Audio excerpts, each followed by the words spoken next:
The focus must be also on proper implementation and enforcement. Incorrect implementation and gold-plating practices must be avoided. Good cooperation between the Commission and the Member States from the early stages of implementation remains key. Only a stable and solid single market will secure Europe's growth and prosperity for the next generation. Failing to do so will leave us behind. The choice is clear, and the time to act is now.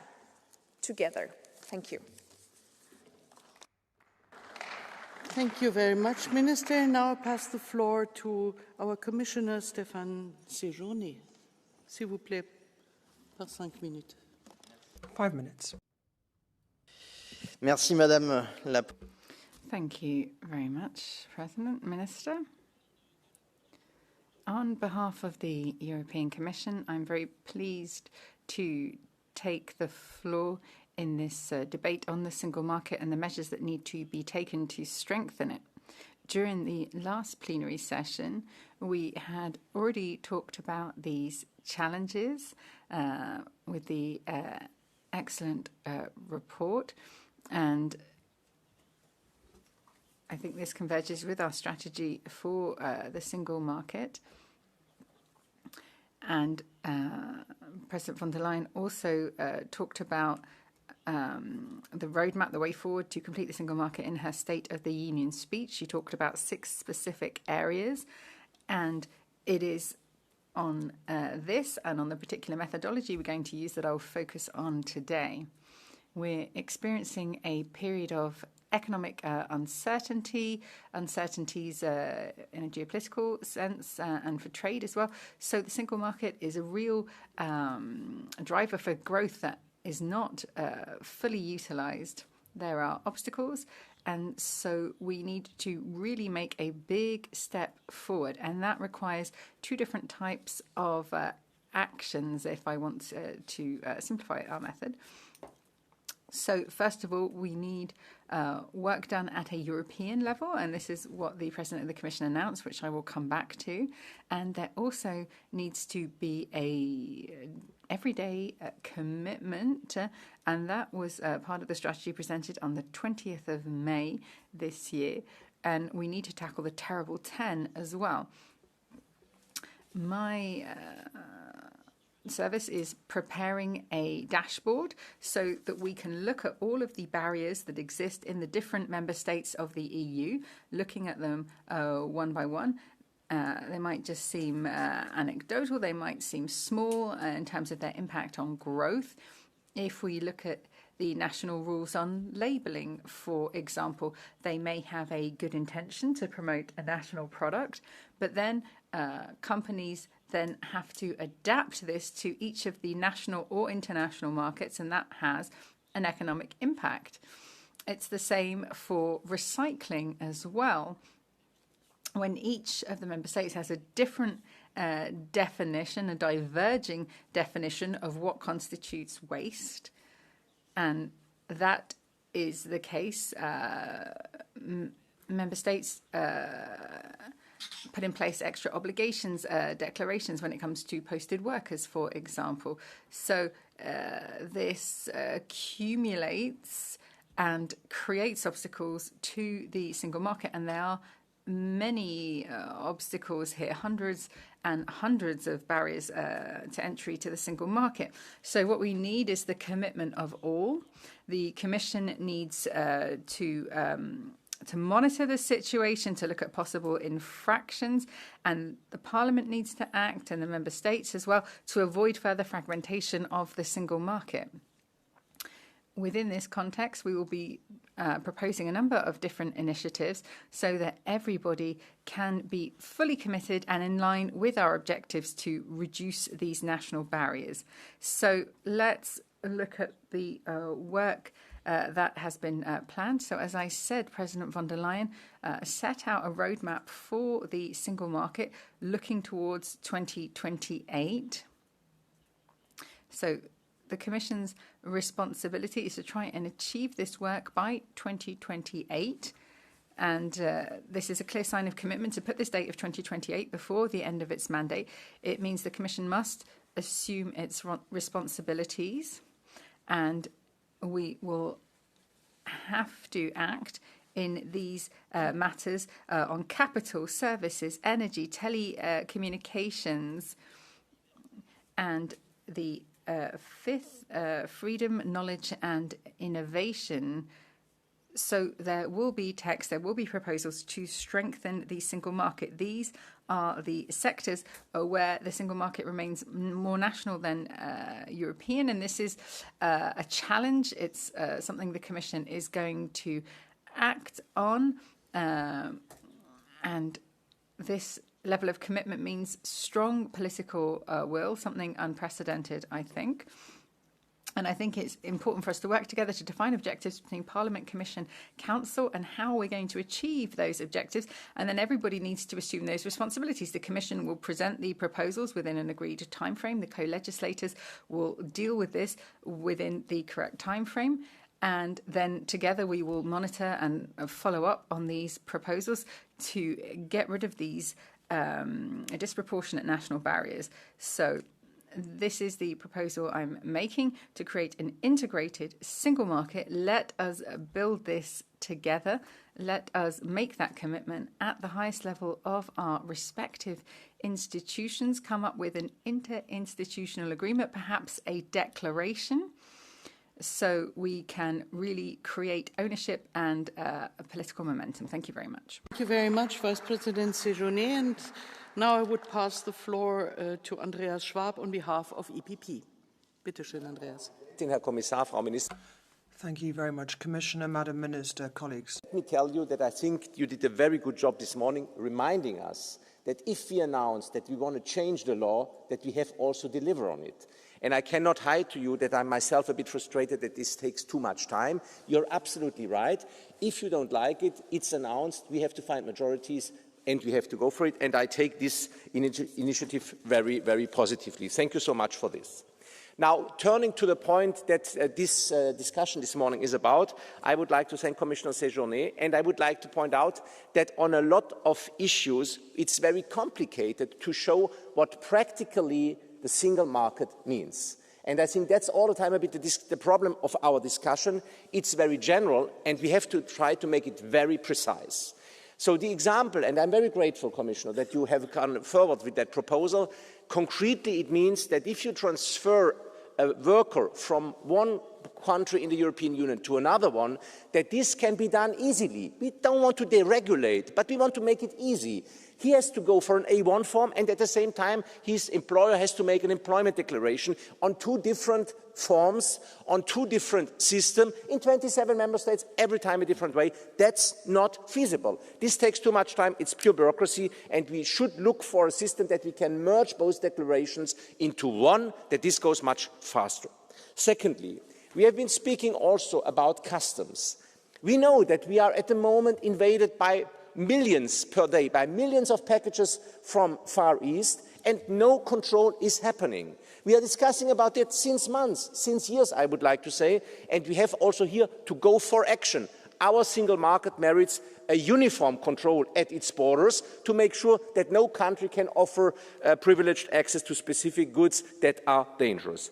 And finally, I would like to say, colleagues, the International Monetary Fund may have gone a bit strongly, maybe also a bit in the wrong direction, but that some services have a barrier in the European Union of 110% means that more than the double of the price in the end has to be paid just for a service coming from another country.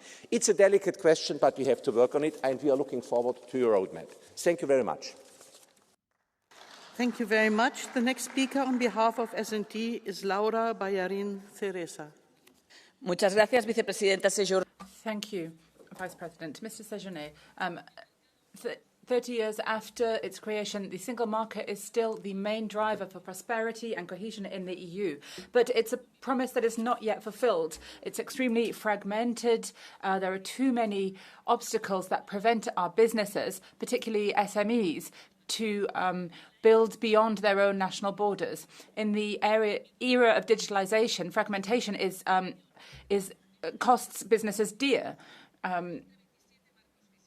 there are 27 different regulatory, tax, administrative regimes.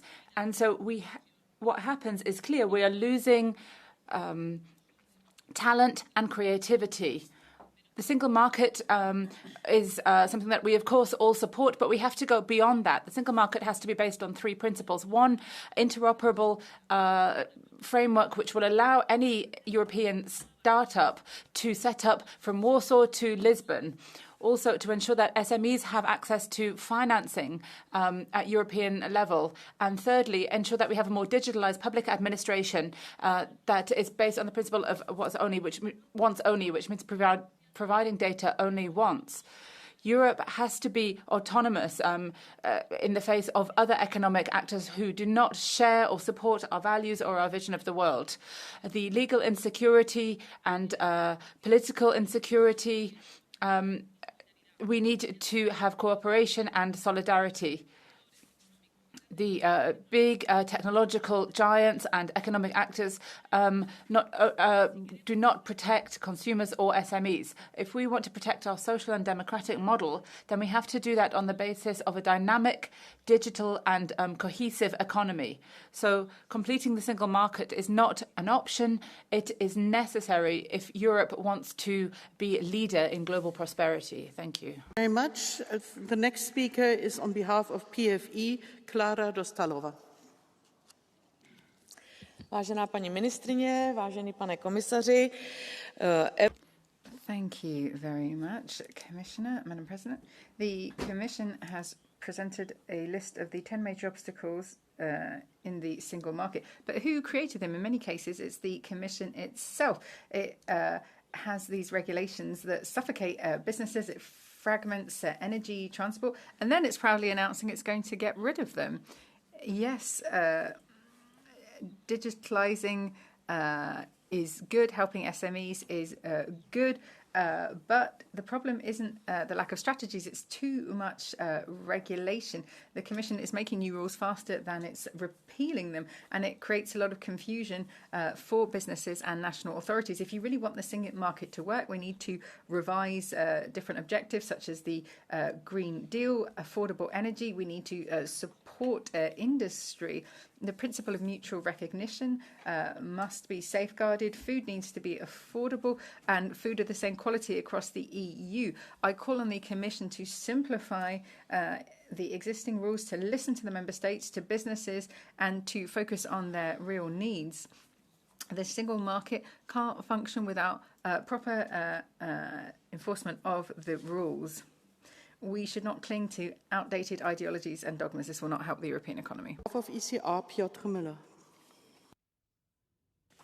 Szanowna Pani Przewodnicząca, Szanowni Państwo, jednolity rynek. Madam President, ladies and gentlemen, the single market will guarantee faster growth for Europe. But for that to be possible, we have to focus on simplification and creating a shared legal framework to ensure that there are fewer barriers in Europe.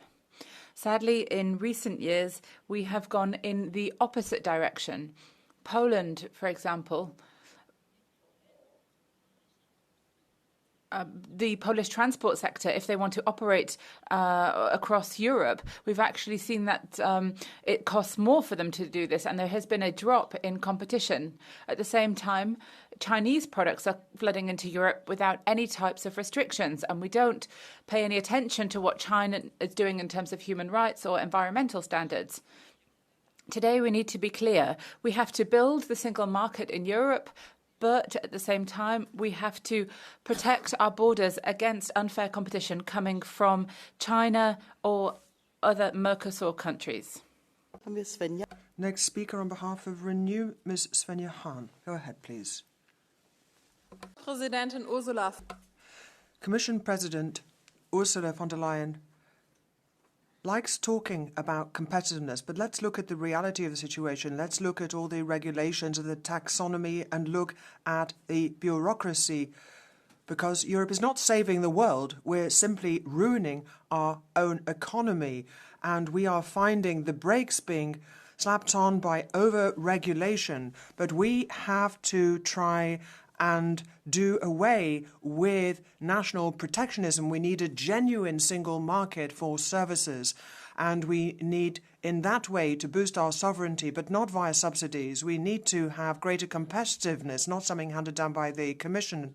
We have Chancellor Merz, who's talking in Germany about less bureaucracy, but the SPD in the Union are piling on the red tape. But we've got the Free Democrats who stand there consistently for growth and less regulation. Europe can become an economic power again if, at long last, we put our faith in the strength of our single market. Thank you.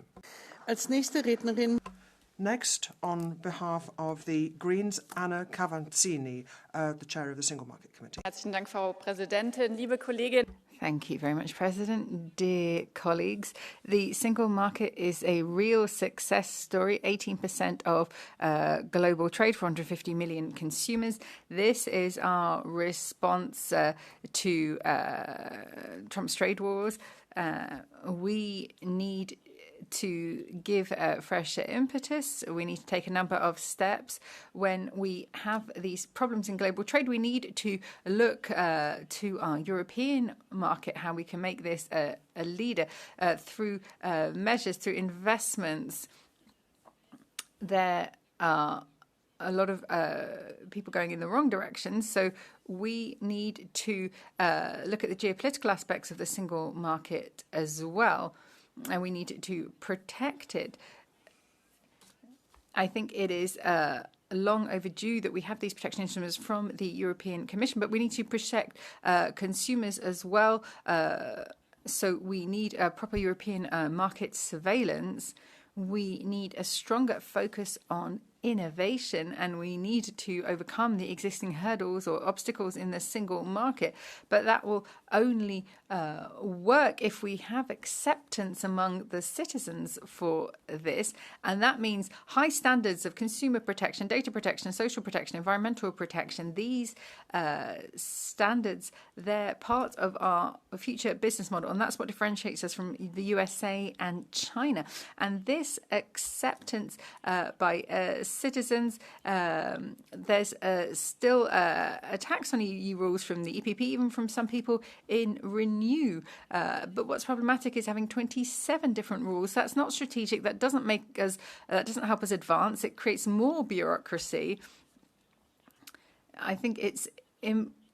We hear a lot of heads of state and government who talk about the single market, but who's the ones that are blocking progress? Here we have this patchwork of different rules in Europe. So I ask the Council, where is the real progress? What's happening with the Capital Markets Union, for example, that can really help us move forward here? So, dear colleagues, the single market really needs actual progress rather than just empty words. Thank you very much. Next speaker. Next speaker is Lee Anderson. I was expecting this debate to be speech after speech about the successes of the single market. And that's why I think it's important to point out that there is also another side to this story. That is the story about all of the Europeans who have not benefited or gotten their share of this success.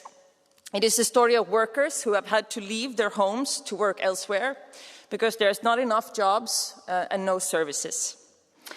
It is the story of both EU and non-EU workers who are working here within the European Union, who are not being paid according to collective agreements and our national laws, who are given the most dangerous tasks, the most dangerous jobs, who are subjected to exploitation, to extortion, and in many cases, also violence. So yes, we would really need a stronger social dimension to the single market. But this must mean tougher measures to address labor exploitation. This must mean limiting subcontracting and excluding companies from procurement that do not respect collective agreements. It must mean strengthening our labor inspectorates and also addressing problems such as bogus self-employment. Most importantly, we need a strategy to strengthen trade unions, because the best way to secure workers' rights is to strengthen the unions that fight for these rights and for a socially just single market every single day. The next speaker on behalf of ESN is Rada Laikova.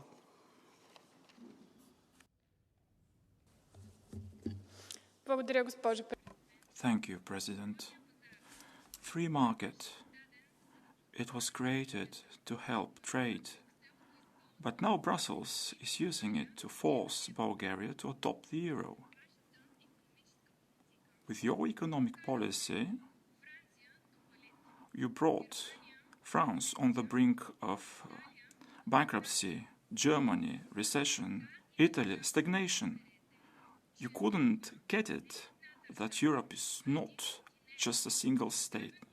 It's a single continent composed of sovereign nations with different financial and economic models. And this is where the strength of Europe lies. It's diversity. It's not unification that the European Commission is striving for. Our differences are not a weakness. They are a source of energy, competition, creativity. But when you try to make everything the same, you destroy the driver of sovereign nations. Instead of a free market, you create a system where each successive crisis results in more centralization, new regulations, less freedom. Europe should not become a copy of the US or China. It has to be an area of free, independent states that cooperate through trade, not through submission. We joined you in 2007 not to replace the hierarchical system of the Soviet Union with the hierarchical system of commands of the EU. We will not accept a new level of control that hides behind words like integration and stability. We will continue to protect not only our own currency, the Bulgarian lev, but also the right of each nation in Europe to forge its own destiny. Thank you. The next speaker is Pablo Arias Echeverría. Gracias, presidente. Thank you, President. Vice President of the Commission, Minister. The single market is perhaps the best tool that we have to defend European principles and values and encourage competitiveness. After 32 years, we're still talking about topics that should have been resolved. Today we have an opportunity to do that, but we have to move from words to actions. The terrible 10, as we know, are the obstacles that are holding back our competitiveness and are becoming an unsurmountable burden for our SMEs and businesses. We have to be clear. We need to avoid protectionism for member states. We want to ensure bureaucratic streamlining, something that works for everyone, for 27, one single voice to lead this project. Rules that are easy to comply with and will also ensure safety of our products. This will ensure that the single market works fully, will encourage investment and ensure the development of our businesses and professionals, and will generate confidence, trust, because we know that businesses will be able to protect themselves against global players. At the same time, we need to be able to develop our old standards and not have them imposed, including in the digital arena when it comes to developing platforms, and the same goes for environmental regulations. We also have to ensure that we protect young people, because our single market should be seen as an opportunity for them, not as a problem when people are trying to find work. If we can't ensure that our project is attractive to the youngest of citizens, then the European project will be over, and we cannot allow this. We cannot. That is something that would be unforgivable. Thank you. Speaker is Alex Agius Saliba. Thank you, President. At a time where protectionism is on the increase around us, we are also experiencing the effects of protectionism and the value of the market as led by the United States.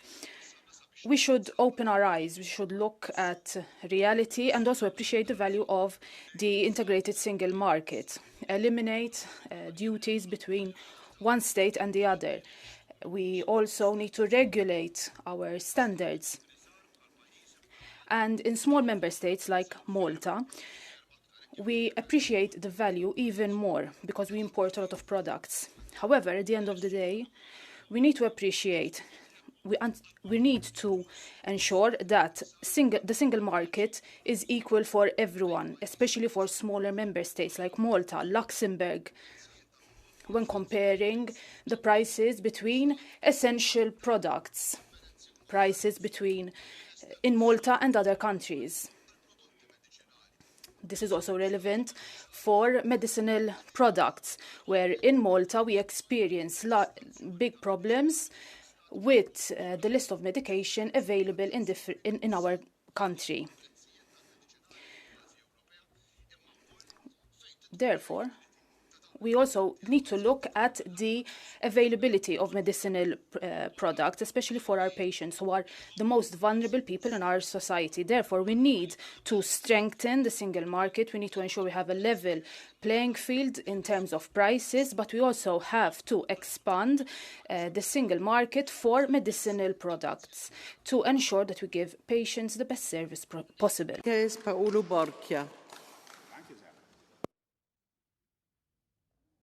Grazie. Thank you very much. Commissioner, I am a spokesperson for small and medium-sized enterprises in Italy and elsewhere, and historically we have been able to avail ourselves of the potential of the single market.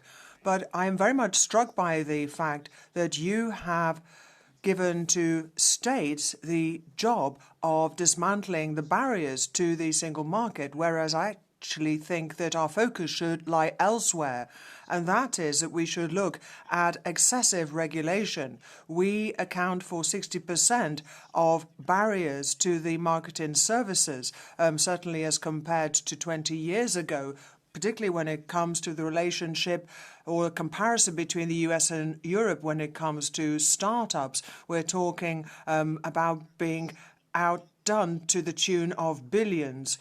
And that is why we need to look to the future. Businesses are simply not growing here. And you are saying that that is the fault of member states, whereas I would submit that the single market would be completed not by more regulation, but making sure that we have a level playing field, particularly when it comes to taxation choices, which are hugely damaging for our companies. And we have all the kinds of internal taxes which are seriously damaging. Time, because we have afterwards a debate with the Luxembourgish president, so we have to close in time. So please, the floor is yours now. Dennis Neshi for 1 minute, please. Grazie, Presidente. Thank you, President. Commissioner, colleagues, the single market is the biggest economic achievement of the EU, but it's not finished. The 2025 report on competitiveness stated this. Too much bureaucracy that gets in the way of those who are trying to work rather than supporting those. The single market should be a driver for growth. Not for everyone becoming the same, but we need to ensure that we attract investment. SMEs pay the highest price for all of this. We have to liberate EU businesses from pointless burdens. We shouldn't forget the least developed regions. A single market that leaves behind whole territories is not a completed single market. We need to focus on local excellence, and that will mean building a stronger, fairer Europe. Then finally, digitalization. This has to be a tool to create equality, not create greater inequality. We have to, however, ensure that we protect data and European technical sovereignty. We will fight for a single market that will finally be completed, one that is built with pragmatism, courage and rigor. This is what our citizens need. Thank you. The next speaker is João Coutrinho de Figueiredo. Thank you, Madam President, Mr. Commissioner, Minister. Today we say it is time to complete the single market, but that implies we're almost there. But are we? Really? Let's take a look. We should by now have the 20th regime, but we don't. What's blocking it? We should have an European energy market, but we don't. Is the French nuclear lobby blocking it? An European telecoms market. We should have it, but we don't. What's blocking it? We should have a capital markets union, but we don't. Are the national market supervisors blocking it? Or a complete banking union? We should have it, but we don't. Are the Sparkassen in Germany blocking it? We should have harmonized labelling or recycling rules, but we don't. What is blocking it? We should have our academic and professional qualifications recognized across Europe, but we don't. Again, what's blocking it? Because without a true single market, Europe is blocked, either by selfish economic or national interests or by own infuriating slow pace and bureaucracy. No wonder we don't have any European company in the top 25 most valuable anymore. No wonder our young talent prefers to go work elsewhere. We can and must unblock Europe. It will take courage and speed, but let's unblock Europe. Next speaker is Marie Toussaint.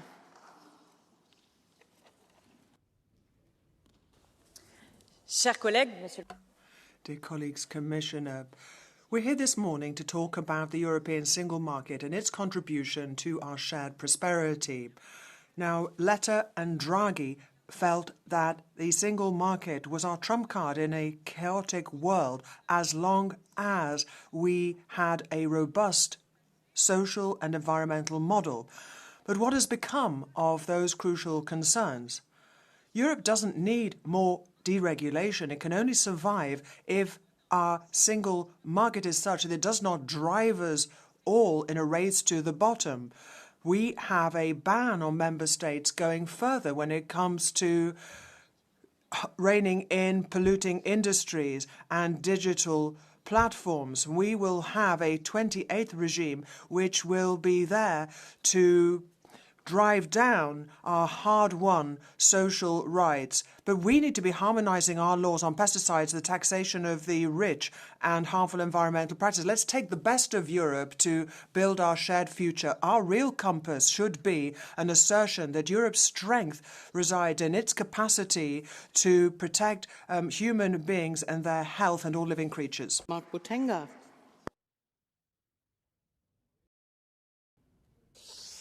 Merci, Madame la Présidente. Thank you, President.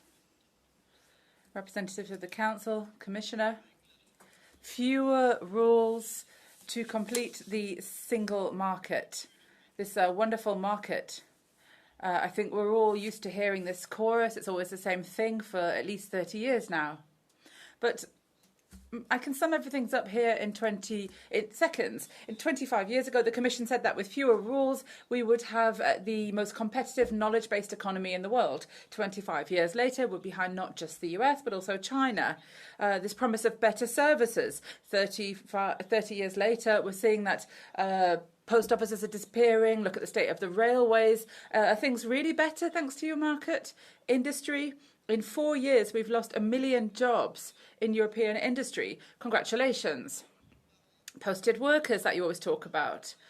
For a lot of workers, factories, what does that mean? It's social dumping because these workers haven't seen the same protections, rights, salaries as other workers. And now what are you telling us today? With a new European type of social security, you are going to undermine all of the social security regimes in Europe. Okay, you might not be saying it, but that's what you mean. That's what it means.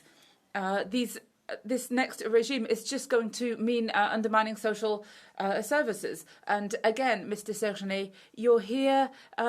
Yes, I'm happy that you're answering me because people outside of this room, they know what their reality is. They see there's a big difference between what they experience and your words. So well done, everyone. Is Milan Mazurek.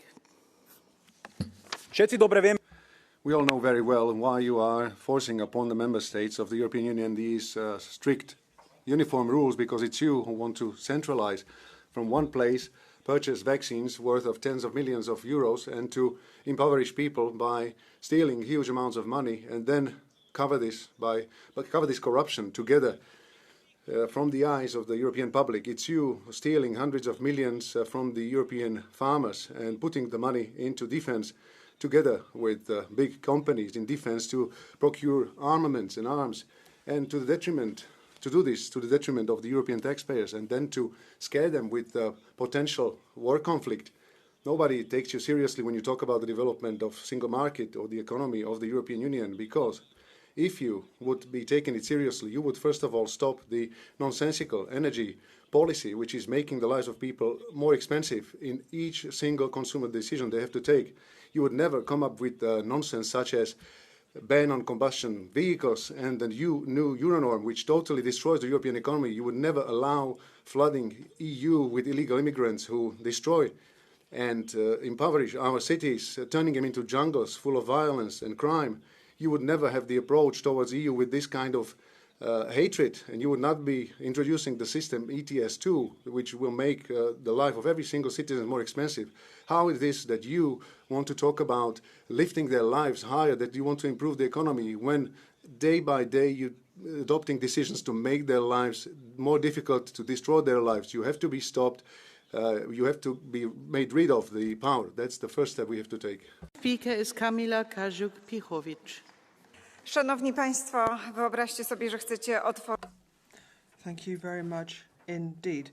Just imagine you want to open a bank account in a country other than your own. I mean, you know, that's a pretty trivial thing, you would have thought, but in actual fact, in each country you have separate forms, different procedures, as well as different charges. And the same applies to insolvency procedures. Now, you know, the single market has been around for a long time. It really is the jewel in the crown of European integration, but there are still far too many barriers in the market. Instead of promoting innovation, 40% of the budget for technology is actually spent on standards or administrative regulations, and a lot of our companies simply can't deal with those regulations, and that is why, as a matter of urgency, we have to have the same rules for all companies, level playing field, same criteria should apply everywhere so that companies can operate across the single market.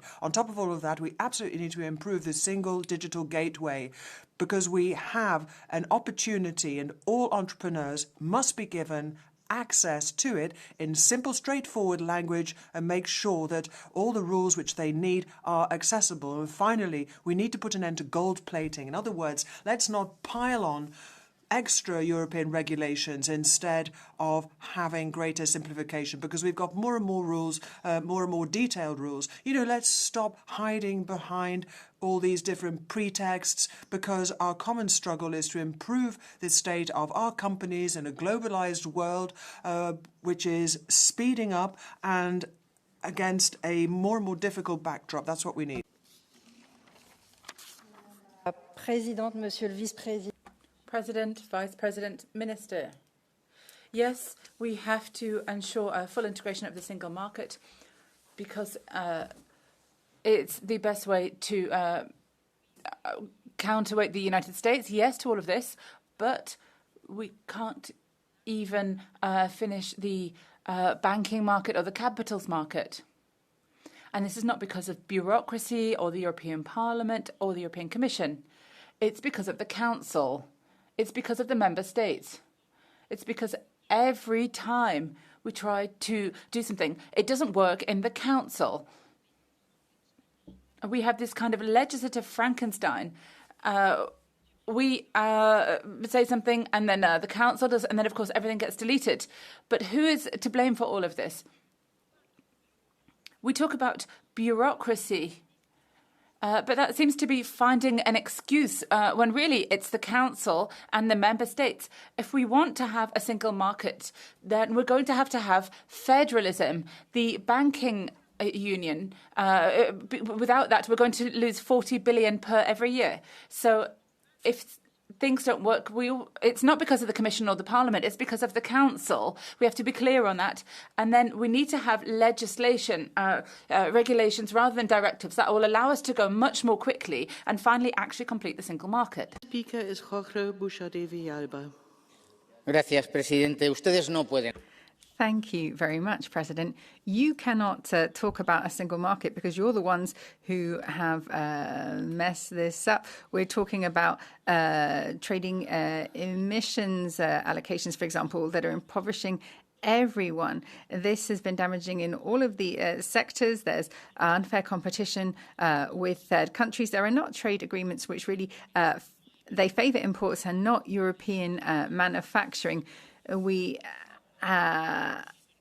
do not have well-functioning businesses. We don't have the jobs created that we need. People simply don't have the money. You're trying to help those you think are vulnerable, but this is just buying votes.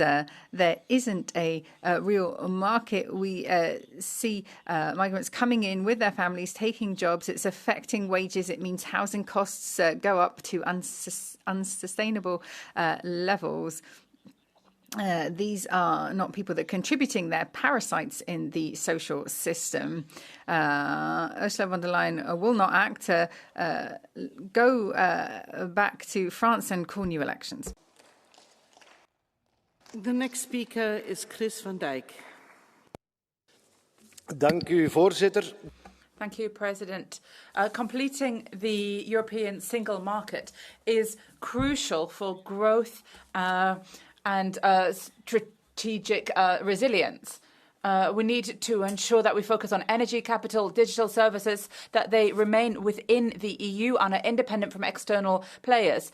And also, the cost of a fragmented internal market is, which is too high. We talk about trade with the US, but the EU says that the cost of barriers within the single market lead to an increase of 45% on goods and a 110% increase on price on services. We have to be ambitious, have to see structural reform and proper cooperation between member states in order to do away with obstacles. But, Minister, Commissioner, we need to have reform that is done through national interest, and that we ensure that we don't just focus on the needs of the biggest member states. So single market completion has to work for everyone, for companies and consumers. The next speaker is Anna-Maja Henriksson. Arvoisa puhemies, kiitos komissaari Séjourné siitä, että mainitsitte raporttini byrokratian. Thank you very much, Commissioner Séjourné, who spoke in his report about reducing bureaucracy, contributing to the single market. We all know what we need to do. We need to act. We have plenty of work ahead of us. We have people who are in difficult situations, who are facing redundancies. These are the issues that we need to tackle, problems facing young people. Unemployment is too high. There are a lot of countries which are suffering because of this unemployment. I'm thinking of my country, Finland, and also Spain. It is not acceptable. We must strengthen the single market. We must create more jobs. All of this is interrelated. We need to end this excessive bureaucratic burden. We need to help SMEs, and we need to dismantle these obstacles, as the Commissioner said. It is time to act now, because this is a problem that concerns all of us. Thank you. Rasmus Nordqvist. Thank you. The EU single market is without question one of Europe's greatest achievements, the foundation of shared prosperity, and it could be an engine for real change. So the crucial question is, why are we not using this massive asset better to reach our core objectives and specifically our green, industrial and circular economy goals?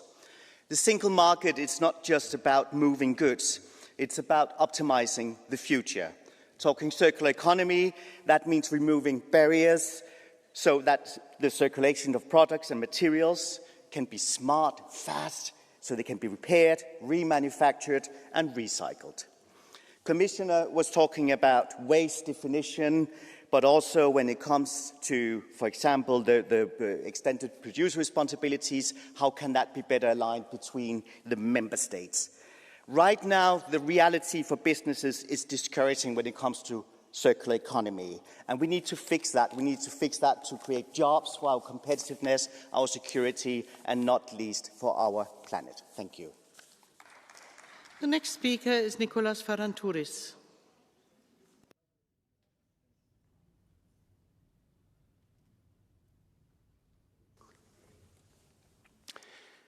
Πριν από ένα χρόνο, a year ago today we saw two reports, the Letta report and the Draghi report. Despite our different ideologies or which political group we belong to, we all agreed on the fact that Europe has economic, geopolitical and existential problems that it has to face up to.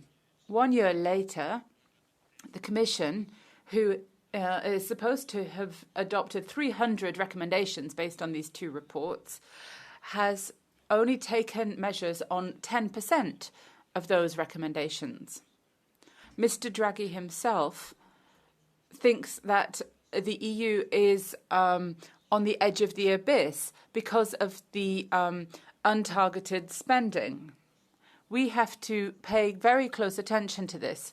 We want to ensure our own security, but we are endangering the architecture of the whole EU.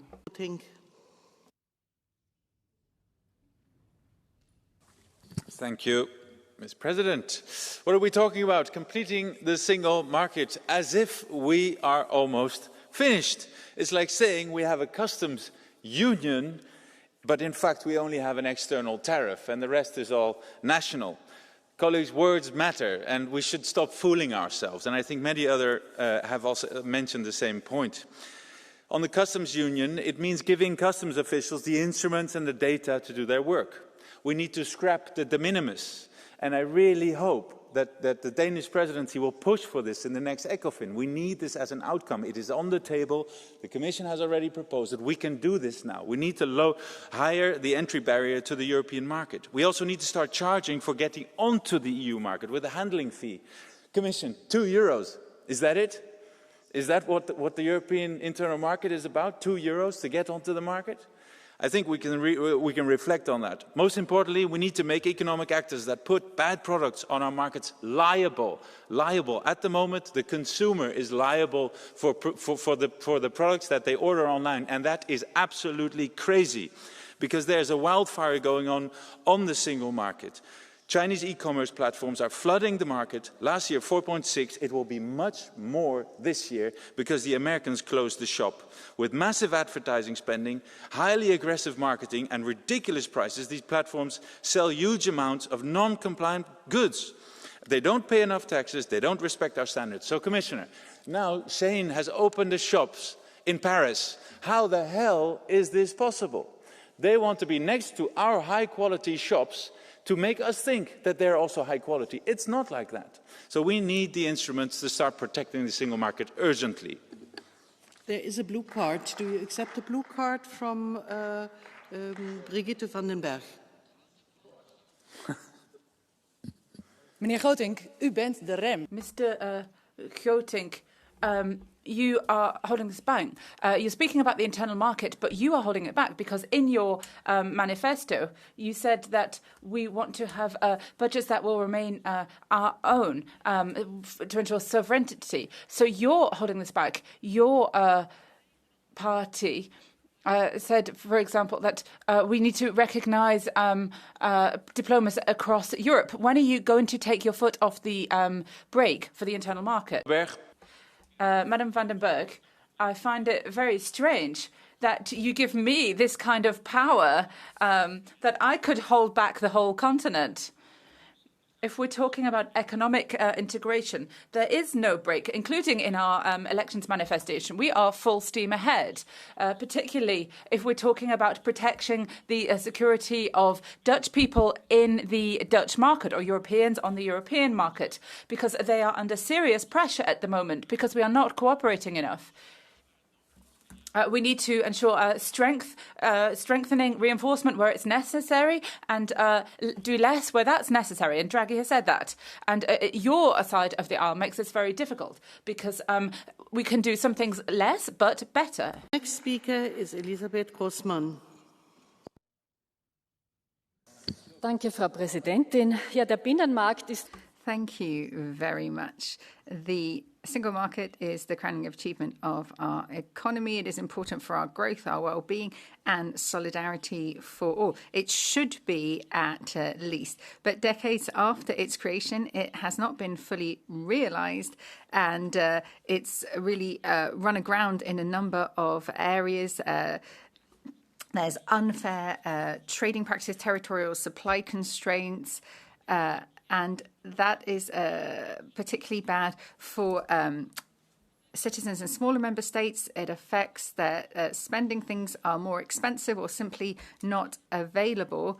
Multinational companies create their own rules within their supply chains, and the smaller member states such as Austria, Belgium, Slovenia and so on are disadvantaged in this situation. These inequalities have to be tackled because it really undermines trust in the single market and the European Union as a whole. Thank you. Az egységes piac a jólétünk alapja. Thank you very much. The single market is part of our daily lives, but unfortunately there are still many obstacles to it,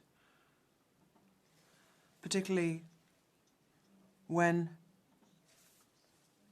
the Commission is concentrating on war, and we have heard nothing, Commissioner, that hasn't been said before. And what do we therefore need to do to promote cooperation and not to punish countries which find themselves in difficult situations, such as Hungary, for example? Rather, we need to try and equalize the situation between regions, whereas the Commission always concentrates on Western Europe, talking about the Savings Union, and the Commission should also consider the interests of the Capital Markets Union of Central and Eastern Europe, because we are looking for adequate funding and simplification, but we want that to proceed at pace. I mean, that needs to be speeded up. So turning to the Council, I mean, it's the fault of the left. I mean, you asked that question, you know, what is the problem? It's the left. We have to ensure that the Commission genuinely concentrates on its mandate. România se confruntă cu Romania is facing fiscal measures which are placing additional pressure on middle-income families. The government has increased VAT, including for basic commodities. Healthcare is becoming a luxury. And pensions are being cut. We're seeing citizens' health being affected.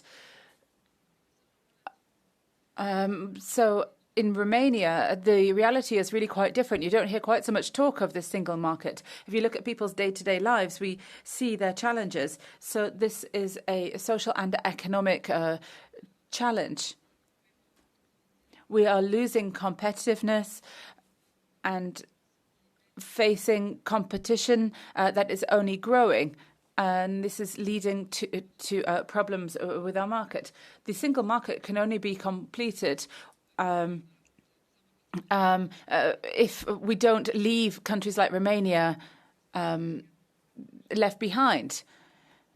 If you look at the MFF, you can see that if this single market is going to be fair and is going to work, we need strategic measures to ensure convergence. Also, easier access to financing for SMEs. Merci, Madame la Thank you very much, Madam President. I want to speak to two challenges in particular. First of all, a challenge of courage in the face of the hypocrisy of some countries which erect new barriers. The Commission has to show courage. Between 2019 and 2023, the number of infringement proceedings has plummeted by 60%. So I say to the Commission, you should not shy away from confrontation. Second challenge, consistency, coherence, because we have to place our faith in his report, spending 100 million per year in competitiveness and build a genuine single market in services and investment. And that consistency also applies to governments. They should stop blocking any moves towards greater harmonization and piling on the regulations when it comes to national transposition and then criticizing Europe, pointing the finger at Brussels, when of course it is the fault of national capitals. So let's not choose decline. Let's go for the single market and turn Europe into a powerhouse of prosperity. Thank you. Next speaker is Dimitris Tsiodras.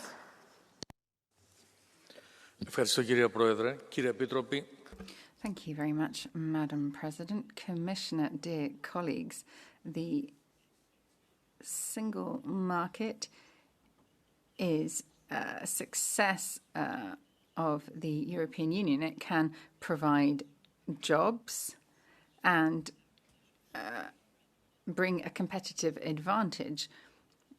But we cannot fully benefit from all of these advantages. We have different markets, 27 different markets. Citizens pay higher prices when it comes to electricity bills or to access particular services. There is unfair competition that we see from Chinese platform companies, for example. So it's not just an economic choice. This is a strategic need to complete the single market. We need to see energy prices come down. We need households to have lower bills. So we need to take this step forward. This is not just a technical aspect. This is an important step forward to European integration. Thank you very much. Chair, Vice President Séjourné, let's be honest. Today, there isn't one single market. Yes, we have integration in many areas, but we still have 27 markets and way of doing business. This is a big obstacle for innovation. Over the past years, 150 unicorns were founded in Europe, but 30% of these then moved abroad. That's not a lack of talent or ideas, it's a lack of European integration.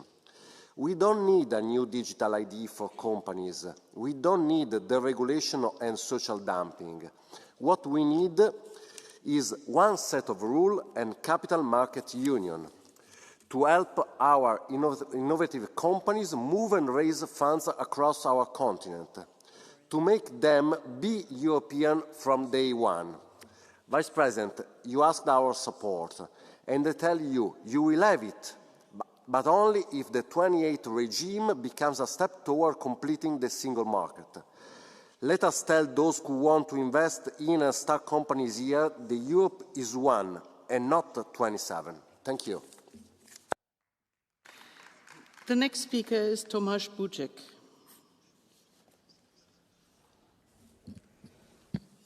Szanowni Państwo, o jakim ujednoliceniu rynku? Thank you very much indeed.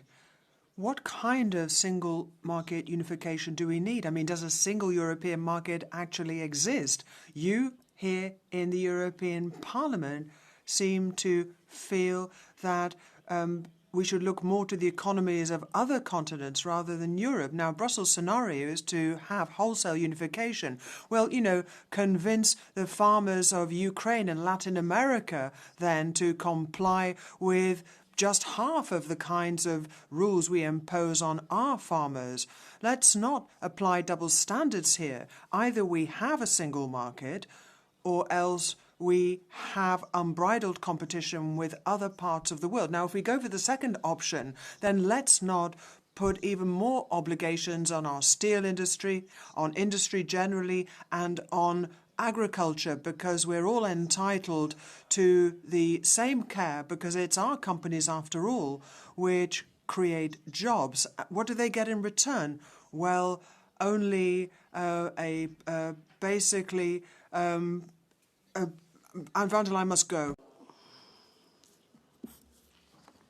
Szanowna Pani Przewodnicząca, Szanowni Państwo.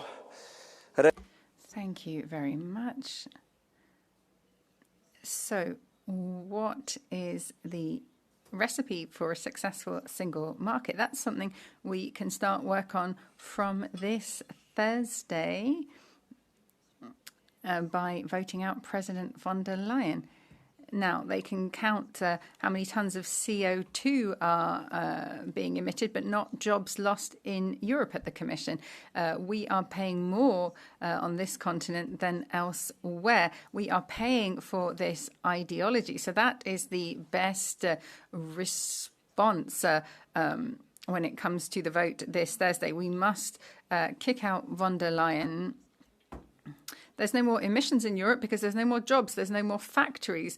Europe is no longer a place for production. We're dependent on third countries. We are not a leader anymore. Quite the contrary.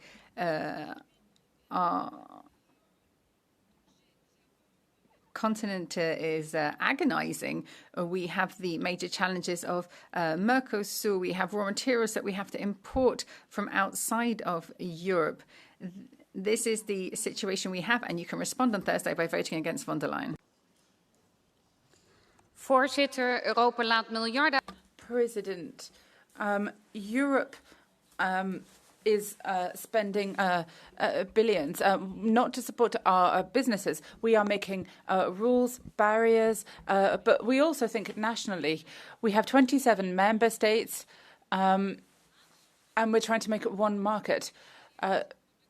If we look at a business, for example, that's specialised in people who like to paint as a hobby. There are 27 different stickers that they need for different packaging. This is bad for businesses. If you have a single market roadmap, we need to have fewer rules, make it easier for SMEs. They can't negotiate like SMEs. We need to give power to our SMEs. But the question is to the Council, how can we get this from the Member States and the Commission? How can we ensure that we have the same rules? That's what we want to do as Renew. We want to ensure that the Renew group is, that the single market is a real driver for growth. Thank you. Poštovana potpredsjednice, povjereni.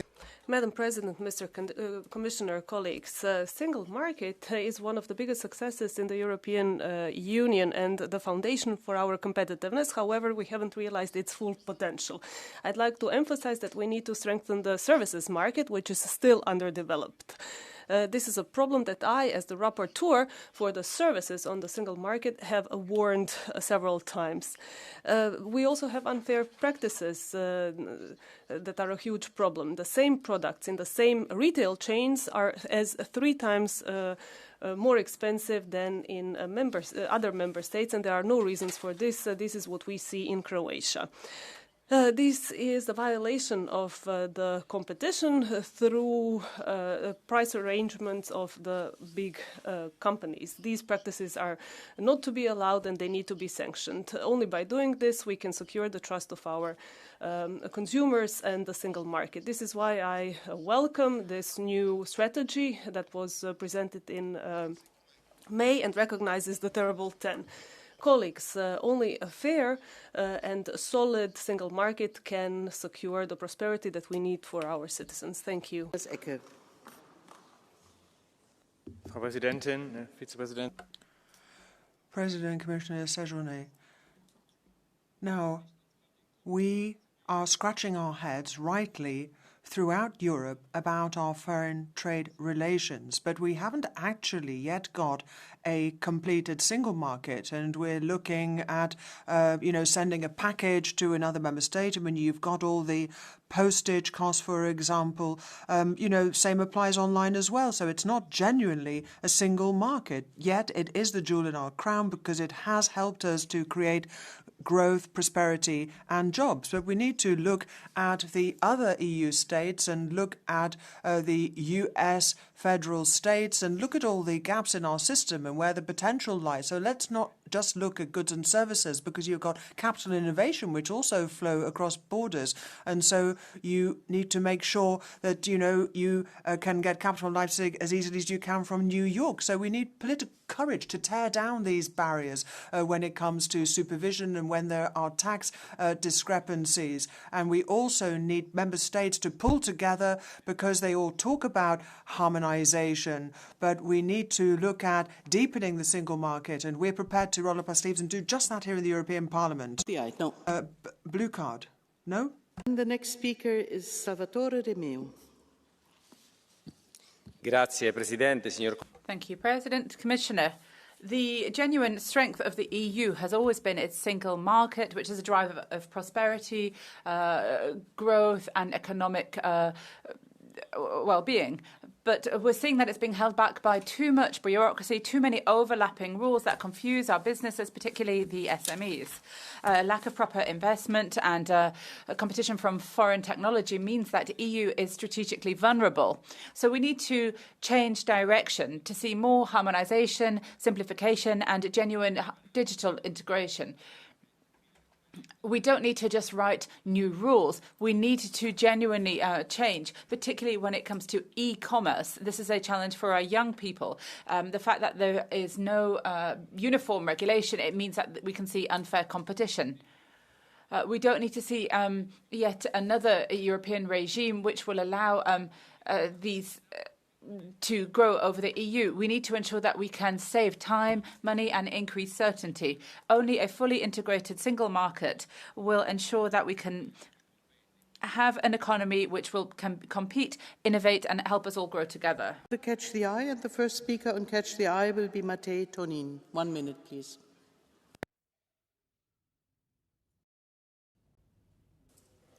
Spoštovana podpredsednica, drage kolegice in kolegi, danes smo ogromno časa posvetili temu, da se...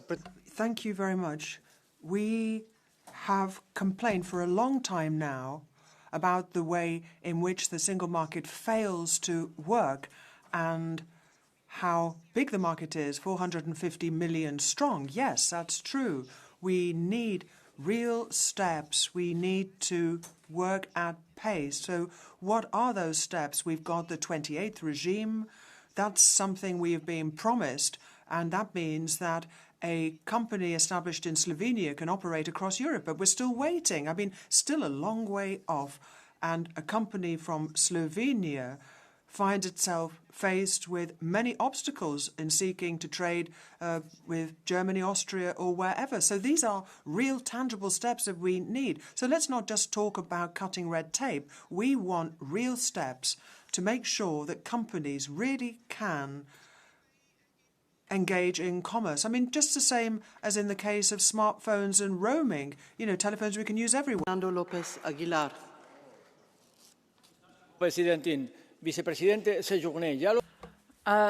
Vice President Sejourné, we've seen this. Nobody is discussing the single market as an achievement of the EU. If you're talking about changes and simplification and reducing pressure, under pressure from big technological giants from the US or China, yes, we need to talk about this. We need to talk about how to complete or enhance the single market.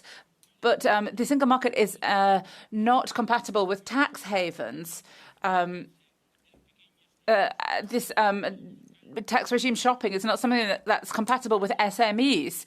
So we need to have a genuine, proper reading of the Letta and Draghi reports. We need to have proper EU-owned resources. Without this, we can't do more with less. Thank you. The next speaker is Sebastian Tinkinen.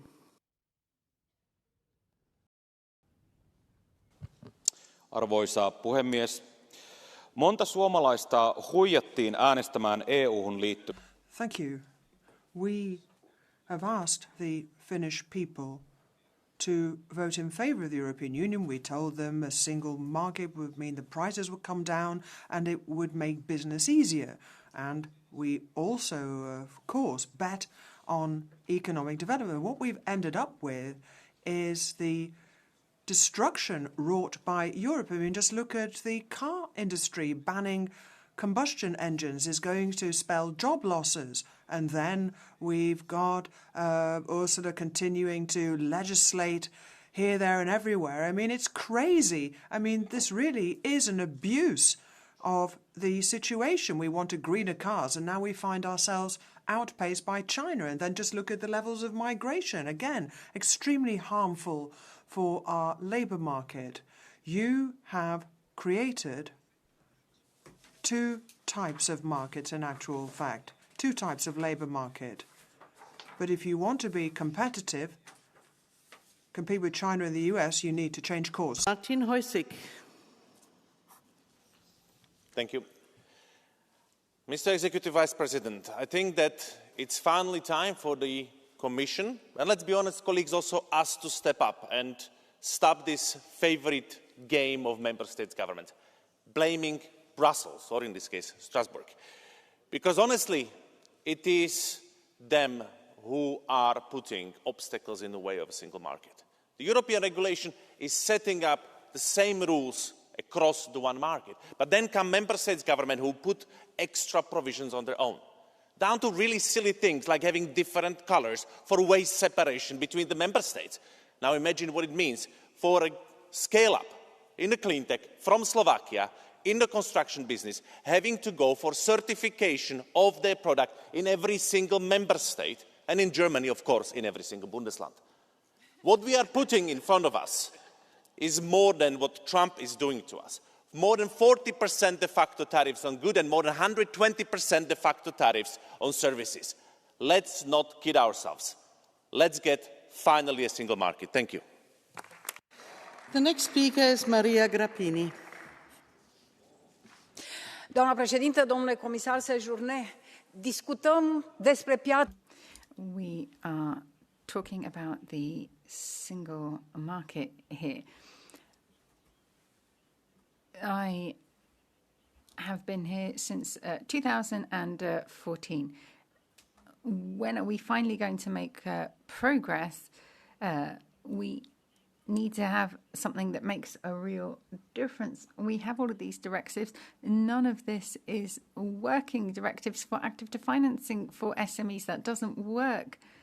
We also have the issue of the quality of products. Again, it's not working. So what can we say to these SMEs?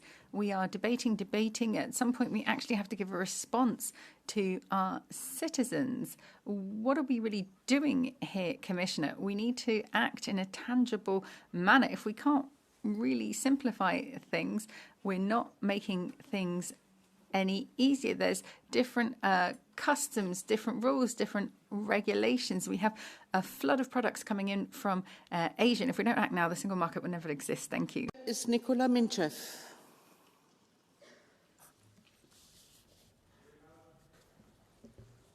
Dear Madam President, dear Mr. Commissioner, dear colleagues, we have reports, we have data, we have policy objectives, we have recommendations. The task is clear. End the fragmentation, unite our market. We cannot call our market single if internal barriers still divide us. People don't have equal access to products across all countries. We still see dual quality and unfair pricing that depend on the borders between member states. Yet we have pledged to break down the borders, so let's make it real. Completing the single market is the smartest move to make and the best policy for Europe. No new bureaucracy. Just effectively enforce the rules we already have, fix what is not working and remove the obstacles that raise the prices for our consumers and hold back our businesses. This is the only way for Europe to prosper and compete globally. We have already achieved so much. Let's finish the work and deliver on our promise of a true single market. Thank you. The last speaker under Catch the Eye is Idoia Mendia. Thank you, President. Europa debe avanzar, señor. Europe needs to make progress, and as you've quietly said, we need to integrate our markets, but we also need more common public policies to guarantee a social Europe. So yes, more integration, but at the same time, more social Europe. We've got to pool risks if we are to make progress with the competitiveness of our economies and our businesses, but we cannot do so to the detriment of the lives of Europeans and their social rights. Jacques Delors and his Commission were an example we should follow. We need to pursue social progress. Otherwise, we will simply make enemies of the European project. We will have the populists and the far right all pitted against the market. We need to protect our citizens as Europe advances and as our markets integrate. Thank you. So now I would like to pass the floor to our Executive Vice President, Stéphane Séjourné, for his reply to our debate. Merci, Madame la Présidente. Thank you, President. If I may, I would like to start by picking up on a number of topics and comments that were made during this debate. some that I think are very pertinent. First of all, the conditions under which we should strengthen the single market, and then a couple of points that I referred to in my introduction. If we're going to strengthen the single market, then we have to strengthen our external barriers, and that's the balance that we need to work to find together. The conditions in the single market have to be determined, fixed, strengthened. Yes, that's what you voted on in the last Parliament, and that's what's on the table in Council. Organising customs at European level, checks in ports and airports, and that is how we can ensure that our businesses can produce their goods under similar conditions to those arriving in the EU.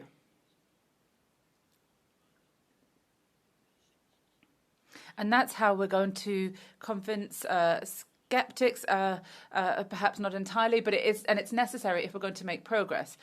Then two areas that I refer to where we need to work. Firstly, at national level. You all talked about the terrible 10, the barriers that we ourselves in the Commission have identified and listed. There's a document here which sets out the European barriers within the single market, and the member states, as you can see, everyone has red, including for friends of the single market. So a certain number of countries are going to have to do their homework. We can support, we can help them, we can go through barrier by barrier to try to get rid of all of the red of this graph.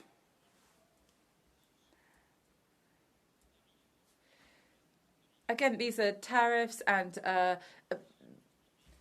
tariff equivalents. There were a number of members who spoke about that.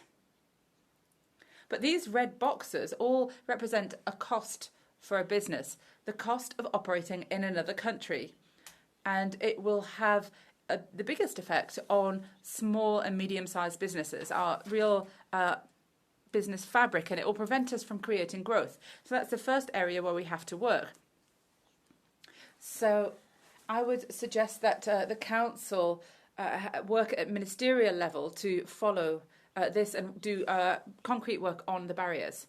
And then the second area is at European level. The Commission, the President of the Commission, has taken commitments, has taken responsibility. We've set 2028 as a date to work in a number of areas and sectors which today are national sectors: capital markets, services, energy, telecoms, the 28th regime. These are all areas where the Commission has the duty to get a text on the table. We have taken a commitment to start reforms before 2028, before the end of our mandate. So what I would say to the Parliament and Council is that we need an interinstitutional agreement on this before 2028, which will cover all responsibilities and share responsibilities so that we can meet our objectives of covering all of these areas before the end of this Parliament and this Commission. As you've all said,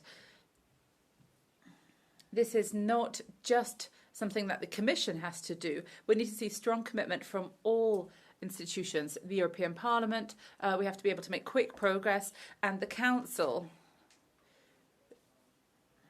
to ensure a genuine practical implementation of actions that can bring down barriers within the single market.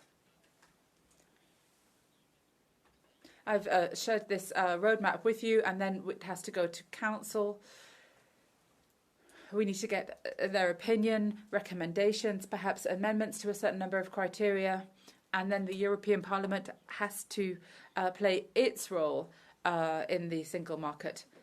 I need to count I'm sure we can count on these institutions, and we also have to convince the outside world. Thank you. And it would be very nice to get the table to all the members you showed, because normally showing tables or having books or other things in this room is not allowed. So it would be good when it is a factual information to send it. I think it would be more effective if we can take a look on it. Thank you very much for that. And the next speaker is the Minister, Marie Bierre. President, honourable members, Commissioner, during these times of geopolitical tensions and instability, completing the single market, Europe's greatest assets, can no longer be postponed. And we know what we need to do. I am happy to hear the commitment from several of members today. Thank you to Mr. Schwab from EPP for responding. It is indeed going too slow. We urgently need to boost Europe's competitiveness. I also agree with Madame Ballerina Carrasera from S&D. There are indeed too many obstacles for the SMEs. We are ruining our economy, as Svenja Hahn from Renew said. Now it is time to act. We must shift good intentions to implementation. And yes, I also agree with Madame Savasini from the Greens. It is sometimes also the member states, including my own, that are too reluctant to take the final steps towards completion of the single market. But the momentum is here. The Commission is very active and very ambitious, and you, the Parliament, you play a crucial role. Thank you for the debate. Very much. Und hiermit ist die Aussprache geschlossen. That concludes the debate. I will now adjourn for a few minutes. We will be hearing the This is Europe statement from Mr. Luc Frieden, the Prime Minister of Luxembourg. So the sitting will resume in a few minutes' time. Thank you very much.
of Luxembourg, His Excellency Luc Frieden.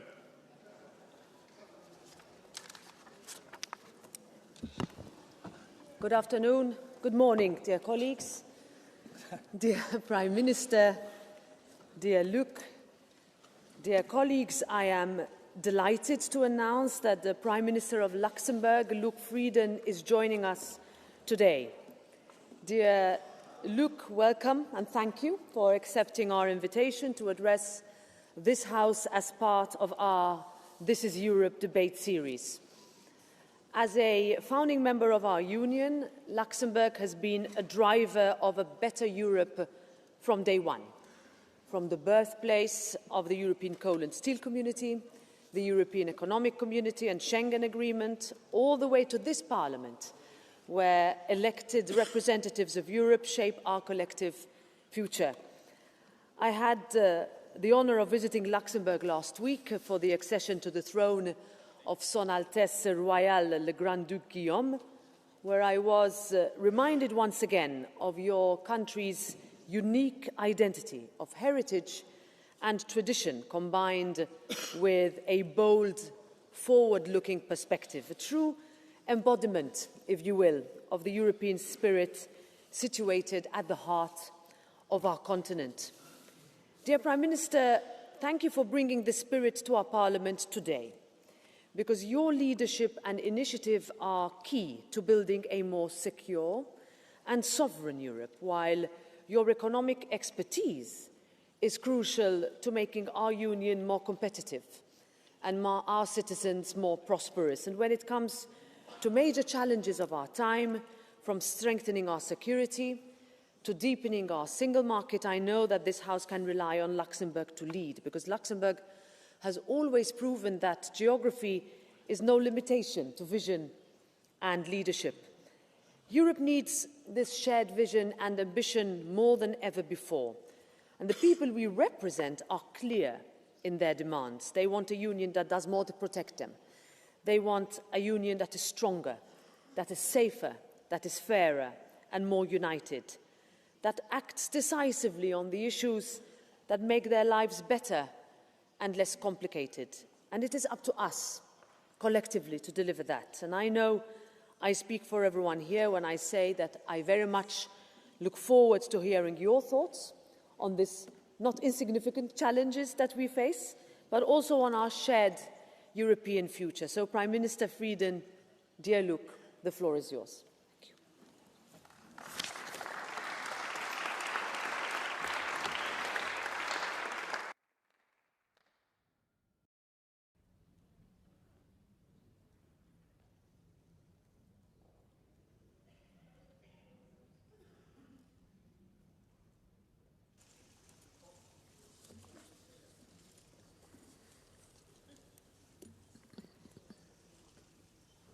Madame la Présidente. Madam President, members of Parliament. Luxembourg, birthplace of Robert Schuman, homeland of 3 presidents of the European Commission and host country to EU institutions, amongst which part of the European Parliament. I'm very pleased to be able to take the floor today in front of you, the representatives of the people of Europe. Prior generations could hardly have imagined this moment. A Luxembourgish Prime Minister speaking on French soil in a former European town to the elected representatives of 27 European countries, united by EU treaties and inspired by shared dreams and ambitions. This session of Parliament, this building, my speech, all of it is the improbable result of history. But what seemed improbable has become reality.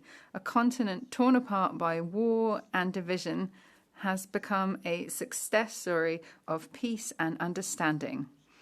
And Luxembourg is the proof of that. Throughout the last millennium, my country faced troubles and upheavals caused by other countries. But since the creation of the European Union, we have experienced an unprecedented period of peace and prosperity.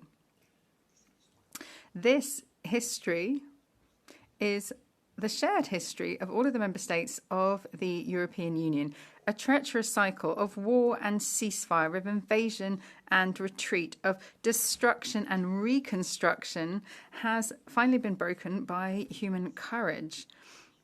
Our predecessors, guided by common values, dreamt of a new reality, another destiny for this continent, another future for us and for our children.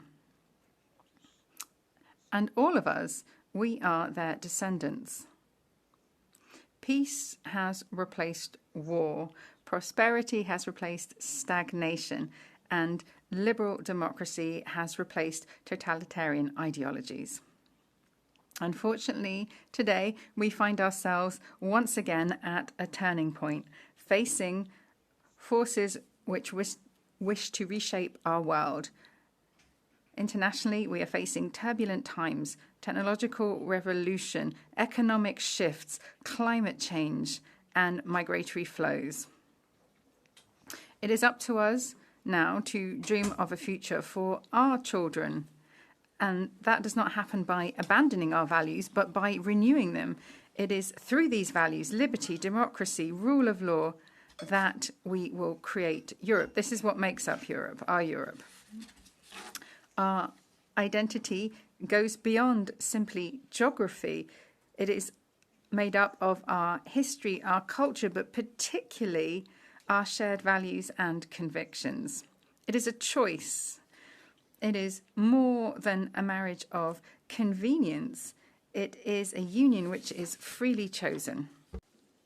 In the midst of a changing international landscape, it is crucial that we recommit to those European values. For 80 years, Europe's success and way of life were built on international order of rules, treaties, and institutions.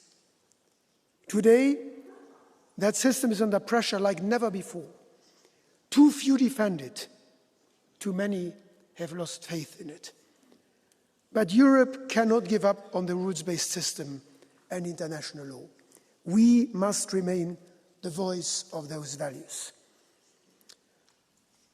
On the second anniversary of the horrific terrorist attacks on Israel, on this 7th of October, 2 years ago, I would like to reiterate my call for the immediate and unconditional release of all hostages. This is about humanity, about decency, about the kind of world we want to live in. And for the same reasons, a few weeks ago, in New York, Luxembourg recognized the State of Palestine. Because it is the right thing to do. Because this two-state solution remains the only viable way forward for lasting peace. And yes, my country continues to believe in peaceful cooperation between nations. That is also why we support Europe in making international agreements. That is why we are still striking trade deals. And that is why countries are still working hard to join our union. Because the values we stand for remain attractive. The merit-based process is set up precisely to ensure that countries follow those rules. And they follow the values of the rule of law, accountability, and democratic governance. But enlargement is today also a question of strategic interests. Our decisions must also consider our own geopolitical objectives, because other powers are competing for influence in those regions. And within candidate countries, there are fierce struggles too, between those who want to move closer to Europe and those who do not. And the recent elections in Moldova show just that. Keeping those countries in an eternal waiting room will push them away from Europe. That is why we need to revive hope and show that accession to the EU is realistic and close. In that spirit, let us set closer and clearer timelines. For instance, it is time to close negotiations and decide on Montenegro's accession next year. In this world, our values also need to be backed up by a credible deterrent. If we cannot deter others, they will dictate their terms and values to us. It is a matter of sovereignty and freedom to make our own choices. That is why Luxembourg will support Ukraine until there is a just and lasting peace. Because a sovereign and safe Ukraine means a sovereign and safe Europe. On European defence, the Commission's proposals are welcome. Raising more funds, scaling up joint procurement and training, building an industrial base. They will strengthen our common defence. We should make full use of our diversity and foster specialisation. If we build on our respective strengths, the sum of our efforts can be much bigger. For instance, my country's world-leading expertise in secure satellite systems can be a contribution that benefits the security of Europe as a whole by being, for instance, part of the defence space shield. That's also why we support the European IRIS² project. This will be a key element of a truly European defence. Closer to home, we also need to guard against those who challenge our values. A democracy can only work on the basis of trust, and such trust is earned through concrete action and progress. I believe that democracies can deliver. Around the world they have delivered, and we need to make sure that they can continue to deliver. That is central to their survival. We, the Council, as much as this Parliament and the Commission, need to deliver. And we need to deliver quickly for citizens across Europe, in small and large member states alike. With increasingly fierce international competition, we need to be ready to rethink our decision-making processes. We should revisit the idea of a Europe of concentric circuits, with a smaller core group of member states that would be more integrated, always allowing others to join this core group when they wish to do so. We have no time to lose on dealing with the challenges our citizens and our countries face today. We need bold ideas and bold actions to maintain Europe's role on the world stage. And let me highlight a few more areas in which quick and tangible progress is urgent. Eine florierende Wirtschaft. A flourishing economy remains the basis of our well-being and our social system.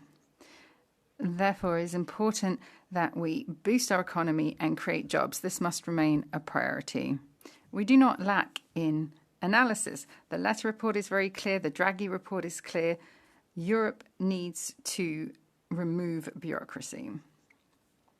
The implementation sometimes lasts too long. The omnibus proposals are an important first step, but we are missing the necessary urgency and the right approach. We need to act quickly and comprehensively. There are more steps that need to be taken. By the end of the year, we need a clearly defined time frame with milestones, similarly to the Single European Act and the introduction of the euro. What we need is a very clear signal to ourselves and to the rest of the world that there's a real shift in Europe. And two key aspects of that are real progress in the single market and also in the savings and investment union. The single market is the motor that drives the European economy, whether it's a harbour in Rotterdam or Antwerp, or the automotive sector in Central Europe, finance sector in Luxembourg. European economy flourishes where it can act seamlessly across borders. we need to focus on removing technical obstacles. They might seem benign, but they can cause real problems for everyday life. For example, territorial supply constraints. Every year, that brings an extra cost of 14 billion euros.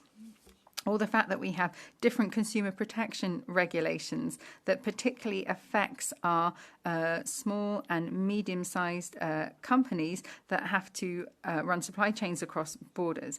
So these types of steps we need to take that can only be done through European cooperation between member states, but also between Parliament and Council. Strengthening the single market needs to go hand in hand with tangible steps forward in the Savings and Investment Union. Here we need an action plan with targets to help make investment in Europe more attractive. So this can be done through a massive simplification of level 2 and 3 tax, by reducing national gold plating, by having a better management of our existing investment products, particularly pension products, by simplifying access to investment opportunities, and to enable securitization for all. With these and other measures, we can help revive Europe as a place for business. We can create growth and jobs, prosperity and tax revenue. And with all of this, we can tackle the challenges we face from security, defence, social policies, climate change, digitalisation. The single market needs to remain open. This is a historic achievement with a Luxembourgish name, Schengen. As well as economic trade, Schengen is a clear testament to the solidarity and tolerance of European citizens. It's an expression of peace in Europe. Wars can shift borders, but the lack of borders is a clear sign of lasting peace. If we have a long-term return to border controls, this would not just be negative for our economy, but it would be a step backwards for the whole of the European project and the values that it embodies.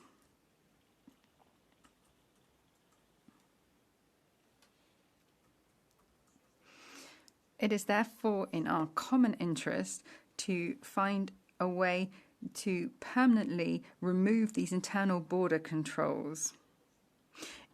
Might be understandable in some cases to have temporary border controls, but this is not a long-term solution.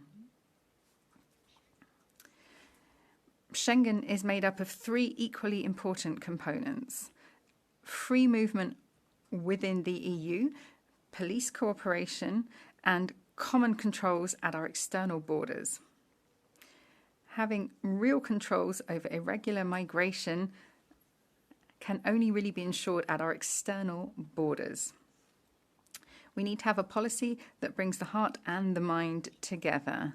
The right to asylum must be safeguarded. It is a non-negotiable aspect of our common humanity.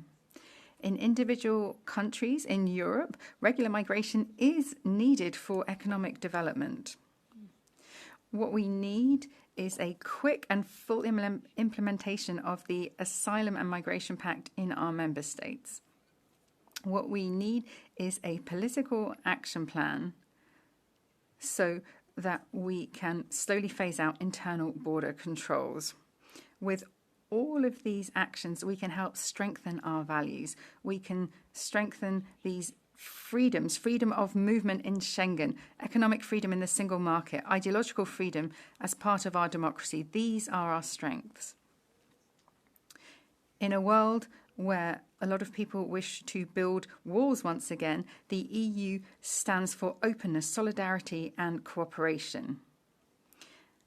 These are the historical lessons we have learned through our union, and it is our strategic answer to the challenges of the future. Some of these challenges remind us that actually none of what we've achieved can be taken for granted, and other challenges we're seeing for the first time in our generation.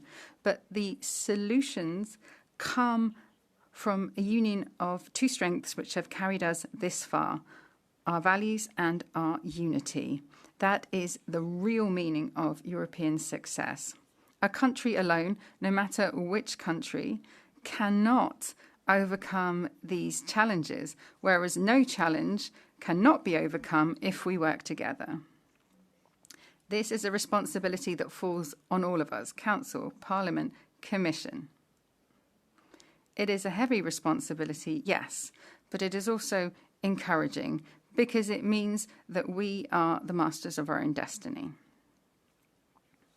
A quarter of a century has passed in this new millennium, and we need to ensure that now is the time of Europe, a time of imagination, where we take on the ambition of previous generations, a time of courage, where we dare to open a new chapter in our common history, a time of determination, where we use our common values to benefit our citizens. Let's do it, and do it now. We have no time to lose. Long live Europe. Europe. Lang lebe Europa. Vive Europa. Merci. Thank you very much, Prime Minister Frieden. And now we will start with the first round of political groups, starting with the President of the EPP Group, Manfred Weber.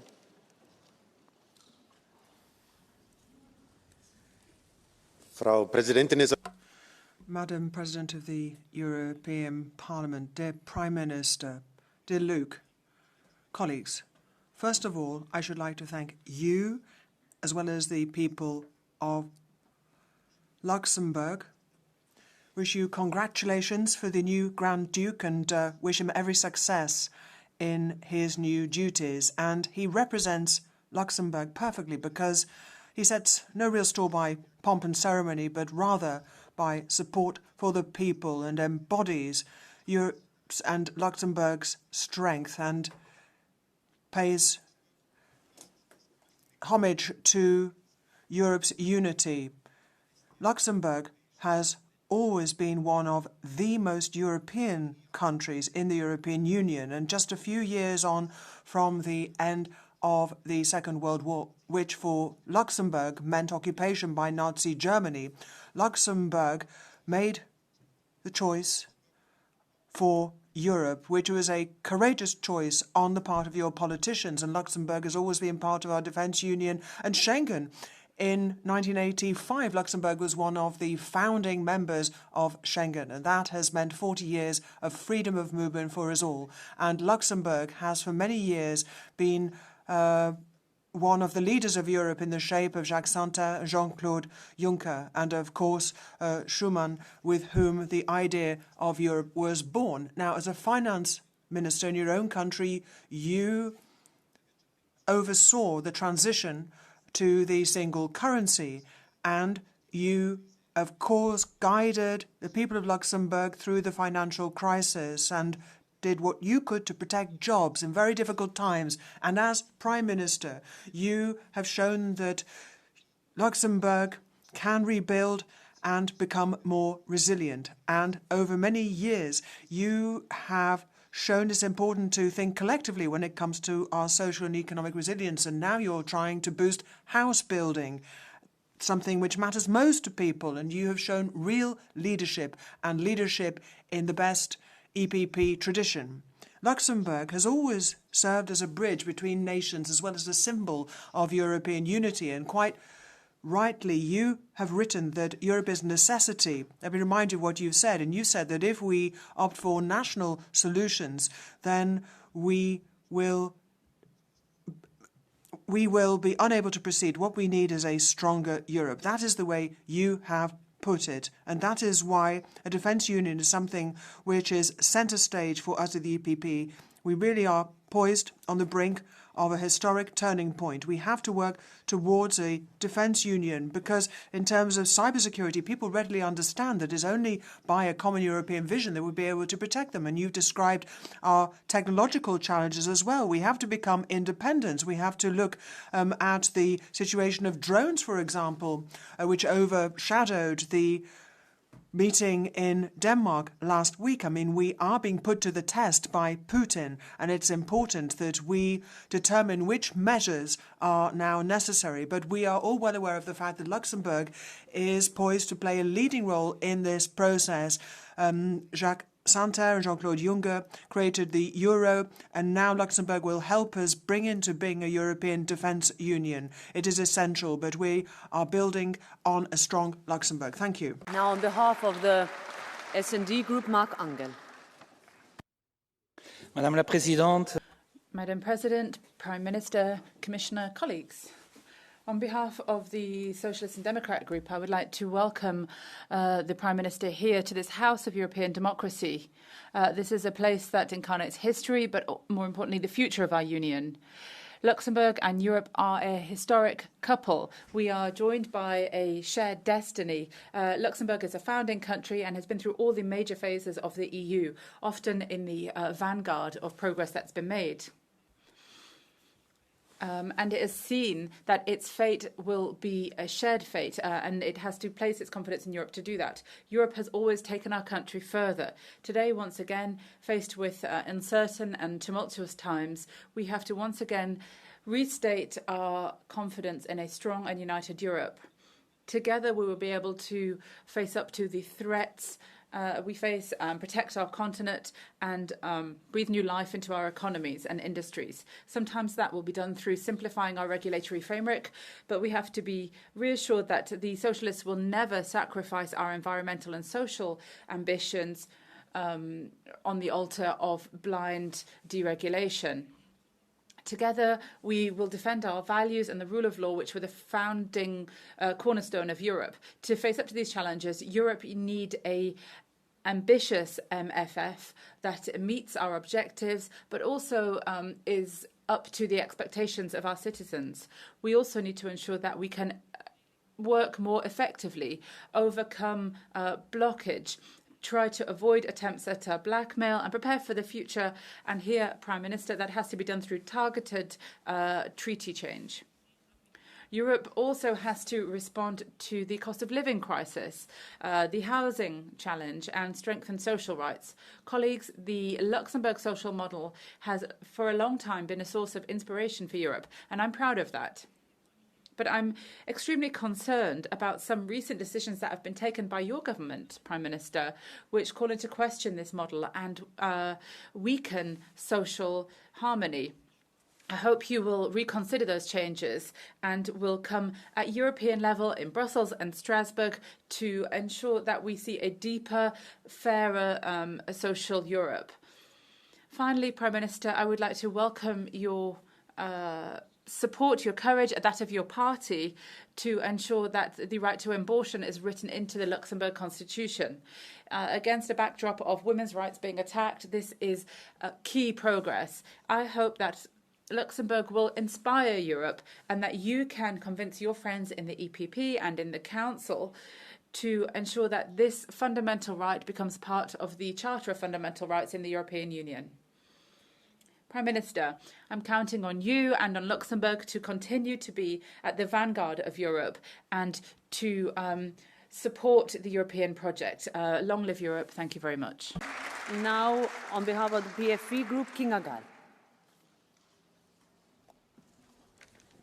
Elnök asszony, miniszterelnök úr. President, ministers, today Europe is in a period of crisis. It cannot find its place in a changing world order. We have deviated from the path marked out by our founding fathers. They had made it a success in the 20th century. It was originally there to create peace and security for its citizens. It is important to respect national interests and to maintain the balance between Brussels and the member states. Nevertheless, today what we see is quite the contrary. There are efforts to further centralise, and this imperils the future of the EU. Instead of peace, now the President of the Commission talks about the EU being at war, talks about sending weapons. We could end up embroiling the EU in a conflict.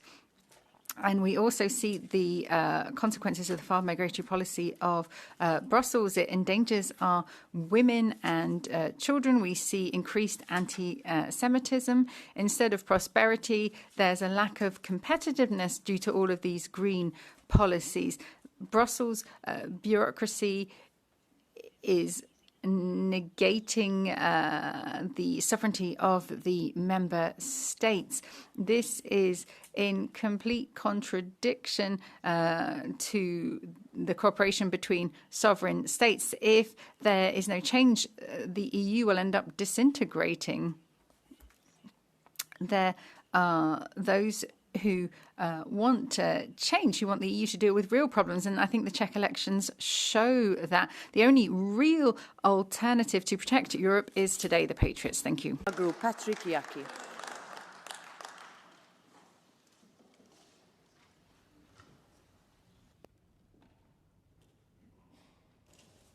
Dziękuję Pani Przewodnicząca. Panie Premierze, właściwie... Thank you, President. Prime Minister, you referred to Robert Schuman. That's quite surprising. We're very proud of Robert Schuman and the values that he defended. You referred to climate as one of those values. Now, I don't know, but I don't think Robert Schuman defended the climate. But he did place great value on one thing that you didn't mention, which is Christianity. He said that Europe must be Christian or it will not exist. He wrote that Europe is based on Christianity because it needs a soul that you are destroying. You are fighting to ensure that member states no longer have their veto right. But in 1950, Robert Schuman said that the European Union should never become one single country. He saw the EU as a community of nations that were anchored in their own traditions. I also want to say that you talk about the fight against Russia, but I don't know if you know whether Germany has asked for the arrest of the Ukrainian who blew up Nord Stream. So what does this mean? Russia can blow up hospitals, but you can't do anything to attack Nord Stream. You said that we have to fight Russia, but we're not seizing frozen assets in Europe. There's another sanction package, but they're not going to change anything. Russia's laughing at us. Then the Green Deal. This is absolutely outrageous. We see that oil is becoming a lot more expensive in Europe than elsewhere. CO2 emissions are not going down. They're going up year on year. So we've lost out even in comparison with China. It's time to see a radical change in Europe. What do we need to do? Well, we have to get back to our roots. As you said, quite rightly, Prime Minister, get back to what Robert Schuman said. Europe was strong back there because it was based on values and its own soul. What you're suggesting today is an endless path. We need to see proper change. To the President of Renew Europe Group, Valérie Ayer. Madame la Présidente, Monsieur. Thank you very much indeed, Madam President. Prime Minister, welcome to the Parliament. Your country has always been a great European country since the times of Robert Schuman through to Schengen, the Coal and Steel Community, and through to today. Luxembourg really marks the history of our continent, and your country has had statesmen who have believed in the project, who have helped to build it, and also by virtue of your stability, you've always been unwavering in the construction of Europe and in the positions and messages that are conveyed through you. And I'd also like to pay tribute to Xavier Bettel, who, before you, was a great Prime Minister and was a true representative of the Liberal family and is a member of your coalition government. You have an EPP Renew coalition government which is resolutely pro-European, and this is in keeping with a long line of governments of Luxembourg. Europe is under attack. It is threatened by a hybrid war on its borders as well as by a trade war. So now more than ever before, we need your commitment. We need your commitment in a coalition of the willing for Ukraine, your willingness to help in the Middle East and promote a two-state solution, as well as your assistance in the fight against climate change, and also flying the flag for freedom, our values, and respect for the law. We also need to improve our competitiveness and put into practice the Letta and Draghi reports. I should also like to pay tribute to Commissioner Hansen and your commitment for a strong multi-annual budget, and again your determination to harmonise corporate taxation as well as moving forward on own resources in future. And you will play a decisive role in the upcoming package, and we are counting on your support. Your country, Prime Minister, stands for standing for who it is, remaining what it is. We set great store by our social market economy, and as Liberals, that is the fight we must wage and win together. Thank you. And now I give the floor to the co-president of the Greens Group, Bas Eickhout. Thank you, Madam President, and thank you also, dear Prime Minister from Luxembourg. As a co-Benelux member, I warmly welcome also your words on the leadership of Europe, and that is, of course, something we always expect from Luxembourg, and it's very great to hear also your words on Ukraine, the accession, and also, of course, on today, the 7th of October. When you are talking about leadership, I think what we also need in Europe is that we start talking honest to each other. Because I think what one of the problems is that, yes, we all talk about leadership, but then stay a bit general. And therefore, if we are talking about our international credibility, we very much welcome that Luxembourg was one of those countries that was accepting, indeed, recognizing the Palestinian state. But we do not know where Luxembourg stands on the proposals of the Commission on further sanctions on the Netanyahu government. So it would be good if you speak out, because there will be an oncoming council, and the council is being blocked. And I think a country like Luxembourg can really unblock matters, but that also means that you need to speak out very clearly in this plenary on where you stand. I see you know where we stand, but it would be good to have that also in this plenary. And the same goes on Orban. We need to call him by name on his problem and his veto that needs to change. And then on competitiveness, I have to say it's a bit old school what you're saying. Simplification, internal markets, mobilization of capital. But what we really need is clarity where our economy should go to. Investors need to know where Europe is heading to. That is the Green Deal as a provision. It would be good to hear that, and not only talking about simplification, but also where do we need lead markets? How do we put the clean industrial deal into practice? That's the guidance that we need from Luxembourg as well. Last point, it would be very good for a country as Luxembourg to also take a step on changing the treaty, but then mainly on changing and getting rid of unanimity. Not only on foreign affairs, but it would be great if Luxembourg says we need to get rid of unanimity on taxation. That would be a lovely statement by Luxembourg. Thank you very much. Thank you. I give the floor now to the president of the Left Group, Manon Aubry.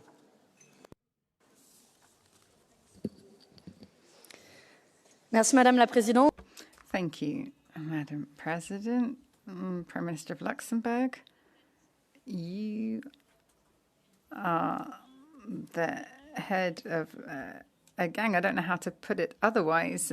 You have a member state that actively promotes tax evasion, that takes tax revenue from other countries. We're talking about hundreds of millions of euros that are going into tax havens. Now, if you talk about a tax haven, you think it was the Cayman Islands or some faraway tropical island. But no, about half of these go into European tax havens, and amongst them, your country, Luxembourg, the grand duchy that is helping people amass grand fortunes.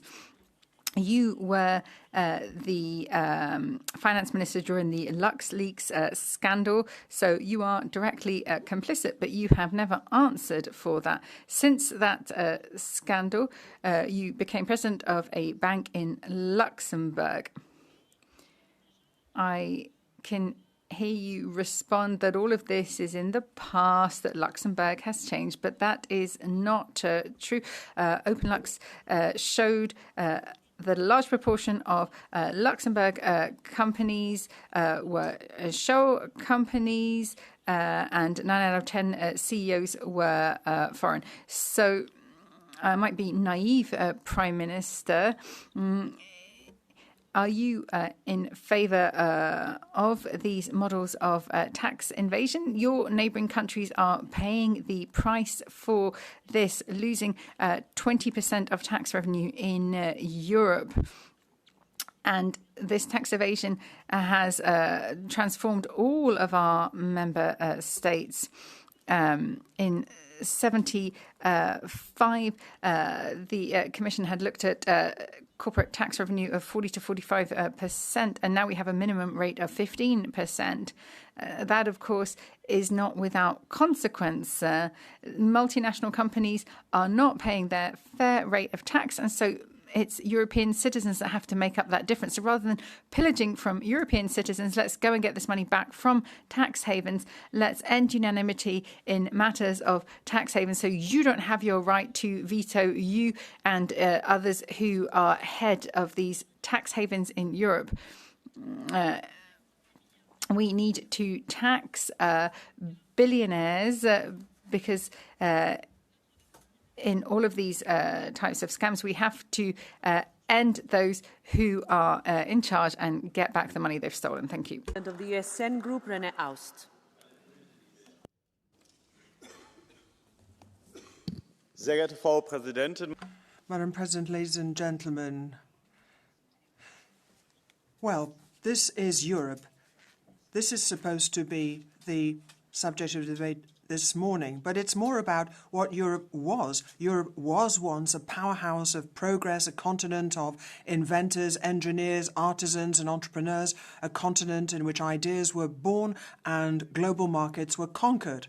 But these days, there's no European company in the world top 20, and that's no coincidence. That is the upshot of policies which suffocate an entrepreneurial spirit and which supplants innovation with bureaucracy, freedom with fear. We are faced with a series of bans on combustion engines and then a Green Deal which destroys industry. I mean, just look at production or output figures. We report on them constantly. Our best brains and companies are emigrating. Whilst we have the US and Asia investing, Europe is quibbling about quotas. They are doing business and we're regulating. And that doesn't generate prosperity, simply leads to Europe losing out on competitiveness. And if we want to save Europe, then we have to release the strength of European peoples, freedom for entrepreneurs, researchers and workers. Politics and bureaucracy aren't going to make things better. It's only if we place our trust in the people of Europe. Let's unleash their force, lower taxes, less red tape, fewer prohibitions, rules and regulations. We should look to their know-how, knowledge and talent and courage, not to politicians. Let's go back to a Europe of achievement, of courage and innovation, a Europe that really wants to progress. It wants to help to shape quantum computing and AI, a Europe which is at the center of Europe rather than looking to the future with fear. Less centralism, more nation state, less fear, more freedom, no mass immigration, either legal or illegal. Instead, we want more deportations. That will make Europe stronger again, and we will have a Europe of sovereign nations and fatherlands. Thank you. I give the floor now to Isabel Wissler-Lima, 1.5 minutes.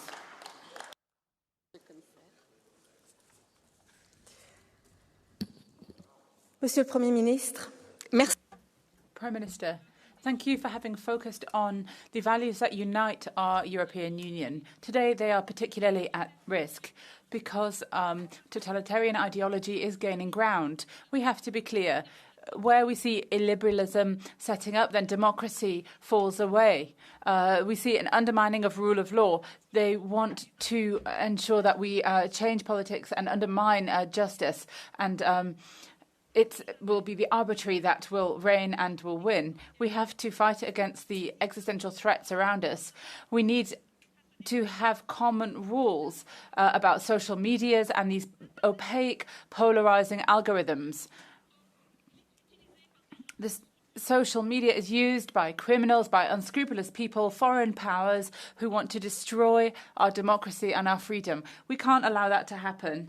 The European Union is working on this, but we have to do more and do it more quickly and effectively. I also want to refer to the direct military threat that we face from Russia. We cannot be naive or disunited. The days before the attack in February 2022, we saw that Russia was laughing at us and the United States, saying that they had no intention of sending its troops into Ukraine. For our own security, we have to continue to help Ukraine to invest massively in our own defence and, above all, to build a shared European defence. Prime Minister, today, more than ever, the European Union must be united.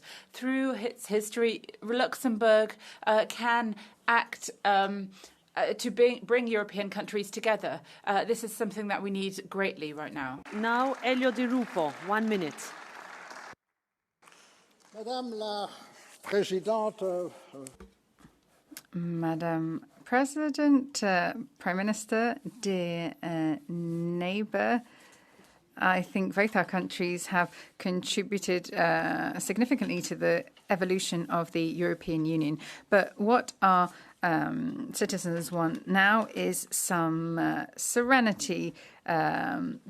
You have talked about the many challenges the EU is facing, having a real industrial policy, guaranteeing decent income for our citizens, tackling poverty, ensuring the physical safety of all, of course, having a rightful role on the international stage. We need to rethink Europe, and I welcome your speech.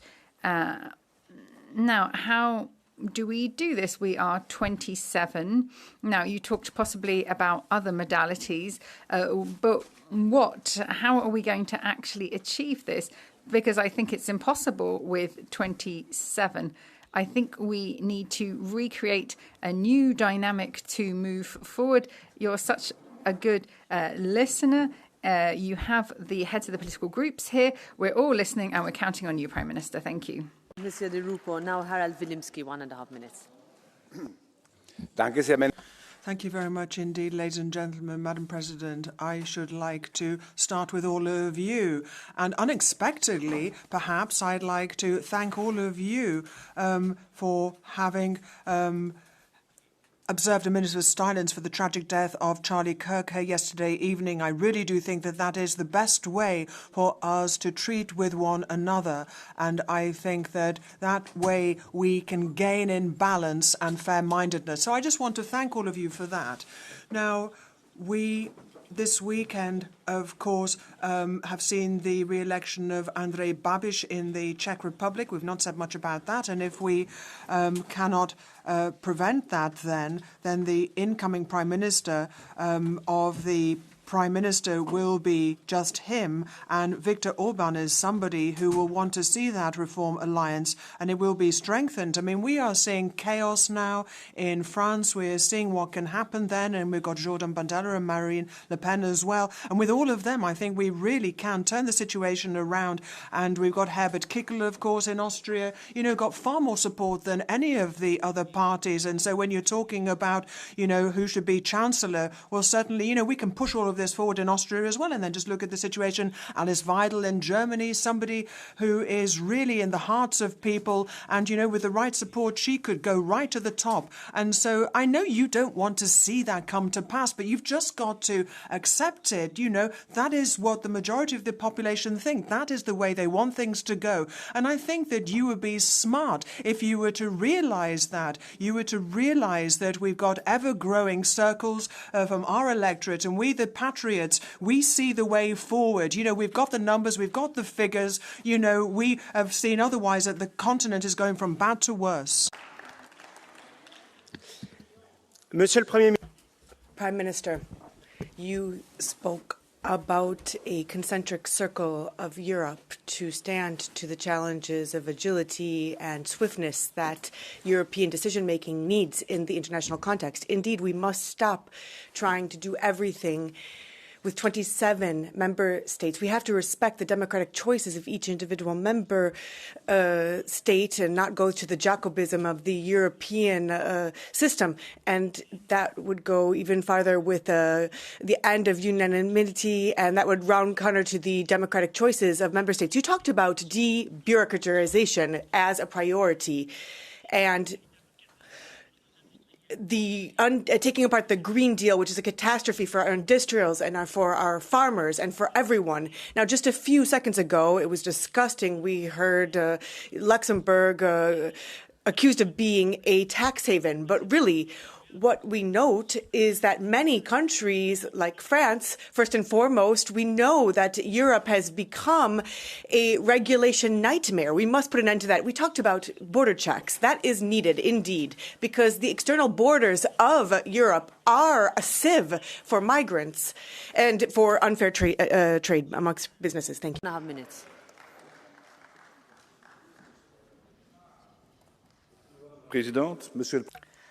President, Prime Minister, dear Luc, we come from the same countries, but that's just about the only thing we have in common. Since our independence in 1939, that we know that our answers to security and economy depends on our partners, on our neighbours. The experience which we have within the 27 and the European Union is also something that is going to move towards a global scale. To be big is not shocking. To be small is not necessarily a bad thing. A small country can really contribute compared to large countries that can simply issue a veto. So we sometimes feel threatened within the EU, but we count on you in Council to protect our values. We are going to be enlarging soon, and we count on you to put an end to this idea that enlargement is possible without changing the way it works. We'd like to see you contribute to prepare the ground to launch the idea on the amendment of the treaties within the framework of a European Convention. From a European point of view and an economic point of view, we need to face up to American protectionism, to Chinese dumping, and we hope that Mario Draghi's recommendations and Enrico Letta's recommendations can be taken on board. 2025 has made us discover what we expect or can expect if we don't do something within the European Union. There's not a lot of people we can really count on. Over the years, we have fought for democracy, liberal democracy on multilateral order based on rules. We wanted to survive and live for these values. But in Ukraine, people are dying for the same values. It's not so much the enlargement of the EU or NATO that Russia fears. Our American ally, however, fears a multilateral order based on rules and a European Union that defends it. Our American ally is afraid of the Union. It actually detests the Union. So it is now time that we need to defend our values. It is perhaps not 27, it's 25, and possibly since Sunday only 24. but about half of the colleagues make up this parliament, and each and every one of us need to fight on the platform, the von der Leyen platform. In 2025, we've lived through treason and humiliation. And we needed to try and work in the political families in the European Parliament to really fight for our values. You are a statesman, and we hope that the centre will remain the centre. Thank you. The more you stick to time, the more we can include members who can speak. So please, Telemet, 1.5 minutes. Let's see. Monsieur le Premier ministre. Prime Minister, Commissioner, President, it's a pleasure to welcome you here in the European Parliament. We've talked about competitiveness and simplification for businesses. So let's talk about competitiveness, yes, but within a socially just and ecologically responsible framework. And that's essential for citizens and for future generations. Let's take housing. And to bring down energy costs, we need insulated houses for everyone, not just for those who are well off. Without empathy, our societies will crumble. So we need bold and human leaders who will take the right steps, who will build a society based on kindness and subsidiarity. We cannot govern a country the way you run a private company. It just doesn't work. True leadership isn't just being at the service of the banks, the lobbies, and shareholders. It's about listening to people. That's what leadership is all about in Europe and in Luxembourg. So yes to simplification, but no to deregulation that harms people and the planet. So how can we strengthen public services so that we protect the most vulnerable, the workers, and the climate? You come from the private sector, and you know that lack of action is far more expensive. So you're responsible not only for your actions, but also for the actions you do not take. 1.5 minutes. Thank you, Madam Chair. Prime Minister, how will the growing defence spending be financed? And the care for the ageing population in Europe? Why did the public deficit grow even when the times were good? And why is it now slowing down the necessary investments, thanks to which we will beat China and the USA? The scapegoats for the indebtedness triggered by the euro crisis were found in the countries that ended up in the spiral of domestic debt while saving the banks. However, the real guilty ones were countries like Luxembourg and the Netherlands, countries with the help of which multinational large companies have been able to not pay their taxes. That money is now missing in our services and well-being. Unfair competition has also driven out honest European companies from the market. The EU, a common market, will not be competitive and sustainable as long as some of its members keep tripping up all the others. It is particularly grotesque of a country which is anyway one of the countries which most benefit from the EU and one of the main places of our institutions. Mr. Prime Minister, the OECD has also forced other EU countries to make a corrective move and shape up their taxation. However, we are not even close to the finishing line when we look at the list of the countries which make it possible to avoid taxes for the biggest earners. We still have the Netherlands and Luxembourg at the top of that list. I invite you to lead by example in building a sustainable future for our children and the Europe. Frank Drose, 1 minute. Frau Präsidentin, Herr Madam Chair, colleague, well, the green climate ideology is turning Europe into a museum, an industrial museum. You know, we can get lots of Asian visitors and people are benefited by all these immigrants that are running through the streets and people chasing pursuing anti-Semitic views. This is Europe somehow, but in the most recent debates, and if we look at Russian wealth, and the Luxembourg Prime Minister was very skeptical. He said we can't simply take the wealth of a country without any legal basis.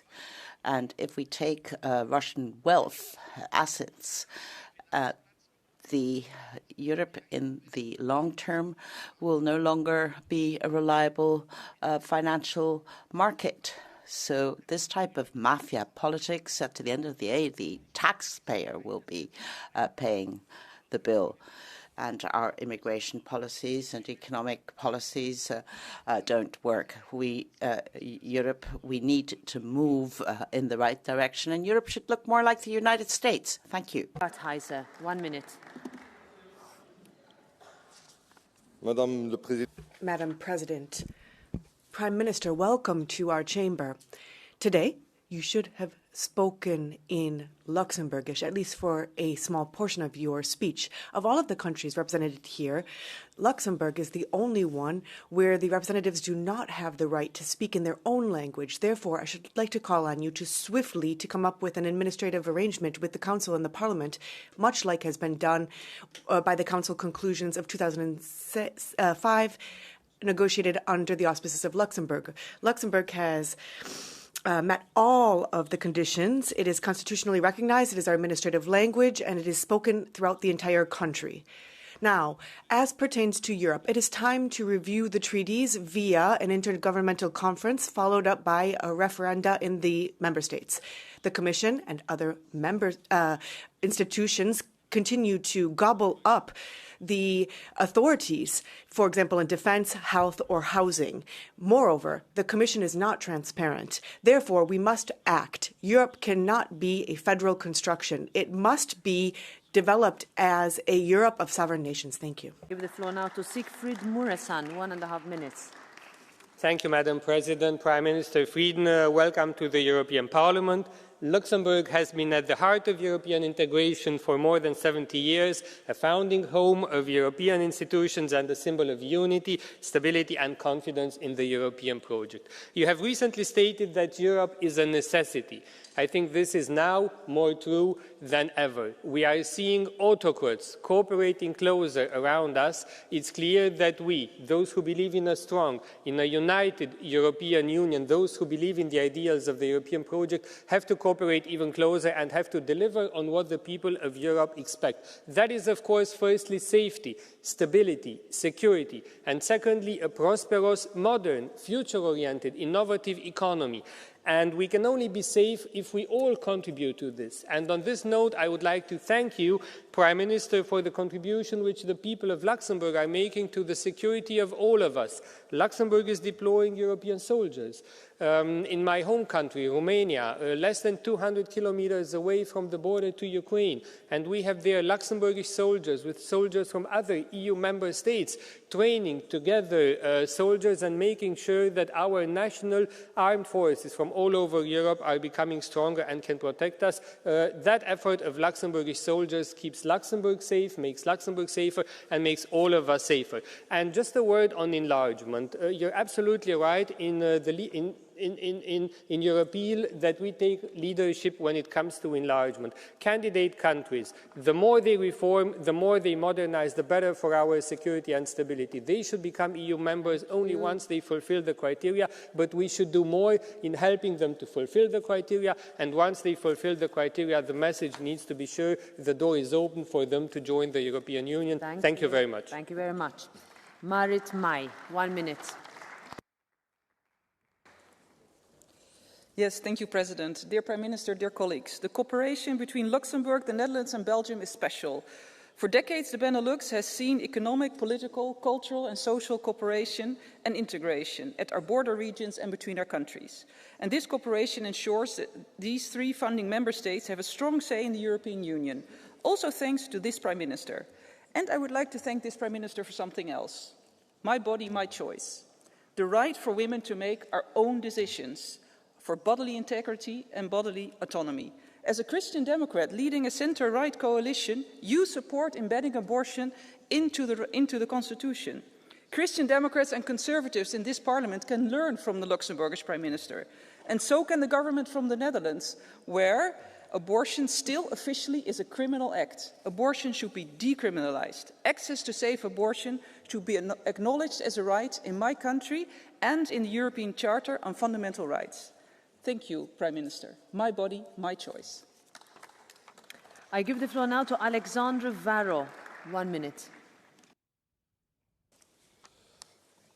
Monsieur le Premier ministre.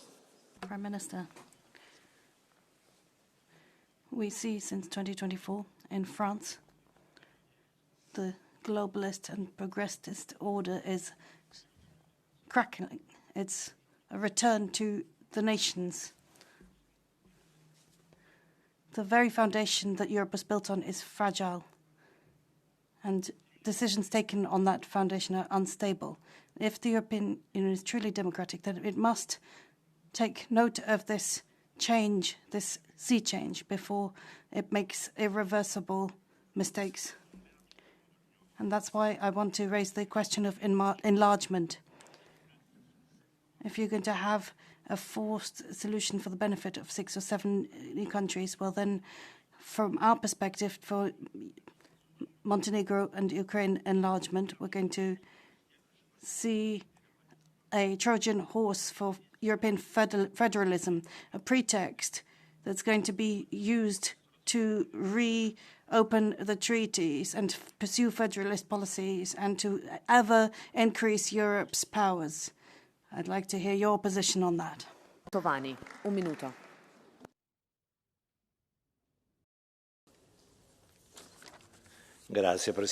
Thank you, President. Commissioner, Minister, Prime Minister, in just a few minutes' time, this Parliament will have to express its opinion on the immunity of a member of Parliament who is accused of violence against individuals who had different ideas than that individual did. Now, I hope that the Parliament will be proud in defending the rights under the auspices of democratic rights. Charlie Kirk was killed by people who thought that their ideas were superior to any others.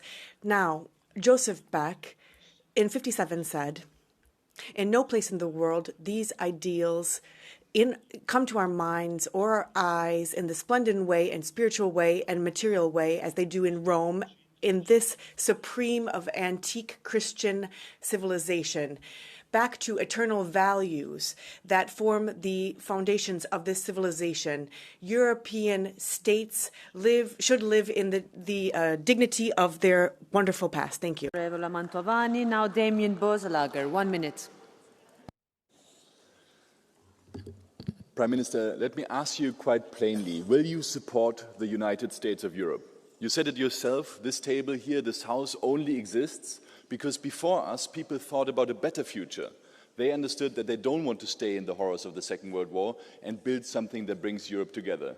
But now, you were there last week in Copenhagen, and I wonder, where is the spirit of European unity and dreaming big gone? You had the chance to decide on sanctions against Russia, to take the Russian assets and give them to Ukraine. You had the chance to build the drone wall that Mr. Weber was talking about, and you had the chance to do what Marc Angel said, which is opening the treaties to actually improve this union. So I'm wondering, where are we headed if our leaders, the 27 prime ministers, don't have the courage anymore to think about a better future? So let me ask you again, will you support a United States of Europe? What will you do to bring treaty change to the 27 leaders? What will you do to make sure that our children have a better European Union, that we have a defense army, that we have a government that is elected by this House, by the European Parliament? What will you do to bring the United States of Europe into reality? Thank you. Thank you very much. I give the floor now to Zoltán Tár, 1.5 minutes.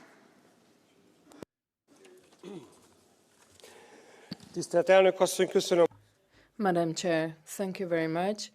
Prime Minister, we Hungarians and we Europeans have learned, because we had to learn, that only through dialogue and cooperation can we achieve what is equally important to all European nations, peace and prosperity.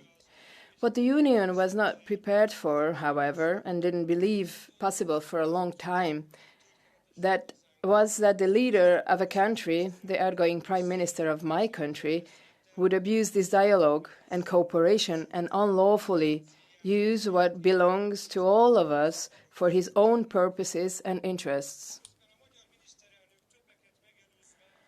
While the Hungarian Prime Minister, ahead of many others, talked about stopping illegal migration, he himself unleashed thousands of human traffickers released from prison on the other EU member states. With his hypocrisy, he has discredited the policy of strict border control for many years, to which we have only slowly returned at the European level.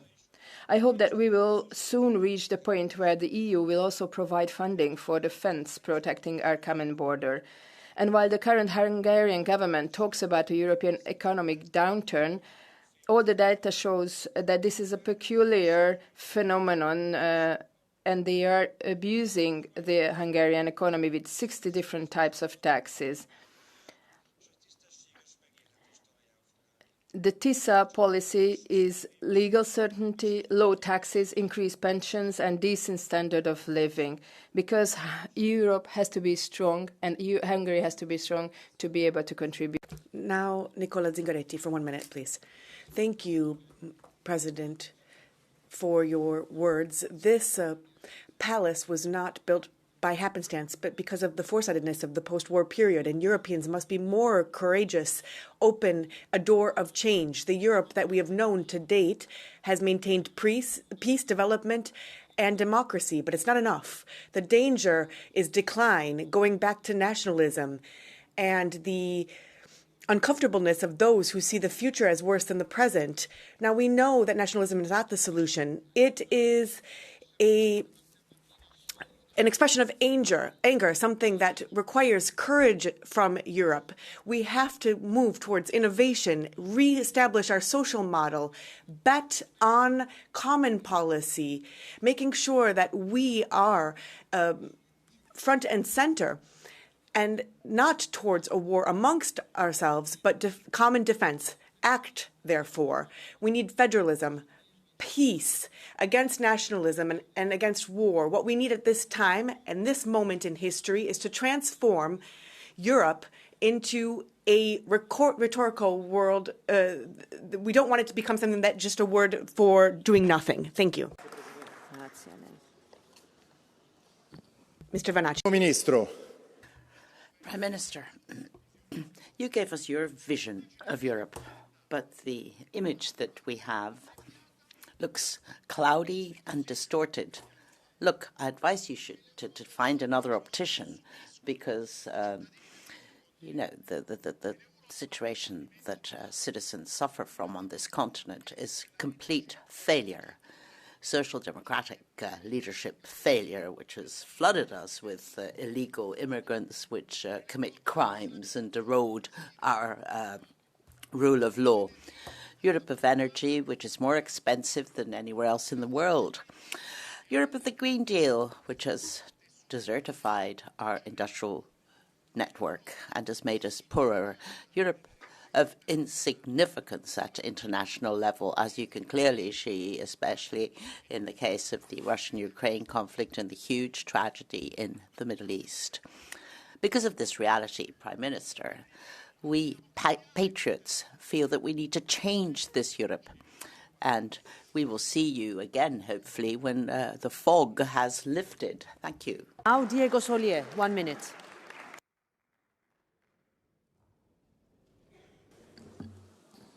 Gracias, President. Thank you, President. Prime Minister Frieden, Europe was built to unite people.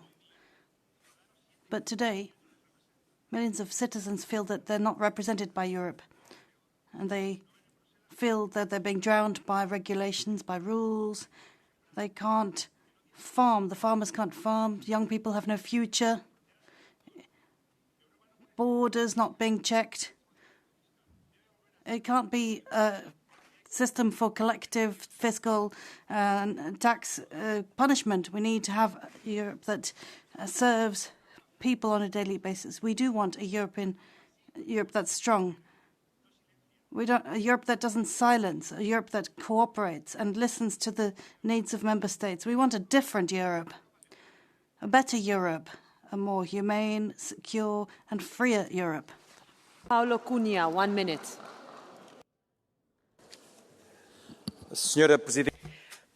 President, Prime Minister, Commissioner, Europe cannot be a spectator in its future. It must be a leader.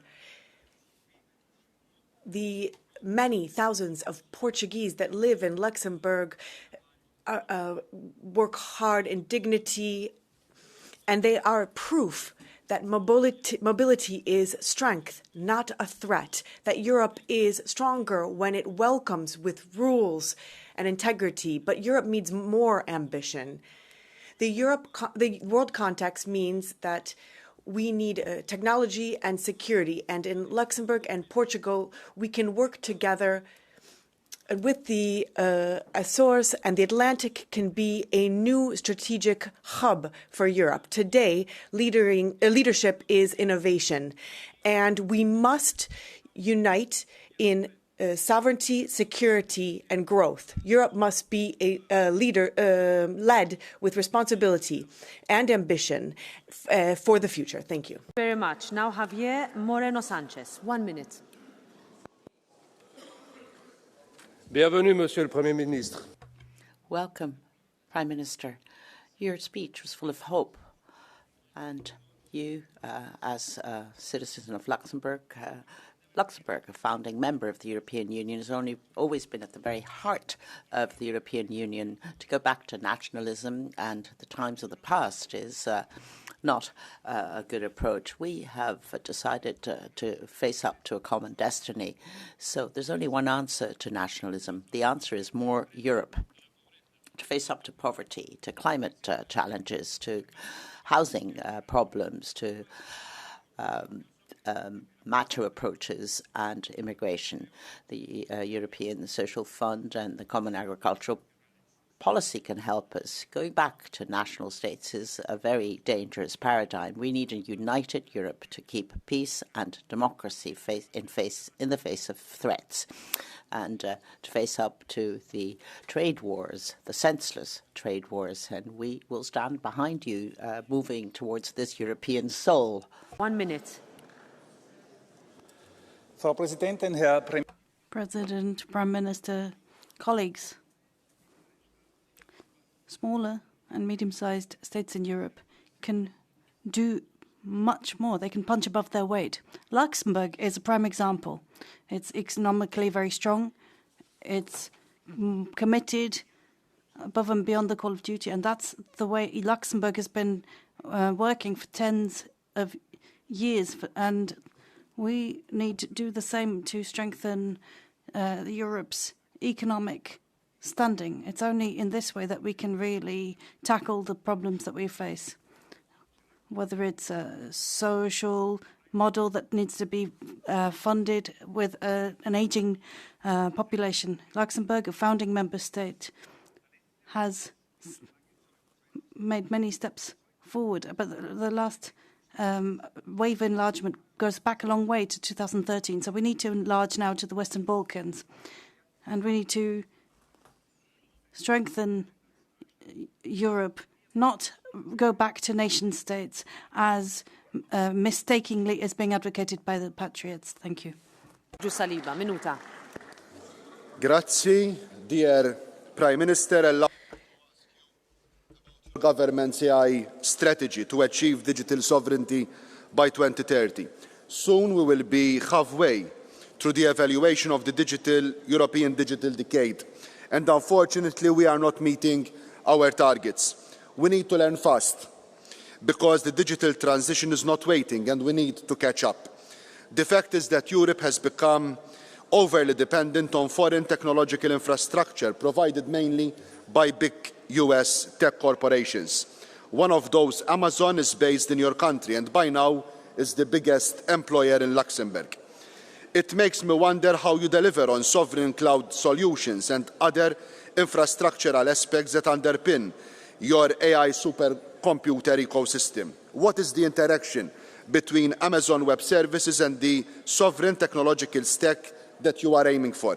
Could you enlighten us and also the Commission with your approach in this quest for a tech ecosystem and AI development in line with our democratic values and the rules of AI Act and the GDPR. Thanks a lot. Thank you. That concludes the round of speakers. I have 5 spots for Catch the Eye, and I will give them 1 per political group, starting with Danuše Nerudová. Dear Prime Minister, this weekend in the Czech Republic, a populistic billionaire Andrej Babiš won the elections, despite the corruption. Sorry, guys, but I'm speaking. Despite the corruption scandals, and he will probably govern with his allies, accused of violence on women and hate speech. And the trend is spreading because populists and extremists are leading the polls in Austria, Germany and France. Our liberal democracy is really sick. But Luxembourg remains a fortress resilient against the wave of populism and extremism. And let me ask you, Mr. Prime Minister, what is the secret? I believe in the young generation. I think that we should give them more space and more power. And I believe that young generation can heal our democracy. Thank you, Ms. Nerudová. Next is Vytenis Andriukaitis.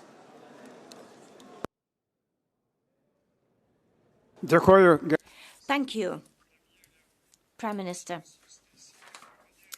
You were right when you said that you represent a small state in the EU. However, we know all only too well that there are only 2 types of countries in the EU, the small ones and the ones that don't understand that they are small. France and Germany. We have the nationalists and patriots over there, and they don't understand that they are small. Nobody understands that when they refer to the grand of their past, and they don't understand that they are pushing themselves into the pit. Today, more than ever, we need more integration. Prime Minister, the convention is necessary, and it's necessary to change the composition and strengthen the EU. This is the response that we should transmit to everyone. I would like to wish you courage and to raise this question in the Council of Europe, and the necessity to implement urgent reforms, because we are so much late, everyone. We are all small. We have a couple of more minutes, so I will give the floor to another couple more. Sebastian Tynkkynen.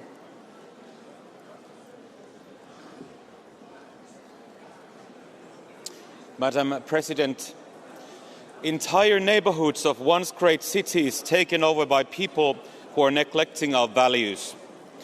Women choosing not to go out simply because they want to avoid the gruesome fate of being assaulted or raped, or worse. Pedestrians mutilated by machete-wielding robbers. Small children caught in the middle of a gunfight between rival drug gangs.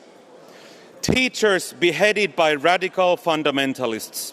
Dear colleagues, dear Prime Minister, this is Europe. And the ugly truth is, these are the victims of the terrible mistakes the politicians in Europe have created. They have been betrayed their own people, and they have betrayed those who built Europe. If we continue on the same path, Europe will be no longer. Thank you. Thank you. I give the floor now to Reinier van Lanschot. Dear Prime Minister, you said it's up to us to dream about the future. And I agree. 40 years ago, European leaders dreamed of the future in a tiny village in Luxembourg. They decided to do something new. They opened borders, and what started in Schengen proved to be a massive success, the freedom of movement. You also said too many Europeans have lost faith in the EU. But polls show that 9 out of 10 Europeans want more European integration. From Portugal to Romania, from Greece to the Netherlands, people realize we are Europe. It's not the people who've lost faith, it's the political leaders. The new ideas are here. A European Defence Union, faster EU enlargement, a digital single market. But every European Council meeting, no decisions. Today, everyone knows Schengen. So I ask you, what future do you dream of? What new things will you do? And what tiny village in Luxembourg will you make famous next? Thank you. Thank you very much. Next is Lucas Sieper. Dear people of Europe, dear Mr. Frieden, what is Europe? To answer that question, we do not have to look far, just on the screen, where the title of our debate includes the name of our honourable guest, Frieden. Frieden, the German word for peace. For centuries, the people of Europe fought each other, from empires to kingdoms, from crowns to nations, until the first half of the 20th century, when humanity saw its darkest crimes committed by my own people. After that, for the first time, Europeans came together, not to conquer, but to unite. And while we still see conflict from the Balkans to Cyprus, there has been no war engulfing all of Europe since. Today, peace again is under threat on Europe's borders, but the idea of peace beats strong in our hearts, in our minds, and in this house. Europe is Frieden. Frieden with the past, Frieden with the present, and Frieden as a promise to the future. Thank you very much. Sean Kelly.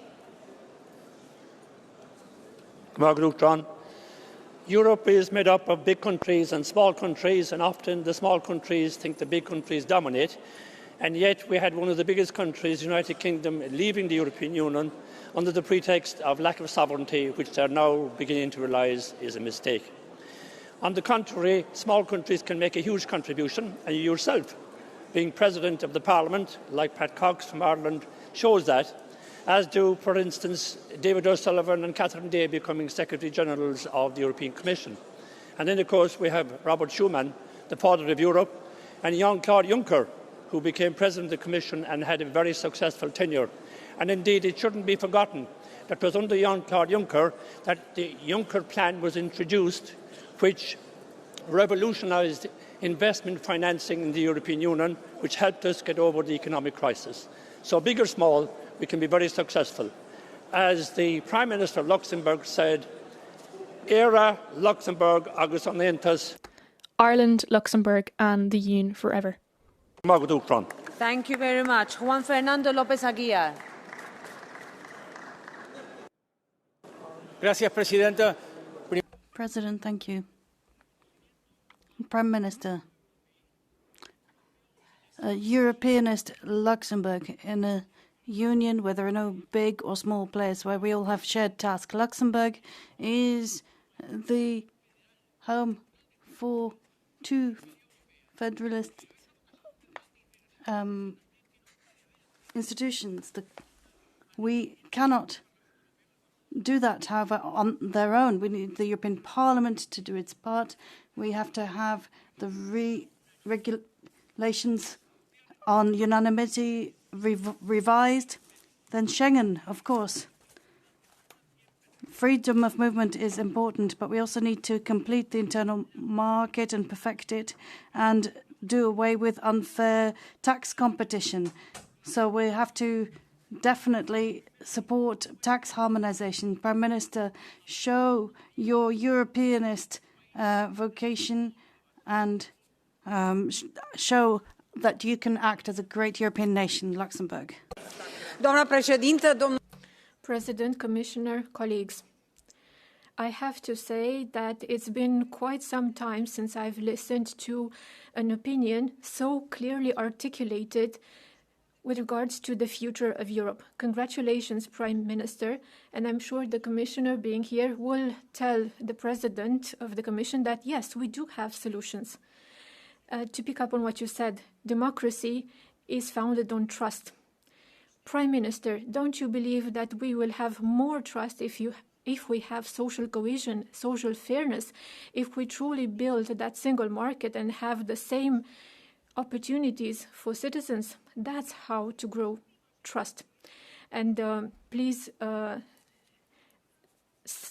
tell the President of the Commission when you get a chance. You said we lost a sense of urgency. Yes, that's right, Prime Minister. We have a lot of leftover homework, and this is how unfortunately we fed skepticism. We fed those who mistrust the EU. So please take these solutions and apply them. Minister, you have heard a wide-ranging, very long and intense debate. I think this gives you a flavour of the conversations we have inside this Parliament. I'll give you the floor now to conclude and respond to as many of the interventions as you want.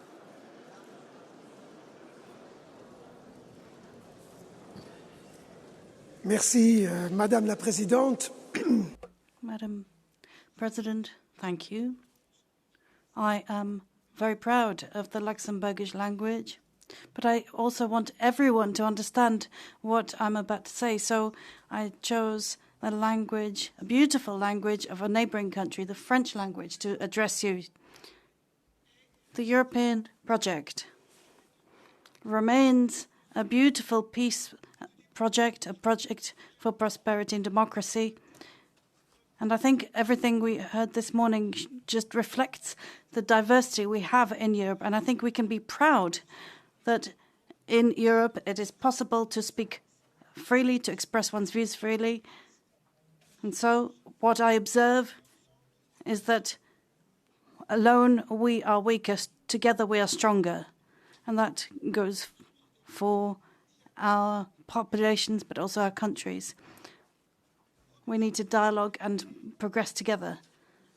Robert Schuman, who was mentioned today, born in Luxembourg, who went to school in Luxembourg and became foreign minister and a founding father of Europe, said, Europe will not be built overnight, and it will not be built in one fell swoop. First, we need to have solidarity, de facto solidarity. And I think it's that de facto solidarity that we're building. It's built on the principle of stability, values, the principle of competitiveness. Yes, stability first. People asked me why Luxembourg was successful as it was. But that's because Luxembourg has always been trying to build a strong economy that serves its people, has been strengthening its economy whilst also not neglecting the ecological and digital transitions. That means you have to be willing to compromise. If you double down on your position and you cannot make progress, you will simply have conflict. So it must be possible for us to make compromises in Europe as well. But the second principle is that values must always underpin those compromises. Europe is all about its values and the rules that govern it. We have an international order that is built on laws and values. And that's why we must fight for values in the European Union and beyond. And that applies to Ukraine. Ukraine is fighting for our values and our freedoms. And in the Middle East, if we support this two-state solutions, it's because of our belief in international law and dialogue. And for the same reason as a country, we support sanctions not against Israel, but the Netanyahu government, which is not respecting international humanitarian law. Values is also about what we're seeing on social networks. Our democracy is strong, yes, but it is also vulnerable. And so I support all European measures that try to get some handle on what can be said, tries to define what is sayable. When you say things on the social media platforms, there are limits to that. It's all about respecting other people. There's no place for hatred, discrimination, or lies.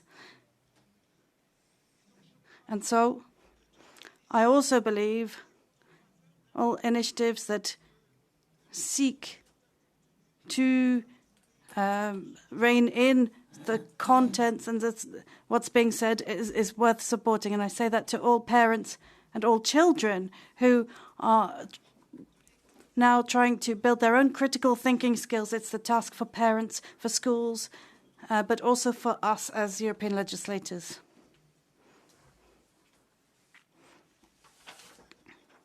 Competitiveness has many sides.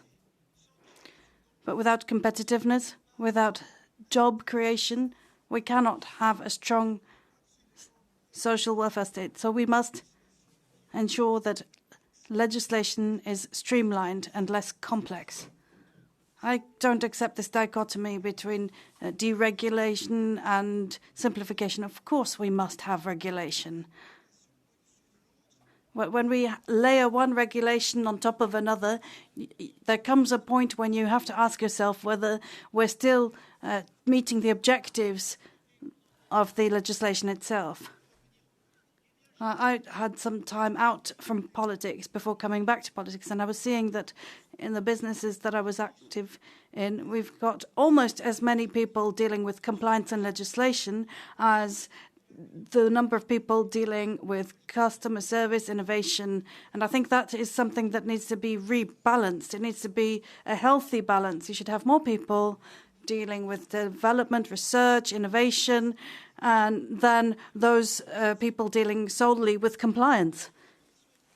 And on the ecological transition, it's absolutely necessary, yes, but we must bring citizens along, companies along, and encourage them to take part in that transition, rather than pushing them into unrealistic trajectories. Yes, climate change is real. Climate adaptation is necessary and real, but let's bring people and companies on board. And what this means is that we must have a Europe for which there's no alternative, a Europe that includes the big and small countries. The big states, member states of the European Union, may sometimes forget that they are small member states too when you look at the global context. And so we need a Europe that works for the benefit of its people and defends the values of peace, liberty, democracy, and diversity and inclusion, so that we can make sure those values remain the hallmarks of our continent. Finally, we need to have a strong politics of the centre that was going to build compromises, that's going to bring people together, because if we don't have a strong centre, we will have polarization and policies of the extreme, politics of the extreme confrontation, and that's not going to build peace or prosperity for Europe. So let us work together, Parliament, Council and Commission, so that we can build a Europe tomorrow that will allow us all to live in peace and prosperity. Thank you. Thank you, Prime Minister. We will return in 1 minute for the votes.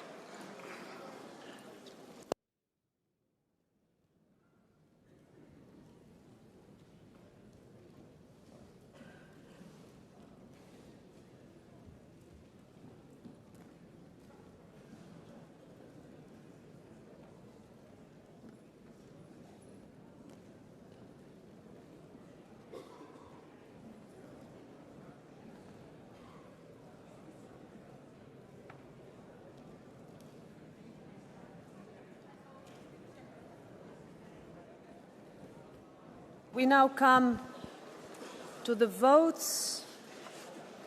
We start with a report by David Cormand on the request for waiver of the immunity of Michał Dworczyk. This is a vote proposal for a decision. By show of hands, who is in favour? Who is against? Who abstains? Adopted. We go to the report by David Cormand on the request for waiver of the immunity of Daniel Obajtek. We vote on proposal for a decision by show of hands.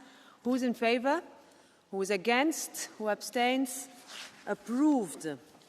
Report by Mr. Krzysztof Smisek on the request for waiver of the immunity of Peter Magyar. We vote on proposal for a decision by show of hands. Who is in favour? Who is against? Who abstains? Adopted.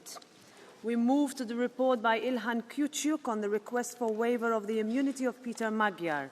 We vote on the proposal for a decision. Who is in favour? Who is against? Who abstains? Adopted. Report by Ilhan Küçük on the request for waiver of the immunity of Peter Magyar. Vote for proposal for a decision. Who is in favour? Who is against? Who abstains? Adopted. We move to the report by Ilhan Küçük on the request for waiver of the immunity of Ilaria Salis. We vote on a proposal for a decision by secret ballot. The vote is open.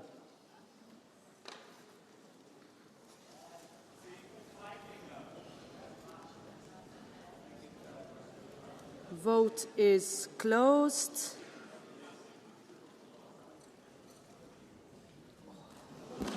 And in case this is adopted, the immunity is not waived.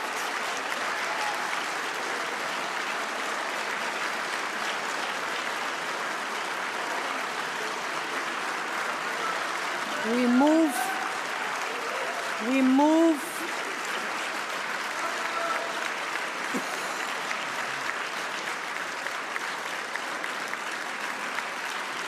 All right.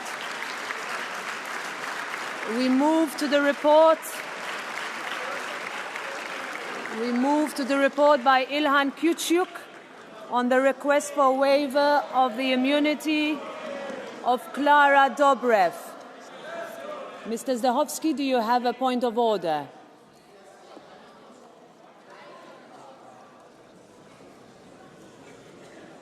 Yes, I have a point of order, Madam Chair. Markus Ferber card doesn't function.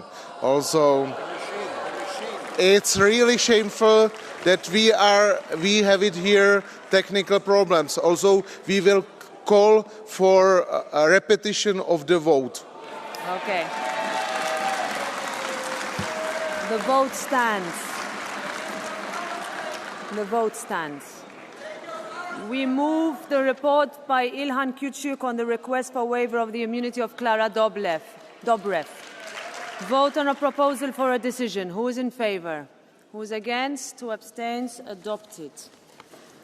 We move to the report by Mr. Paulius Saudargas on amending certain financial services and investment support regulations as regards certain reporting requirements. I give the floor to the rapporteur for 2 minutes. Thank you, President. Dear colleagues, I hope that we all do agree that one of the main challenges of the European Union is administrative burden. So if we want to cut red tape in the financial sector, we have the chance to do it now by adopting this legislation without a delay. The political compromise we reached delivers important progress. The scope has been broadened. Not only the 3 European supervisory authorities, but also the Single Resolution Board and the newly established European Anti-Money Laundering Authority will be covered by the new rules. The European Systemic Risk Board will also be included to some extent. We agreed on the report once principle. The European supervisory authorities will prepare a report on a possible single integrated reporting system. This moves us towards a cross-sectorial, integrated reporting framework where data is submitted once, then shared and reused as much as possible. This is a crucial step towards smarter supervision, less red tape, and stronger trust in our financial system. It is also about Europe's competitiveness. By simplifying reporting, we give smaller players and innovators more space to grow while laying the foundations for a modern, digital EU financial data space. Let us send a strong signal today. Europe is serious about efficiency, about innovation, and about making regulation work better for everyone. I count on your support. Thank you. Thank you. Let's move to Amendment 2. Who is in favour? Who's against? Who abstains? Rejected. Amendment 3. Who's in favour? Who's against? Who abstains? Rejected. Amendment 4. Who's in favour? Who's against? Who abstains? Rejected. Amendment 5. Who's in favour? Who's against? Who abstains? Rejected. Amendment 6. Who's in favour? Who's against? Who abstains? Rejected. Amendment 7. Who's in favour? Who's against? Who abstains? Rejected. Amendment 1. Who's in favour? Who's against? Who abstains? Rejected.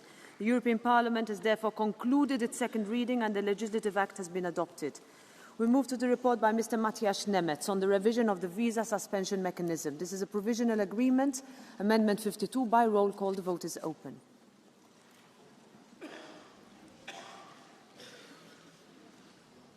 Vote is closed.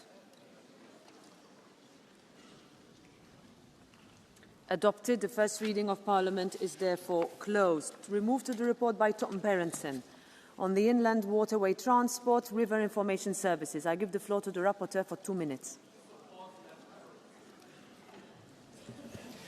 Yes, thank you, Madam President. Dear colleagues, inland waterways have a great potential, connecting ports, cities and industries in 13 member states, but the sector is facing challenges. The many family-owned businesses in the sector are committed to decarbonize, but they need our support in the business case for clean vessels, and they need sufficient availability of new technologies, alternative fuels and related infrastructure. They can be reliable, but they need our support to drastically improve waterway maintenance, to work on the impact of climate change on water levels, and to guarantee sufficient mooring places to improve family life on board. And thirdly, the sector can be efficient, but they need our help in simplifying procedures and reducing bureaucracy. And colleagues, today we take a step towards more efficiency and safety for inland waterway transport. With the revision of the River Information Services Directive, we decrease the bureaucratic burden, we simplify procedures, increase digitalization and improve the quality of information and navigation efficiency. I want to thank all shadow rapporteurs. I want to thank the Commission and the Council for the excellent cooperation, and I count on your support in the vote. Thank you very much. Thank you very much, Mr. Berenson. We vote on the provisional agreement. Amendment 54 by roll call. Vote is open.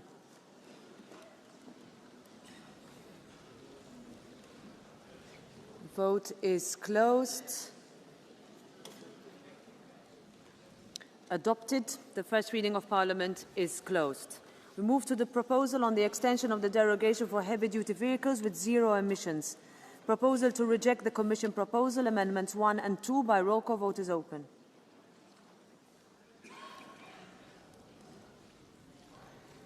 Vote is closed. Rejected. We vote on the Commission proposal by roll call. Vote is open. Vote is closed. Adopted. Therefore, the first reading of Parliament is closed. We move to the last vote, report by Mr. Bogdan Andrzej Zdrojewski on the role of EU policies in shaping the European sport model. We vote on the resolution as a whole by roll call. The vote is open.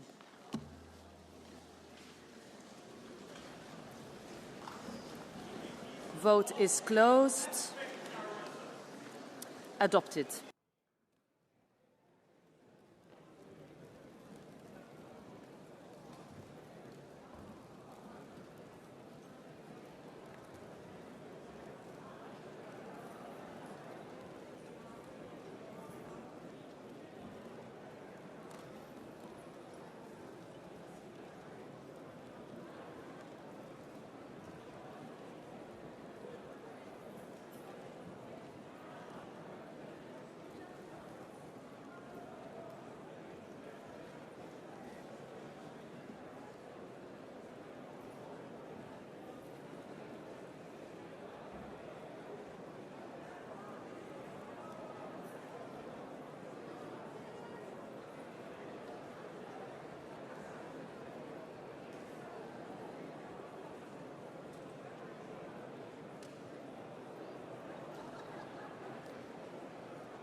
Dear colleagues,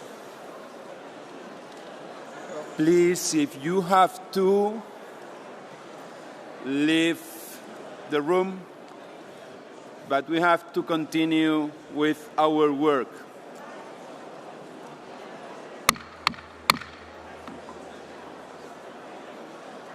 I insist, those who have to leave the room, please do it, but some other colleagues have to continue with the work.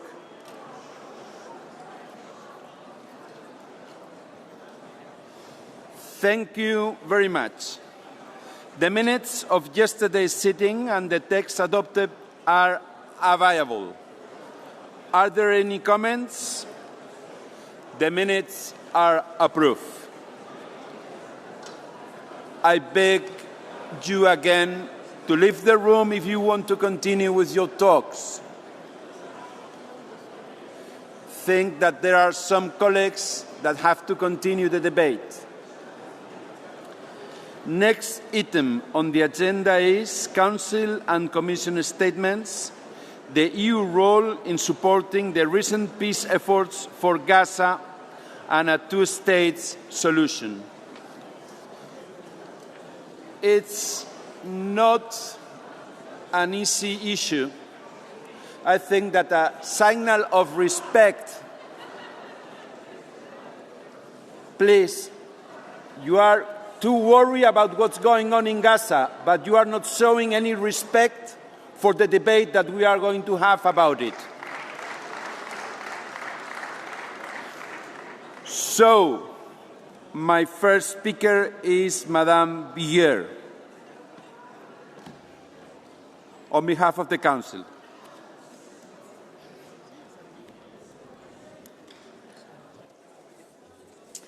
President, honourable members, Commissioner, today, on the 7th of October, we mark the 2-year of Hamas's terrible terrorist attack against Israel. We remember the 1,200 innocent civilians who lost their lives. We also remember the 251 hostages taken on that day of 7th of October 2023. Some have since been brought back, but with traumas for life.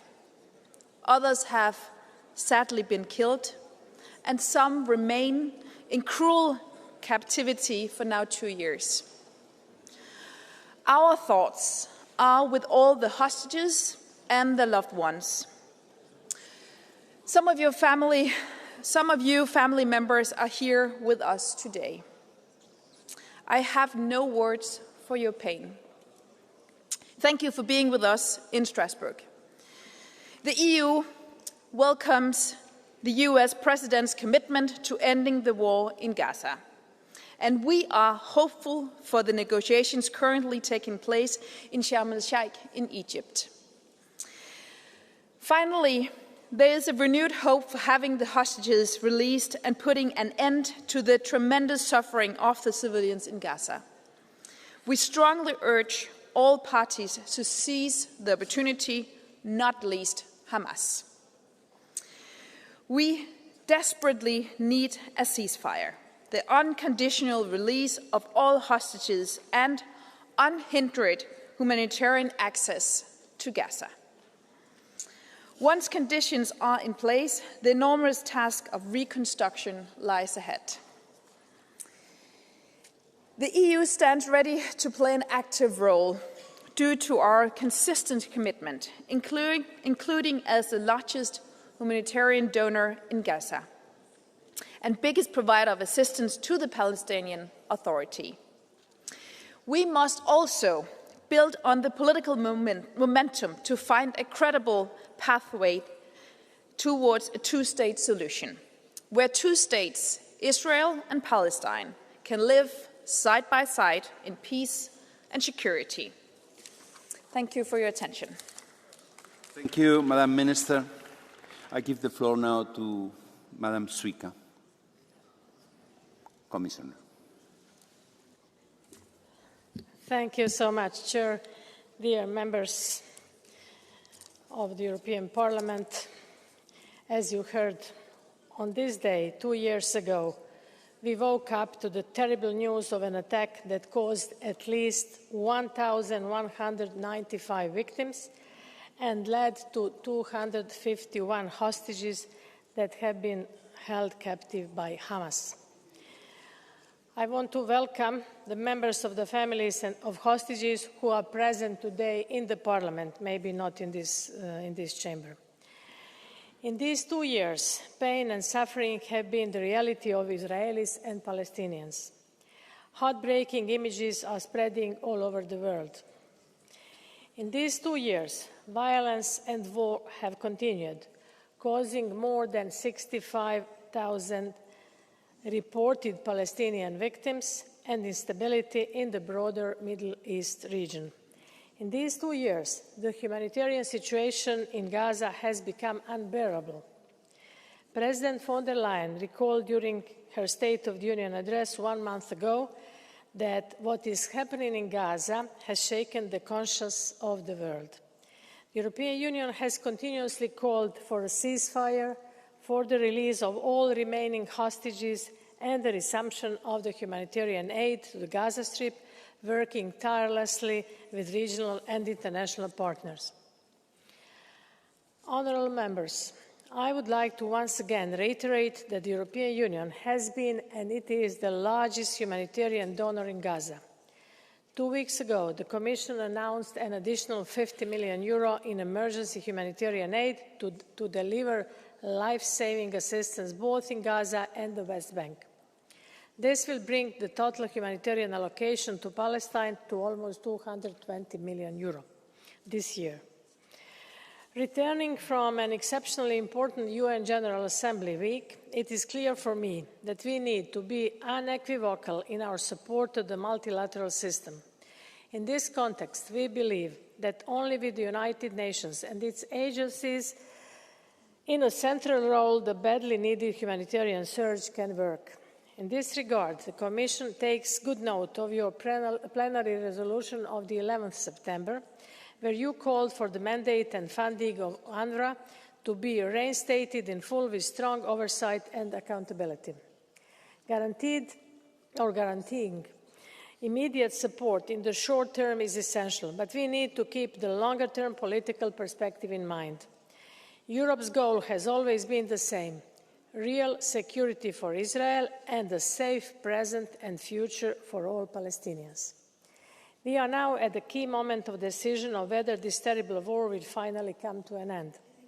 The European Union has welcomed the 20-point plan on Gaza presented by the United States.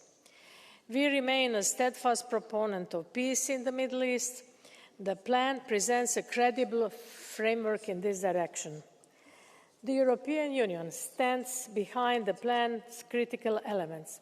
First, no role for Hamas, no displacement, no annexation including of the West Bank, no threats emanating from Gaza to its neighbours, and no military operations. A number of elements are now being negotiated in detail, but the European Union will play its part in the implementation of the plan. We are encouraged by Israel's positive reaction to the peace plan and call on its leadership to work towards its implementation in good faith. We also note Hamas' stated readiness to release all hostages and end the conflict, while urging it to engage credibly and constructively in the process, including through disarmament and the renunciation of any claim to post-war governance. We also welcome the joint statement by Arab and Muslim foreign ministers. Regional leadership will be a critical enabler in every step of the implementation of this plan. It is important, however, to emphasize that transitional arrangements should pave the way for lasting and sustainable peace. A credible pathway towards Palestinian statehood and the two-state solution will be key, based on the principles endorsed by a large majority of UN member states. The European Union supports a clear role for the Palestinians in the future of Gaza. To this end, the European Union will continue to support the Palestinian Authority to implement the needed reforms as they have been proposed by the Palestinians themselves. The Palestine Donor Group, announced by President von der Leyen in this House, will serve as a forum to check progress on this endeavour. Let me recall that the European Union is the biggest provider of external assistance to the Palestinians. We presented a programme worth €1.6 billion for 25-27 with the aim to support Palestinian Authority and the Palestinian population. The emergency funding package announced in the margins of UN General Assembly is an important step for stabilising the fiscal situation of the Palestinian Authority, and it can be dispersed through the European Union's robust funding system, so-called PEGASE. In New York, we signed a €400 million loan from the EIB, European Investment Bank, to the Palestinian Monetary Authority. This loan will support small and medium enterprises in the West Bank that are the backbone of the economy. The European Union is also ready to support Palestinian-led recovery and reconstruction of Gaza through a dedicated instrument as announced by President von der Leyen. This needs to be coordinated and discussed with all stakeholders in the context of the economic development plans proposed by the United States President. The Palestine Donor Group, which will hold its first meeting soon, by the end of the year, including regional partners, will be crucial in bringing together European initiatives and coordination efforts. Beyond supporting governance agreements, the European Union can make concrete contributions to the implementation of the plan via various instruments at its disposal. Achieving demilitarization and effective transitional governance and establishing an international stabilization force are vital. This all will require careful coordination and stakeholders' engagement. We have experience in this respect, and we can bring it to the table. First, the European Union could support the proposed interfaith dialogue and the platform via existing peace-building programmes, and the European Union is also well positioned to continue supporting regional integration in the Middle East. To end, dear colleagues, dear members, the tragedy in Gaza must end. Now is the time to begin the process of building a better future for Israelis, for Palestinians, and for the entire region. Thank you. Thank you very much, Madam Commissioner. On behalf of the EPP Group, our colleague, Madam Bentelli. Dear colleagues, dear Commissioner, now or never, a genuine diplomatic breakthrough is on the table, shaped by President Trump and broadly backed by the Arab and Muslim world, including those with the most influence on Hamas. The plan demands something from both sides, even if it's hard to accept that terrorists sit at the table at all. The plan puts strong emphasis on what matters most to us: better humanitarian aid delivery. Every day counts for civilians in Gaza and the hostages. Therefore, both sides must be pressed to agree quickly. I welcome those European leaders, including Germany, who are engaging to help finalising the plan. For the EU, the plan is also a wake-up call. While Brussels talks about sanctions and cutting trade, the plan creates economic incentives, a special economic zone, lower tariffs and investment opportunities for everybody. And what has become the pet project of many here, a Palestinian state under PA rule, is mentioned only as a potential result of a long process. The plan rather establishes a board of independent Palestinian experts and, in general, international oversight over Gaza. High Representative Kallas often likes to state that there is no military solution. But if Hamas refuses to lay down arms, what then? Should Israel live under permanent threat? And in conclusion, especially today, on the second anniversary of October 7th, I really wish that our European institutions showed the same empathy for the traumatized Israeli people and the unsettled Jewish communities worldwide as they show for the Palestinian cause. Thank you. Thank you very much, dear colleague. Tiene la palabra la señora García Pérez. Mrs. García Pérez has the floor. Today, it is 2 years since the Hamas attack that left 1,195 people dead and 251 hostages. 2 years from that heinous day that changed the life for Israel and for the whole region. I should like to begin by remembering the victims, their families, that we hugged, embraced here in Strasbourg, and that I also embraced in Israel when I saw the horror in the kibbutz and in the musical festival where the barbaric acts took place. We will never forget them, their pain, and we will never stop asking for them to be released. But terrorism cannot be fought with genocide. You cannot vanquish terror by killing more than 67,000 Palestinians, including 20,000 children, nor in turning Gaza into a barren land where 2 million people are living without water, without medicine, without light, without food, and without hope. Terrorism is vanquished using the rule of law.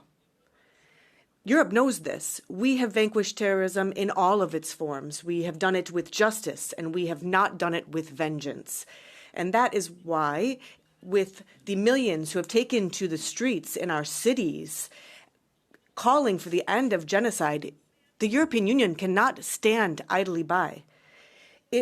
With the courage of men and women who took to the humanitarian flotilla and they tried to break the blockade of Gaza and bring aid to those who are dying, we cannot stand idly by. Those who were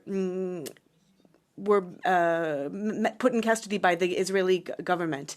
The Council must act by suspending the agreement with Israel and putting sanctions on the Netanyahu government, calling for an arms embargo, and they must do that with the new Gaza facility to rebuild what has been destroyed and to reestablish the dignity for the Palestinian people. The Trump plan cannot be used just to stop war and bring back the hostages. Any peace plan must also serve to open a way towards the establishment of a Palestinian state. Without this on the horizon, there will not be any peace possible. The main obstacle to peace is Netanyahu, because Netanyahu recognized that he financed Hamas to make the two-state solution impossible.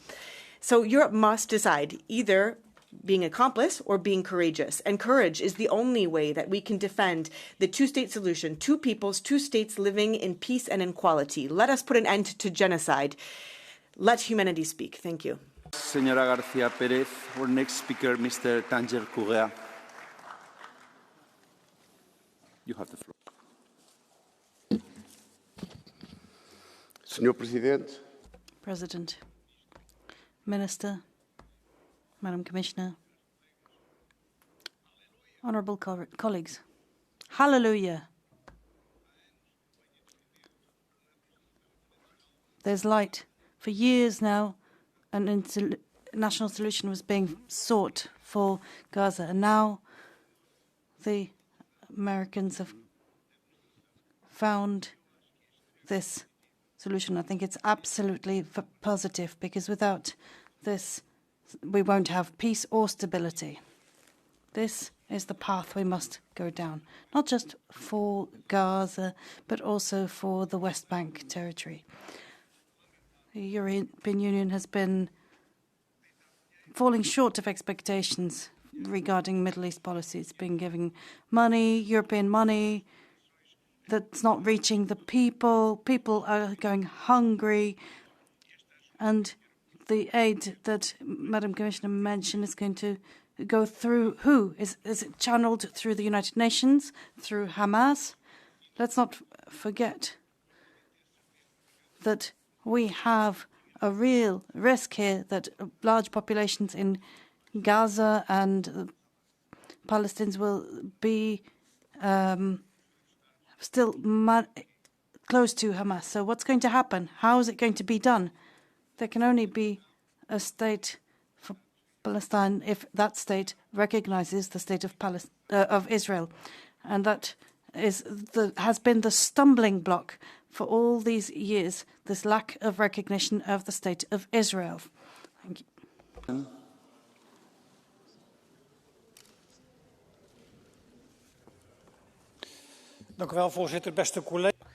Thank you, Chairman, colleague. If you want peace for the Jews and for the Palestinians, need to accept Trump's peace plan, because all the ingredients are there in this plan. Israel already agrees, so now we're waiting for Hamas. Are they prepared to finally to release the hostages? Everything depends on this. If this door doesn't open, then the path to peace is closed. So instead of sanctioning Israel, we need to make sure that Hamas releases the hostages. And then we will be able to see a path full of obstacles, full of holes, because the traumas on the two sides are huge. But the opportunities that we have at the moment with this plan to see if only small steps of a peace plan and to avoid any further 7th of October, well, we need to open the door to this opportunity. Thank you. Renew Group, Monsieur Retta.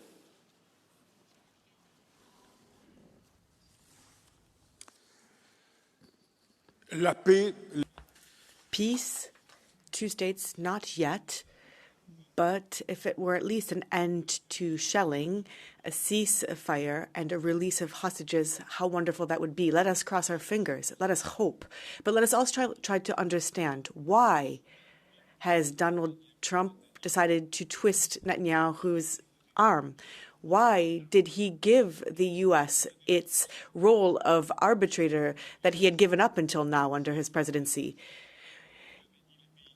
Israel, were it to annex the West Bank, it would be an end of the Abraham Accords, the only success Trump has notched.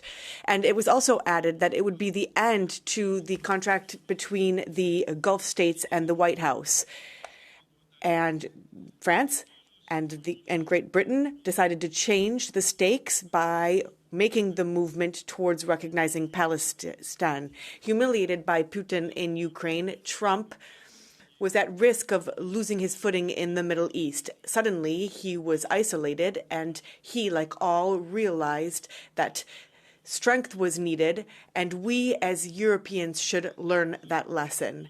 In the face of people who want no good for us, in the face of Trump and Putin, we have to flex our muscles and our strength, finding new allies, and we mustn't allow not even one case of a single incursion into our airspace. Thank you. Merci, Monsieur. Our next speaker is Mr. Sofdale on behalf of the Greens. Thank you, Chair. I'm going to speak in Danish. Today, 2 years ago, Hamas carried out a brutal terror attack, adding further trauma to Jewish history. My thoughts go to the affected families and the hostages, and there are no excuses for killing innocent civilians. The Israeli response was heavy bombs that destroyed everything. An incredible number of killed and traumatized people and the blocking of humanitarian aid. There are no excuses for killing innocent civilians. We are seeing human-created hunger now in the entire region, and in this vacuum, in several European cities, millions of people have taken to the streets to protest what's going on. A lot of civilians are trying to break the block and deliver humanitarian assistance to the region. What we need is a permanent ceasefire and the release of all hostages. And we need a formal recognition that even as a Palestinian, you have a right to live a decent life in your home region. And any murder requires a heavy response. And it is important that we end up with a two-state solution where the Palestinians and the Israelis consider each other neighbors and are able to live together. And the peace must ensure that every Palestinian has a right to remain in Palestine. What we are seeing now from Europe's side is absolutely shameful, in my opinion. Thank you. The legacy of the Palestinian genocide, the systematic failure of political leadership, and in some cases the EU's active complicity will have ramifications for decades.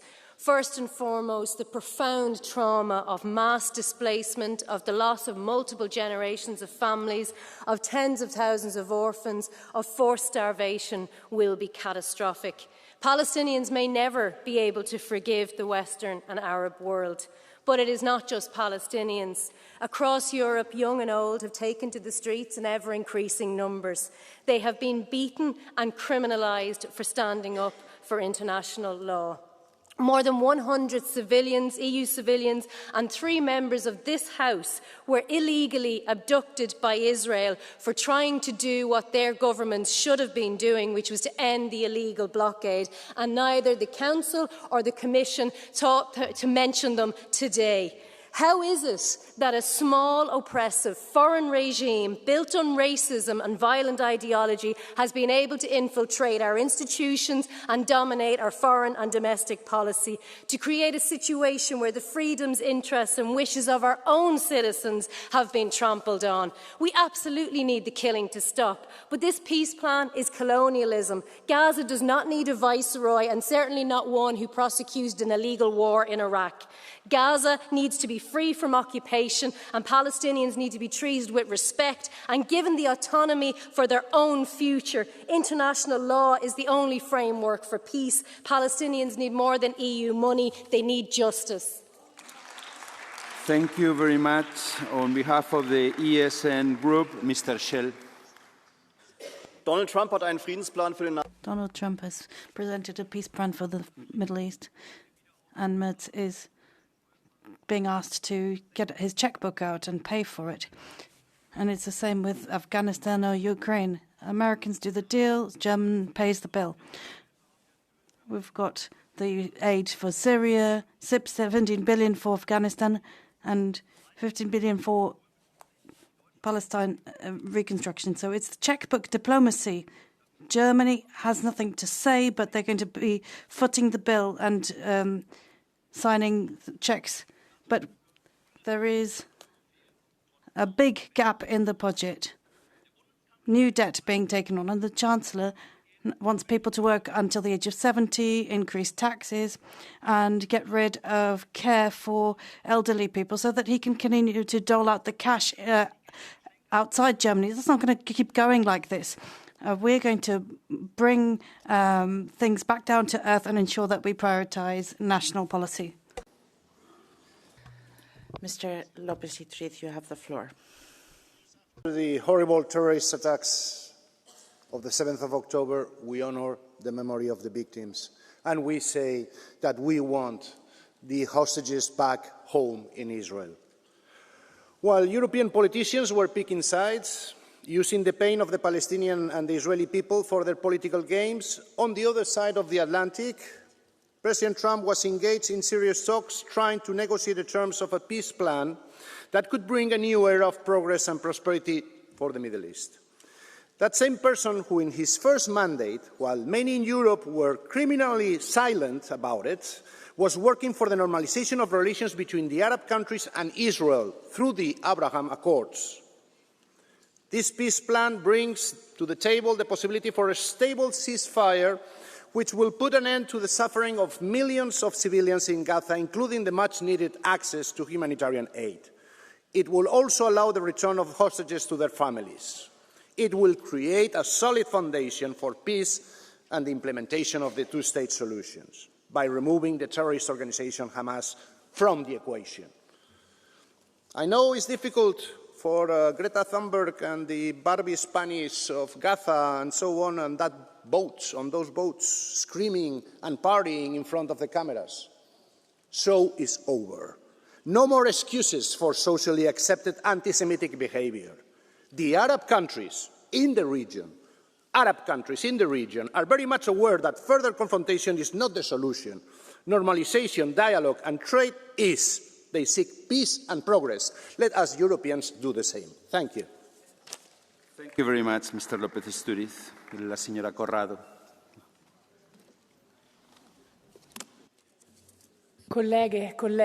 Colleagues, we are having a debate here in the Hemicycle. Meanwhile, in Gaza, there is a humanitarian disaster. It is not something that has to take place. It is political decisions, criminal acts, shelling, bombing, deportations without any safe space.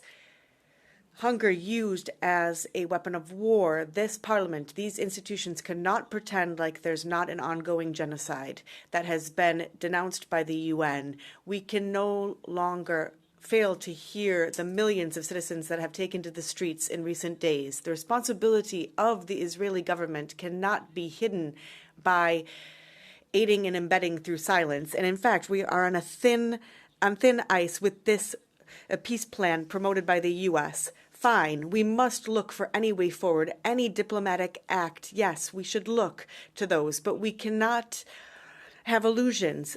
Peace cannot be from the top down. We must listen to the voice of the Palestinian people without recognizing Palestine, without a political process that puts an end to the illegal occupation. Any agreement will be fragile, and we won't be able to uproot the root causes. We must silence the arms, assist the Palestinians, free the Israeli hostages immediately. No one believes that there's any acceptable way to proceed otherwise. Aid must be guaranteed with safe channels, credible institutions, the foundation of the international community. This is precisely what the GSF was trying to achieve. It was illegally intercepted in international waters with hundreds of European civilians, activists, all on board. They were held and mistreated. Europe must stop its complicity. It must silence the arms. It must put an end to the association agreement, free the hostages, and give a body to a two-state solution in security for lasting peace. And I conclude, the best way to honor the 67,000 victims as well as the victims of the vile Hamas attacks on this date 2 years ago. Thank you. Now, Mr. Dutch, you have the floor.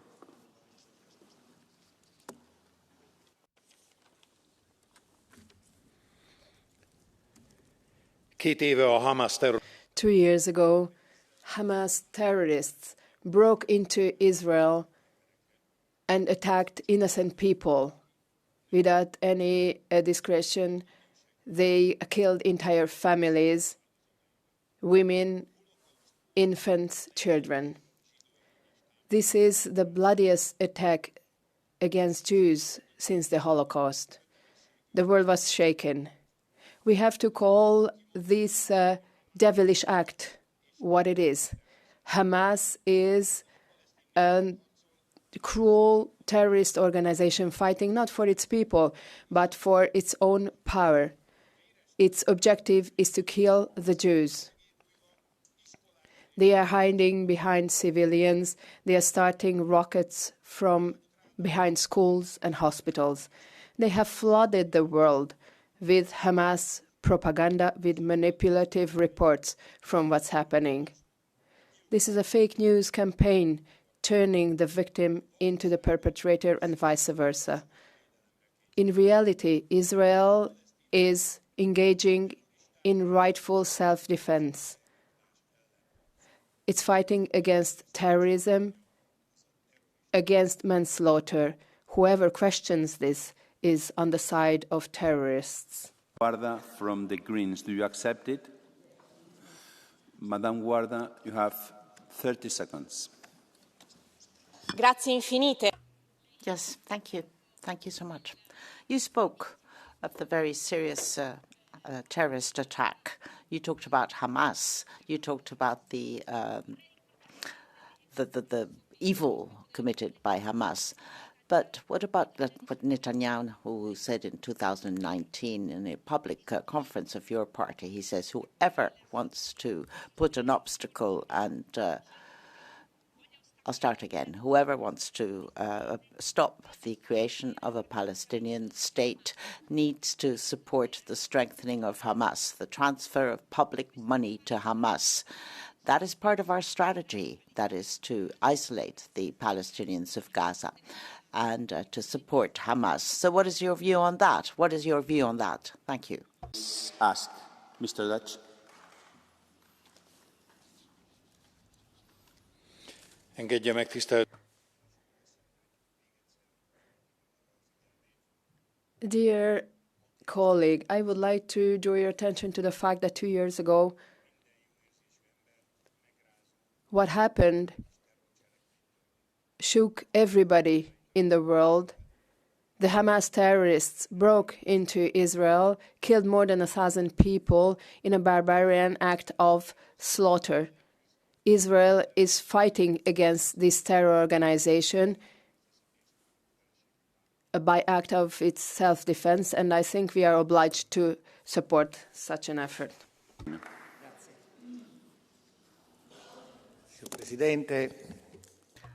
Thank you, President. Commissioner, the peace plan of the United States is an attempt, a specific attempt to create development in the Gaza Strip. The European Union needs to support this pragmatically. As was said by Mrs. von der Leyen, Europe is prepared to contribute with political and economic resources and humanitarian resources. And this should make it possible for there to be peaceful coexistence between two states based on non-violence and reciprocal recognition. The Italian government has also indicated a very clear line. Hamas cannot play a single role in the future government of Gaza. But it should also be possible to avoid that the suffering of the Palestinian people is not instrumentalized for ideological reasons. The path towards peace in Gaza is difficult, but today we see a ray of light and hope to give civilians a safe future and a life in dignity. Thank you. Mr. Andrews, you have the floor. Thank you, Mr. President and Commissioner colleagues. October the 7th must be repeatedly and unambiguously condemned. I wish to share my sympathy with the bereaved families, with the injured and those taken hostage. The response that followed, aimed at wiping out Hamas, soon warped into a policy of regional vandalism, bombing and occupying neighbours, thrilling in the awesome power of it all, seemingly possessed of a drunken self-confidence. The sickening policy that sees children being killed by AI drones, by IDF snipers and being starved to death, as acknowledged by President von der Leyen, is not his strategy. Rather, it is an aimless display of military prowess. So much of the current Israeli leadership are so in awe of this that statesmanship, vision and a genuine desire for peace are not valued. So let us genuinely hope that this peace process can lead to an end to violence, for peace and security for Palestinians and Israelis alike, and that the EU can play its role in ensuring that there is a pathway to self-determination for the people of Palestine. Thank you, Mr. President. Thank you. Thank you very much. La signora Scuderi. Ms. Scuderi. Oggi 7 ottobre. The 7th of October, the anniversary of a bloody attack. Yes, I condemn without any problem. But if you took up the 10th and the 11th of October, after 2 years of a Palestinian ethnic cleaning genocide, we are not doing anything to stop Israel. And not even talking about the flotilla, unless you really think about the rights of Europeans, your colleagues. How can this chamber do something for the Palestinian people? President von der Leyen yesterday stated that Europe must remain united to remain alive. I say that Europe is dying in silence in being an accomplice in this institution. And in Europe, there are millions that are on our streets that are screaming, not on our behalf, asking for justice, asking for peace, that they don't want to repeat the errors of the past, and they are against genocide. We stand with that Europe, with the Palestinian people that is oppressed. Now is the time to implement the values that we state we defend. Otherwise, you will be hypocrites. We will stand in the streets, on those boats, with humanity, because it is there that humanity continues to exist. Otherwise, it will die. Monsieur Botenga. Président, Madame la Commissaire. Madam Commissioner, President, I think one thing was missing from your speech, sanctioning Israel. Why did you not sanction Israel 2 years on? The International Criminal Court has called for it, specifically said that there is complicity from third countries if we continue to fund and finance Israel. But right now, the European Union finances Israel through research funds, military funds, the European Investment Bank, the space program, and so on. And there's no sanctioning of Israel. The only demand I heard from Ms. Callas is governing Gaza. You're saying that the European Union should have its place in the transitional governing body. What, together with Blair? With Donald Trump? That's colonialism. And what we're hearing from the Commission is this recycling of colonial ideas to suggest that it's not up to the Palestinians, but other countries to govern the territory. I'd like you to really go back to the drawing board, do your homework, and come back here and say that you're going to sanction Israel, because otherwise you'll be accomplice to the worst forms of war crime. It's seat 510, Mr. Coles.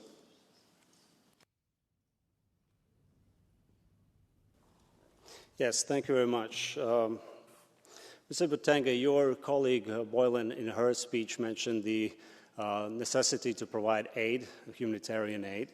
We know there's legal reasons for sea blockade, for obvious reasons, and let alone last week there were almost 1,500 aid trucks sent into Gaza.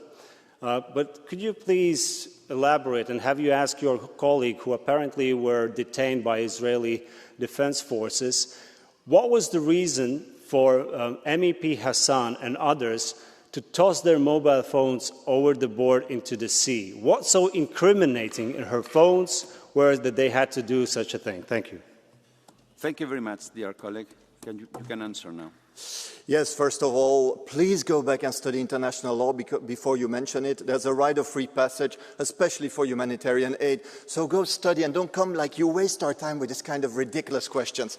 Secondly, regarding to phones, you have one state that has been spying, has been developing software to spy on Europeans, right? That is committing a genocide in Gaza.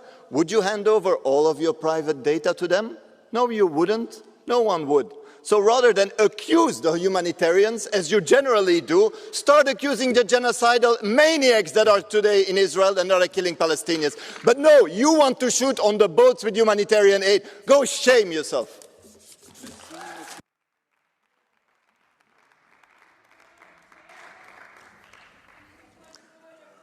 Уважаеми колеги, за 2 години... Colleagues, for over 2 years, the European institutions did nothing to alleviate the suffering of Palestinians in Gaza.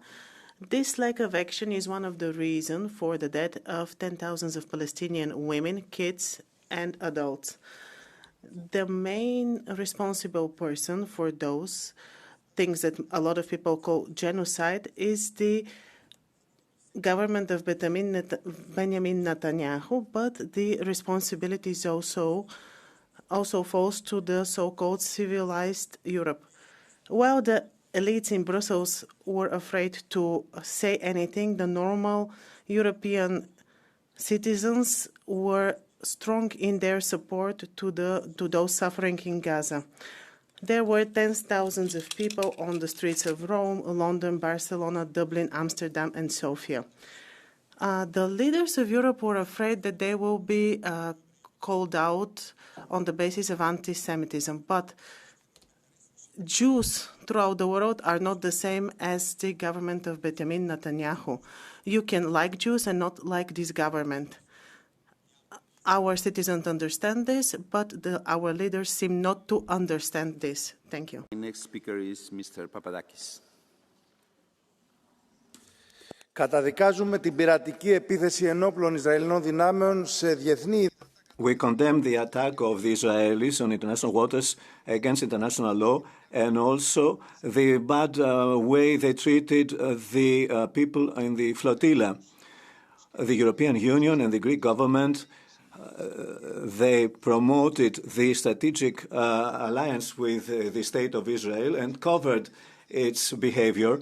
And the Trump plan they support, which is on the detriment of the rights of the Palestinian people. They want to create an American protectorate in Gaza and as a police force to use Israel. The crucial thing is humanitarian aid to reach to the hands of the Palestinians. Your hands off the Palestinian people, and we should show solidarity to them so that workers at ports show that in Europe, because they block Israeli military cargo. We should stop hunger. We shouldn't associate with Israel. We need a free, independent Palestine, united in the borders before June 1967, with capital Eastern Jerusalem. Please, Mr. Kalla. Thank you, President. Colleagues, on the second anniversary of Hamas' terrorist attack on Israel, we strongly support the ongoing efforts to put an end to this war, to liberate the remaining hostages, to finally end the grip of Hamas on Gaza for all future time to come, and to stop the suffering of the innocent civilian population in the Gaza Strip. We need immediate access for all available humanitarian assistance by all those organizations that have proven that they can deliver on the ground. Disarming Hamas, dismantling its structures will secure that humanitarian aid will reach those in need. But our EU role must go beyond providing humanitarian assistance. We must, on the one hand, be prepared to agree to participate in an international administration that organizes security and reconstruction in Gaza. I cannot suggest to Israel to continue its military presence inside Gaza, but suggesting that also requires a robust international presence and mandate, including us. In parallel, we need to push for an inclusive peace process that ultimately leads to a two-state solution, a secure state of Israel and a viable Palestinian state. On the way, Israel must stop its settlement policy in the West Bank, and I hope that also in this regard, Donald Trump and the European Council will find proper arguments to convince the Israeli government that this is also in the long-term interest of Israel. I also wish the Palestinian population to get the chance to elect a legitimate leadership after the last elections dating from 2005 and 2006. Together, they can find a solution, hopefully. Mr. Kalla, you have a blue card from Mr. Shell from ESN that has already taken the floor in this debate. Do you accept it? Or cannot ask a blue card. No, the rules allowed them to ask to take a blue card, but it's up to you to accept. To our German extremists, I don't give extra speaking time. Thank you, Mr. Kalla, dear colleague. Our next speaker is Mr. Maniatis. You have the floor. My dear colleagues, 2 years after the terrorist attack of Hamas against Israel, pain and unhappiness continues. The relatives of the hostages are still waiting for their return. Gaza has been flattened. 67,000 Palestinians, out of them more than 20,000 children, have lost their lives. From the first moment, we recognize the right of Israel to defend itself. But this does not give Israel the right to ignore international law, excluding, isolating Gaza, using hunger as a weapon, and committing, according to the United Nations, genocide acts. The talks that began on Sunday in Egypt are opening some framework for hope for peace in the region. An agreement that would lead to stop the isolation of Gaza, a ceasefire, a freedom for the hostages, and will open the road for sustainable peace, an Israel that is free and secure, and a Palestinian state that is sustainable and democratic in the borders of 1967. Unfortunately, the Netanyahu government has stated openly that it's contrary to the perspective of an independent Palestinian state. The promotion of the legal settlements, especially the Plan E1, has this aim to cancel on the field a sustainable Palestinian state. The recognition of Palestine is not a gift to Hamas. It confirms our belief in the solution of two states. That's why we call upon all the member states to move in that responsible act to recognize the state of Palestine. We need a strategy for the Middle East. We cannot be spectators seeing an open wound for humanity that's so close to us. And it's not allowed to us just to pay money without participating in forming the conditions in an area of the world that concerns us directly. We should be present in the reconstruction of Gaza with a special fund. We should support the efforts of the Arab states for peace and to assure that Hamas will have no role to play in the transitional government or any other government in Gaza or the West Bank. Thank you. Very much, dear colleague, Monsieur Lejari. Merci, Monsieur le Président. Thank you, President. Well, today, with sadness, is the second anniversary of the massacre perpetrated by terrorists from Hamas and other armed forces. We need to look at the facts. Today, in Gaza, truth is covered by words. Well, we talk about genocide, but we see people that have been taken hostage by Hamas, a terrorist organization not prepared to accept a ceasefire and turns hunger into a weapon. We hide behind symbolic gestures. It is not very clear to who threatens this peace. The Union does not speak clear.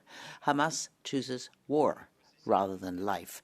Europe must stop pretending, and it must be very clear on its position.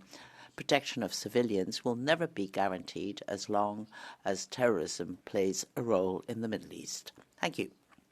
My next speaker is Mr. Coles.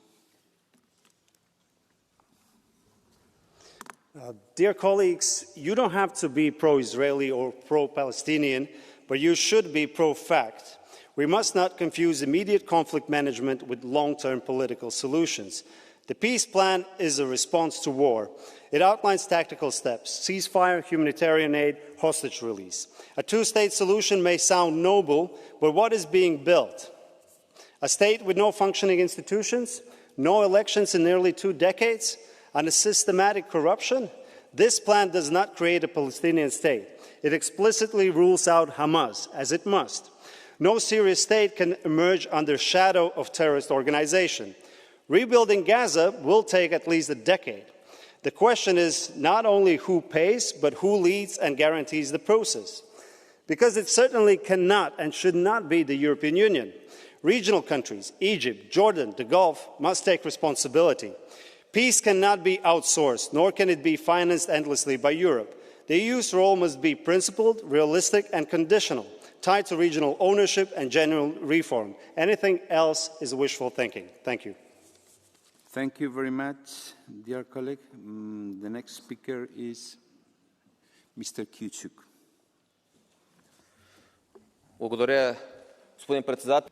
Thank you, President. Madam Commissioner, today we cannot afford to speak about Gaza with some empty words, the same empty words that the world has been uttering for tens of years.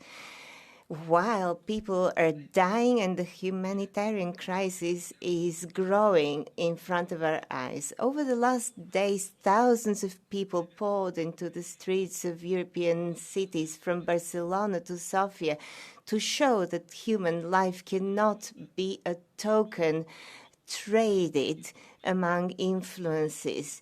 We need to hear these Europeans. Many governments already took a very clear position, insisting on a truce and on access for humanitarian aid and on realistic efforts for peace, including the release of all hostages. However, until now, there are just a couple of initiatives that haven't received enough support. The European Union needs to fight for a sustainable peace within 2 countries within two states, giving prosperity and freedom for all in these two states. Thank you. Благодаря.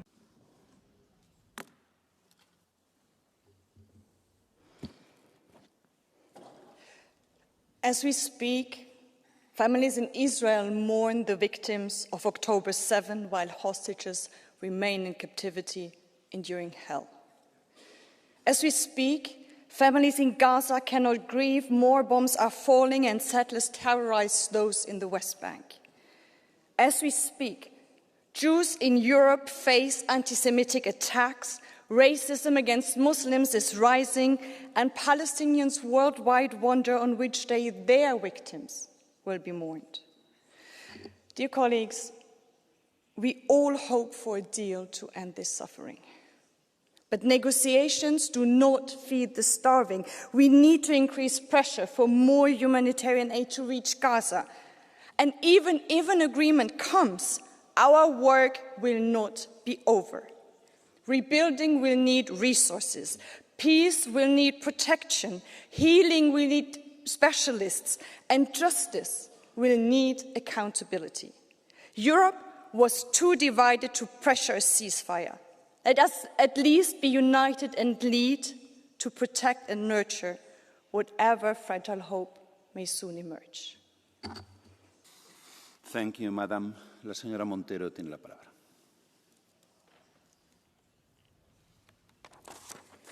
Gracias, Presidente. Thank you, President. How's your day going? What's more important in your schedule than to break the ties with the terrorist regime of Israel? We're seeing ships being arrested in international waters. What would have happened if Russia had been attacking NATO countries? And if this can happen with impunity, what's going to happen to Palestinians? We're talking about medicines not reaching. That's terrorism. 680,000 dead, 18,000 children killed, people being smothered by bombs. But nothing's happening here. We've seen dogs attacking people, sleep deprivation, sexual violence, and what's going on here? Nothing. We're seeing a colonization plan being supported. It's an illegal plan. It doesn't recognize the rights of Palestinians and their right to self-determination. It's time to break ties with Israel, economic ties, trade deals, reject the Trump plan and respect international law. Otherwise, you will be going down in history as complicit with genocide and Israel. You have the floor.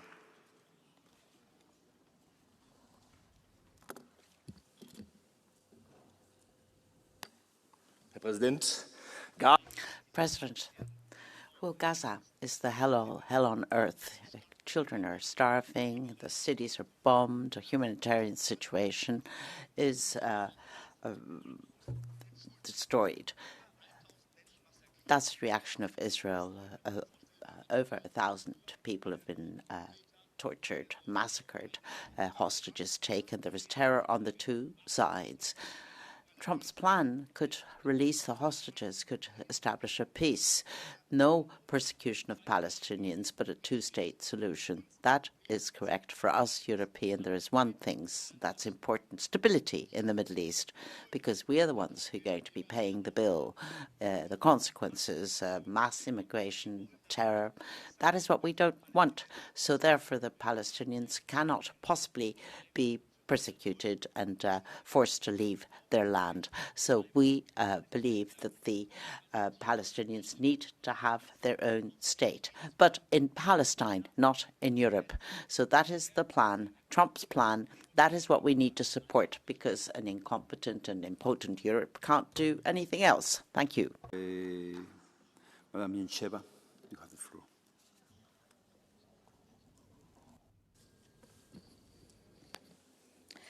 Уважаеми господин президент. President, colleagues, the new peace plan of President Trump gives us real hope that the war in Gaza will be over. There are specific steps for the release of the hostages, the exchange of prisoners, Hamas and the way the international community can support the rebuilding of Gaza. All the parties are at the table to negotiate, and this is the first time we see real progress supported by other key states in this region. I support this plan and I urge Hamas to accept it as well. Now we need to choose peace instead of destruction.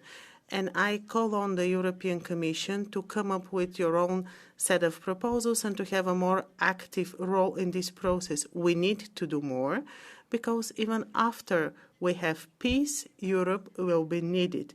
Europe will be needed in order to protect the civilians and to support the rebuilding and reconstruction of Gaza. Thank you. Honorable Salini.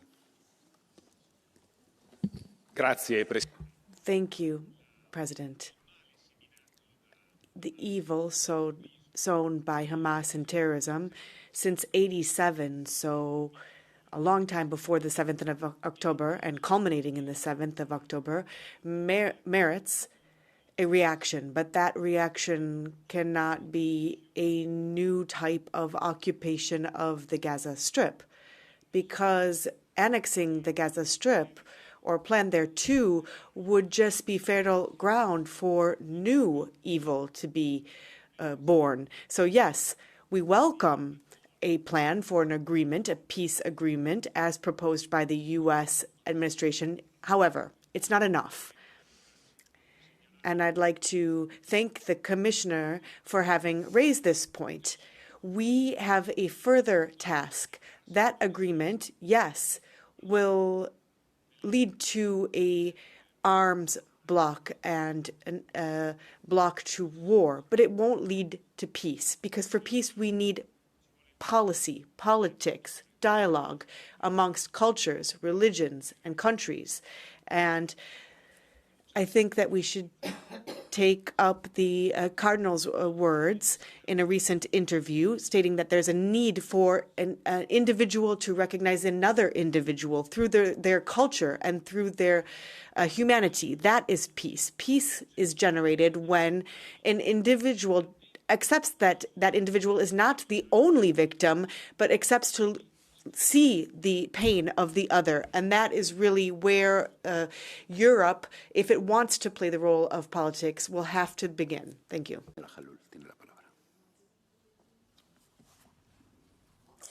Presidente, señora comisaria, today marks 2 years of terrorist attack of Hamas that took the life of 1,200 people and condemns the family of 250 hostages to despair.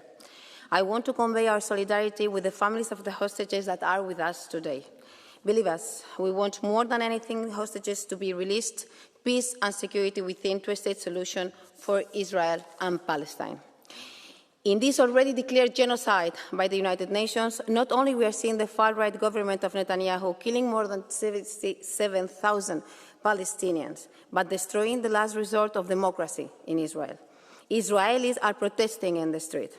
The world is protesting to end the suffering and the impunity in Gaza. Believe me, we need to end the occupation of Palestine, the occupation in the West Bank. We need to have access for the Palestinians to humanitarian aid. We need a democratic transition in a Palestinian state where Palestinians have an active role. We are not against of Israel. We are not against of Israel. I repeat this many times, because we are calling and defending the right of Palestinians to have their own state. Peace is not merely the absence of war, but is the presence of justice. Let's avoid double standards, as we have been reflecting always in this Parliament, and fight for what is right. We need the implementation of international law and international humanitarian law. And if we are not in the right side of history, we will be regretting all our lives. Every day it passes, many Palestinians are being killed, and we have an uncertainty of the future of each one of the hostages that are being held still by Hamas. So I call here for peace and for the implementation of an international humanitarian law that brings peace for both states. But we need to be clear in and reaffirm our state and our position with what is right, justice and security for each one of them, not for one side, but for both. Thank you. Thank you very much. And the next speaker is Jorge Martin Frias, for 1 minute, please. Muchas gracias, señora presidenta. Thank you, Madam. On the 7th of October 2023, 1,200 people were killed by Hamas, children who saw how their parents were being killed and then killed themselves, and trophies were shown. 251 hostages were taken. The entire world saw that how we celebrated this death on some of our squares, and we see that the truth has been manipulated, representing the victims as those perpetrating the killing and the other way around. So the most recent resolution, which we voted, only had one truth. Hamas started the war. Hamas is responsible for the death in Gaza, which we lament. And Hamas can put an end to the war if it releases the hostages. And if it is only thanks to the generosity of Israel, and I repeat, generosity of Israel, and thanks to the peace plan of Trump, Israel that deserves a peace. Speaker is Marcos Guata for 1 minute, please. Signor Presidente. President, colleagues, the plan proposed by President Trump is the only light at the end of the tunnel of a conflict that has lasted since the 7th of October, much pain. And Italy and Giorgia Meloni support this because it's the only way to lasting peace and to put an end to this absurd war. We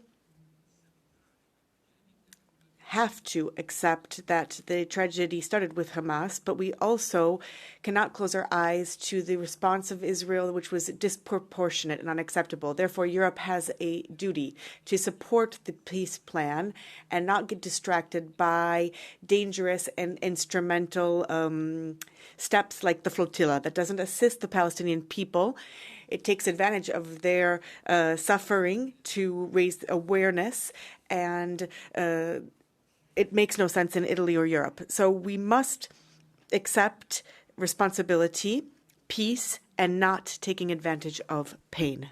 Next speaker is Ms. Abir Al-Zalani for 1 minute, please.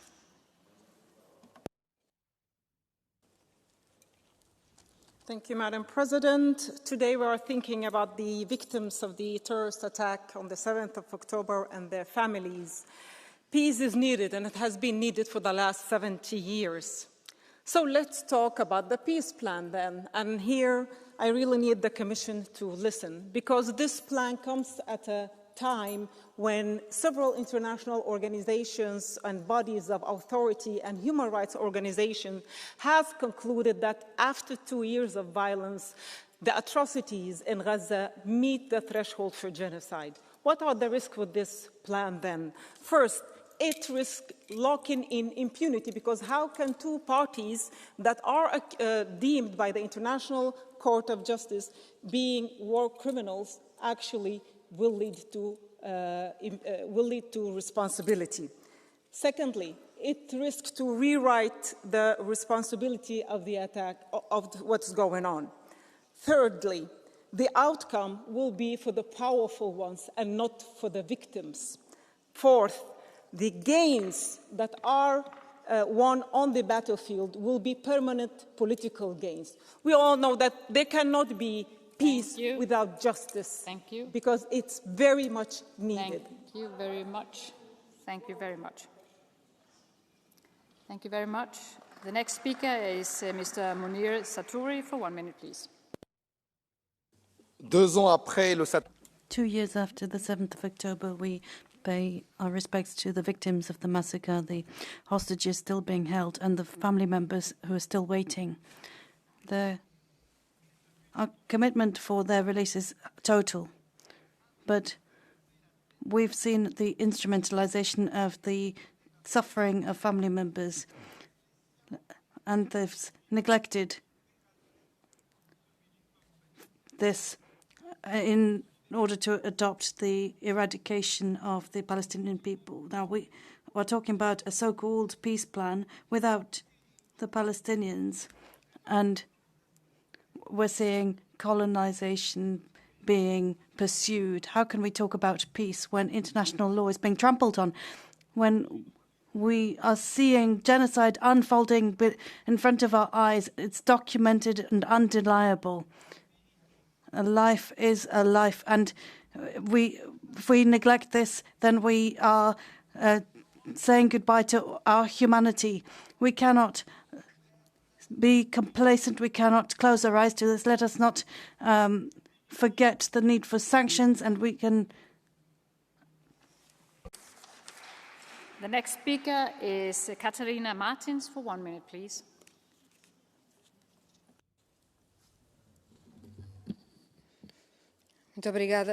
Thank you very much. Well, what we can currently see, Europe is purchasing from Arab countries, and Palestinians, meanwhile, are dying. Gaza is the trial area for the industry of death. This is not a planned peace that we have. The Trump and Netanyahu plan, Tony Blair would be a member, and there would be full impunity. This is a war plan, and it is the end of humanitarian and international law. Europe must condemn, and meanwhile, it does the opposite. In my country, we saw there were F-35s that were sent to Israel with the permission of the Portuguese government. We need to have effective action to send our fleets with humanitarian aid to Gaza, to put an end to genocide, and to bring those responsible of war crimes to account. And that's the only way to credibility. There's a blue card from Anna Miranda Paz. Do you want to take it? Yeah. Thank you. Seat 186, please. Señora Martins. Ms. Martins, do you believe that the flotilla that was going to Gaza was really supported by the European Union?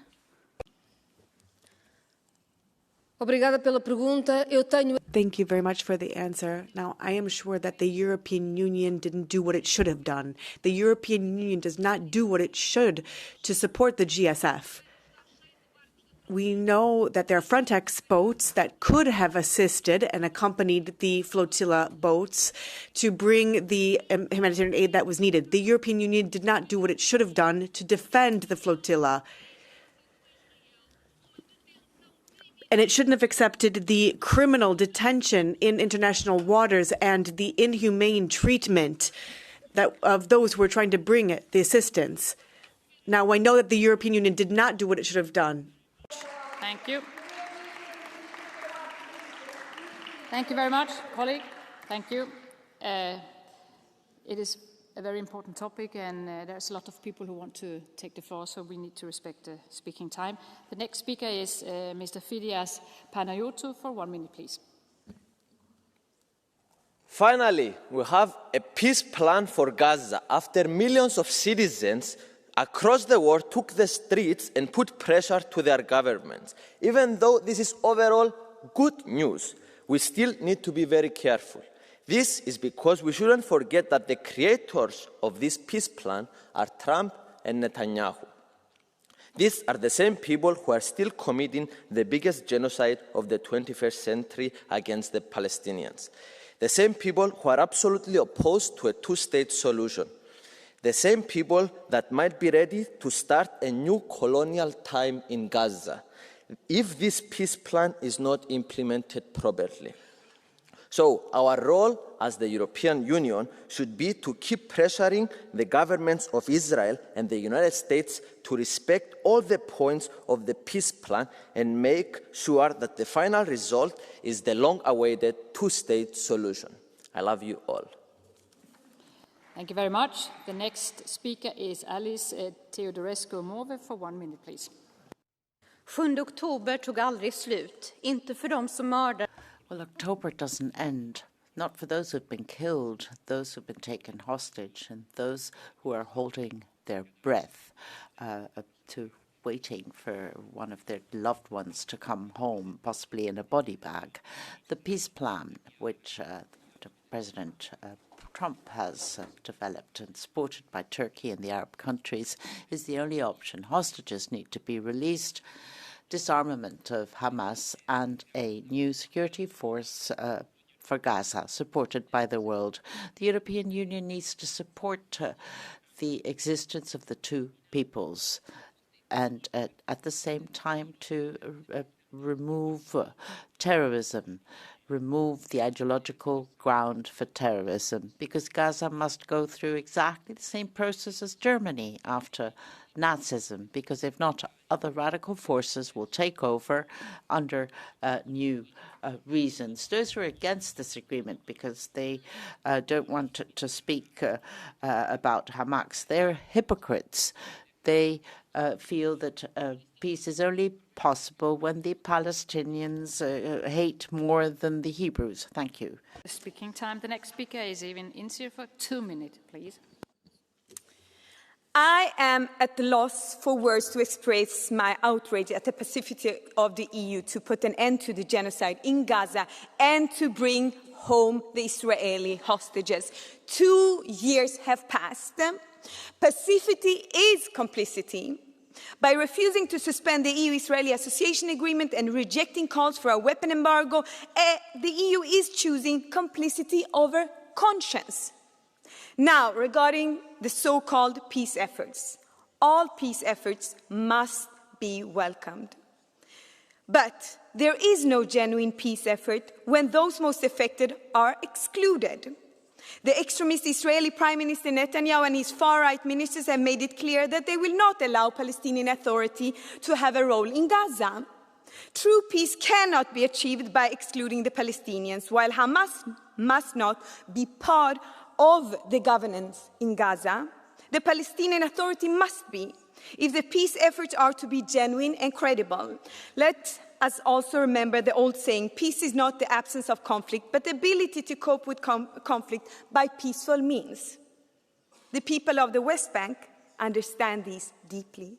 They try to pursue peace through non-violent means, even when an ethnical cleansing is unfolding before our eyes in the West Bank, with the Israeli military and settlers terrorizing Palestinians day and night. The EU must take a stand for real peace resolution. That means ceasefire now. That means humanitarian aid into Gaza now. That means the immediate release of all hostages, both Israeli and Palestinian. That means an immediate end to the siege of Gaza. That means an end to the occupation of all Palestinian territories. That means recognition of Palestine. That means full respect for international law. Thank you very much. The next speaker is Ms. Irena Joveva for 1 minute, please. Now or never. Not tomorrow, not next week, now or never. This is the moment for everyone who still defends the atrocities committed by the State of Israel in Palestine to prove that there remains, somewhere inside, I hope, a spark of humanity. Sure, I welcome Trump's ceasefire plan, but only barely and only because it is less grotesque than the so-called Middle Eastern Riviera plan that he had. But where in this plan are the mechanisms for protection of Palestinian people and provisions safeguarding their further displacements? And instead of unification of Gaza Strip and West Bank, there is de facto separation of the two. And also, let's be honest, plans alone do not bring justice. Words do not stop bombs, speeches do not feed starving children. The international community has failed to act when it mattered most, so it must not fail now with holding Israel accountable.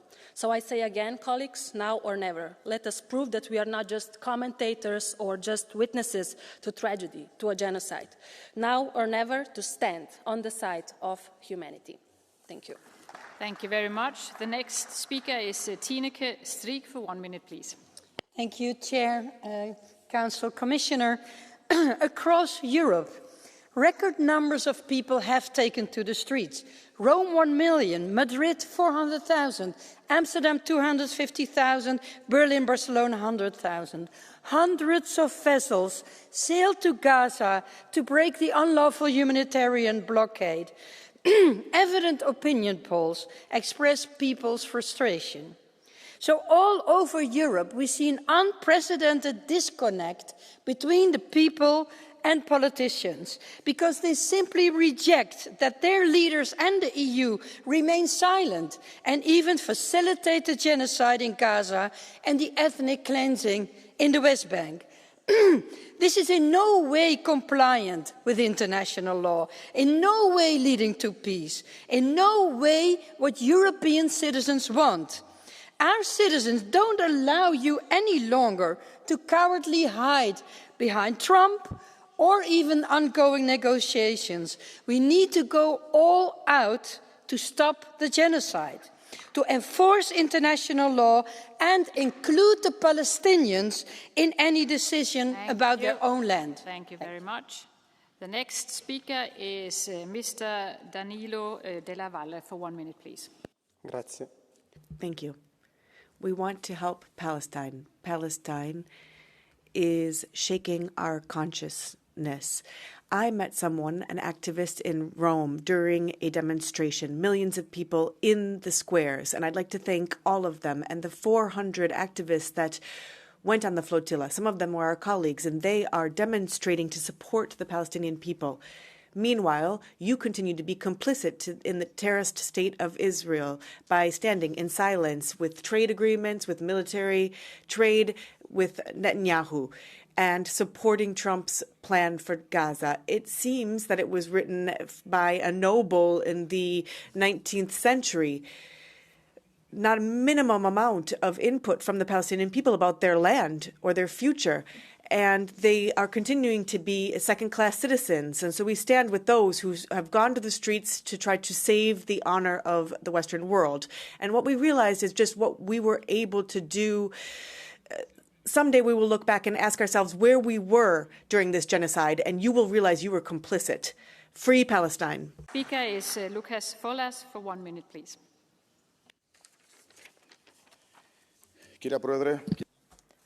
Madam Chair, Commissioner, my country, Cyprus, is just 200 miles from Gaza, and from our houses we can see the missiles at night.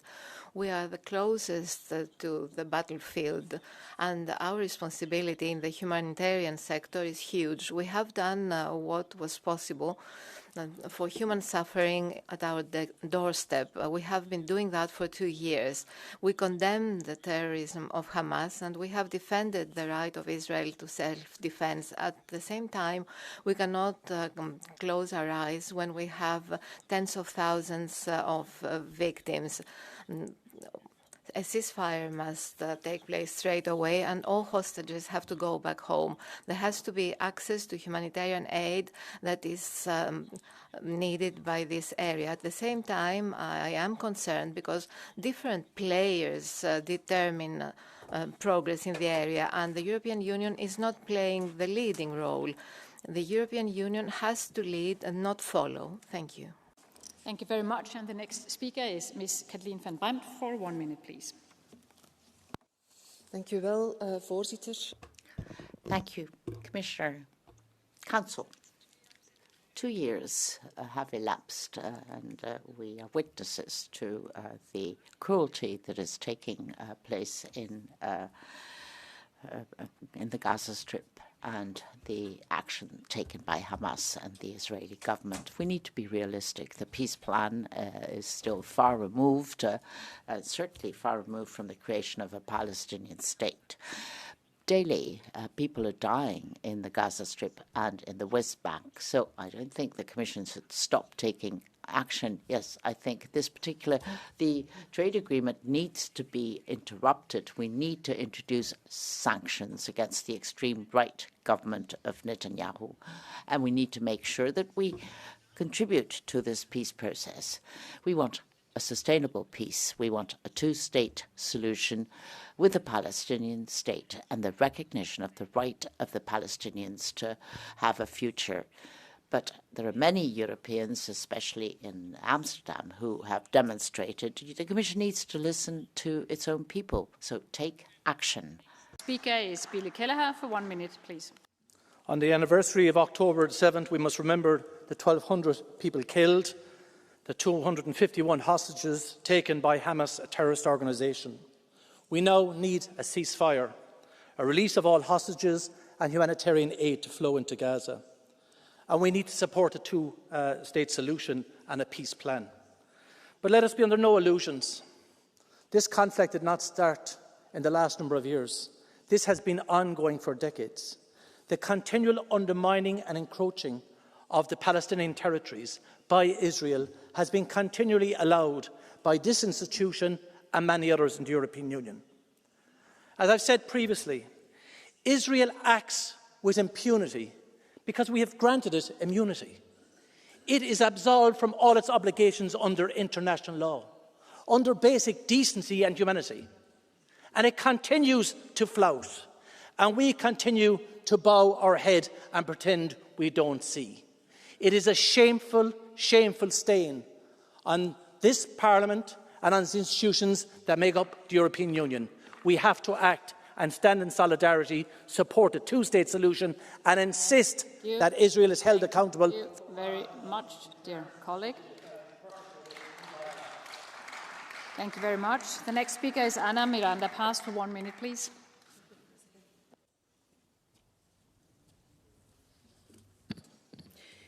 Escucha la Unión Europea. The cries from the streets that are emanating from the towns of Santiago Compostela to Amsterdam, and do they reach Brussels? No. Do we hear and support the people who are risking their lives to stop genocide on the flotilla? We're seeing genocide in Gaza being unchecked, and we need to have a stop to the passive reaction of President von der Leyen. It's complicity with genocide that's being committed by Netanyahu. We're seeing across Europe, in the cities of Europe, that people are ashamed of the European Union's position. And thousands of people being killed, children being killed, hospitals and schools being attacked. Is there any humanity left? Political policies, an arms embargo, sanctions against Israel, the State of Israel, not saying yes to Trump's plan. We cannot close our eyes to what is happening. Interruption from the President. Very much, colleagues. Thank you. The next speaker is Lee Anderson for 1 minute, please. 2 vuotta kansanmurhaa. 2 years of genocide in Gaza, and now this peace is being discussed on the basis of a plan that repeats our historical mistakes by completely disregarding the Palestinians and their right to self-determination. Peace and a two-state solution cannot be achieved without the Palestinians' right to self-determination. It cannot come about without an end to illegal occupation. There are over 700,000 illegal settlers living in the occupied territories, but the EU has done nothing to put a stop to this, just as nothing has been done to stop the genocide, nor has anything been done when 500 activists were stopped and illegally detained in international waters. Almost 20,000 Finns signed a petition last week in support of them, but the Finnish government stayed silent. This is a historical shame for the EU. The next speaker is Michael Sterber for 1 minute, please. Pani Przewodnicząca, Pani Komisarz. Madam President, Commissioner, today is the second anniversary of the 7th of October, the crime perpetrated by Hamas.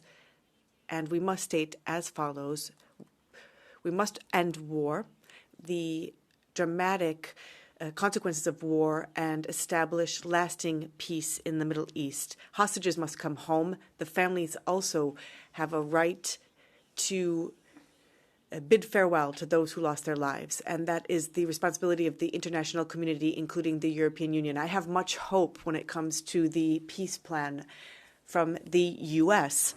It is a realistic plan that could mean sustainable peace, with an end to hostilities, the release of hostages, access to humanitarian aid in Gaza, where the situation is dramatic. It is a plan that would mean that we can rebuild the economy and establish a two-state solution. I should like to call on you to support this. 1 minute, please. Thank you. Senhora Presidente, Senhora President, Minister, Commissioner, the 7th of October, on this day, I address the victims of the terrible attacks from 2 years ago and the victims and hostages suffering in human conditions. Now, the fear and the anxiety amongst those who fear for their loved ones. We need also to talk about the reaction from Israel after 2 years of these dark times for Gaza. We're seeing some light at the end of the tunnel at last. There's a glimmer of hope for peace, and it's time to make that concrete. And the European Union must continue to play a leading role on the global stage and must be one of the key players. There seems to be no alternative to this plan, but it's right for us to say that this plan can bear the hallmarks of neocolonialism, and that's why we cannot support this plan wholeheartedly, and we must remain vigilant. Thank Gebrandi for 1 minute, please. Dank u, mevrouw de voorzitter. Thank you, Madam. Commissaris. Zwarte dag van 7 oktober 2023. Een dag die zonnig en vrolijk begon, maar die eindigde met de dood van zeker 1200 onschuldige Israëliërs. En sinds die dag is het al 2 jaar oorlog, met vele tienduizenden, voornamelijk onschuldige Palestijnen tot gevolg. En hoewel ik het recht op zelfverdediging van Israël onderschrijf, is de reactie van Netanyahu volstrekt buitenproportioneel en onrechtmatig. En nu ligt er een plan voor vrede. Sorry, there is no translation apparently. So we will check it out, and then you have a chance to start all over. You don't understand my beautiful Dutch. What a pity. No, unfortunately not. Does it work? Try again, and then we will check it. Shall I start again? Yes, please. Okay, thank you. Dank u, mevrouw de voorzitter. Thank you, Madam. Thank you. Well, today we see a very dark day, the 7th of October 2023. A day that was sunny and started with good weather, but 1,200 Israelis, innocent Israelis, were killed. And it's been 2 years of war with tens of thousands of innocent Palestinians dying. The right to self-defense is something I subscribe to by Israel, but Netanyahu's reaction is disproportionate and beyond the rule of law. There is a peace plan that is being prepared.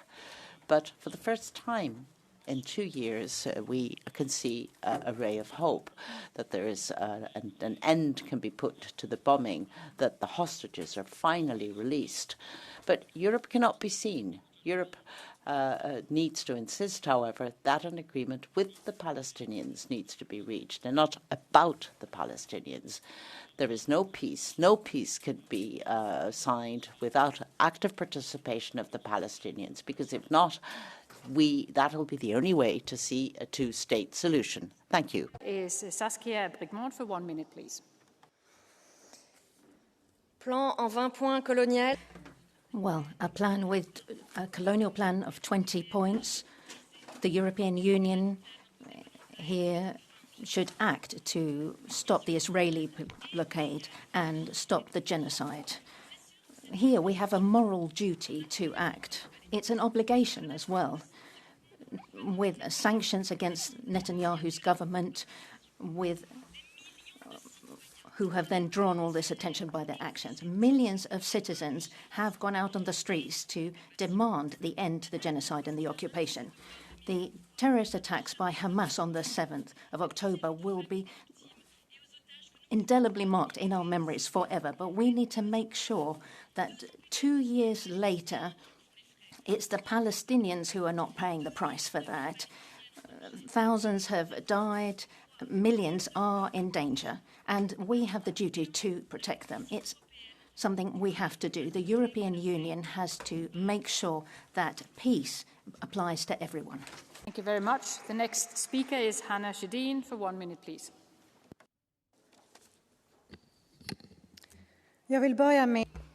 May I start with a few words of thanks. Thank you to everyone who is on the flotilla.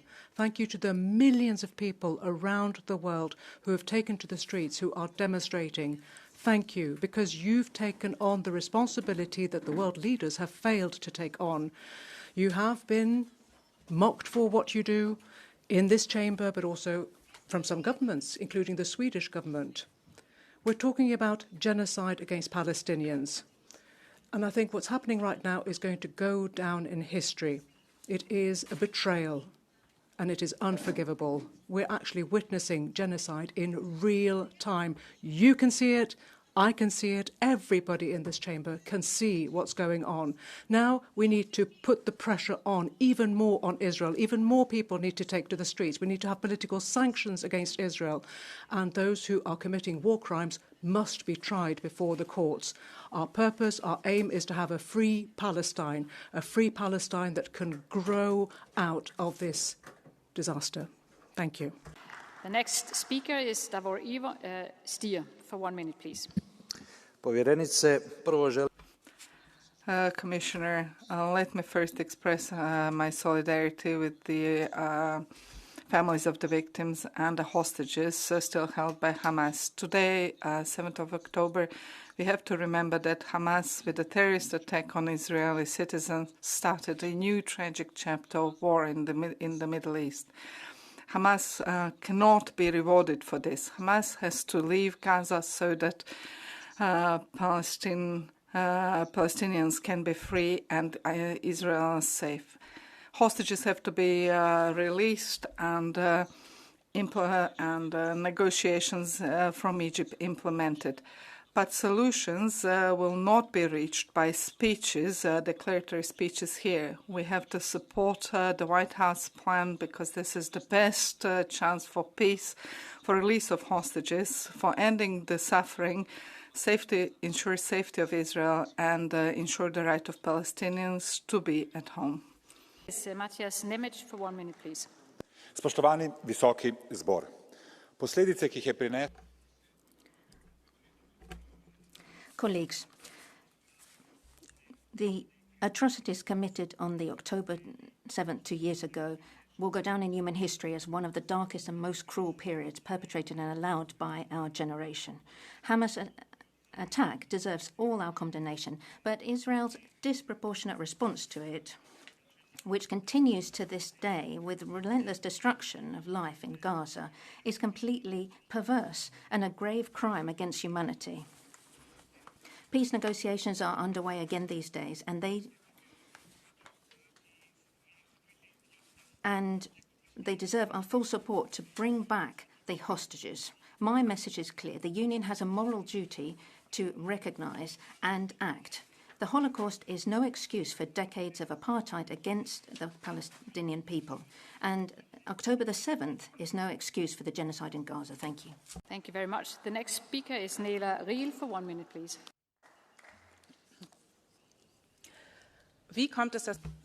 How can it be? How can it be that we actually talk so little about the Palestinians, but we don't talk to them? You know, the 7th of October, obviously the massacre, it breaks my heart. And I think also about the pain that is created by this genocide. How can it be that in the German media for 2 years now, you know, what about the Israeli military, their image, their pictures are taken on without any questions. And what about Palestinian voices? We don't hear them, not at all.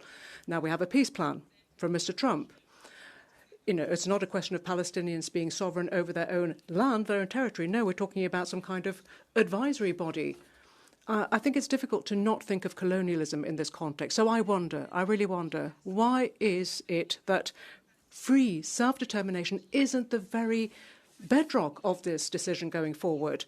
You know, we need to prove that justice is applicable to all. Yes, of course, negotiations provide us with a glimmer of hope, but even if the EU supports this, you can't actually have peace if you don't fix the other problems. Palestinians are entitled to their own land, their own territory, and an independent government for themselves. Thank you. Speaker is Konstantinos Alvanitis for 1 minute, please.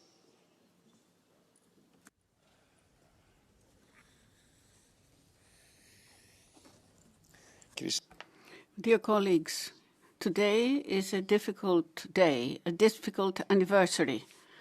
But did everything start 2 years ago, or is it 70 years ago? We all agree here that the Israeli hostages need to be liberated. Do we all agree?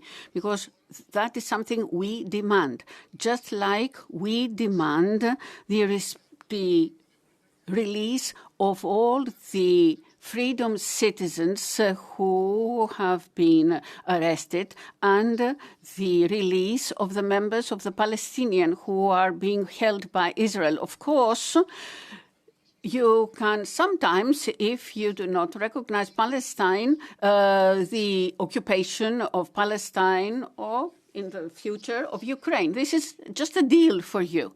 Just like the plan Trump for Gaza. Is Trump going to bring freedom to Gaza? Where is the UN Security Council? Where is the EU with its own peace proposal? Is Mr. Blair going to guarantee safe and freedom in the area? For all these reasons, I think that all of the democratic forces need to join together.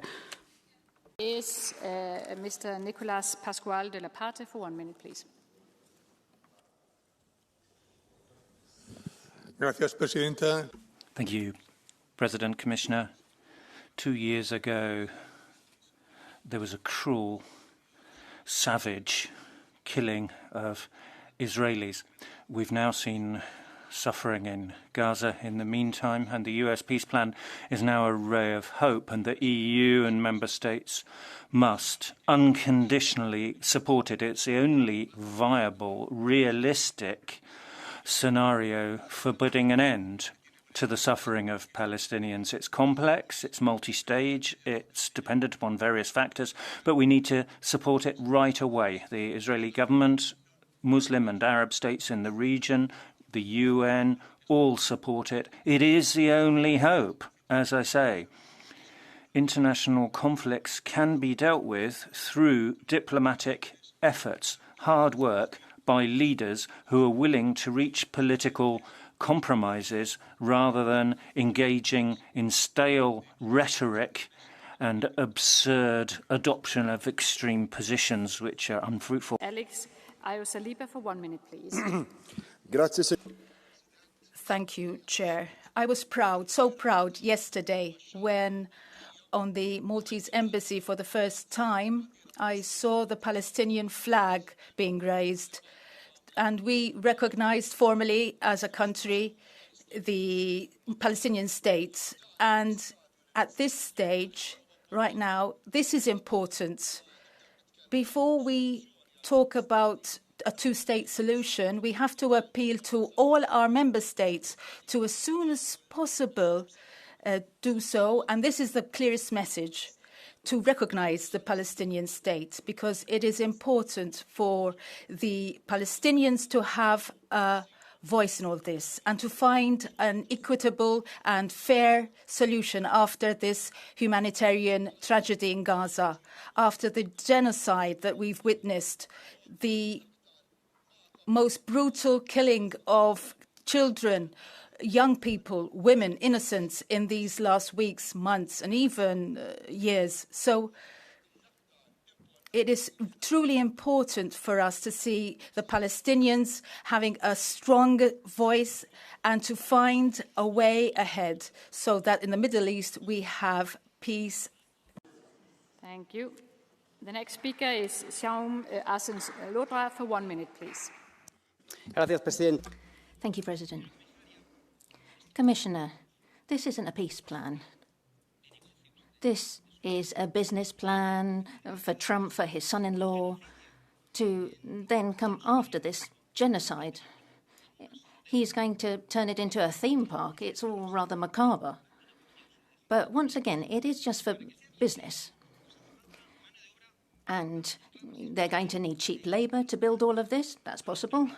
Then an ultimatum to the survivors in the Gaza ghetto. Are you going to go along with this, or do you want to be wiped off the map? This is the way that totalitarian regimes like Nazism worked.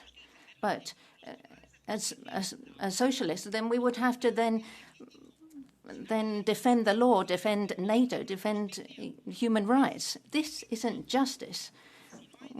How can this be legitimate if there isn't any justice or reparations? And first of all, we need to start by carrying out the international arrest warrant on Netanyahu. We need to be doing what we've already put forward. We've already then provided half of the bombs, but we also have to repair that damage. It's a shame. For 1 minute, please.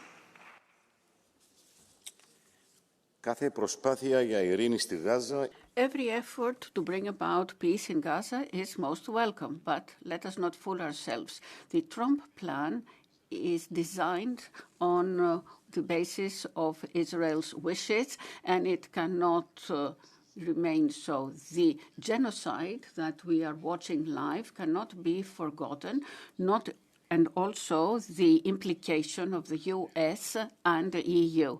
If peace comes, it will be late by 2 years. Why is the massacre continuing? Why do the flotilla citizens are arrested?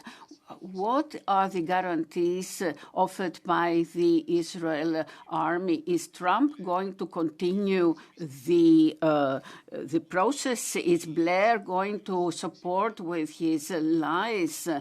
You must remember what Ms. von der Leyen has promised.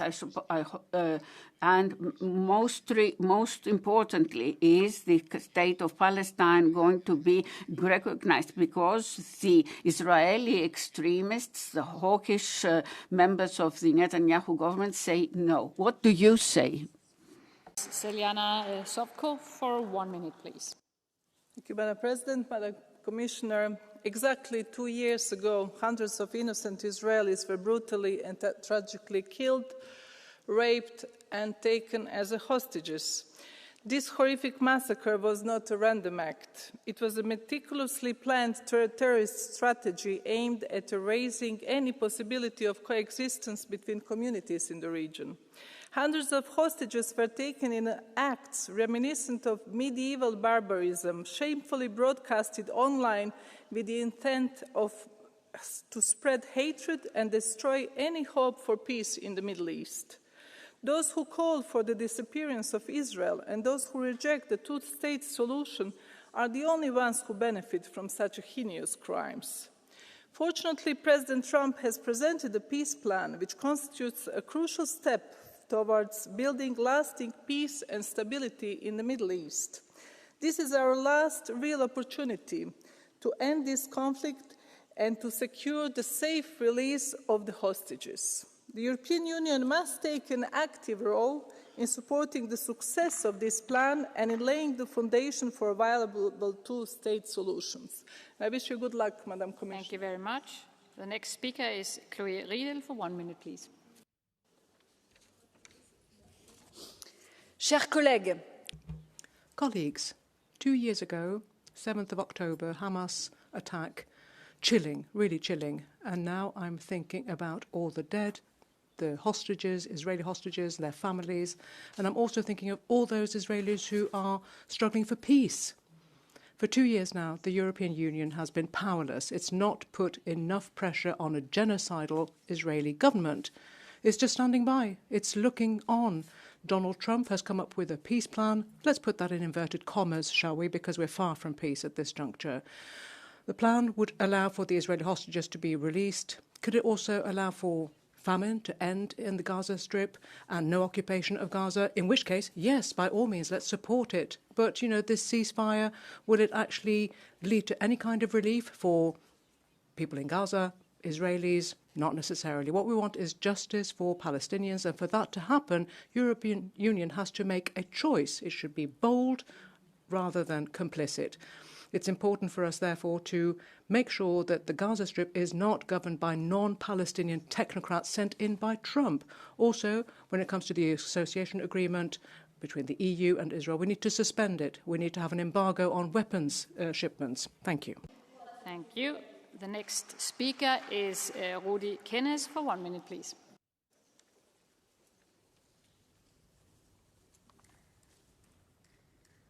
Dank u, voorzitter. Commissaris, wat is de rol... Thank you, President. Commissioner, what has the EU done in terms of supporting peace negotiations in Gaza so far? Zero, zilch, nada. So far, we're hearing talk about colonial racism, very little hope that peace will actually be achieved. But a lot of EU leaders are willing to negotiate about the future of Palestine, but in the meantime, women and children are being killed. Children, babies, totally abandoned to their fate, even in incubators. So nothing, zilch, is being done for the Middle East. That is a struggle for survival. That is all we're left to witness now, that struggle. And it's been going on for 2 years. Our governments have said nothing, have not spoken out about a genocide, an ethnic cleansing. We should hold our heads in shame. History will not absolve us. No judge will forgive us. David Casa for 1 minute, please. Grazie, signora Presidente. Thank you, President, Commissioner. The humanitarian tragedy happening in Gaza is intolerable. We are all witnesses to the blatant breach of international law and of unprecedented cruelty. And this is all in retaliation of the terrorist attacks on the 7th of October. On that day, more than 1,000 innocent people were massacred. Hamas is still holding hostages to this day. This is, however, all too much. However, there is a ray of light. There's a peace plan proposed by the US government for the release of hostages, a plan for ceasing the attack on Gaza, and the shaping of a two-state solution so that Palestinians and Israelis can live peacefully side by side. Let us strive to ensure in this Parliament that this plan succeeds. But let us also ensure that there are consequences for whoever broke international law, so that this will never, but never occur again. Thank you. Thies Reuten is the next speaker for 1 minute, please. President, Commission, Council, colleagues, the Middle East and the innocent people of Israel and Palestine cannot endure yet another broken promise of peace, sabotaged by extremists from either side once again. And frankly, it saddens me deeply that the Trump plan is the closest to a peace proposal we've seen in years because of our own passivity. And close is not enough. Yes, Hamas must go. Hostages must be freed. But true peace requires ending Hamas's grip. And all those who say that as well in this room must realize that that means strengthening the Palestinian Authority and taking Palestinian self-determination seriously, not about Palestinians without Palestinians. A real two-state solution with the West Bank, not a distant dream, but a decision now. An immediate ceasefire, humanitarian aid, fair reconstruction, and truth and accountability to heal and restore dignity. The cycle of terror, injustice, and inhumanity must end. And Europe can help, but only if we have one voice. Thank you. Thank you very much. The next speaker is Fernando Barrena Arza for 1 minute, please. Thank you very much, Madam President. President Trump's plan to put an end to this conflict comes, too late. 60, 70,000 deaths too late. We've seen so many restrictions, humiliations imposed on the Palestinian side. And it seems to us that there is impunity for Israel and punishment only for Palestine. I don't think it would be acceptable for any other kind of conflict, for any other part of the world. It would not be acceptable. And therefore, you know, maybe we'll be more holier than the Pope, but we're not convinced by this. Finally, we want to have a solution that is also valuable to the Palestinian side. We must put an end to the genocide against the people of Palestine, and we want such an agreement to be signed as soon as possible. We're a bit perplexed by the lack of initiatives taken by Mrs. Callas, our High Representative, in this area. It seems to me that there's no real measure in place here, an inaction, a lack of action. And it means that basically the EU has stood by whilst this mass killing goes on. There are those who want to maybe stop EU from being a global actor. Perhaps that is what we're seeing. Thank you. Thank you. Thank you. I have closed the microphone so people can't hear you. The thing is that we have a lot of speakers also for Catch the Eye, and I want to take as many as possible. The more you stick to your speaking time, the easier it is for me to give more colleagues the floor. The next speaker is Wouter Beke for 1 minute, please. Dank u wel, voorzitter, collega's. Thank you very much, President, colleagues, Commissioner. 2 years ago, Hamas perpetrated an attack, a massacre of Israeli citizens, 1,200 people killed at a festival, in the streets, in their own homes. It's very clear that that is inhumane behaviour, and we must do our utmost to support any initiatives to put this to an end. The action does not justify what is occurring right now. Israel's response in Gaza has been disproportionate, even inhumane. Tens of thousands of dead, families destroyed. We must clearly condemn that. I hope that the peace negotiations will come to a good conclusion. Anything that will end this madness will be welcome. We need guarantees of lasting peace, and we can only get that through a two-state solution in which Israel ceases to continue launching new settlements in the occupation of Palestine. We have to support this. Pizzula for 1 minute, please. Thank you very much, President, Commissioner. I am for peace in Gaza because this is a road to take immediately. Humanity must trump all the cynicism dominating global politics today. Unfortunately, extremists in our age have grown very strong, and the leaders seem to live in the past. It is important to have a durable peace with the release of all the hostages. Hamas is a terrorist organization and may not have any role in future in Palestine. However, the Israeli government with the political extremists does not want even to hear about any self-determination or a Palestinian state. Unfortunately, the EU has not passed this very important test. Our lack of unity, again, has caused our best values to fail here.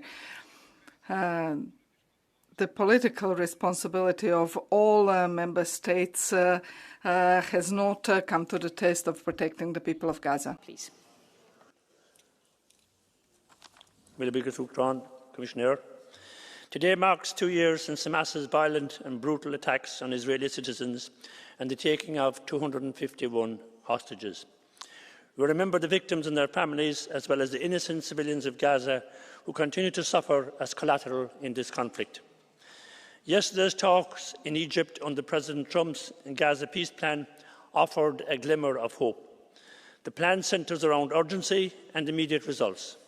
No doubt there is urgency. But enforced starvation, especially of little children, must never be used as a bargaining tool. Any plan must ensure a sustainable future in Gaza. I welcome the commitment to Gaza's redevelopment and Israel's withdrawal from the Strip, a vital step towards a ceasefire and a two-state solution. But we also need guarantees to stop annexation and settler violence in the West Bank, protect Palestinians from further harm and demand accountability for violations on both sides. True peace will only come when the hostages are released, Both peoples are treated with equal dignity, equal security and equal rights. The sooner the better. Thank you very much. And the next speaker is Ayan Uriodan for 1 minute, please.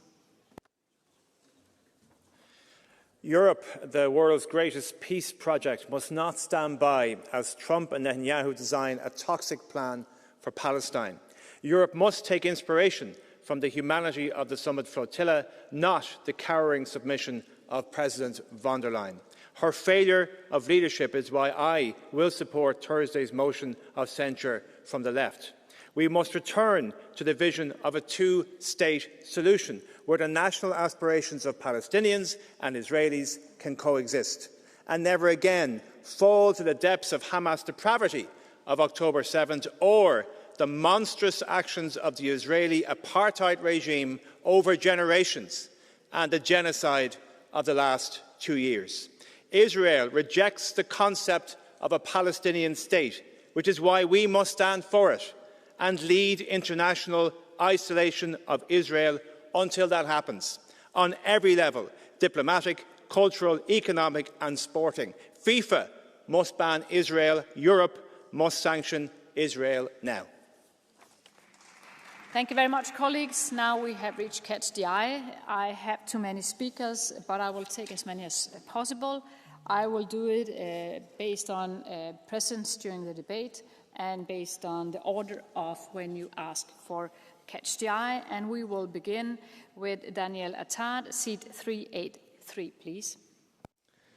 Dear colleagues, the very title of this debate exposes the sorry state of our union, reduced to an observer on the global stage. We were first in line for the photo, but once again we were last when it comes to global policy. We even heard colleagues today shamelessly attacking humanitarian efforts, ridiculing the Sumut flotilla, parroting Netanyahu instead of defending our shared European values. Yes, we welcome every peace effort. Yes, we condemn the terrorist attacks by Hamas, and yes, we demand the immediate and unconditional release of all hostages. But colleagues, no agreement will erase the war crimes committed in Gaza.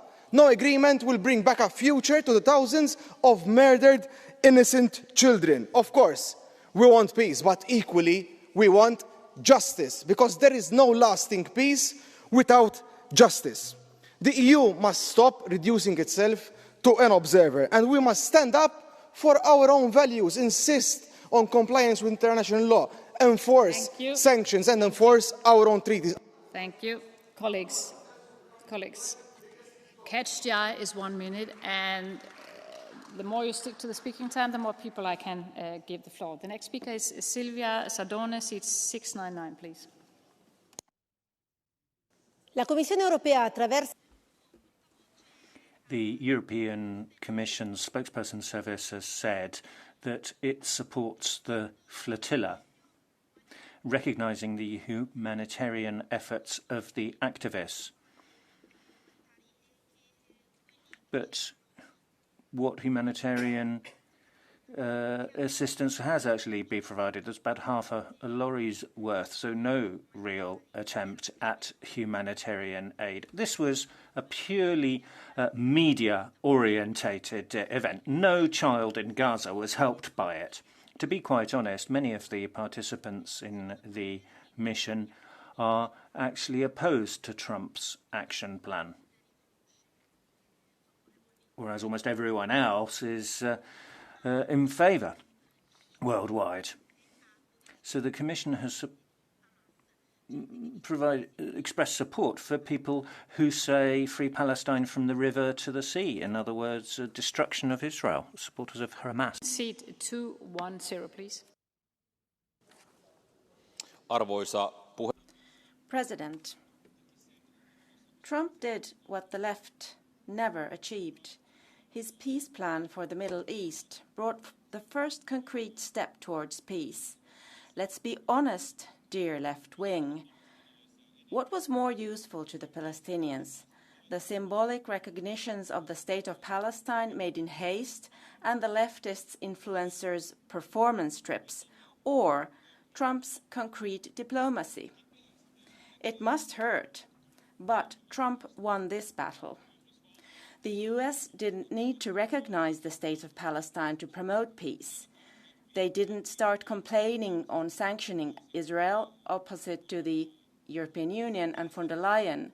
The US knew that there's only one way to end the war, by pressurizing the terrorist organization Hamas to peace.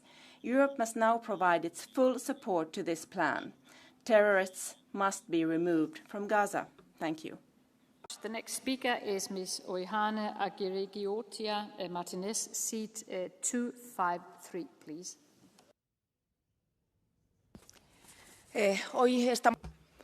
Today, we're here and we've talked about the atrocious attack by Hamas 2 years ago, but then also, of course, the completely disproportionate retort by Netanyahu. Violations of human rights, genocide, human lives lost. The people deserve a peace plan that actually works. We want humanitarian aid, the release of hostages, laying down of weapons, recognizing the two states, and also reconstruction.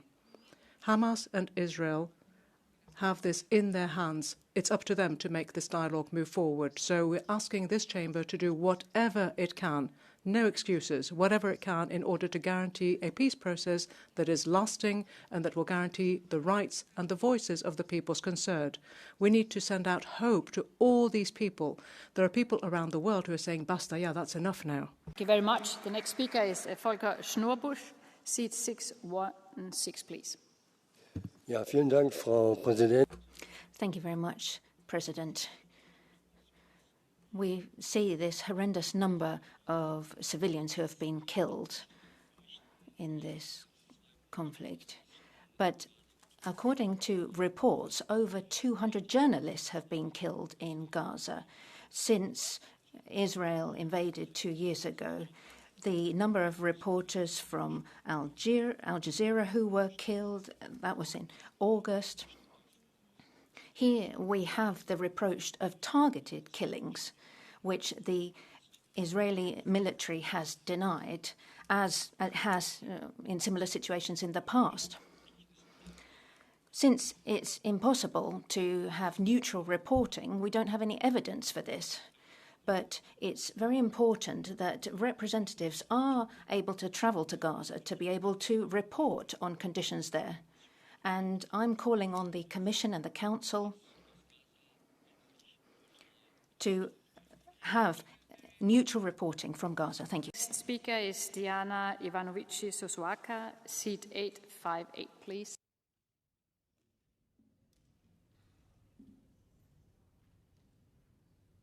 Mulțumesc. De 2 ani de zile stăm și discutăm. Thank you. Looking at what has been happening, it's been 2 years. We had lots of debates, lots of resolutions here in the EU and in the UN too. People have been talking about a two-state solution. Very easy to say, but where do you draw the line for the border? As a lawyer, I have some concerns about that. Gaza, fully Palestinian, or in Netanyahu's hands. Israel and Netanyahu have their own interests. So it's not as easy as all that to decide where the border should go. There are many Israelis who've been protesting. 2 million Israelis have been out on the streets calling for an end to these crimes against humanity. Ultra-Orthodox Jews are saying these territories are not ours. They are not Israeli territories. They are Palestinian territories. 1948,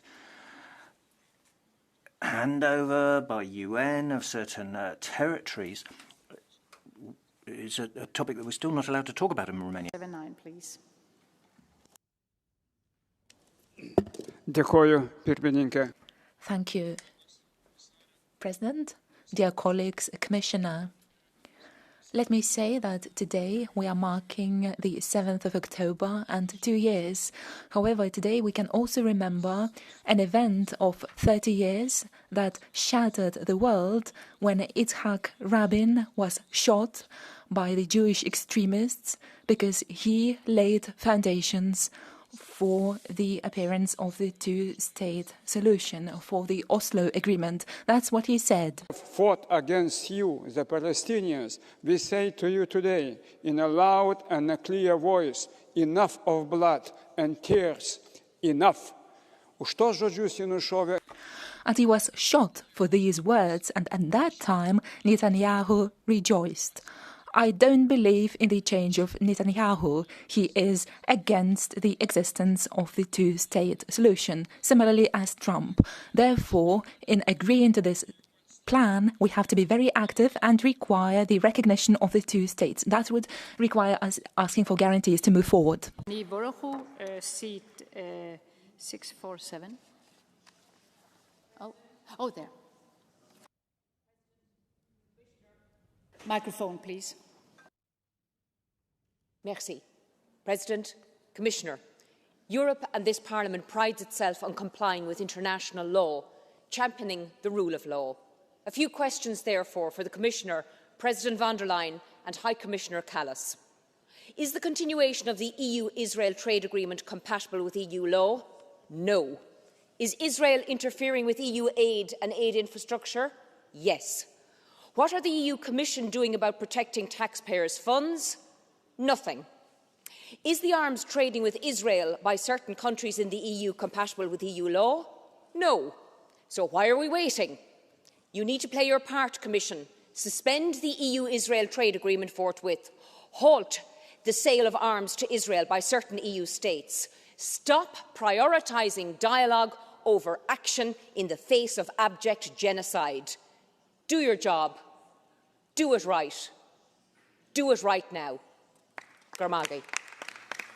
Thank you very much. And the last speaker will be Maria Zacharias, seat 846, please. Κομισιόν και Συμβούλιο. The Commission and the Council, the EU indirectly finances the occupation by buying arms and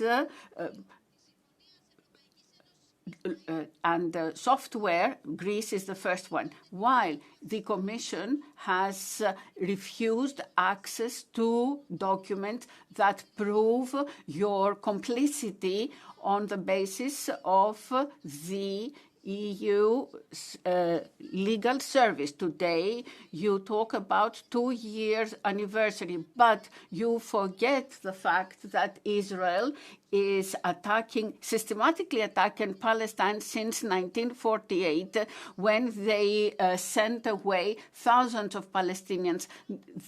Now, only 12% of the then territories belong to Palestine, and it is under blockade. The floor to wind up the debate, please. Thanks.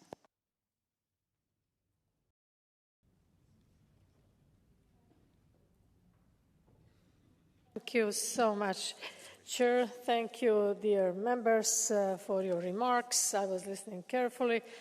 And just to conclude, the European Union remains, as you know, steadfast proponent of the peace in the Middle East, and we are committed to the two-state solution. But let me reply to some of your questions which were repeated. To Mr. Botenga on sanctions, also some others, Madam Montero. As you know, sanctions on the extremists, ministers, and on violent settlers, and further sanctions against Hamas member. This was adopted by the Commission and proposed to the Council on the 17th of September. Also, there is a partial suspension of trade-related provisions of the association agreement. We are aware that it will be difficult to find majorities. I'm talking about the Council. And I know that any action will be too much for some and too little for others. This is what we are saying. To be adopted, these Commission proposals require EU member states' support by unanimity and qualified majority, respectively. We are not putting on hold, I have to mention this, support to fight anti-Semitism, among others, for Yad Vashem, and we are not touching support for the civil society both Israeli and Palestinian civil society. To reply on genocide, as you know, the Commission will respect all rulings by the multilateral system based on international law and the universality of the human rights. On flotilla, because flotilla was mentioned several times, of course, as you know, the Commission has remained in regular contact with Member States and with Israel regarding the humanitarian situation in Gaza, and we reiterate their consistent call for rapid and unimpeded delivery of aid. We respect the humanitarian commitment on those that were aboard the flotilla. In the European Union, everyone, as all of us know, has the right to exercise such activism and freedom of assembly. This is a core pillar of our values. The freedom of navigation under international law must be upheld, and no attacks or any use of force against flotilla, including drone strikes or seizure, are acceptable. And to end this reply, all consular authorities have been in charge and they ensured consular protection to their citizens. This is to reply to some of your questions. Just to conclude, the path for a sustainable peace should be built on inclusive dialogue, as you know, and respect for the international law. We need to learn from the lessons of the past, and we need to build on the momentum of the New York conference, which was co-led by France and Saudi Arabia.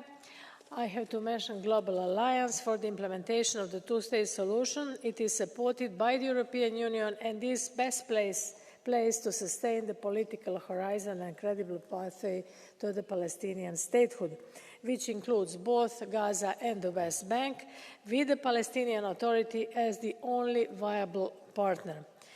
We want to achieve demilitarization, effective transitional governance, and establishing international stabilization force. These three elements are vital for sustainable peace, and they will require careful coordination and stakeholder engagement. The European Union has a key role to play as the longest-standing supporter of the Palestinian Authority and its reform agenda. Since there were questions, someone asked now, what has the European Union done? Someone said nothing, nada, but I just wanted to reiterate, we are the biggest donor and supporters of the Palestinian Authority, because if we are speaking about dialogue, about negotiations, we need both of them to sit at the table. So we need strong Palestinian Authority to sit at the table and no Hamas. So once again, I have to mention this. So this is our position. We also reiterate the indispensable role of the United Nations, also on UNRWA, which continues to be an important partner in delivering assistance. In close coordination with the international partners and with the United Nations, World Bank, European Union will play a key role in the recovery and the reconstruction process through the Palestinian Donor Group. This donor group can now be the main forum to bring together like-minded partners, including all EU member states, regional stakeholders, and signatories of the New York Declaration. This is the moment to invite all of them to participate on board of this donor group. This effort will evolve around the recovery and reconstruction strategy, which can be led by a reformed Palestinian Authority. And this will safeguard Palestinian ownership, set parameters, and offer an umbrella and credibility to individual initiatives. The dedicated instrument for Gaza and the European Union which is being developed, it will considerably back up this convening role. So, as I already said, Palestinian Authority should be stronger, and there is no place for Hamas. Thank you so much. Thank you very, very much for this. And to close the debate, I give the floor to the Council and Minister Bjerre. Please, the floor is yours.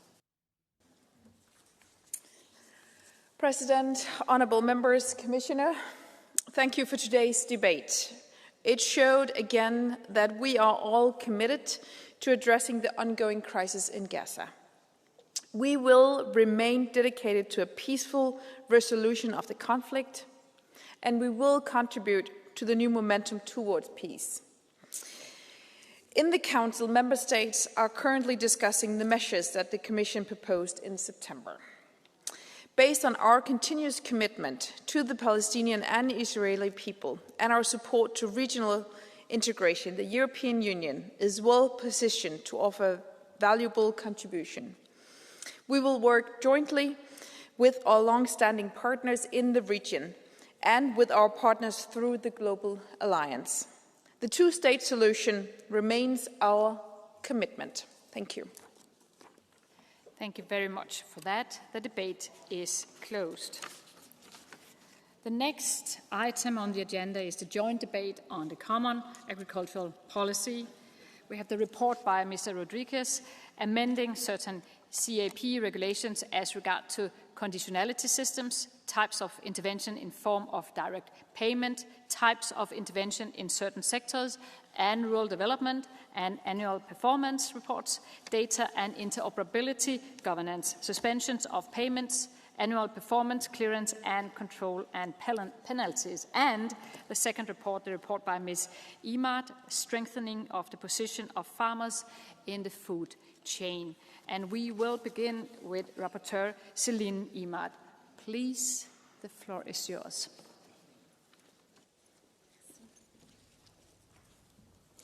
Thank you very much, Madam President. Dear colleagues, this report is the fruit of months and months of work with just one aim: to strengthen the position of our farmers in the value chain. Revenue, one of their main demands in the 2024 demonstrations. Commissioner, you defended this first legislative proposal in this mandate, and you had a lot of courage. We don't necessarily agree on everything, but I think that there is one struggle that we're on together, namely more revenue and fewer norms, standards. The purpose here is simple. We want to make sure that farmers have a contract with their first buyer. We need to put an end to the precarious business relations that exist right now. They're all too unbalanced, all too often. We need to guarantee fair remuneration for those who feed us, taking into account the production costs involved. This objective is addressed in a pragmatic way. You could have a contract by email, or you could have an undertaking on a mobile application. That would suffice. And then sectorally and nationally, we would also act through the sectors themselves. They would make requests to that effect. But there was immediately an outcry. It came from cooperatives. Many cooperatives said that I was actually their declared enemy, which is completely wrong. I mean, this is important. They are important, but they can't simply circumvent all the rules that we have just because they are made up of cooperative members, farmer members. We need to have clear information for farmers in terms of prices in particular. We're not talking about demolishing a model. We're not talking about demanding paperwork for every single thing, but we are asking for greater transparency. I mean, just imagine, you come to a shop where they sell shoes, and then you go to the till, and then you're supposed to, redefine all the prices that are listed because that particular black shoe is not your fit, or because the model is not rigorously or exactly the same as the ones that are featured in the catalogue. If you started negotiating there, people would think you were crazy. And yet that is what happens all too often in practice. That's what farmers are faced with, this kind of uncertainty. So Copa-Cogeca, for some, no longer defend farmers, some would say. And I'm sorry to see that. There are other trade union confederations for farmers in France, in Italy, in Spain in particular, European countries that have also spoken about support for the compromises reached in this text. So they've got a different tone of voice, and I'm pleased to see that they are on board. Now, two more points that I wanted to emphasise in my report, if I may. The first one has to do with protection of meat denominations or meat names. An escalope, a scallop, or a sausage, a steak, whatever. These are products that come from our farms. And secondly, no laboratory ersatz products. We're talking about transparency, we're talking about clarity for the consumer, and also recognition for the work done by our livestock farmers, because livestock farming is an economic activity, of course, but it also has a social and environmental impact which is essential in some parts of our countries which are isolated because they're there to preserve biodiversity and our landscapes too. Now, we're not talking about banning vegetable or plant-based alternatives, of course not, but I think that terms should speak for themselves and should mean what they mean. Second outcry that came from the hypermarkets, in particular in Germany, with regard to this provision, but it's not actually in sync with the reality of the text. I mean, they're claiming that they want to defend the lowest prices for consumers, but that's not an acceptable excuse to ride roughshod over a text that actually helps farmers, defends farmers, and really enhances the value of their production. Second point, made in Europe, preference for European products. Everybody's talking about it because right now we import 20% of the food that we consume. It's an alarming figure. In an unstable world, we need to have a strong Europe, and a strong Europe must therefore have food sovereignty. We must acquire it and keep it. Conclusion. Please, tomorrow, vote in favour of this essential text. It's essential for our farmers. Behind every farm, you have faces, you have lives, you have families. They are working night and day, sometimes 7 days in a week, in order to feed us. Farm income isn't just a matter of statistics or abstract figures. It's a question of justice, of dignity, and sometimes even survival. And I shall fight to the bitter end to make sure that this text is carried. I thank all the members from all the different political groups who have supported this. I'm thinking of those who produce our food. They are basically the ones who represent our identity. They are out there on the land. I'm thinking of their struggle, their day-to-day commitment, and I say this instrument is the very least that we owe them. Thank you. Thank you. The next speaker will be the second rapporteur, André Rodriguez. For 4 minutes, please. The floor is yours.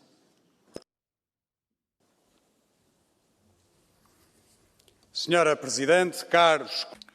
President, colleagues, Commissioner, over the last few years, farmers have been making their voices heard on the streets and in the squares of Europe's big cities, right outside this Parliament too.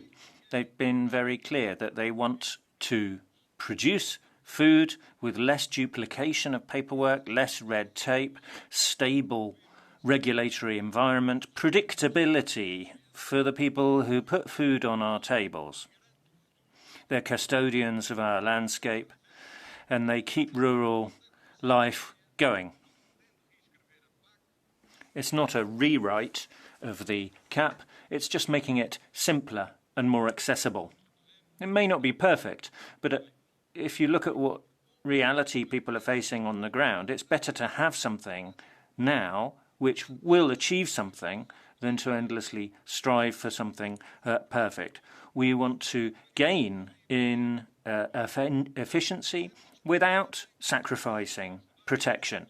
So we ensure that public administrations are doing what they should do, which is to ensure that simple rules are applied properly rather than having an endless kind of labyrinthine administration, asking the same farmer to provide the same paperwork 2, 3, 4 times over. And if you simplify, you avoid mistakes. The whole thing happens more smoothly, payments come through quicker, and everybody gains in trust. Small and medium-sized farms will have a simpler, more stable system, better suited to the scale of their operations, and more support for them. They don't want a mountain of red tape. They want a predictable environment for investment, planning, and continuation of their work. At the same time, we make it very clear that simplification does not equate with deregulation. There are fundamental concerns about dignity of work, transparent standards, transparent use of EU funds. It's just that we need a simpler system. And to put it very simple, there's no future for farming without the environment, and there's no future for the environment without farmers being allowed to get on with their job of producing food. Looking at what the European Commission is producing here, there are certain key instruments, there are areas where there are currently losses, and we need to help young farmers and new farmers particularly. So we need resilience, but we also need transparency with more agile mechanisms for member states to change their strategic plans. We need to respond rapidly to change without a need for a massive structural rethink every time, so that we're more agile and more rapid And you don't really think agile and rapid when you think of the CAP, do you? Well, haven't done so far. So this is what we really want to achieve. It's a very simple thing. We go back to speaking the language of the people who are working on their land, getting a policy that actually works on the ground with the over 9 million European farmers who are out in the Azores, in the heart of the Atlantic, who are right up in the northern reaches of Greenland or in the desert wastes of Andalusia, and we will help all of them to get more income, to get more predictability for European agriculture. History is not written with promises. History is written with decisions, and we have a decision here today. We can approve this report, and we can make these measures a reality. I'd like to conclude by thanking all of those who provided me with assistance and cooperation in this work, particularly the shadow rapporteurs. So thank you all for helping make this a reality. Rapporteur. And now I will give the floor to the Commission and Commissioner Christoph Hansen. Please, the floor is yours. Thank you, Madam President, honourable members. First of all, I would like to thank you for the opportunity to exchange on these two important files that I've put on very early on already in my mandate. And I especially would like to thank the two rapporteurs, Céline Mar and André Rodriguez, for their work, and of course as well their shadow rapporteurs to have delivered so quickly on this important files. And time is, of course, of essence for these two proposals to start as well having an effect on the ground, because our farmers need to feel that something is changing. And our farmers are eagerly awaiting European solutions to address some of their most pressing needs, a supply chain that works for farmers and simpler operating rules. And the CMO proposal is about giving farmers a stronger position in the food supply chain, and we must create rules that increase their bargaining power and ensure fair opportunities, and this is precisely what the proposal does. And I am pleased to see that many of your amendments align with this goal, and some might be going beyond our initial proposal, and some anticipate also proposals the Commission made in the frame of the future CAP proposals. But I am open to explore them constructively, such as those on the origin labelling, for example. And one of the crucial elements of our proposals are the written contracts. And written agreements are not about imposing prices or adding red tape, as I hear way too often. They are essential for certainty and trust, and a key tool to fight against unfair trading practices. Mrs. Imach has used the example of buying shoes. I would like to use the example of buying a car. When you buy a car or sign up for an energy provision for your home, for example, we naturally contract in writing because we expect clarity about what we will get and a certain security about our rights as well. And I think my question would be there, should farmers be entitled to any less? And I believe that the answer is clearly no. And let me now move, of course, to the simplification package, the simplification and the administrative burden. I think that is something I heard in all the member states I've travelled so far from our farming community. And simplification is also to be seen as part of our competitiveness agenda. And I have therefore put forward a package of simplification that I consider is balanced and pragmatic, but preserving the targeted nature of this proposal is, of course, crucial. And our proposal strikes the right balance between the urgent need to further simplify certain aspects of our policy, while at the same time ensuring that we avoid disruptions in the last 2 years of the implementation of the current CAP. And equally, we must maintain the ability of the CAP to achieve its objectives. So the proposal is targeted in a way that it is better adapted to the situation of, for example, organic young farmers or farmers affected by natural disasters. And it encourages the use of simplified payments for small farmers, a single control on farm and less data submission for our farmers. And you made a number of proposals that I can welcome there, reinforcing data interoperability or increasing the coverage of lump sum payments for the small farmers. And on the other hand, I also see certain amendments that raise some concerns, for example, extending rules on decommitment or weakening risk management changes that deviate considerably from our proposal. They are, of course, particularly worrying. But I must express certain reservations on the changes which cover a number of important good agriculture and environmental conditions, and these changes would cumulatively undermine the attainment of the CAP's climate and environmental objectives and can also delay the agreement on this file, given the Council's position. And such amendments, of course, seriously put at risk the timely adoption. I would just like to remind you we have to deliver on this file still this year, preferably in the month of October already, in order that our farmers will feel the simplification during the next calendar year. So this is our common challenge, to deliver on that, find solutions that are quickly applicable. We owe this to our farmers, and I'm looking forward to the constructive work on that with you, as in the trilogues that we soon hopefully can start. Thank you. Merci. Thank you very much. Thank you, Commissioner. The first speaker in this debate, Dan Stefan Motrianu.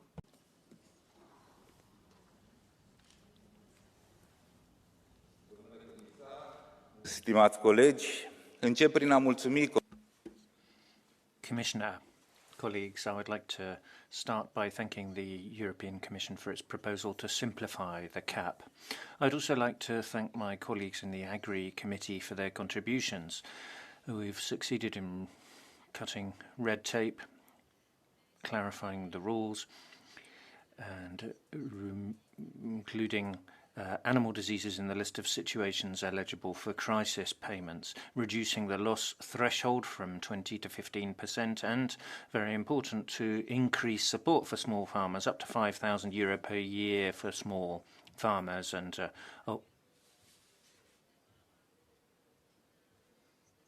a one-off payment of €75,000 for business development. These measures are undoubtedly welcome, but European agriculture needs clear, flexible and fair rules in the long term. However, in the context of the next EU budget, we are seeing another type of simplification proposed by the European Commission, namely a budget reduction of 20 to 30% in real terms after adjustment for inflation, and the proposal for a merger of Pillar 2 with the cohesion funds. This proposal has provoked strong reactions amongst farmers, including in my own community.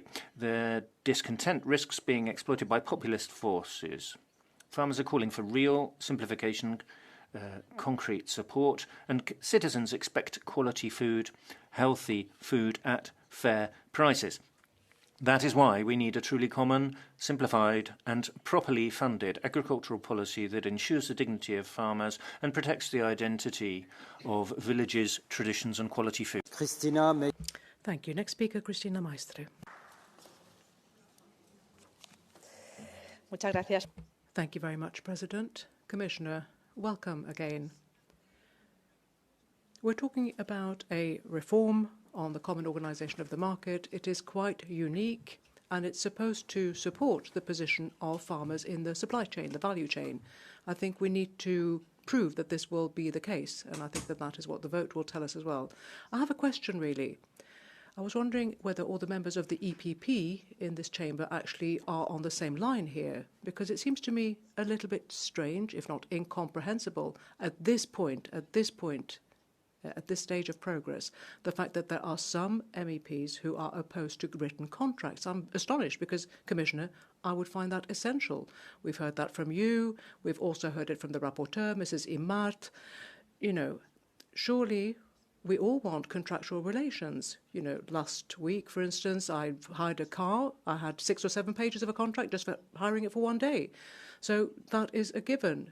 why is it that farmers would have to make do with oral agreements? It seems to me that this is essential. For us, it certainly is. In my country, since 2013, we do have written contracts, and it's perfectly organic, if you like. It's been accepted by our farmers. They had no problem with it. I know it's not a panacea. I know it's not, but I think it is a way forward, and it helps us strengthen their position. Commissioner, union is our strength, our force. We need to be united, stand together here. Farmers, cooperatives, etc. That's the most effective way of making sure that farmers get fair pay for their work throughout the supply chain. And therefore we shouldn't dilute their power. And this is also something that we'll be making quite clear in our vote.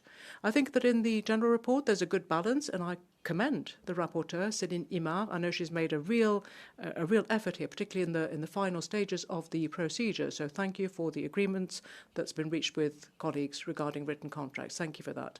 Also, anything that has to do with certificates of origin, that too is very important to me.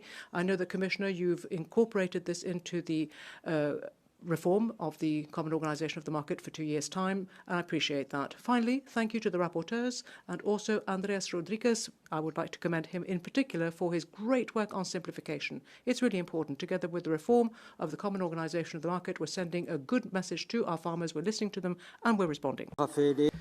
Thank you very much. The next speaker is Raffaele Stancanelli. Thank you, President. Commissioner, colleagues, tomorrow we'll be voting on two highly significant files. First of all, on simplification, and then strengthening the position of farmers in the food supply chain. We're talking about the daily lives of people who work the land. We depend on them for our food security in Europe. Here we're defending farmers and defending the value of our production to make sure that they have a fair income, they have dignity and prospects for the future.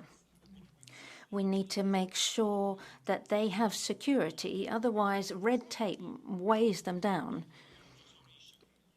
We here need to reduce that administrative burden. The CAP that we have at the moment has created disastrous effects, not just organisationally, but also politically. Here, we're representing citizens, and we are their voice. What we have at the moment as the CAP is a source of shame. It's something that doesn't take into account territorial specificities, what is produced where, and all of the groups on the ground know how serious this issue is. We need this to be a turning point, to have a real reform. If we want to defend our farmers, commissioners, we need to change course. We need to give these people dignity and make sure that they have a solid future in Europe. Thank you. Jan Huysen. Thank you. The next speaker, Mr. Royson. Dank u wel, voorzitter. Geachte commissaris, beste collega's. Thank you very much, Commissioner. Dear colleagues, today we're discussing two important topics: simplification of the CAP and adjustments to the market organisation. Both proposals are crucial to strengthen the profitability of farms. It's good to see that the new Commission is paying more attention to this, but I have two comments I'd like to make. First of all, simplifying the CAP is good, but we need to take a broader view. We are faced in the era of environmental and nature legislation with unnecessarily restrictive regulations. Here, I'm thinking of the Parliament's call to revise the Nitrates Directive. We must give farmers much more scope to achieve their social objectives at their own discretion, based on their own technical knowledge. This requires more leeway as an alternative to detailed means-based management, rather than having to then concentrate on means instead of targets. Here, written contracts can help to strengthen the position of farmers, but it shouldn't be at the expense of healthy market forces. We didn't seek to regulate everything by law. there can be good practices which will be undermined, such as agreements within cooperatives or other value chains. That doesn't really serve anyone's interests. Hence my plea for appropriate exceptions, and I hope that they will be followed in the trial. Next speaker, Christine Singer. Herr Präsident. President, Commissioner, dear colleagues. Farmers don't need slogans. What they need is help that is palpable, and that's precisely why we have the simplification package for the GAP, for the CAP. Less red tape and more actions close to the farmers themselves. When it comes to, for instance, greenlands, grasslands, every 5 years or every 7 years we would have a change, but we would actually create greater legal certainty. We would avoid unnecessary emissions, and we would also make farmers more free in terms of deciding how they want to run their farms, both to make sense business-wise, but also ecologically.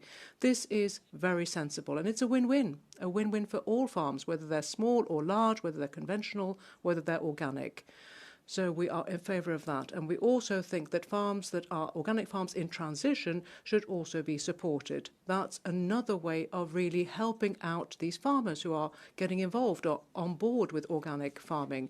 And we also need mechanisms for crisis payments. We want to make sure that the support that is provided through this new instrument is distributed fairly, transparently, without any kind of distortion. In competition terms, these are not just small correctives, these are actually measures that will have a palpable impact on the lives of our farmers. And therefore, dear colleagues, please support this package. It's for greater trust rather than mistrust, it's simplification rather than bureaucracy, and it's also something that is positive for the farmers who want to get back to farming rather than filling out forms. And it's up then to Council and to Commission to make sure that that is supported by these entities as well. We mustn't dissupport our farmers. We have an opportunity, let's seize it. Thank you. Thank you very much. Next speaker is Thomas Weitz. President, Commissioner, every day we're losing 800 farms in the European Union. I'm glad that we have this proposal now, that we're going to simplify the reporting requirements for farms of less than 10 hectares. That is something that will then support small farms. I'm also very pleased to see that organic farms can be considered as green by definition, that they will be automatically recognised. Organic farms are the ones that are the most regulated in the European Union, and they fulfil all the criteria. But now let's come on to the critical points. We are then getting rid of some greening measures in the CAP. We're having single crops. We're getting rid of the buffer zones. We can use pesticides right up to the watercourses. We can use phosphates. That means that those watercourses are dead. What about the grasslands? We need to make sure that they are dealt with as best possible for the environment.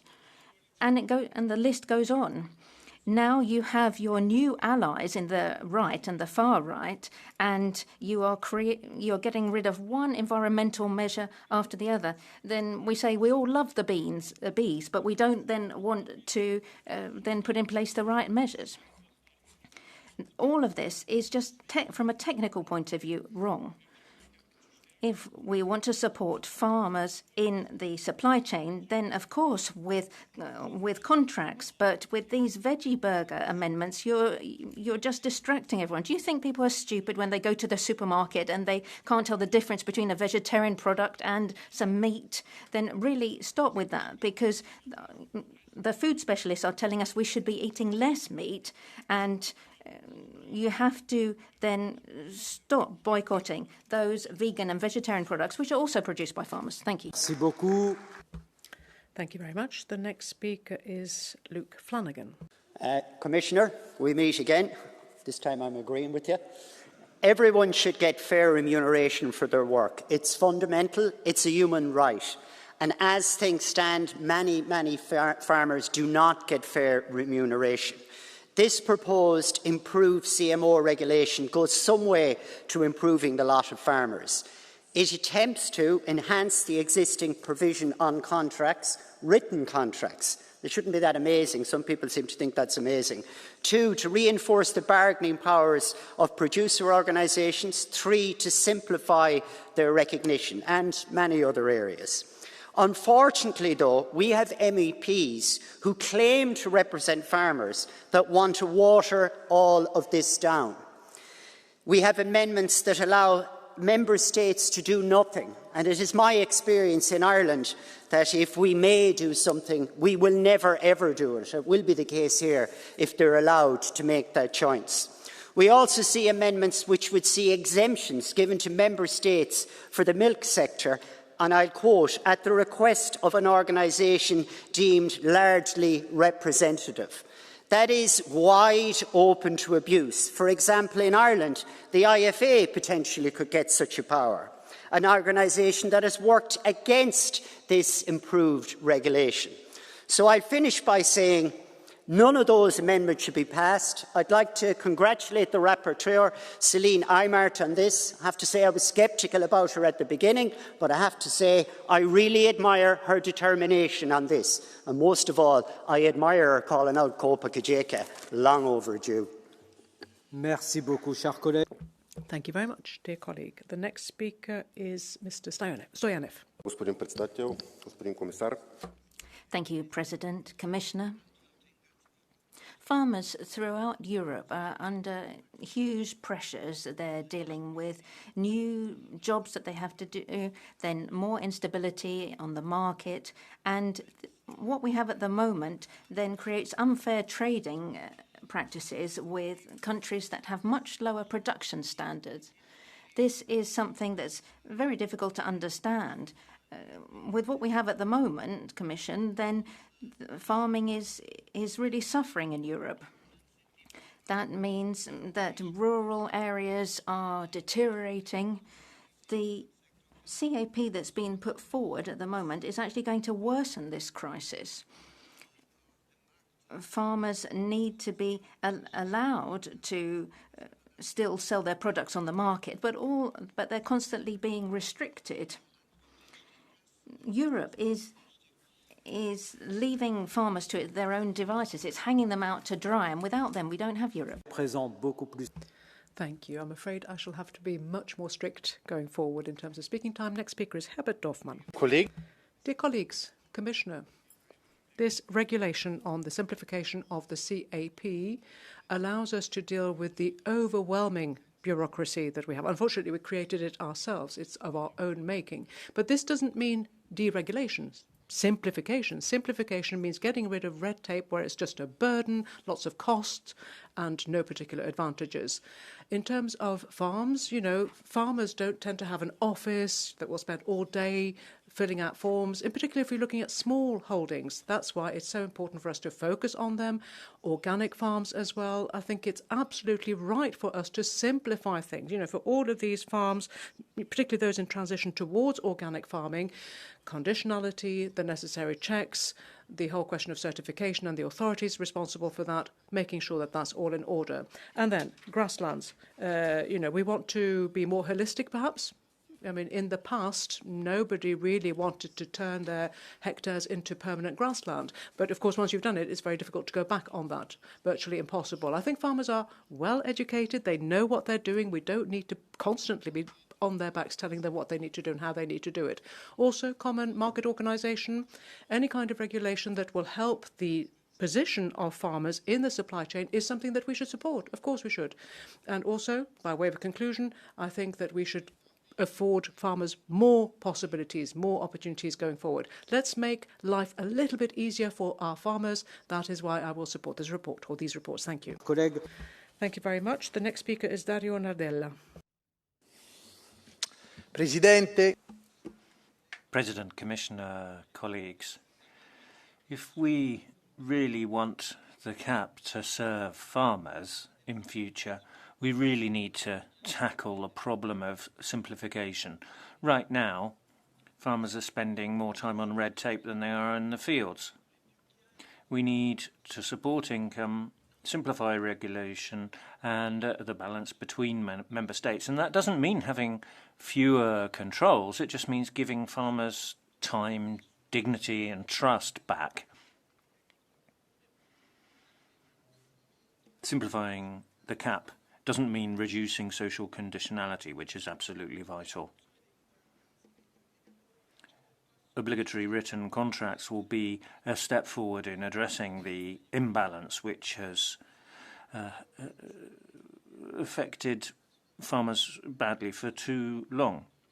It will mean that each euro spent on processed goods currently by a consumer, only 5 cents is going into the farmer's pocket, and we need to address that. We need to ensure that price definition is carefully monitored to ensure that there is a level playing field and we don't have unfair competitive practices. The challenge of food sovereignty and of farmers' income needs tackling to ensure that young people will want to go into the profession. We also have significant improvements in not in having a prohibition on plant products. There are growing innovative sectors that we need to address. We need to ensure that the European market is a fair one. I'm grateful to the rapporteur. I know that there are many different sectors that we have to stand up for here in order to defend the future of the farming industry. Thank you. Next speaker, Csaba Demeter. Well, we have a lot of conflict sometimes with the Commission, but when they get it right, we should say so. In terms of contracts between buyers and farmers, having a written contract, that's a step in the right direction. It makes things more stable for farmers. We need this because often what happens is that farmers aren't paid, or if they're paid late. So you do take some measures, small steps, in order to help farmers, but there's no point in taking these small steps if you then use a bulldozer to crash the whole system. So, for instance, the 20% cut to agricultural support, I think it's completely unacceptable. At the council meeting, the commissioner said why they wanted to do this. They said, well, we have to finance other programs such as defense programs or armaments. I'm afraid that, missiles coming out of Ukraine aren't going to fix our problem. And why is it that the Commission has spent hours and hours talking about war policy and then refuses to listen to farmers? Why is that? There's no point in sitting down to a table to talk about the minutiae, the minor details, if at the same time, through all of your other measures, you're making the farmers into victims.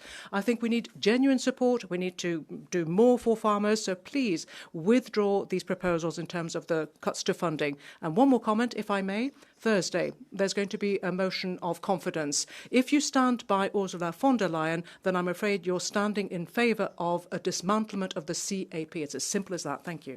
Carlo Fidanza. Thank you. The next speaker, Carlo Fidanza. Grazie, Presidente. Thank you, President, Commissioner, colleagues. The provisions that we're going to be voting on tomorrow go in the right direction. They are sending out the right signal to farmers in the outside world. We are introducing tangible measures to then improve farmers' position in the supply chain, making sure that contractual relations are better and that they're really getting the value for what they do. It's essential that we guarantee transparency and truly protect consumers. We need to make sure that there's traceability and indications of origins when there's public procurement. In terms of simplification, we need to make sure that farmers can really compete. The measures that we have in place for livestock breeding also need to be right. Today, we're saying that people want to still follow the terrible policies of the Green Deal, but we need a farming policy which puts production and income, as well as sustainable viability, at the heart of what it does. The Commission needs to go faster and further in this direction to support farmers, to make sure that they can give Europe the food security it needs, so that in the post-2027 CAP we see that, and definitely in the next MFF. because what we have at the moment is unsatisfactory. Thank you. Next speaker is Barry Cohen.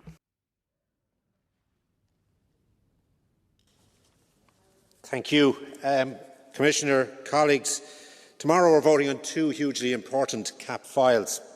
The first is the simplification package, which rightly addresses farmers' concerns and moves us away from a one-size-fits-all conditionality policy and recognises that different countries and regions have different needs. I welcome this, and I welcome the Commission's willingness too to build flexibility into the next CAP in this area also.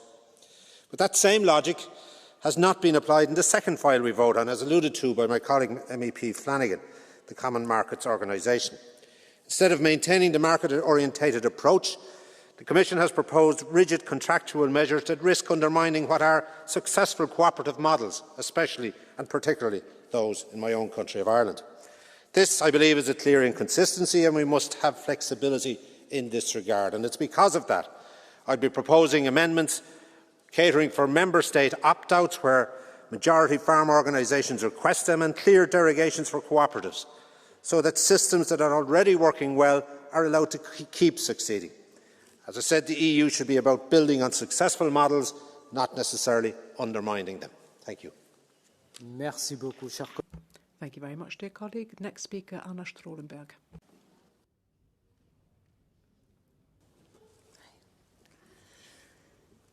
This speech is a waste of everybody's time, because we are talking about burgers.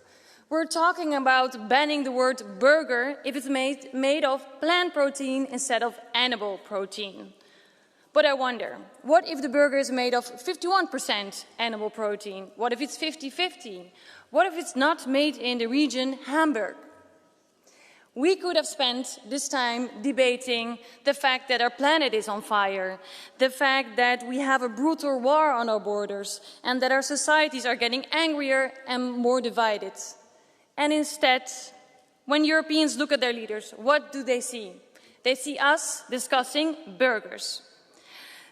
Why is this? It's because the meat lobby is trying to weaken its innovative food competitors. It's trying to weaken farmers, also livestock farmers, transitioning to more plant-based products. And my colleagues and the EPP are happy to do the dirty work instead of actually helping farmers. Because if you want to help farmers, give them stronger contracts, give them a better income, let's help them innovate, let's give them the support they need to adapt to the climate crisis that is devastating their harvests. Our farmers are too important to be left in the past. So I'm asking all my colleagues, stop talking about burgers and start working on the issues that matter. Merci. Thank you very much. If I may, there's a blue card for you.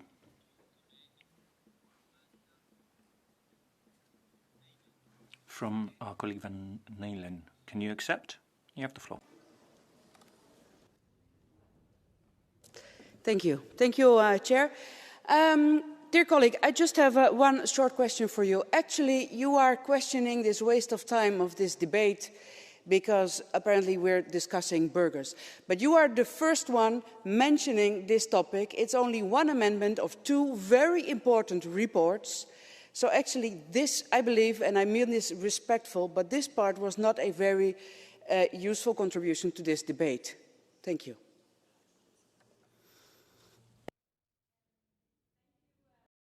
Jessica van Leeuwen, maybe you have not listened to your colleague on your left that brought this up in her contribution here, and she made it one of the most important points of this file. What I see is that it's used as a cultural debate. Although we know that consumers are not confused about the fact whether a burger is plant-based or if it's meat. We see that farmers, also meat producers like Ruggenwalder, Aldi, Lidl, are saying this ban is not useful, it's a false promise to farmers, so let's not waste any more time on this. Merci. Thank you. Let us continue with the debate. Sebastian Everding. Ich bin der Nächste, der darüber sprechen möchte. Liebe Kolleginnen und Kollegen, haben Sie letztens die... Have you read the front pages recently? Hundreds of Europeans who fell ill because they had some sausages that were a bit off. Have you seen such headlines? I haven't. I haven't. Amendment 113, basically one that ignores a ruling from the ECJ saying the current legislation is sufficient to protect European consumers. Also, product names like vegan or plant-based soya steaks. Apparently 80% of consumers have no objection to that. If you use that kind of concepts, it doesn't keep them awake at night. So I think basically it's just a question of clarifying what it tastes of, what it's reminiscent of, for instance, a steak or a fillet. Then there are other areas, climate, animal protection, food security. You know, Europe does a lot of work on all of these, and we are in the vanguard when it comes to plant-based food production, 2.7 billion euros annually. And this is a sector that provides great opportunities for the future, for farmers. It's also very good for consumers. So please, please, tomorrow, vote against that amendment, and also please don't patronize our consumers. Thank you. Thank you very much. Volker Schnubusch. Herr Präsident, meine Damen und Herren. President, ladies and gentlemen, here we're not talking about burgers and how they're labelled. We're talking about our farmers who then supply our food. When we look at the national situation, we need to have a more realistic approach in terms of the environment, and I'd like to thank colleagues who have worked towards that.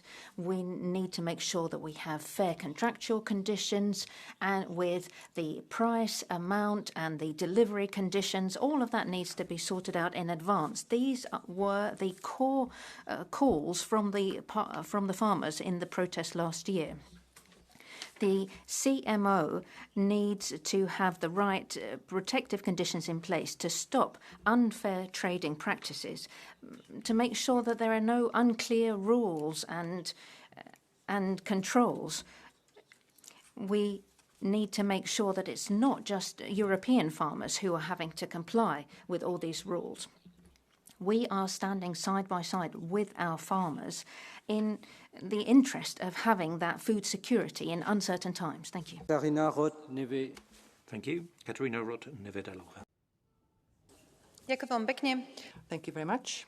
Colleagues, when we say that the industry is the backbone of the European Union, the farming system is the heart and veins nurturing everybody. This is why we have concluded that we need the system to work. I think several proposals from the Commission are good, but we cannot simplify the entire agriculture by reducing its funding and making it simpler, putting all these funds together and pretend that this is the simplification and everything's great.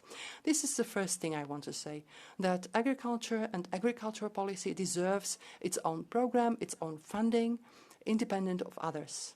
What we need is less control, less bureaucracy for farmers, and I'm glad that the reports prepared, that I'll be happy to support, include support to smaller farmers. In reaction to the farming protests, we also request less environmental burden for smaller farmers.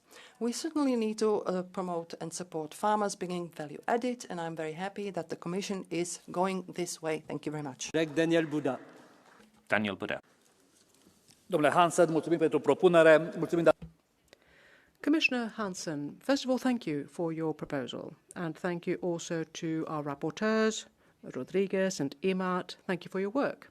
We're talking here about simplification of a policy that, unfortunately, we have made too complicated. And you could ask, how did we get here?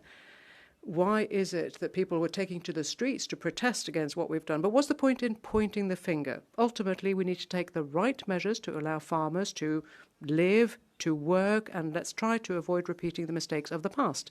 Farming isn't just about farmers. It's often what people think, or people think in this chamber.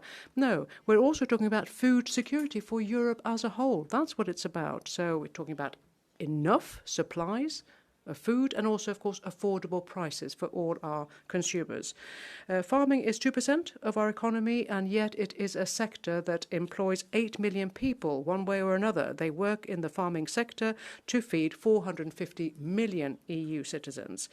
So Despite all of that, if you look at their revenue, their income is 40% lower than in other economic sectors. And that's why we need to continue to step up our efforts in order to simplify this even more going forward. So let's go further.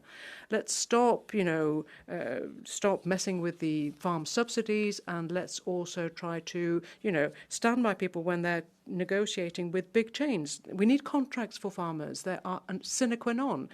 Also, when it comes to derogations for the small holdings, that too also should be the rule. We can't, give one and then take away two. Thank you very much. Christophe Clergeau.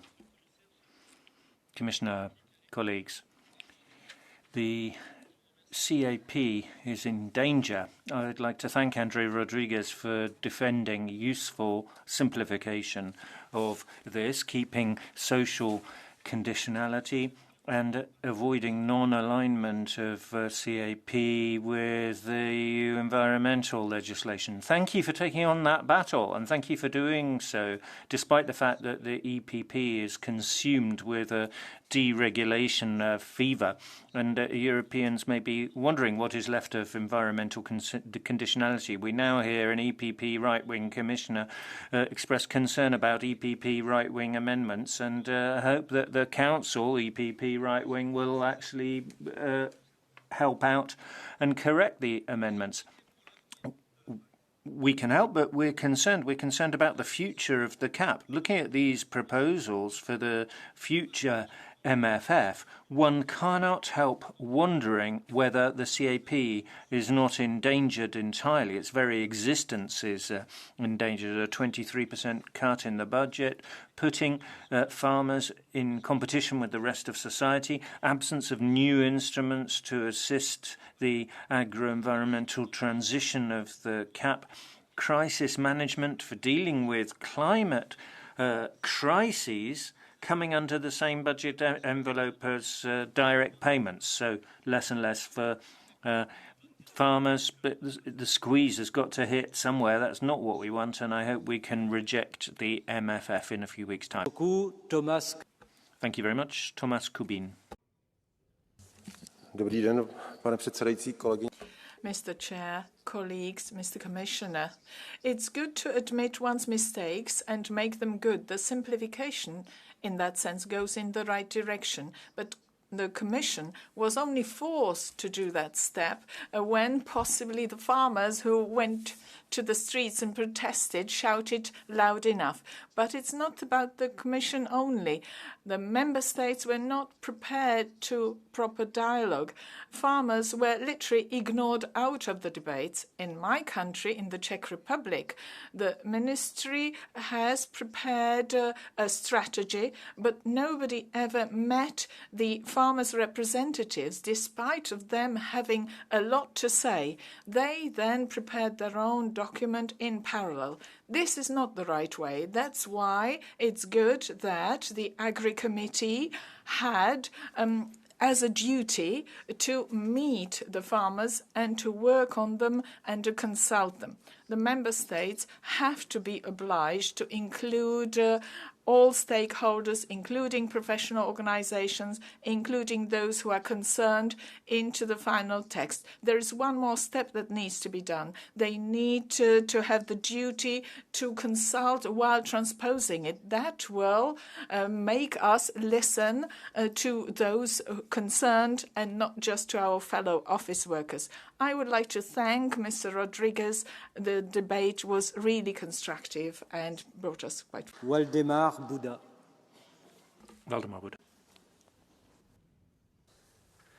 Panie Przewodniczący, Szanowni President, ladies and gentlemen, $11 billion.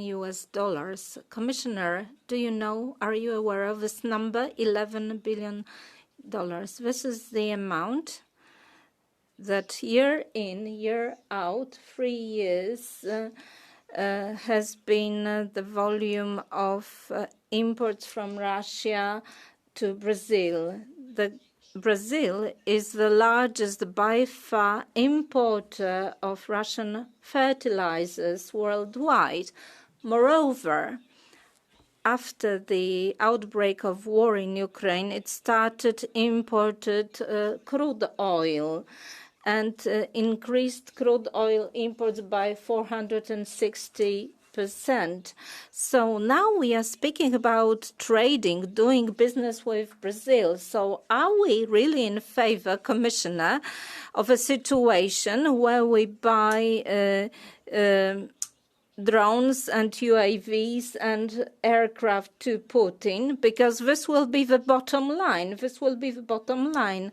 Of course, you in Luxembourg may not feel their impact, but we in Poland, we may feel it very acutely, the new military equipment to Russia. We should be rather discussing how to sanction Brazil, how to impose sanctions on Brazil, not to do business with them, not to provide them with more resources for doing trade with Russia. This is what we do right now. We need to sacrifice many things and limit imports, and we trade with Brazil. Thank you.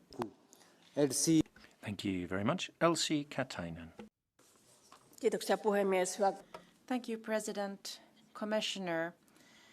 Strengthening the EU CAP and flexibility therein are the cornerstones of our security of supply. We may not regulate the farmers and the rest of the sector to become unprofitable, and therefore the simplification of the CAP is very welcome.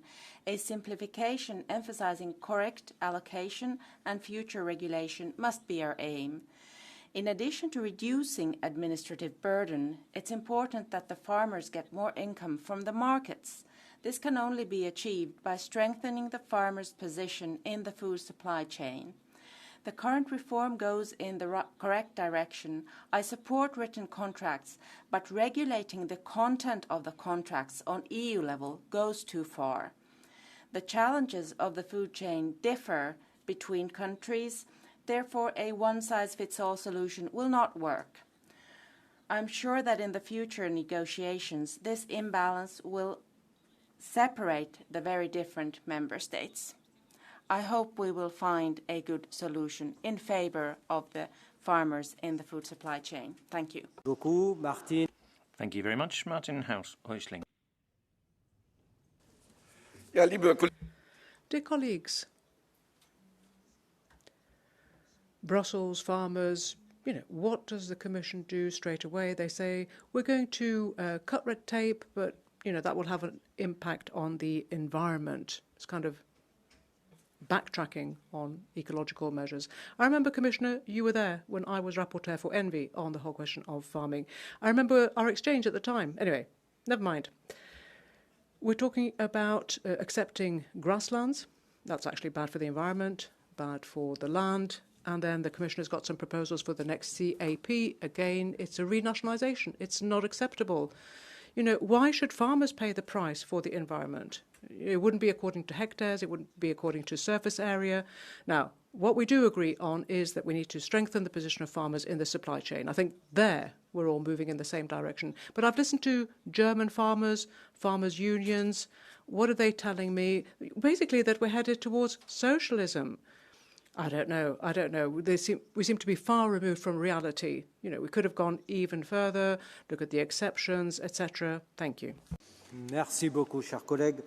Thank you very much. Konstantinos Arvanitis.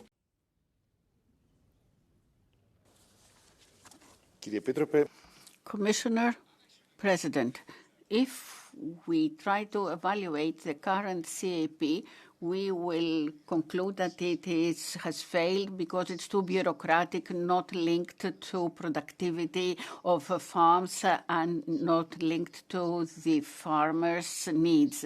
Its structure brings about lack of transparency, lost resources, not to mention the scandals in Greece and elsewhere, and some subsidies have ended up in the hands of a few billionaires. Yes, we need a change, but we need to focus on the survival of the farmers and the survival of the environment. So the left, we are asking to stop the further reduction of the draft budget 2834 for, and we need the CAP to be a common policy and not turn it into national policies. Thank you very much. Milan Urik. I'm really glad that after our pressure and the pressure of farmers, the Commission finally pays attention to the objections of the farmers. But I would be really happy if they would continue to listen, because according to the new proposal of the budget for the next multi-annual framework, it seems that people in Europe will get bullets instead of bread. Ladies and gentlemen, where are the talks about the EU protecting our citizens, protecting our farmers, when food is ever more expensive? Life is much more difficult. There are less and less young farmers, and our markets are flooded with suspicious goods, with suspicious cereals from Ukraine. And now we see that the EU will open its market also to Mercosur countries from South America.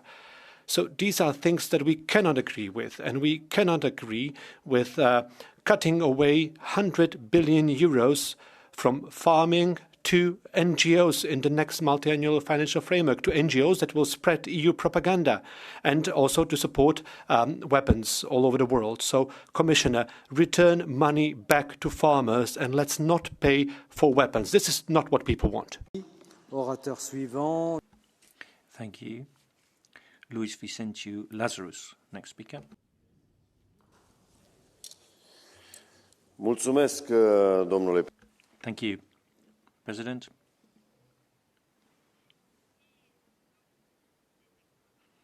If you block exports, as happened in Romania, if instead of treating diseases you cull hundreds of thousands of animals, if you have epidemics where previously there were none, if you allow in uncertified products and let them go on sale on our markets, despite the fact that they do not respect the same standards that our own farmers have to follow, if you do that with dumped produce, and then you strangle farmers with red tape, then obviously you end up with the kind of situation where they're completely at the mercy of supermarkets. They get no compensation for drought and floods, and then you want farmers to be happy? Come off it. In the EU, we've decided that we should be eating insects, that there are all sorts of different cockroaches and similar beasties that we should be eating. Is this going to help us, insect protein? President, Commissioner, dear colleagues, ladies and gentlemen, you know, there are some bits I like, others less so. I'm not quite convinced, shall we say. You know, on the one hand, we're talking about a reform of our common market organisation, and then secondly, we're talking about a simplification package for the CAP, and as it would apply within our European Union. You know, I have some real reservations about the reform to the common market organisation, I must say. You know, for decades now, we've got traditional supply agreements or arrangements. This has been important for our markets, for our businesses, and all of this is being called into question. And I think you're overshooting the mark really here. You're going too far. You know, there are some member states where Article 148 was not implemented. Look at those, and look at the fact that they've got better prices than in other states where this has already been enforced, implemented. So this refers us back to the binding nature of the regulation. Now, I'm very much in favour of simplification of the CAP. That is the right direction of travel. I think it will be, you know, a good point, a strong point for our mandate. Now, of course, we're looking towards trilogue negotiations. We'll have to come to a agreement because all of this has to enter into force on the 1st of January next. And what about grasslands? Who's putting pressure here on grasslands? If you want to keep your farmland, if you want to keep your arable land, then it means that you're not in a position to actually set aside land for permanent grassland, for one thing.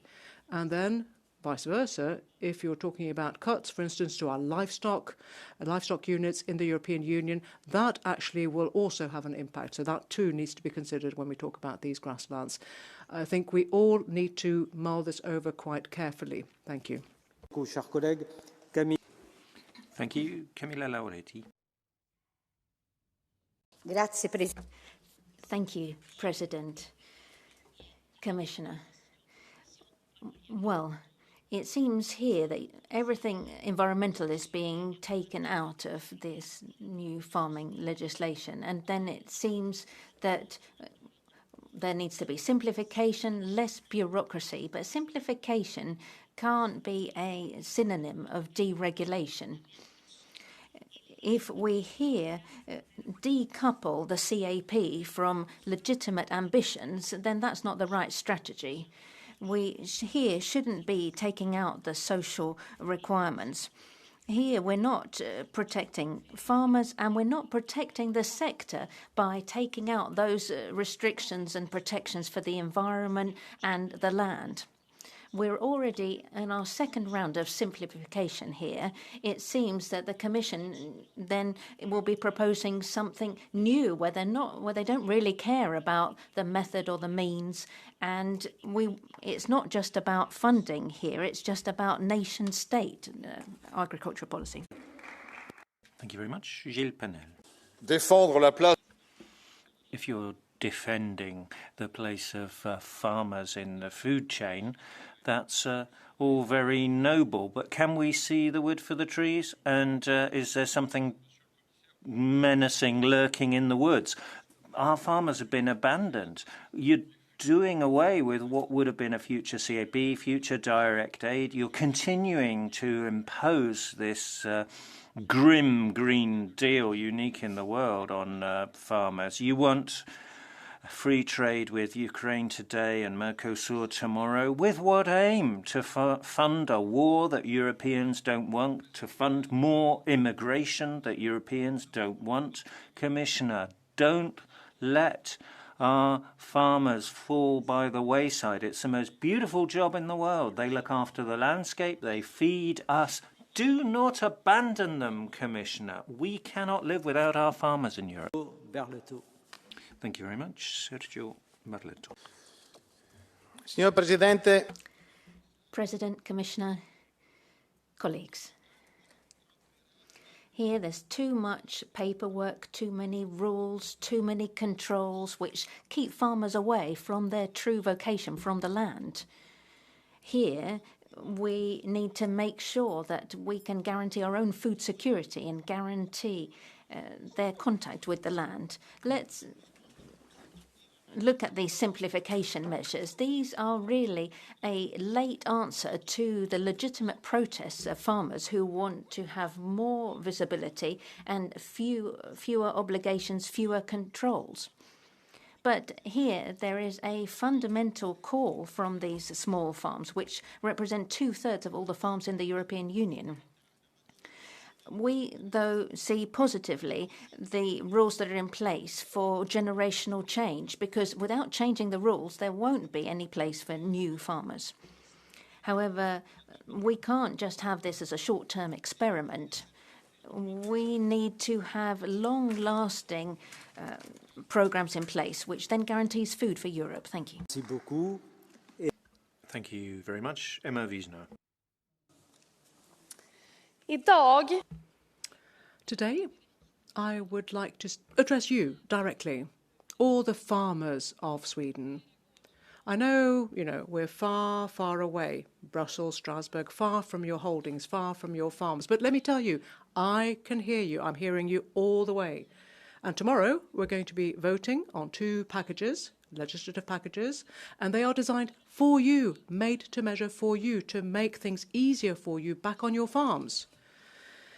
We politicians, at the same time, don't make things easy for you, because before these legislative packages come into effect, the EU Commission has already come up with a new policy for 2027, a farm policy. And that is also what we're talking about here, because in this farming policy, it's going to be the EU's new CAP, new farm policy. What about, natural disasters, preventing them, solving job problems, making sure that we provide enough jobs, and also some worries about who's going to take over your farm when you go into retirement, well-deservedly so. Now, let me tell you, we in my party are prepared to, do what needs to be done, and we need to, therefore, already be looking at the next generation's farming policy. Thank you. Thank you very much. Per Holmgren. Thank you very much, President.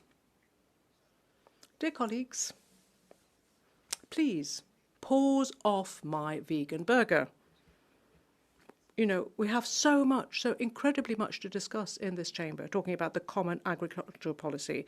We need reforms to make sure that we have more farmers who can manage, who can deal with the generational shift that we need to have, the transition. We also need to make sure that farmers are better paid for their products and also for the services rendered to the ecosystems. And we need to strengthen the position of farmers throughout the supply chain. But unfortunately, on the right side of this chamber, we've got, members of parliament who are unable to leave well alone. Instead of discussing these important issues, they're trying to divert our attention to things like vegan burgers or plant-based sausages. And of course, needless to say, they are put up to this by some parts of the European meat lobby. Completely unprofessional. It has nothing to do with the position of farmers or their position. It's just a question of trying to cheese off those consumers who like to eat vegetarian and also cheese off the farmers who are involved in the production of these produce. Thank you. Thank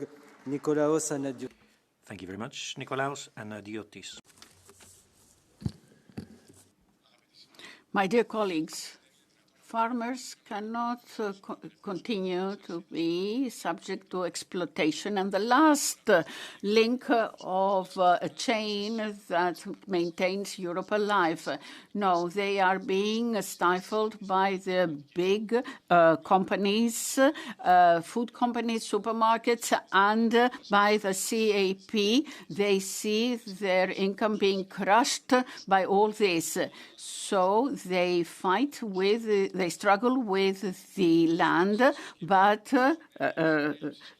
they are not supported by because of high energy costs, product cost, and unemployment in a very long period of inflation. We therefore need to promote further amendments to the European Commission proposal in order to provide real support to support the production base, to have a short sales chains, and farmers need to become the stars of development and growth itself.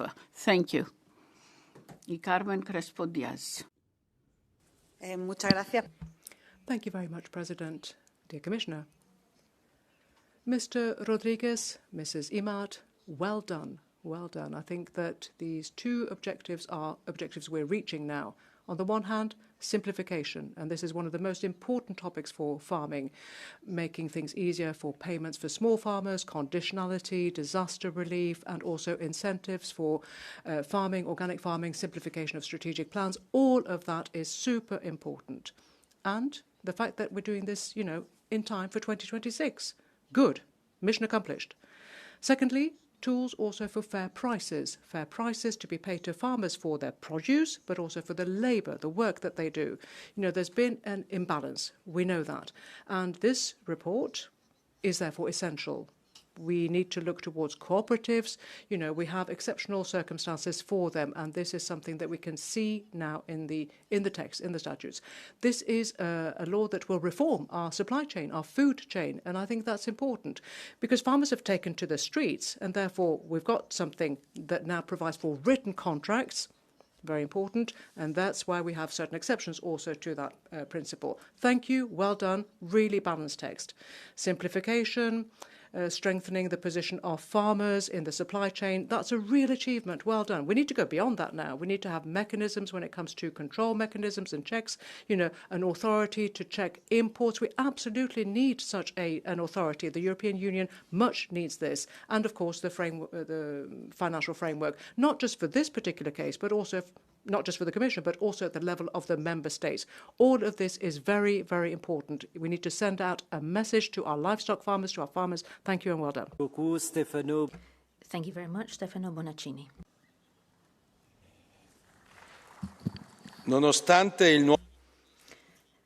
Despite the new geopolitical context, climate change, often unfair international competition, and volatile energy and raw material prices, the farmers I meet are not asking for privileges, but to be able to make a living from their work without being crushed by the market or bureaucracy.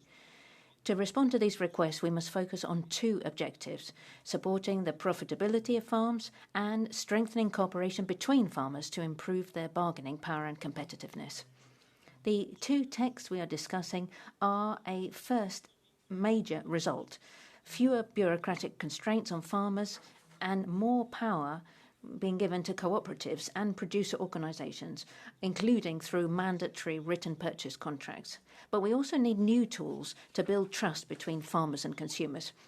This is what we have done with the amendments to defend the agricultural origin of products, such as vinegar, and to extend the obligation to indicate the origin of raw materials on the labels of all food products, enabling informed purchasing choices and supporting the added value of European agricultural products. Thank you. Merci.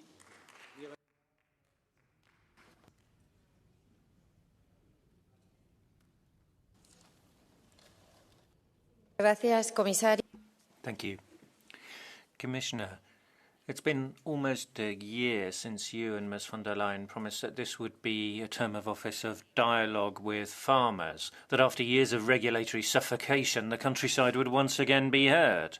But the reality is quite different. Skyrocketing production costs, plummeting prices, and trade agreements such as Mercosur threatening to wipe out entire sectors. All we had left was the CAP, but now even that is gone. The Commission signed its death warrant in June with a cut of more than 22%. Quite an achievement for the coalition of Conservatives and Socialists who govern in Brussels. We've told you countless times that we will support all measures that benefit our primary production sector.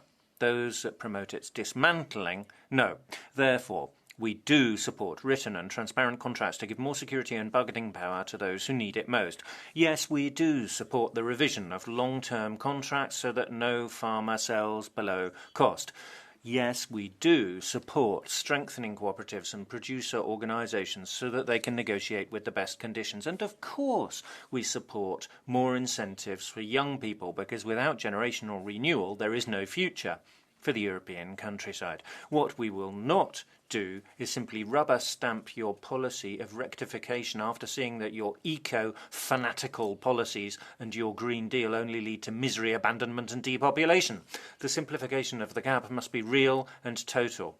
So, to conclude, Commissioner, give the countryside back the three words that Brussels has forgotten: productivity, profitability and competitiveness. Emmanuel. Thank you. Emmanuel Frangos.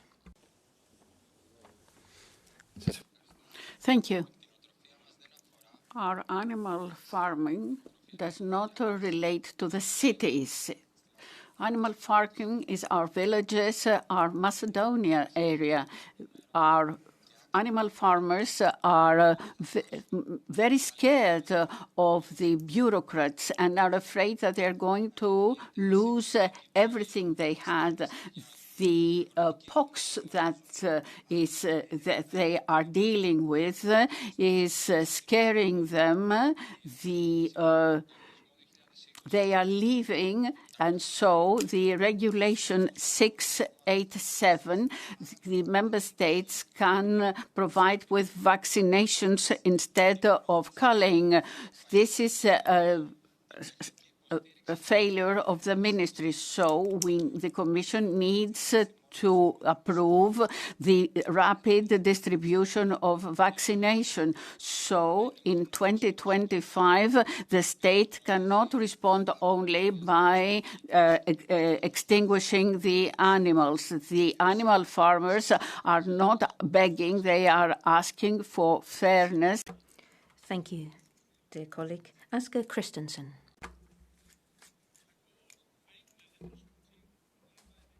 Thank you for that. I've put on my Wellingtons once again. They are clean, but it's necessary to be here to talk about simplification of the CAP. We need less bureaucracy, but on the one hand, we can't take them away and then create a new monster.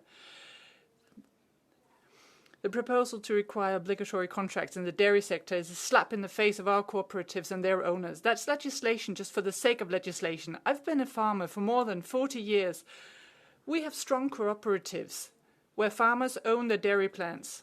That makes it completely transparent. We support models that have proven their worth for over 150 years. We shouldn't destroy them.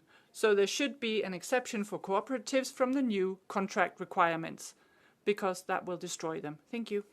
Colleague Cristina Guarda. Cristina Guarda, please.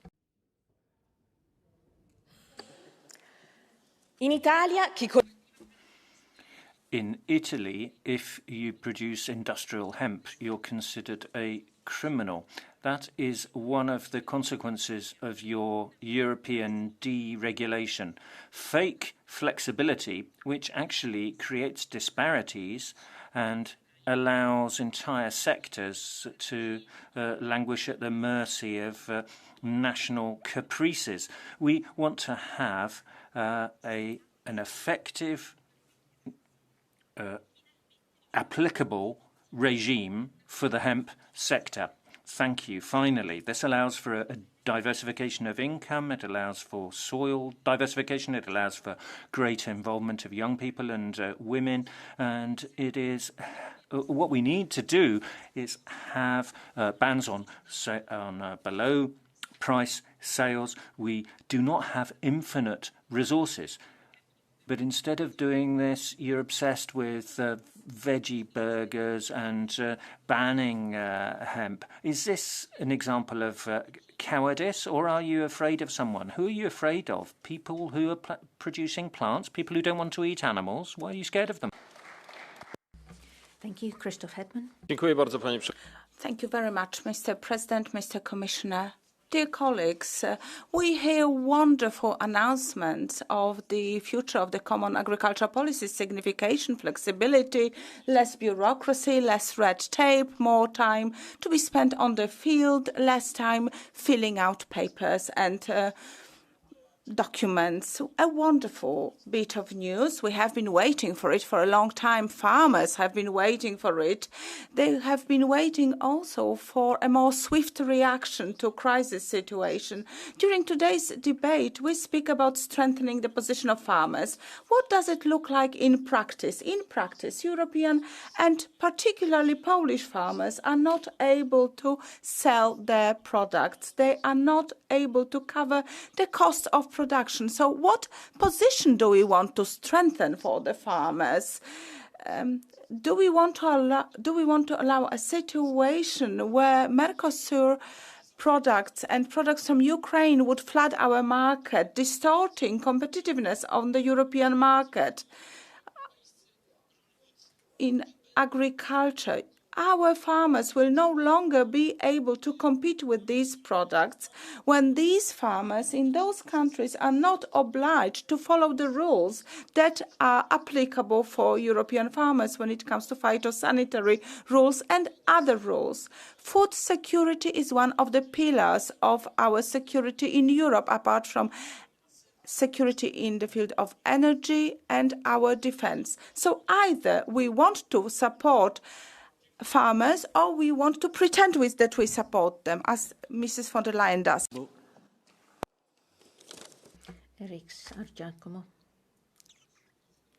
President, Commissioner, colleagues, let's not fight the wrong battle.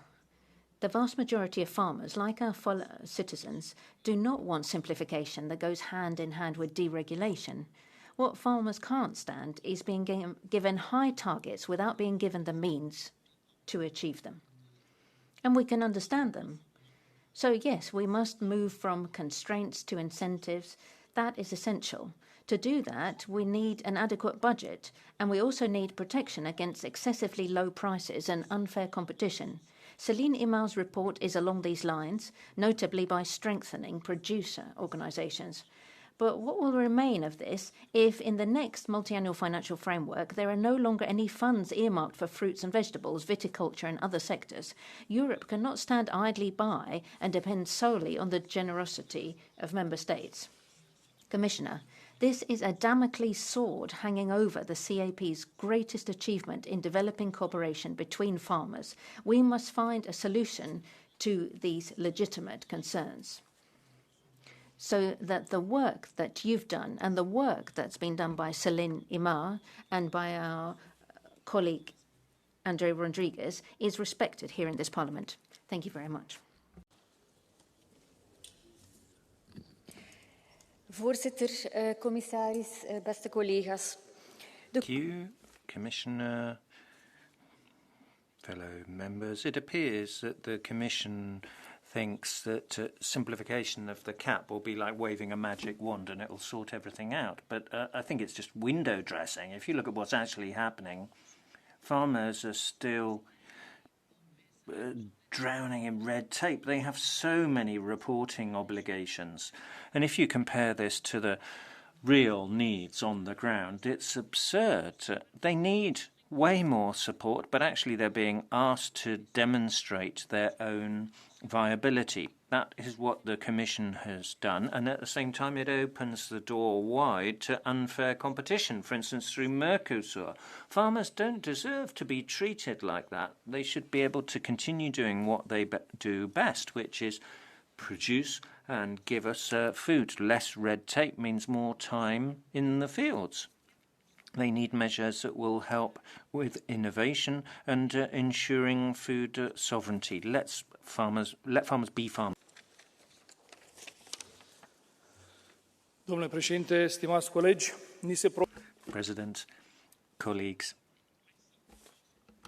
În realitate vom avea parte de mai multă birocrație, mai multe controale. It appears that there's going to be more red tape, more checks and less freedom for farmers. By 2028 there will be a reform which the Commission is preparing.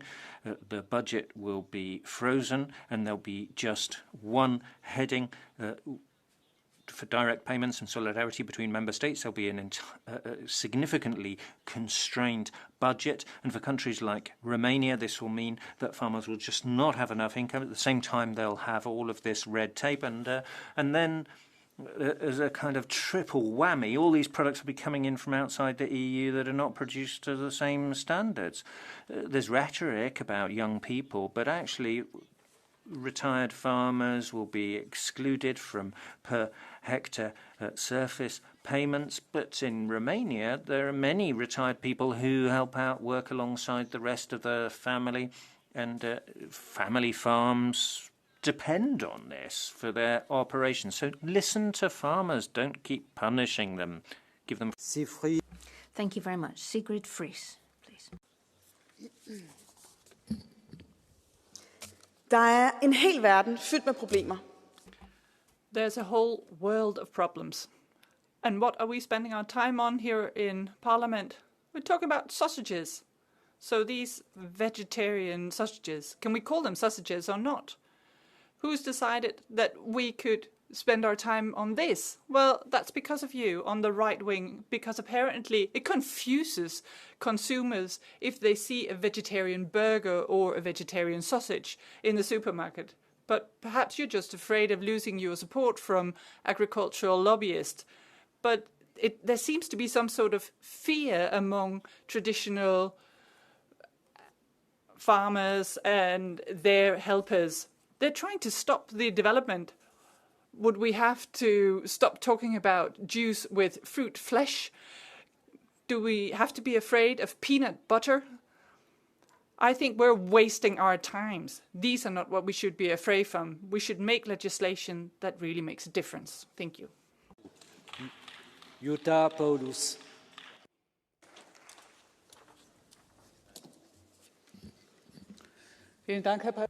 Thank you very much, President. Commissioner, dear colleagues, ladies and gentlemen, our farmers, men and women, are on the front line.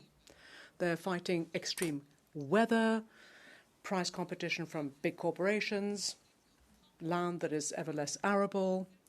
They have a lot of problems, in addition to which you've got Donald Trump and his tariffs. So what our farmers expect from us, quite rightly so, are solutions, not sort of right-wing conservative, cultural struggles or battles about what to call this or that. The IMART report is right in terms of its core, strengthening the position of farmers in the supply chain, having written contracts as a default, as a standard, also price indicators that would be introduced and which would take into account market transparency and production costs. However, there are some conservatives and also, unfortunately, some liberals that would like to, dilute this a little bit. Contracts maybe, but not always. Transparency, surely we don't need that, not really. And that is a kind of denial of reality. It's also a slap in the face for all those who are affected by these policies. So we, as Greens, stand by farmers. We are the party of nature. A living environment is the very basis for anything that we wish to achieve on this planet. Thank you. Merci beaucoup. Thank you very much. Paulo do Nascimento Cabral. Senhor Presidente. President, Commissioner, I'd like to congratulate Celine Ma and Andre Rodriguez for these two important proposals. We're looking at the place of farmers in the food supply chain, and we're defending their working conditions.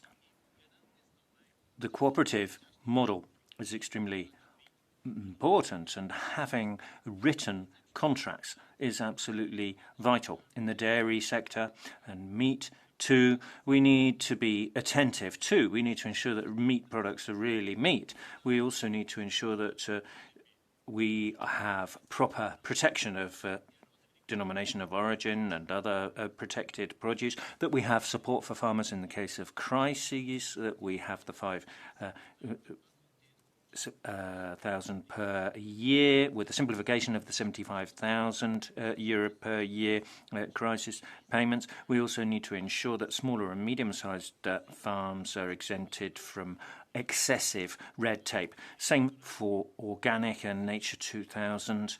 And we also need to ensure that POSE and Azores producers receive support.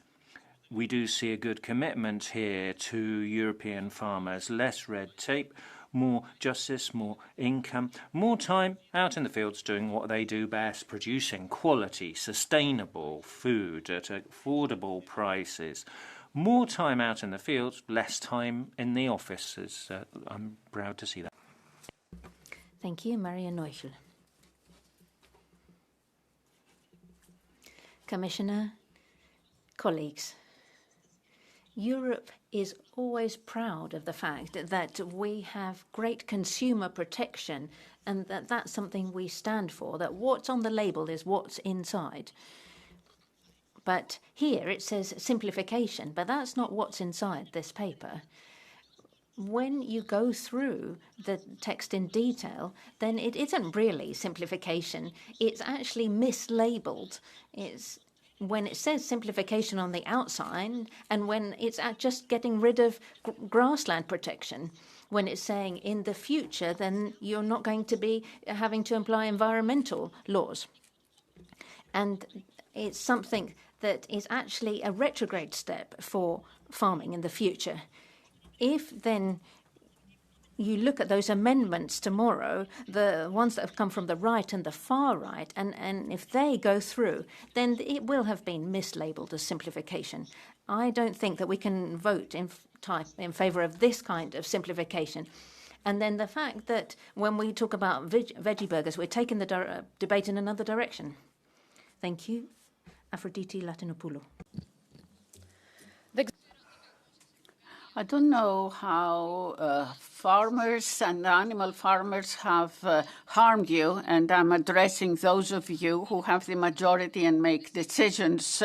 You have decided to destroy them. You do not have a respect for the farmers' toils, tears and sweat, their love for their animals who are members of their family. But most of all, you have no respect the consumers themselves, because your murderous policies will end up in our plates. I don't want to be eating locusts, worms, lab-made meat or plants that have different and dangerous experimental substances. I want my food to be healthy. Let's put an end to the green obsession and stop killing the farmer.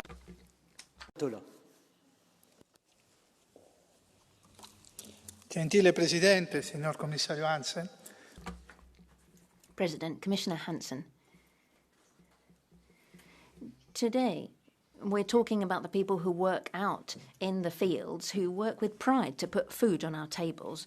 Here we're talking about European farmers who don't want any favours, they don't want any discounts, they just want respect. They want to be able to work without being burdened with bureaucracy. They do something that is irreplaceable, and they don't want to be suffering from unfair trading practices from other continents. Here we need to look at our food policy. We need to be able to protect these small farms which deserve to have transparent contracts the whole length of the value chain. We can't have environmental programs in place without economic viability and social viability. Here we should be investing in young people and women who then want to cultivate the land. Here we have our roots, our identity, and our ability to choose. This is what ends up on our tables. Commissioner, here Europe needs to be strong and needs to be loyal to those who are feeding it. Thank you. Thank you. Stéphanie Yoncotin. Merci, Monsieur. Thank you, President. Commissioner, dear colleagues, in France, every 2 days, a farmer commits a suicide. It's a real cry for help, despair. We need to respond. Farmers just can't cope. Too many rules, not enough income, too much unfairness in trade negotiations. I know that the instruments we're voting for this week are a step in the right direction, more simplification, more protection, more recognition of their labour.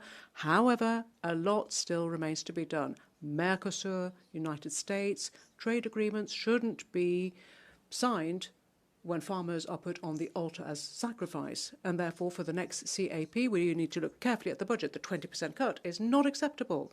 We're prepared to engage in this battle. We want to make sure that means and resources are up to scratch and in line with our sovereignty, food sovereignty. I come from Normandy, and in Normandy we produce milk, seafood, cider. If you want to protect those types of produce, you need to stand up for them. We're very proud of our local produce. Professionals who work so hard to feed us, let's fight for them. Thank you. Now, Jessica van Leuven. Thank you very much, Chair. Dear Commissioner, last week I was milking dairy cows together with a young girl named Janne. She told me, I just have one dream, and that is to take over my parents' farm. We, the young farmers, are the food producers of tomorrow. And young farmers need to know that they can take over a farm, that they can start a family and raise a new generation of farmers. They need security and protection. Are you aware, Commissioner, that there's a judge ruling in the Netherlands that forces the publication of addresses of all animal farms? Farmers don't feel safe anymore, as activists can be on their doorstep anytime without punishment.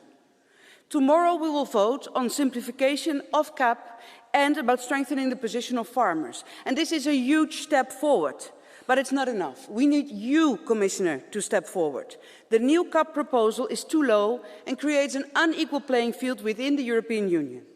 It was you who said this morning you cannot build a continent on an empty stomach, Commissioner. But you're allocating the CAP budget in a way that punishes productivity. The Netherlands is in the top 5 of highest producing EU countries, but ranks place 16 when it comes to the amount of CAP money it receives. If you really believe that food security is important, then why are you not stimulating this productivity? Because if Dutch agriculture doesn't survive, we will all lose, because it will be a big step backwards in terms of access to innovative solutions for all European farmers, and ultimately consumers pay the price. So I'm asking you, Commissioner, to have a careful look again at your proposal and make the changes to create certainty and financial stability so young farmers like Janne can have a future. Thank you. Merci beaucoup. Thank you. Marco Veslikas.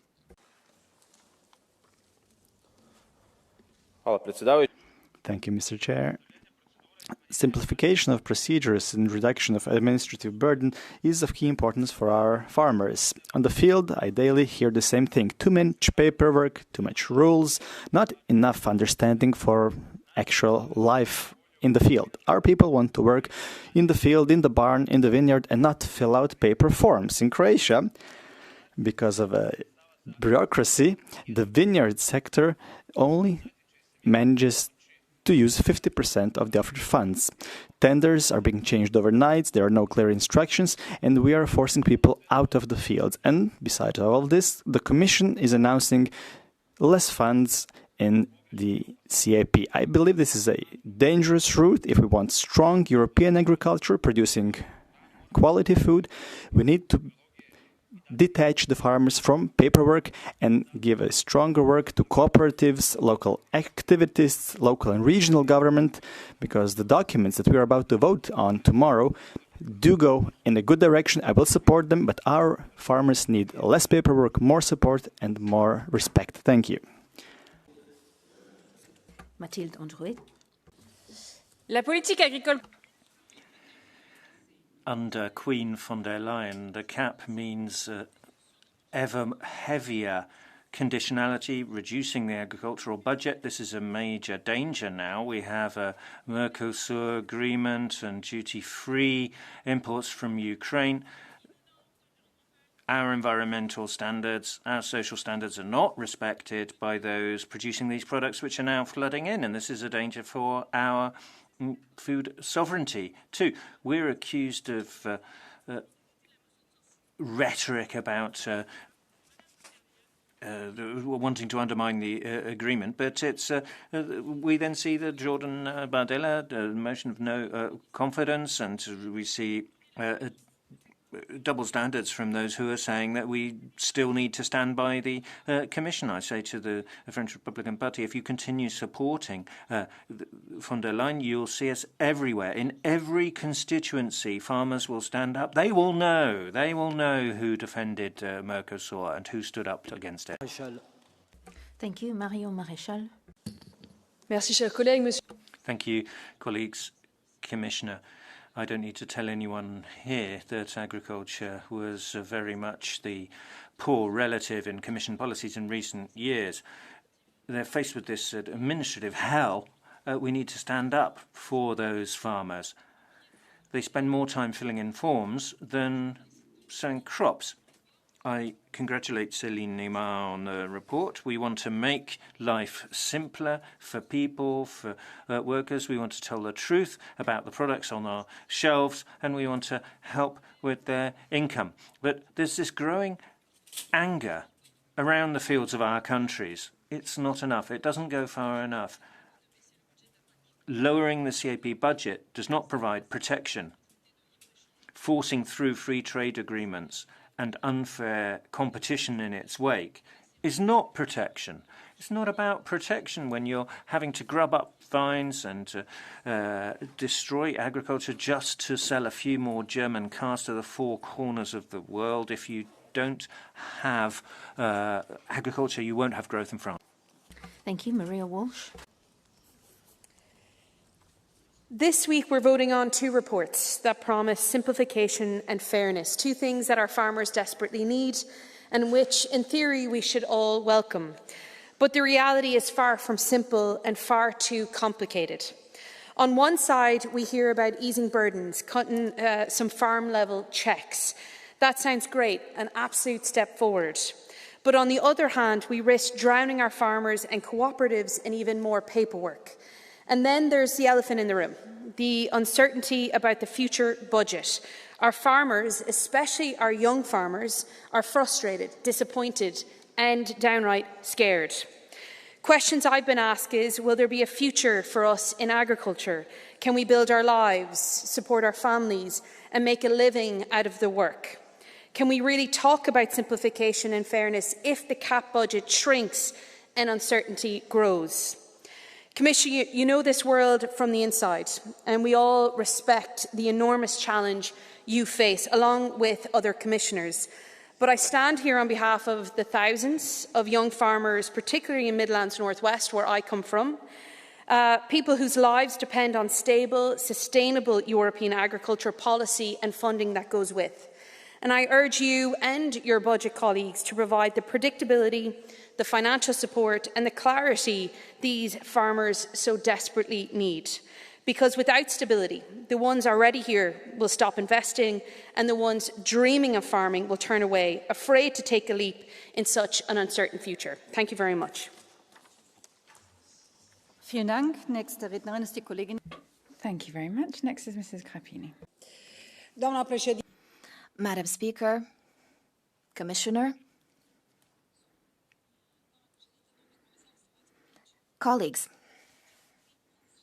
this is the first step. Commissioner, you said you were lucky to have received these two reports at the beginning of your term. Well, you can be the first commissioner that actually reforms the CAP, but not just on paper. And I'm now thinking about these two reports, strengthening the role of farmers in the value chain and the simplification that you talked about. We don't just have to produce, we also have to sell, and you know that very well. We've seen our farmers in our country throw away their produce because they couldn't sell them. We have to be able to give them a fair price. And that also includes partnerships and agreements and products coming in from other countries that don't have the same standards we do. We hope, Commissioner, to have more flexibility. For instance, when it comes to awarding damages, there's huge bureaucracy in this case because you have to establish the losses and the next season comes around before the problem is solved. And yes, we need more flexibility for member states, for small groups of farmers, for women farmers. And I hope in the meeting in Bucharest you will be able to give us better news. Thank you. Dankeschön. Nächste Rednerin ist die Kollegin Theo. Thank you very much, Mrs. Teodorescu. My country, Romania, contributes to the food security of the European Union, along with the other EU member states. But we have a huge handicap. A Romanian farmer is severely affected by the inflation and by Ukrainian cereal being sold on the black market. We have the highest interest in Europe, and the subsidies are a lot lower than farmers in the West get. And now the European Commission is giving Romania less money than in the present. It excludes 4 million hectares from funding, and the subsidies will not be allotted for that surface. And we now have the largest commercial agreement in history that will flood our market with bad, cheap products. Romanian farmers are not second-hand citizens. They respect all of the norms, and they want in exchange that the Commission guarantee a sustainable future in agriculture. Thank you. Next is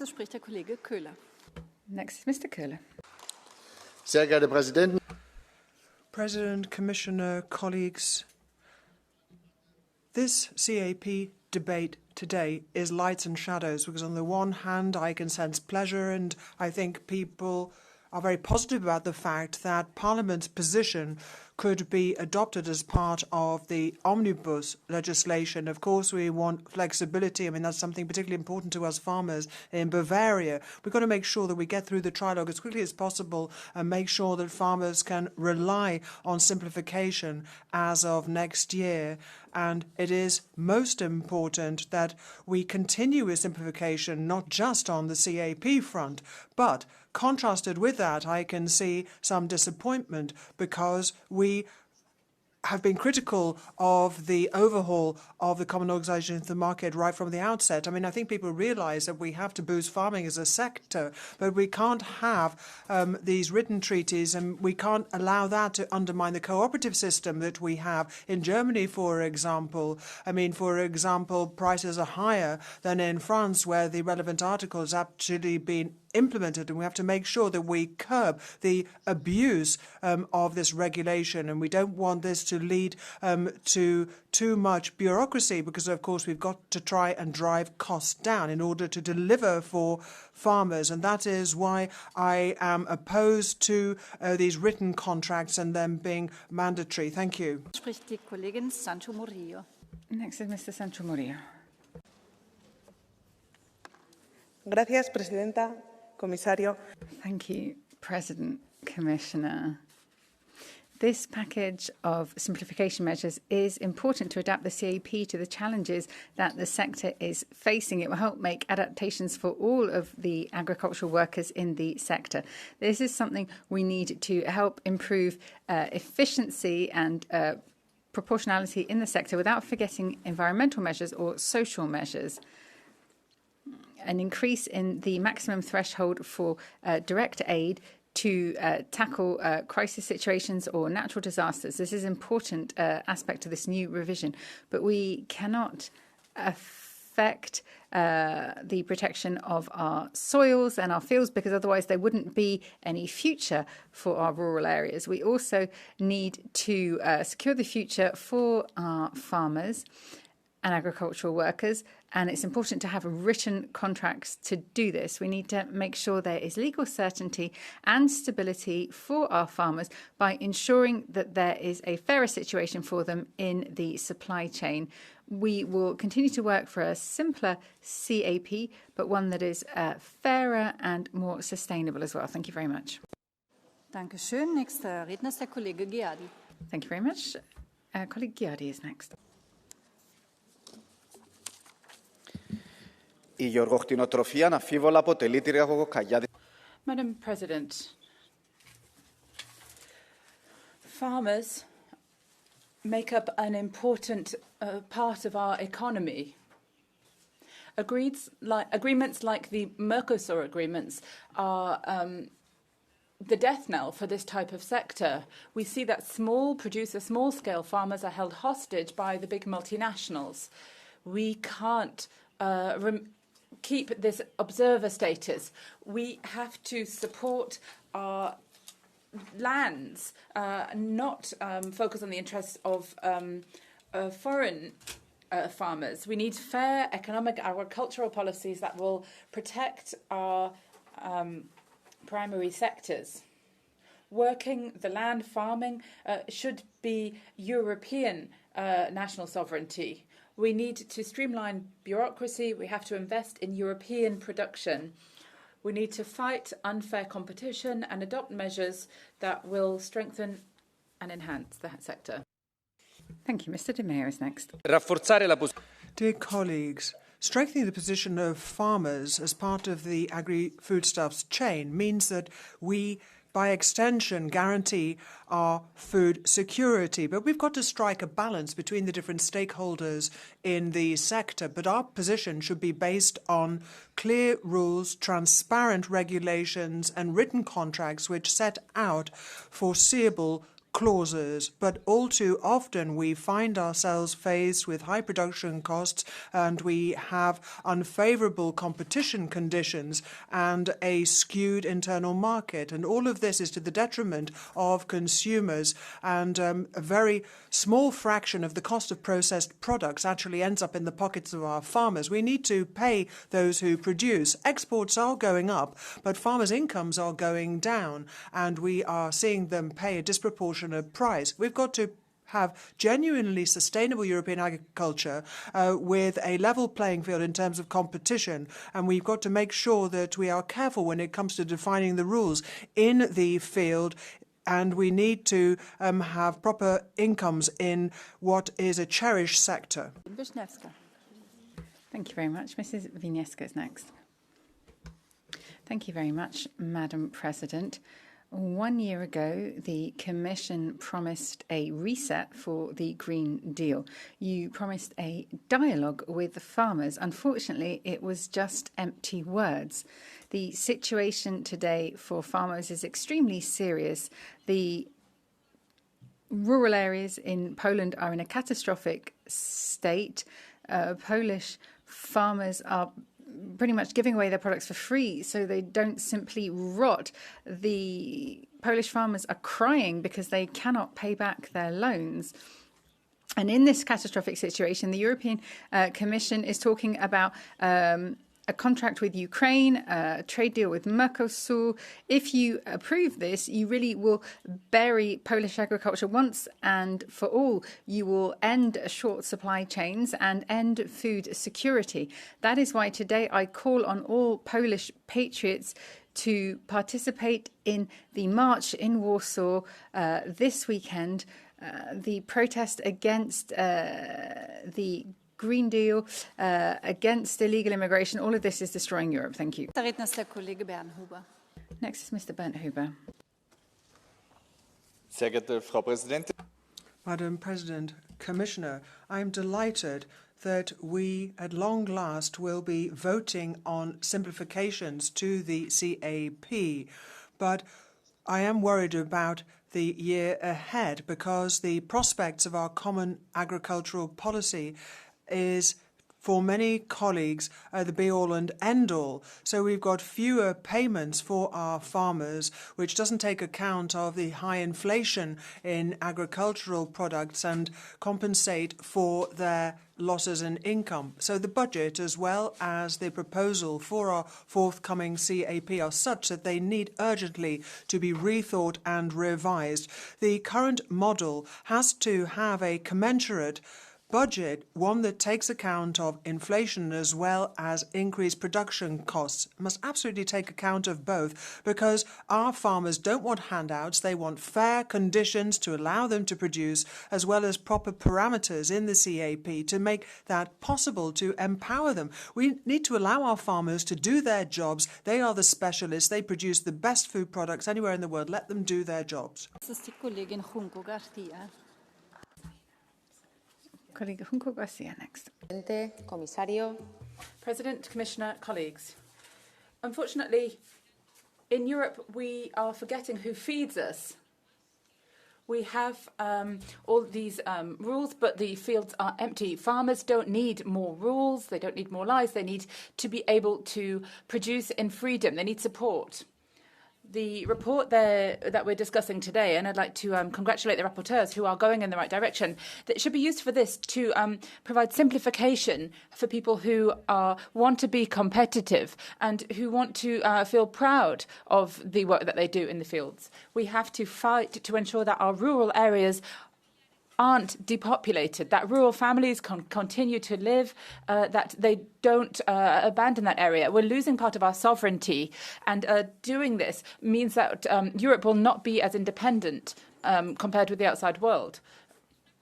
It's not just a rural issue, but it's also a strategic issue. Without farming, we won't have food security or territorial independence. We want to have policies with roots. We want to defend those who are farming in Europe before Europe forgets who actually feeds it. Ms. Wojcicka next. Pani Przewodnicząca, Panie Komisarzu. Thank you very much, Madam President, Commissioner. Today we are talking about changes to the Common Agricultural Policy. These changes could be beneficial for Poland and all of the member states. I'm talking about the simplification of administrative burdens, greater flexibility for farmers, the omnibus. It is important for us to act in a more efficient and rapid way. We have the proposal to have a higher threshold at 2,500 for smaller farmers. This is useful for Polish farmers, in particular in the Ludlin area. It's important to have stability of production, food security, but the Mercosur agreement is a real danger. Commissioner, I ask you on behalf of Polish farmers to end this destructive agreement with the Mercosur countries. Polish farmers are giving away their products for free because it's so hard for them to sell them. So I invite you to come to the Polish countryside and you can get free vegetables because of the cost of transport and production, and the Mercosur agreement is simply going to end any viability for Polish farmers. Please go ahead. Pani poseł, pani tutaj tak odważnie przed chwilą powiedziała o tych celach, to mam... You talked very bravely about these objectives with regards to simplification. So why, during the Polish presidency, did you not join the blocking majority to block the Mercosur agreement? Why, when the Agricultural Commissioner wants to reduce the budget, do not speak out? All of this was dependent on your party and your government. Dear colleague, I would like to just refresh your memory a bit. Who was responsible for the Green Deal? Commissioner Wojciechowski told us that it was a massive opportunity for Polish agriculture and European farmers.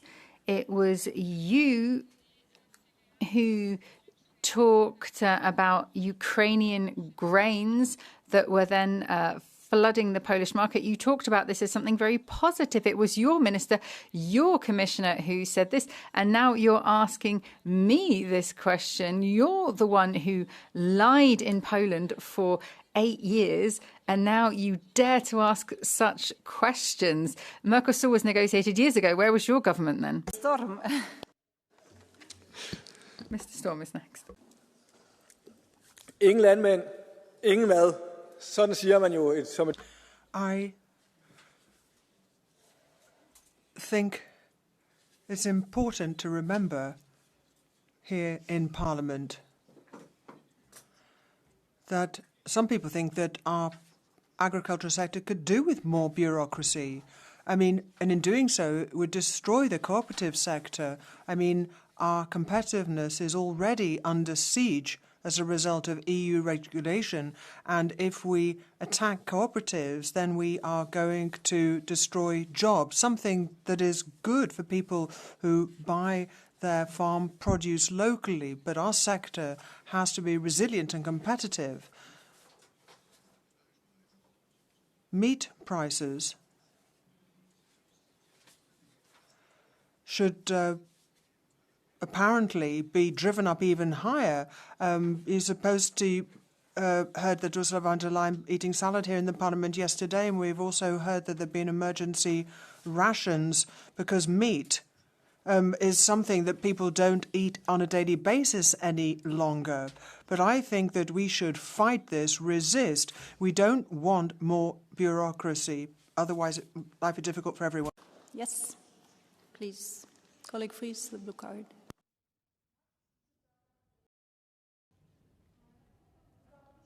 Microphone 32, please.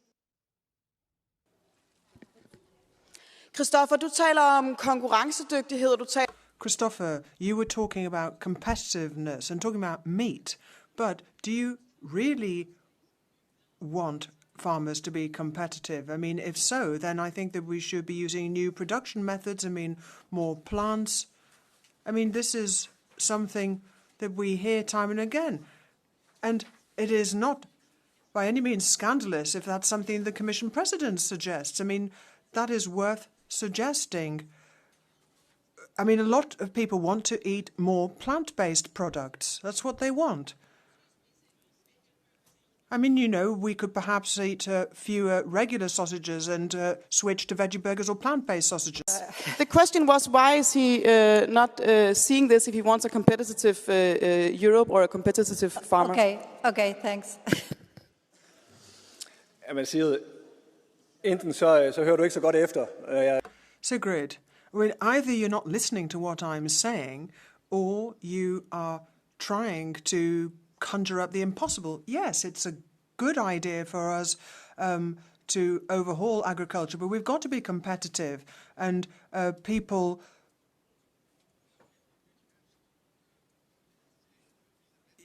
You know, you've got peas and beans and things being used for these veggie burgers. I mean, in Denmark and elsewhere in Europe, I mean, you know, you earn far less from growing those products. But we've got to look at catering for demand, where demand is present, regardless of whether it's meat or plant-based products. Thank you. Next speaker, Mr. Kefalonagis.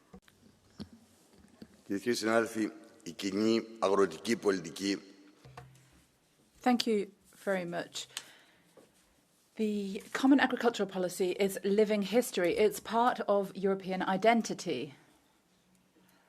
It's one of the keystones of European integration. It's a question of food security for Europe. The Common Agricultural Policy cannot simply be more national policy. It has to be interoperable. It has to allow rural areas to survive. The Common Agricultural Policy should not be weakened and should not be combined with other funds. We should not forget the objectives of the Common Agricultural Policy. We have to strengthen this policy, cut red tape, and make sure that farmers have what they need. That really is the future for the Common Agricultural Policy from 2029-2034. The proposals of 2024 from the Commission have been adopted by Parliament. And next, colleague Vasik. Thank you very much, Madam President, ladies and gentlemen. The green policy promoted by the European Commission means that European agriculture is in a very serious situation. We have very low prices in Poland. Farmers have asked people to come and pick their produce because selling it simply doesn't cover the costs of production. There's a complete lack of viability for agriculture. And Commission is reducing financing for the CAP, but it proposes this green madness instead, and this agreement with Mercosur.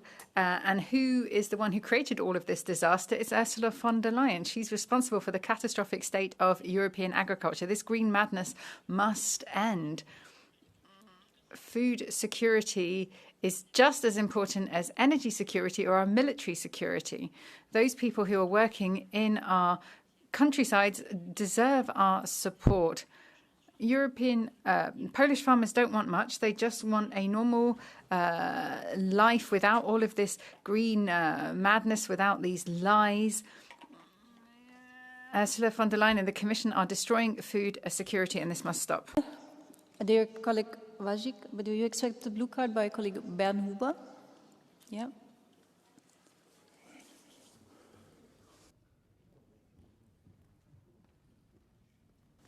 Die 335, bitte, ja. Ja. Lieber Herr Kollege. Dear colleague, we have a European commissioner who's worked very hard to put in a lot of simplifications for farmers. Your compatriot was Agriculture Committee over the last 5 years. Perhaps you could tell me what 5 initiatives he did in that time. I'm sure there's, because the current commissioners had to repair a lot that was done by your former colleague. Thank you. 30 seconds for the reply. Odpowiem panu w ten sposób. Największym... Well, let me respond in the following way. The biggest error of the current European Commission is changing the CAP and reducing the financing of the CAP. The second error is the signature of the agreement with Mercosur. It is not possible to compete with agriculture from South America, which is very extensive compared to our more small-scale organic farming. It's a nail in the coffin for our agriculture. Thank you. L'agricoltura rappresenta... Agriculture is the economic and social heart of Europe. Men and women who day in, day out sacrifice themselves in order to provide food and security to our communities. Now, let's say quite clearly, with no farmers, there is no Europe. So that is why we need to cut red tape, ensure fair prices, and also support the sector. And we are now at long last starting to get onto the right track. But we have a problem with reciprocity and make sure that products coming into Europe respect the same rules as here. Otherwise, we're simply contending with unfair competition. We have the safest, most sustainable and transparent system in Europe. Our farmers are custodians of the land, and we have to allow the principle of sovereignty and freedom to prevail. They deserve our respect. But we are calling on the Commission. Is this really the direction you want to take, or are you going to be making those 20% cuts that we have heard about? Are you going to do your job to support farmers? Now, you on the left, stop attacking wine, meat, and our good, fair Mediterranean diet. Dankeschön. Wir kommen nun zum Catch-the-Eye-Verfahren. Thank you very much. We now come to the Catch the Eye. 700. Oh, we can manage all of them because we have enough time. So, Mr. Andriukaitis. Presidenta, querido comisario. Hablamos de... President, Commissioner, let's talk about common agricultural policy. Yes to simplification, yes to protecting farmers, and yes to proper funding.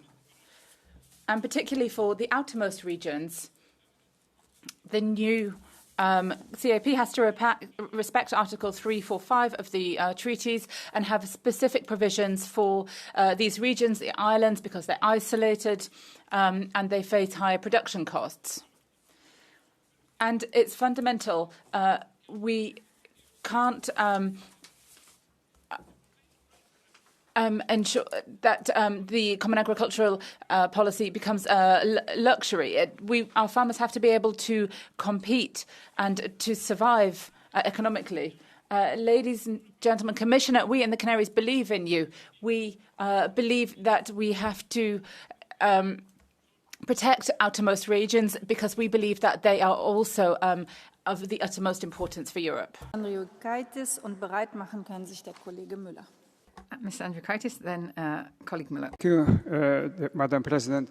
Commissioner, of course, I fully in line with you, and it is a very big achievement to see simplification, of course, not deregulation.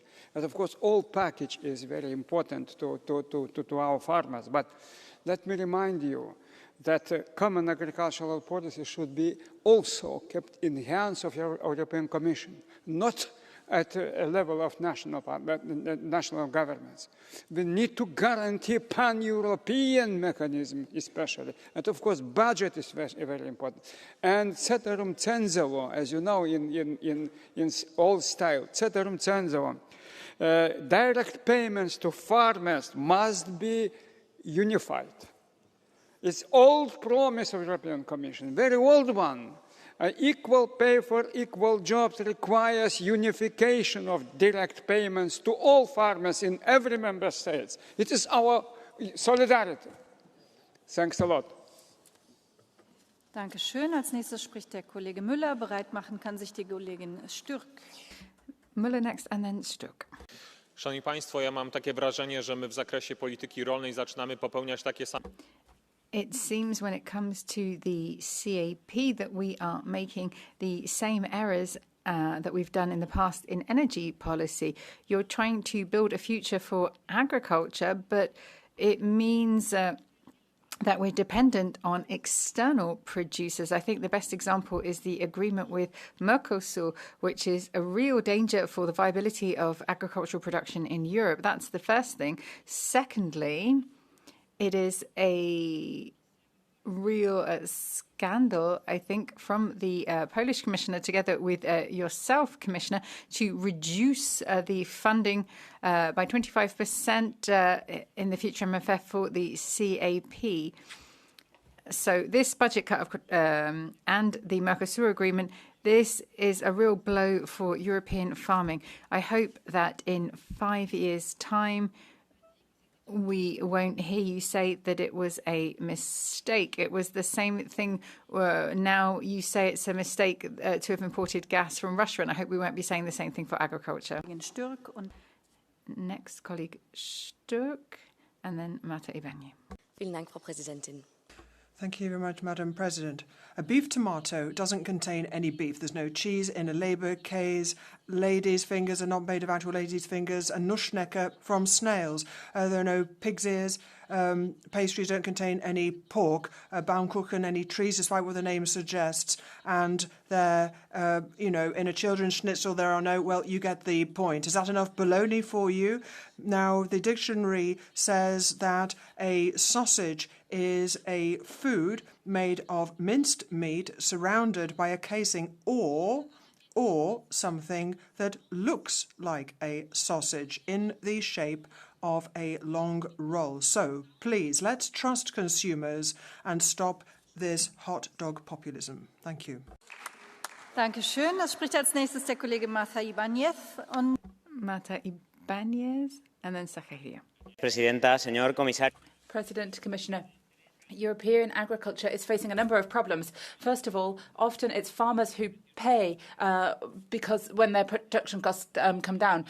Secondly is unfair competition from other countries that don't meet our standards. And then thirdly, unfair distribution of European funds. Today, you are making a step forward in the right direction, which is protecting small-scale farmers, making their lives easier and ensuring that they won't have to sell at a loss.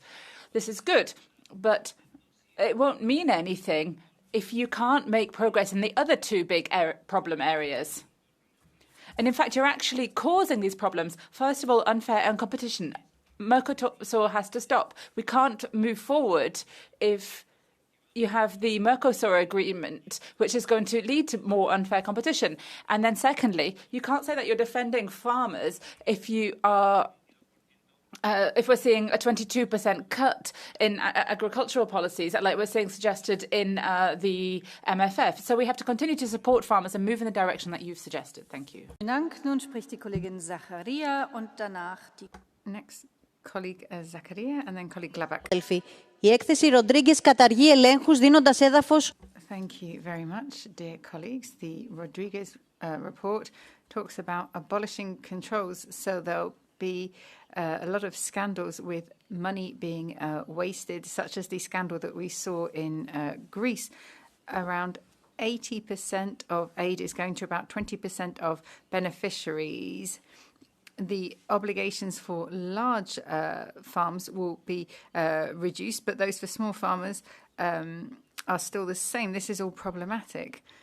Farmers are struggling against all of these imports coming in, the cost of energy, keeping up with phytosanitary standards. None of this is imposed on those from the outside. So what is the case with animal diseases as well? In Greece, whole herds are having to be culled without any aid. It is important to give money to farmers. Glabak und bereit machen kann sich der colleague Glabak and then Tinkinen.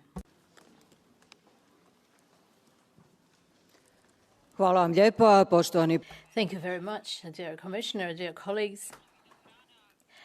I would say that food with energy and defense is part of the wider security kaleidoscope of the European Union.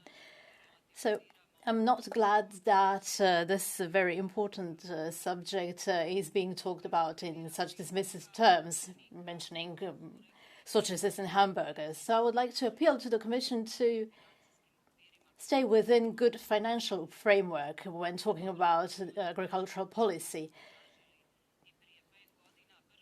Simplification is welcome, as is faster and speedier help in crisis and strengthening also the position of farmers in the supply chain. And we also must discuss what bothers our farmers, which is the lack of workforce.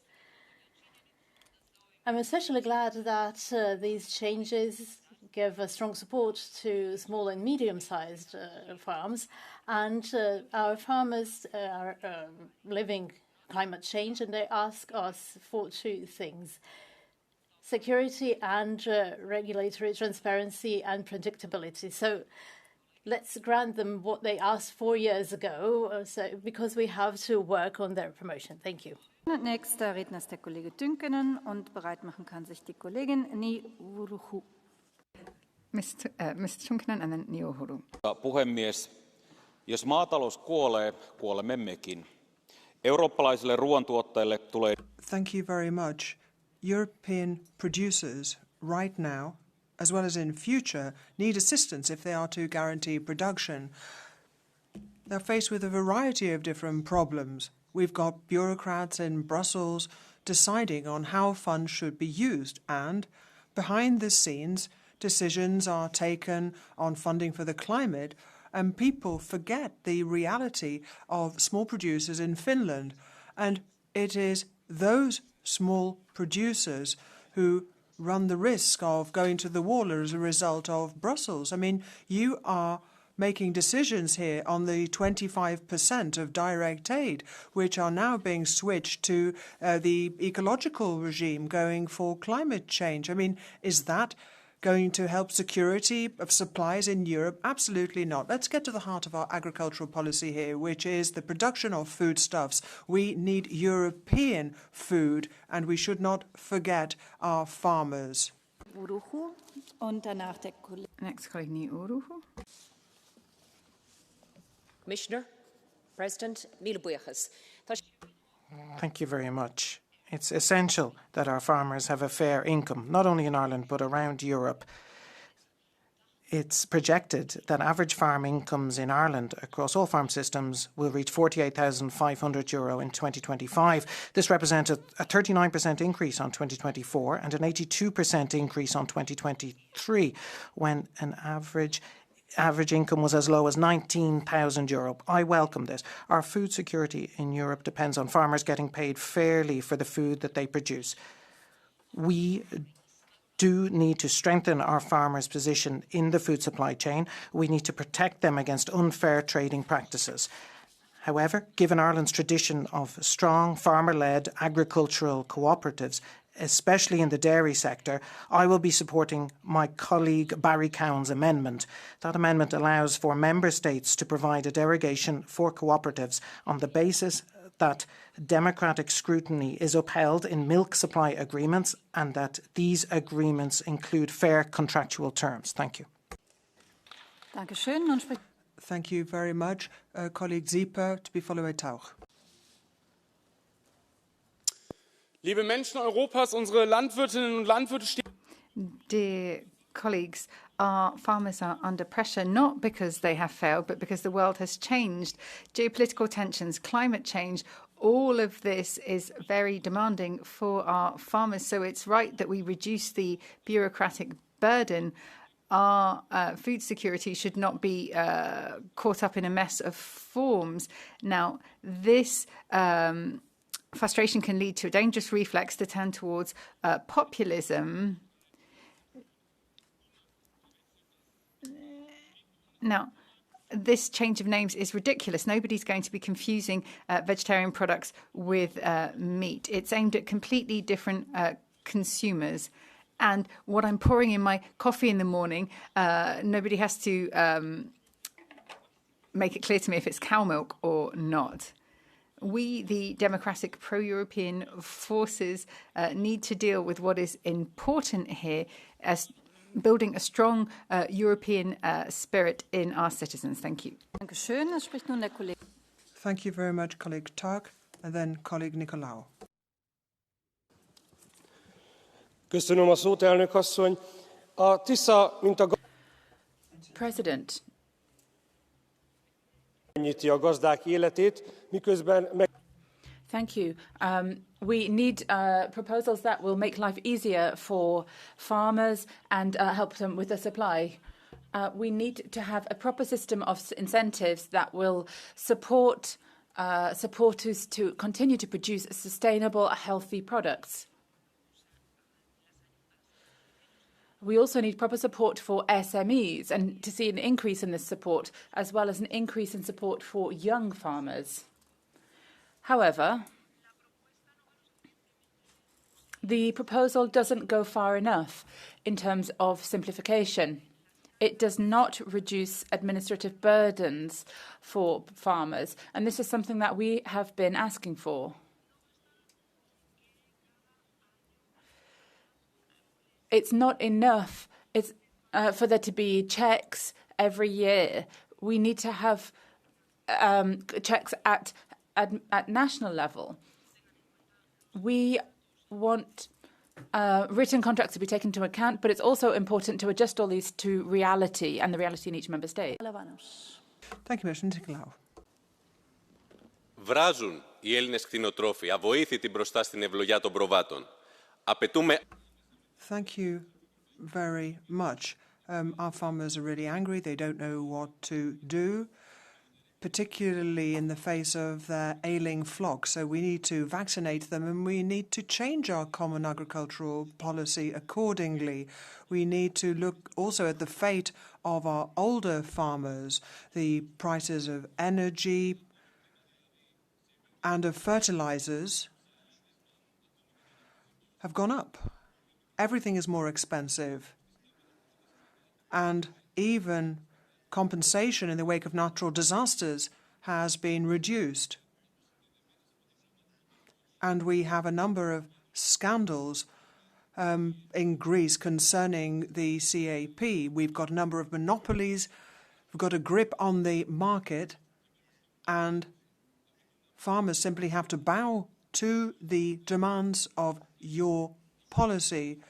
We need to change production prices, the prices of oil and energy, and allow farmers to live in dignity. Now the rapporteur, Ms. Imad.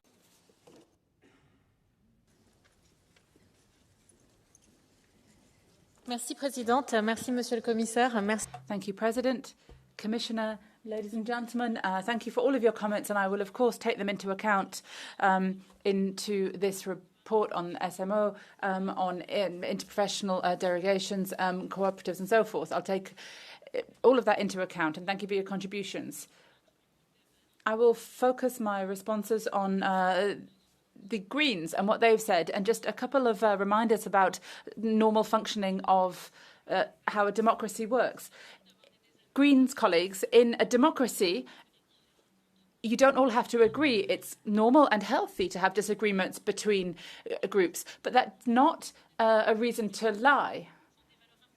I think that honesty and elegance are important in life, but also in politics. So if I listen to Madam Strollenberg, Mr. Weitz, unfortunately they're not here anymore, but when I hear about their bad faith, when they talk about boycotting, this supposed boycott of plant-based proteins and so forth, meat alternatives, this is absolutely not true. We're not talking about boycotting anything if you want to have lab-grown meat or alternate meats, but I don't want it to replace meat or promoting the know-how of our farmers and being transparent with consumers. And perhaps a second lesson in democracy to Mr. Everding. It's not judges who make the law. Members of the European Court of Justice hand down rulings based on the law, but the law is written by members of the Parliament. It's called separation of powers. The Parliament and the Commission, the Council, they write the law, and the Court of Justice makes rulings based on legal texts. And then on labelling for meat, I would just point out the hypocrisy of those who pretend to support the meat industry, but often they are the first ones to defend these agro giants who are promoting ultra-processed vegetable alternatives to meat or meat that's produced in labs. This is not a semantic battle. This is a fight for our farmers and our food sovereignty. Thank you. Dankeschön. Und es folgt nun als Bericht. Thank you very much. And now our rapporteur, Mr. Rodrigues.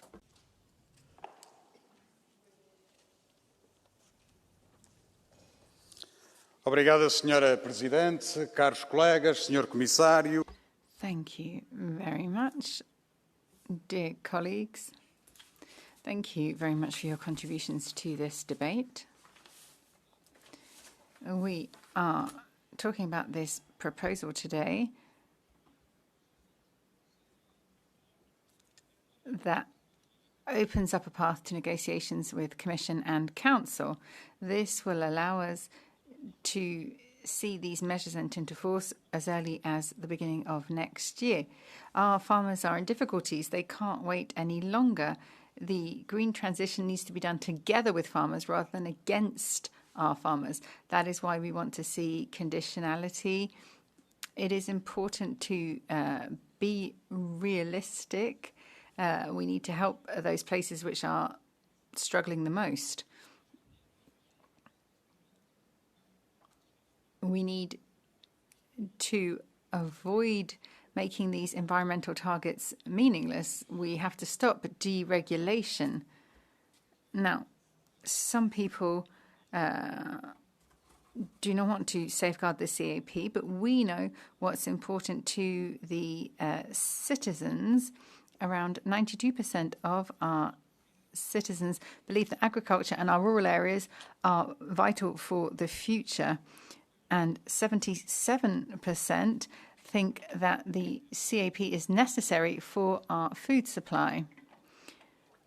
Our citizens also believe that the CAP is beneficial for the whole of society and not just for farmers. So we need to be logical here. This is a test of credibility for the European institutions. We need to show that we are listening to those who work the land, and we need to show that we can produce conditions that are fair for farmers, and to show common sense as well. We need to modernize without excluding anyone. We need to provide the right financing. And just one final word, a thank you to the shadow rapporteurs for the work that we have done and the constructive spirit in which we worked, which has allowed us to draft this report, which I hope will be voted tomorrow. Thank you. Thank you very much. Now, Commissioner Hansen. Thank you very much, Madam President, ladies and gentlemen, members of the Parliament. First of all, I should like to thank all of you for this very frank and open exchange. And I hope that you will forgive me for not being able to respond to all of your contributions, but we were, of course, debating two proposals, which I very much hope we will adopt tomorrow. But I take very seriously, of course, demonstrations by farmers 2 years ago, and there were three main demands at that time. One was to have fairer prices for their products, and the kinds of prices which reflected the importance of their work and did not diminish their importance at the end of the production chain. And I hear them. I know that some of you contested the written contracts. I would remind you, however, that we do have a directive on unfair trading practices. And as part of that framework, whenever farmers ask for a written contract, their interlocutor is duty-bound, obliged to enter into that contract. So we are making those contracts more accessible, making sure that that right is more obvious, more transparent. It exists already, so I don't really see what the problem is. Then there is the issue of cooperatives. Now here, once again, we have a waiver for cooperatives because they have a status governed by rules, which ultimately means that they are very similar when it comes to these contractual terms. And I firmly believe that we will thrash out solutions in the institutional negotiations and have a system which guarantees stable incomes for our farmers. So at the time of the demonstrations, the second main demand was cutting red tape and the administrative burden. And here I have listened very carefully indeed to what our farmers are telling us, and indeed to what you have all said, and that is why on the table what we have is a number of measures to fix what we can in the current CAP. Now, obviously, we've only had 2 years to do that, and it's important to do what is within our grasp and not get bogged down or lost in a thicket of details, but rather to concentrate on what can be done, because that is what we're seeking to do, to achieve what we can. So I'm grateful to you for sticking to those lines. And then, of course, a number of speakers alluded to the complexity of our rules, and I actually sat on the other side of the podium over the last 5 years. And we have to look at Parliament amendments and really do some careful thinking about the complexity of these regulations. And this is something, I think it was Mr. Rissling who talked about complexity and it being excessive. And so that's why I think we've got to put our heads together and try and make sure that we do away with this complexity when we come to draft text in the future. So thank you very much for all of your contributions. I very much hope that we will secure a broad majority to back both of the texts that I'm submitting to you tomorrow. And I'd like to thank both rapporteurs as well as all the shadows for all the hard work that they have done. Thank you, and the farmers as well will thank you too. Thank you very much indeed. That concludes the joint debate, and the vote will be held tomorrow. Article 51(4) of the rules mean that I shall announce to you a correction to the minutes of the opening of the session on Monday. So that correction will be adopted and be published on the website. The next order of business today is a Commission statement on rising anti-Semitism in Europe, and I would like to welcome Commissioner Magnus Brunner, and I'm delighted to give him the floor.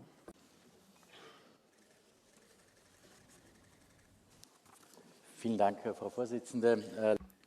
Honourable members, no speech and no words of condolence can ever take away the pain of the Hamas attacks on October the 7th, 2 years ago today, exactly, and of the many violent crimes that have actually happened since also, be it Manchester, Boulder, Washington, D.C.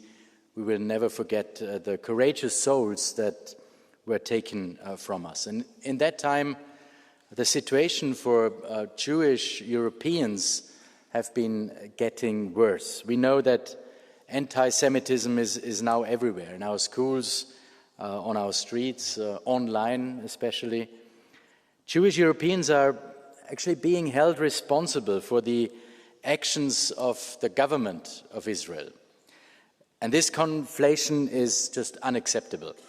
There is nothing wrong with criticizing the actions of any government, but there is everything wrong with blaming Jews here in Europe for the actions of the government of Israel.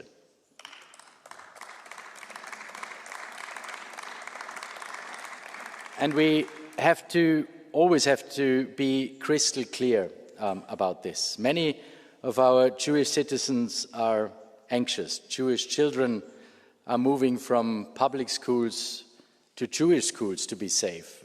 Events where Jewish or Israeli artists, writers, sports people participate are being cancelled because of security concerns. This is unacceptable. We live in an open and free society where Jewish life deserves not only to be protected, but to be allowed to flourish in all its diversity. Some Jews are reminded of Europe's darkest days, and some are thinking about leaving Europe altogether.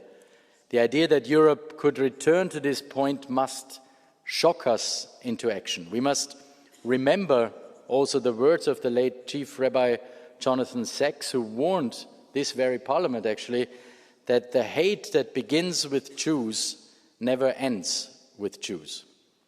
We made a great mistake if we think anti-Semitism is a threat only to Jews. It is a threat first and foremost to Europe and to the freedoms it took centuries to achieve. Quote end. The EU strategy on combating anti-Semitism and also fostering Jewish life, adopted in 2021, is our firm commitment to a future for Jewish life in Europe and also beyond Europe. And we will redouble our efforts. We will fight anti-Semitism with all our political and also our legal means. We will call out anti-Semitic rhetoric, whatever its source, because if we lose this fight against anti-Semitism, we will lose our soul as Europeans.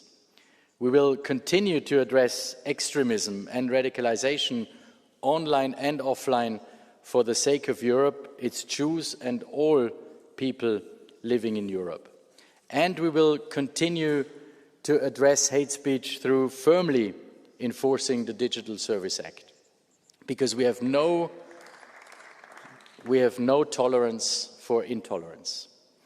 And we are in dialogue with universities and schools to ensure anti-Semitism has consequences, and we call on member states to systematically prosecute anti-Semitic hate crime and hate speech. And we will fight all attempts to blame Jewish Europeans for the actions of the government of Israel.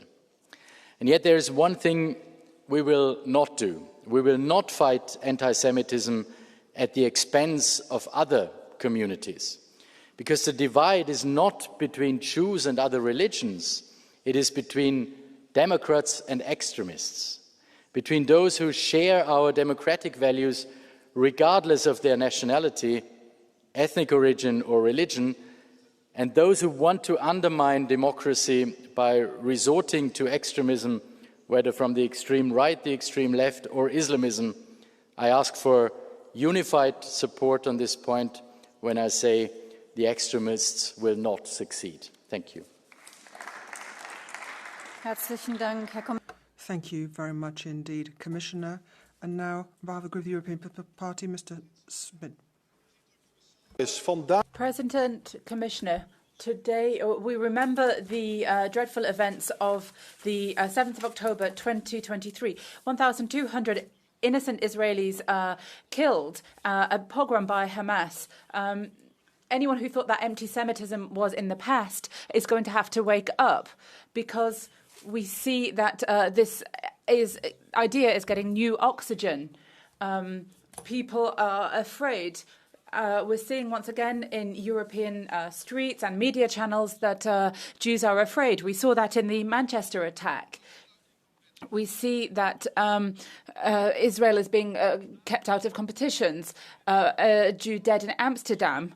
And so I can't talk about what's happening in the university in Nijmegen. We're seeing extremism. Jewish citizens are threatened and seen as Zionists. We see that these parties who are working with the Muslim Brotherhood, we see it's just the old anti-Semitism given new left. We have to attack this anti-Semitism. This is not solidarity. We're seeing that it is poisoning social peace. And so we have to draw a line. We have to let the Israeli hostages free, and we need to draw a red line and see an end to all anti-Semitism. Anti-Semitism doesn't begin with a pogrom, but with words and looking the other way. We have to stand firm.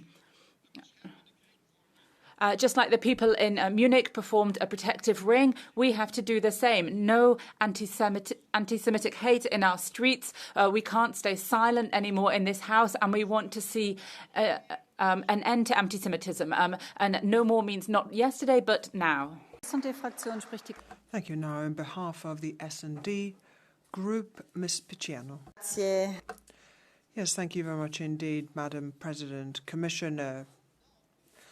2 years on from the horror of the 7th of October and the pain of Hamas terrorism made victims of the innocent, destroyed lives forever, and which is burned on the conscience of the free world. And we, of course, are thinking here today of the hostages and their families and hoping they will be able to return home quickly. So, recent remembrance, nor can we forget the 9th of October 1992 when a terrorist commando attacked the synagogue in Rome, killing Stefano Gai, who was not even 2 years old. These are open wounds which remind us that today, as well as in the future, combating all manifestations of anti-Semitism is not only a moral duty, but is a precondition for us to safeguard our democracies, our freedom, as well as our civil conscience. And that is why there can be no room for anybody who minimizes in any way the pogrom of the 7th of October, the horror of that day, because hate just gives rise to more hatred. Thank you very much. Ms. Ehlers for the PFE Group. Ja, dank u wel, voorzitter. Thank you, President. Commissioner, today it's exactly 2 years ago, the biggest pogrom since the Holocaust. And 2 years later, we still have innocent people being held hostage in Gaza. The fact that this has been able to continue is a shame on our civilization. And here in Europe, we see the same hatred. We saw it in Amsterdam, in Brussels, in Paris, and last week again in Manchester. You can't find any Jewish schools that don't have to be protected. How is it possible that this is the reality for so many parents and children in Europe 80 years after the Shoah? So I can tell you this. This anti-Semitism is the consequence of the decades-long mass migration from Islamic countries where young people from their earliest age are told that women are worth less, that homosexuals should be thrown from roofs, and that Jews are pigs. It's naive to think that these convictions will disappear once people get their long-term residency permit. The anti-Semitism has no place in Europe.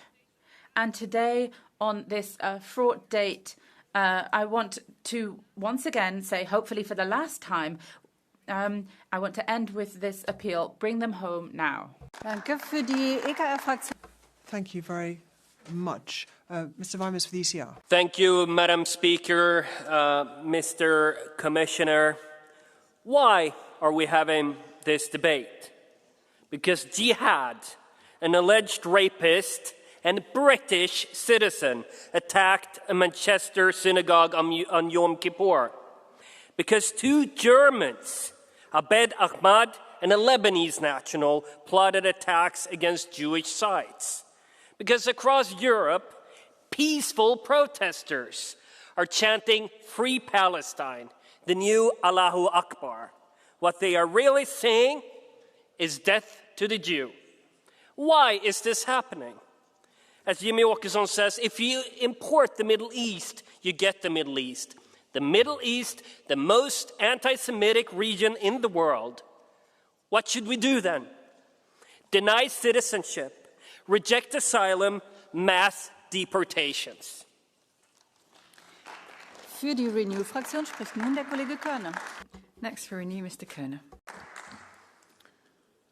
Frau Präsidentin, Madam President, I would very much welcome the right speaking out against anti-Semitism, and quite clearly because Viktor Orban has once again been using anti-Semitic tropes and has been attacking Soros. liebe Kolleginnen und Kollegen, vor einigen Tagen Colleagues, a few days ago in Flensburg, shop window, there was a sign saying, Jews not welcome here. And that reminds me of the darkest hours of German history. On European campuses, Jewish students are being attacked. Artists are losing gigs, bookings, merely because they are Jewish. We've seen a resurgence of anti-Semitism. That is indisputable. Anti-Semitism started towards the right of politics and migration, something that has been fueled by the left. So we've got a huge problem. On the 7th and 8th of October, 2 years ago, they celebrated and then started singing From the River to the Sea. The day after, on the 8th of October, what do you call this kind of hatred if not anti-Semitism? Let me say one thing to you quite clearly, and that is the criticism of Israel is just as legitimate as criticism of any other democratic state. But we sometimes see it tipping over into outright hatred against Israel and then, by extension, hatred of all Jews. Ladies and gentlemen, colleagues, history has taught us that if societies turn against Jews, and it never ends with Jewish people, and that is why the freedom and security of Jewish people in Europe is also our freedom and security. Thank you. Kollegin Kuhnke für die Grünen-Fraktion. Next, Ms. Kuhnke for the Greens. Tack, fru talman. Thank you very much, President. The 7th of October was the biggest attack against Jewish people since the Second World War. It was, I saw the sorrow and grief amongst my Jewish friends and the concern. Now we see the problems this has caused. We're having this debate now about anti-Semitism in Europe. It is frightening. We are here to represent an EU based on values. Jews' right to safety, to identity is absolute. That is our democratic responsibility to safeguard this right all of the time and no matter where the threat comes from. Thank you. Dankeschön. Für die Linksfraktion spricht nun der Kollege Georgiou. For the left, Mr. Georgiou. Ο αντισημιτισμός δεν ευδοκιμεί στην... Thank you, President. Here in the left, we are not Islamophobes and we are not anti-Semites. We don't adopt any extreme positions. We believe in human beings. Jewish people cannot be seen as the same as the criminal government of Netanyahu. Israel should not be absolved of its crimes by saying it's anti-Semitism every time someone speaks out in favor of the Palestinian people. The United Nations, research institutes, universities, journalists have all been accused of anti-Semitism. The former Prime Minister of Israel, is he an anti-Semite? Because he has accused Netanyahu of war crimes, as well as many other eminent people. Judges have condemned what is happening and said that it's unacceptable. Jews have said it's unacceptable. So we have to understand this. Next, Ms. Khan. So you're talking about morals, but where was your morals this morning when you covered for a far-left terrorist? But let's talk about morals. Let's talk about why anti-Semitism is on the rise in Europe, and it's hardly surprising that it is linked to mass migration into Europe. It is safer to walk the streets of Budapest than Berlin or Paris. And it's not only anti-Semitism which is on the rise, but also misogyny and xenophobia, intolerance generally, all these kinds of attitudes which have been imported. This hate is directed towards Europeans, towards our culture, and towards our identity. And the fact of the matter is that German children are mocked and beaten at school quite simply because they are Germans. And that is why you won't change these things unless we have the kinds of governments and European Parliament who at long last can work together with a conservative majority. Thank you. That's the end of the group speakers. I'll be a little stricter with the time now. Ms. Teodorescu-Maua is next. Do we want to live in a society where we need police protection for Jewish schools and synagogues? Jews have to live behind walls because of anti-democratic terror attacks. Students who have abuse held at them, shops which refuse to sell products produced by Jewish people. We see Jewish people who are selling their houses, leaving their jobs and fleeing from Europe.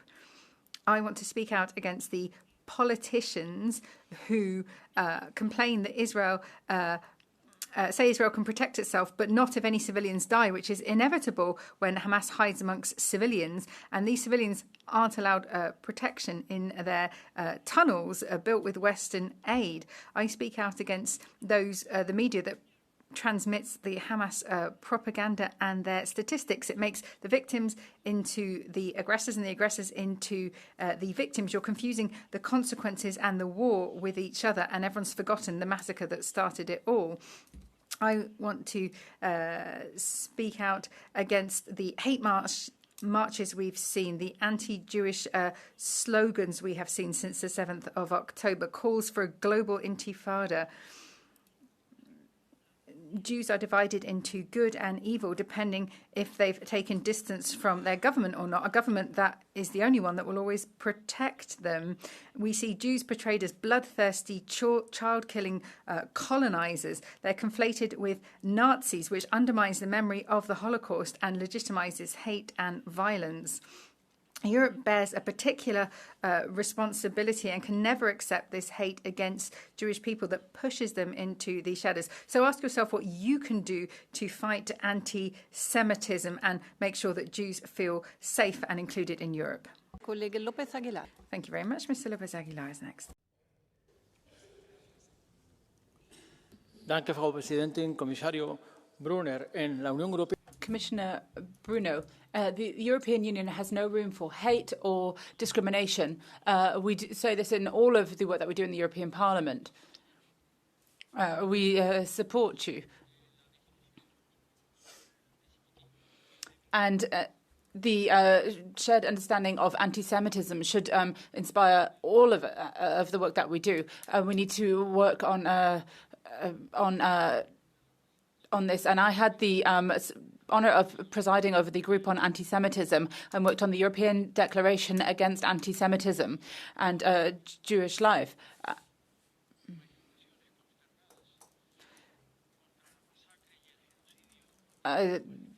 The demonstrations against the massacres in the of the Palestinian people and the disproportionate response of Netanyahu, you can see anti-Semitism in this. Jewish people in Europe should be able to live in freedom because they are an integral part of our plural makeup. The European Union should be based on freedom of worship, and we should be very clear. There's no room for anti-Semitism and discrimination or racism. Thank you. Dankeschön. Als nächstes spricht der Kollege Laszlo. Thank you. Next, Mr. Laszlo. Here we are on the second anniversary of the Hamas terrorist attacks, and anti-Semitism is on the rise in the European Union. However, Jews feel much safer in Central Europe. Why is that? Any ideas, Mr. Commissioner? Mr. Kerner? Any ideas? Let me solve that for you. We don't import millions of illegal immigrants from Muslim countries. And let there be no misunderstanding. It is the European Commission which is to blame. And it is the pro-immigration majority of the European Parliament. You on the left and the EPP. You are to blame. Why? Because there are too many cowards in the EPP. You fear liberal media. You beg for the political support of socialists. In Europe, we have committed the most disgraceful acts against Jews. But since the Holocaust, we had largely defeated racism and anti-Semitism. And then elites who pretend to be pro-European imported anti-Semitism back into the European Union. Congratulations. Your policies are a civilizational disaster for Europe. Only patriots can make Europe safe again. Colleague Laszlo, do you accept the blue card from colleague Repp? Please, 243, Michael. Vielen Dank, Frau Präsidentin. Thank you very much indeed, Madam President. I'll wait a moment, but I would be keen. I would be interested if you would be expressing such hatred towards other peoples, other groups. You're saying that you are opposed to anti-Semitism. But it's precisely this, anti-Semitism, hatred, which leads precisely to the situation you've described. I mean, you are pitting different groups of people against one another, and that leads to hatred, and that is not in keeping with European values, and that is going to affect Jewish people living here in peacefully. I mean, this kind of hatred that you are directing to all and sundry. You're an embarrassment. Seconds for Mr. Laszlo to respond. Just today, I believe, or a few days ago, the Israeli ambassador in Budapest said that Jews feel super safe in Hungary. We're not pitting anyone against anyone. We want to stop the rise of anti-Semitism. If you just look at the EU's Fundamental Rights Agency's latest report on anti-Semitism, you look at the countries where people feel that anti-Semitism is increasing, you will see it's all the target countries of mass immigration. If you look at which are the countries where most people say that anti-Semitism has decreased, that's what they feel, then you will find Hungary, Poland, Czech Republic, Romania. Is that a coincidence? I don't think so. Dankeschön. Nächste Rednerin ist die Kollegin Donna Zahn. Next speaker, Donna San. In Europa. Anti-Semitism is on the rise in Europe, but who's responsible for that? Well, those are responsible are those who anyone who doesn't condemn the attacks of the 7th of October, young people, people at a concert, old people, children. Those who provide weapons are responsible. Those who foment anti-Semitism with public money. We're seeing 13,000 people in Gaza who are paid for by UN money. We see all of this propaganda in Europe. We see people burning Israeli flags, people wearing badges saying 7th of October, Day of Liberation for Palestine. This is encouraging anti-Semitism. We're seeing Israeli Jewish children are having to change schools to avoid anti-Semitism. People have violated international laws by sailing. We see these are Islamic extremists. So it's a shame that colleagues who are covered by parliamentary immunity wanted to show the world that they feel that they cannot be punished. There are still hostages being held. Let's free them, and that will bring peace. Next is Mr. Brandstetter. Thank you, President, Commissioner. We've had anti-Semitism in Europe a long time, before the Holocaust. I know someone who was born in 1925 in Vienna who had to go into a special Jewish class. And he always talks about what had happened with the Nazis, which was obviously much worse. But we have to draw these lessons about how this starts and how much worse it can get. This is why it's so dangerous when we hear about the far right, when they say these kind of things, when they we know what these types of things we hear in Austria from the far right and things we hear from Russia as well. It is our responsibility to allow Jewish people to remain safe in Europe. Now, the extreme right are laughing, but I think it is important that we don't have any of this anti-Semitism in any area at all, from the left, from the right, migrants, anywhere. We need to protect Jewish people from all of this. Thank you. Thank you very much. Mr. Böselager is next.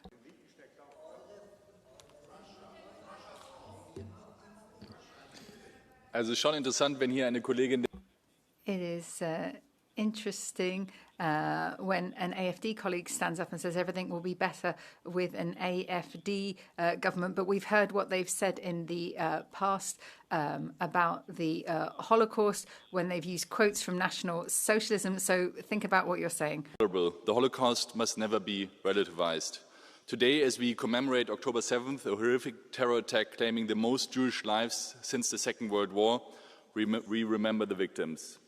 Since then, we have seen a disturbing rise in anti-Semitism. Hate has grown across Europe, in Manchester and Berlin, online and offline. Our Jewish friends and colleagues increasingly hide their kippas on their way home. Homes of worship have been defaced with hateful messages meant to frighten and threaten. The situation is intolerable, and to me, this is what we have to learn from Germany's Schuld, from our historic responsibility to fight it. We must therefore confront it in all its forms, be it in our security systems, in education and in regulating content online. But colleagues, it's also important that in our fight against anti-Semitism in Europe, we need to differentiate between legitimate, albeit diverging positions on the conflict in the Middle East on the one side and the hatred of Jews on the other. We need to be able to talk about both, because in the end, debating positions is a sign of a healthy democracy, but anti-Semitism is a sign of a democracy falling apart. Thank you. Danke. Nächster Redner ist der Kollege Mazurek. Thank you very much. Mr. Mazurek is next. We are constantly hearing from you in this room how on Black Lives Matter, how Jewish lives matter, how Palestinian lives matter, and I completely agree with you. I don't have any problem when you are saying that. But I will say something what many of you will have a problem with. And I will say it loudly and openly. White lives matter.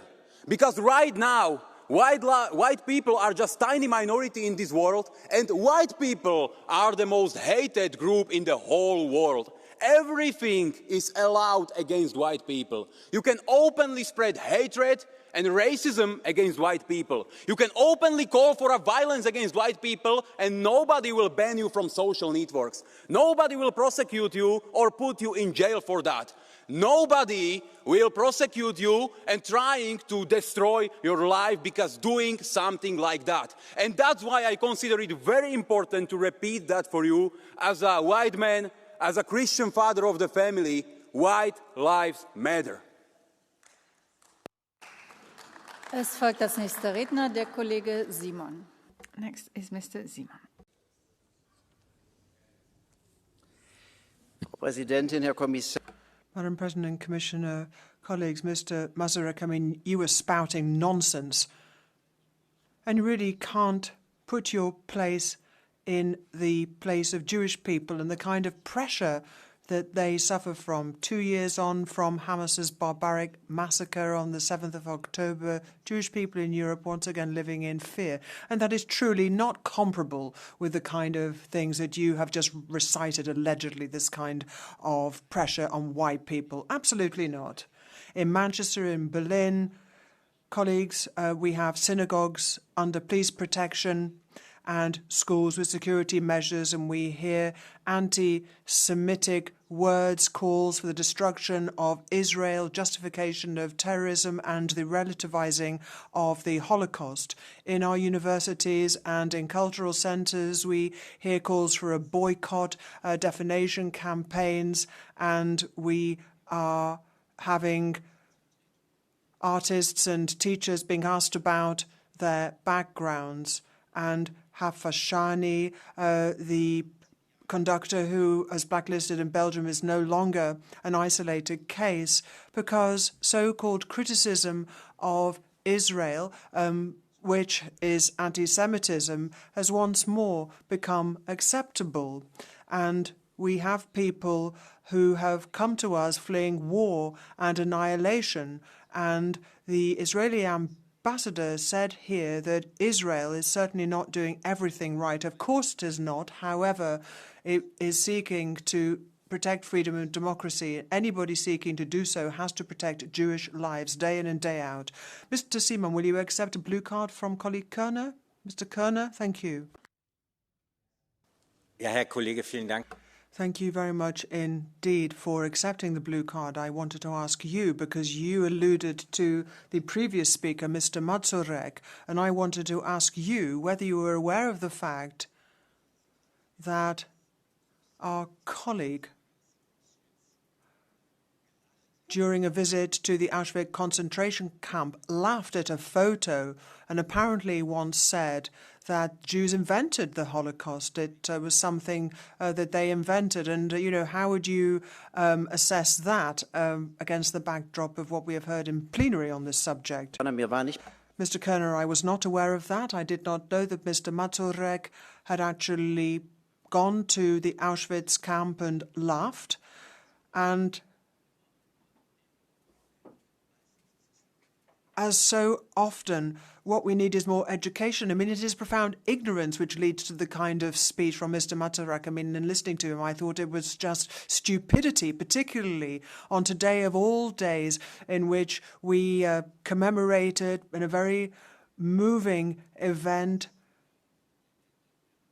we talk to a relative of one of the hostages still in Hamas's hands in Gaza, and then we hear that this apparently is to be on a par with the insults towards white people. Thank you. Es folgt nun als nächste Rednerin die Kollegin Repp. Next speaker is Ms. Rapp. Vielen Dank, Frau. Thank you very much, President, Commissioner. The anti-Semitic attacks of Hamas 2 years ago were one of the darkest chapters in Jewish history. It was also a turning point for Jewish life here in Europe. Since then, we have seen an alarming increase in the number of anti-Semitic incidents here in Europe. At synagogues, there are Jewish children who don't dare to go to school anymore, who have to hide their identities. In Mecklenburg-Vorpommern, where I come from, between 2023 and 2024, there was a 70% increase in anti-Semitic incidents recorded. This is a real threat, but it is a louder, more visible threat that seems to be more tolerated by society now than we've seen in decades. And this is really a threat to our European values. Hate against Jewish people can never be justified, not because of politics or ideology or anger over what's happening in the Middle East. Europe must remain a place where Jews feel safe. That is our historic responsibility. Europe was once a place of hell for Jewish people, and now it should be a safe home without any fear, and we must ensure that it never happens again like that. Next, Mr. Terch. Muchas gracias. Thank you very much. Do you know what anti-Semitism is? Well, in Madrid, this is something we've seen from the socialist government. We've seen cyclists being attacked, the event being disrupted because Israeli athletes were participating. And we're seeing it on the part of the left, the far left, which is allied with the right and those who are tagging Jewish homes with slogans saying from the river to the sea. That is what anti-Semitism in this campaign against Israel has mutated into mass anti-Semitism. I mean, it is hatred of an entire nation, the nation of Israel, and hatred of anybody trying to defend themselves, because Israel is really the epitome of a nation seeking to defend itself and its people. And we have seen now them allying themselves with anti-Semitism, importing Islam, which is an enemy to us as well as to Israel. But Israel will survive all of this. It will survive Sanchez and Macron and all the rest. And the European nations have also set an example for the self-defense of Israel. And we as patriots are the living proof of that, because the anti-Semites here will lose. Anti-Semitism will lose out, and anybody demonstrating in the streets will be deported. Es spricht als nächstes der Kollege Reusen. Next to Mr. Reusen. Dank u wel, voorzitter. Thank you, President. Colleagues. On a day like today, we cannot avoid it.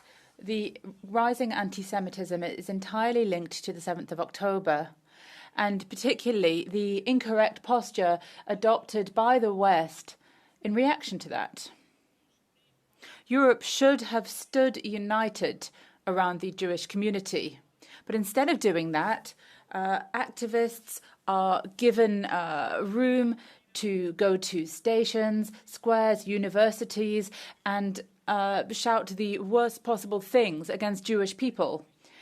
And any attempts to tackle extremist groups such as the Muslim Brotherhood have been met with a wall of political unwillingness and administrative impotence. Colleagues, it's not too late, but it's getting late. Just look at what happened in Manchester. A couple of extra lessons added to school curriculums is not enough. Things have to change. Anti-Semites should not be left to wander our streets, but should be locked up behind bars. We need a zero-tolerance policy. Thank you. Danke. Spricht als nächstes die Kollegin Karlsbro. Next, Ms. Karlsbro. Fru talman. Madam President, Commissioner, colleagues, today, the 7th of October, is a date that we will never be able to disassociate from Hamas's bloody attacks. 2 years since the worst attack against Jewish people since the Holocaust. We have seen a wave of anti-Semitism now sweeping across Europe. It is a hate that seems to be worsening, and it happens in Sweden as well. We see people attacked, murdered, harassed for being Jewish, for expressing their Jewish identity, or for following their religion.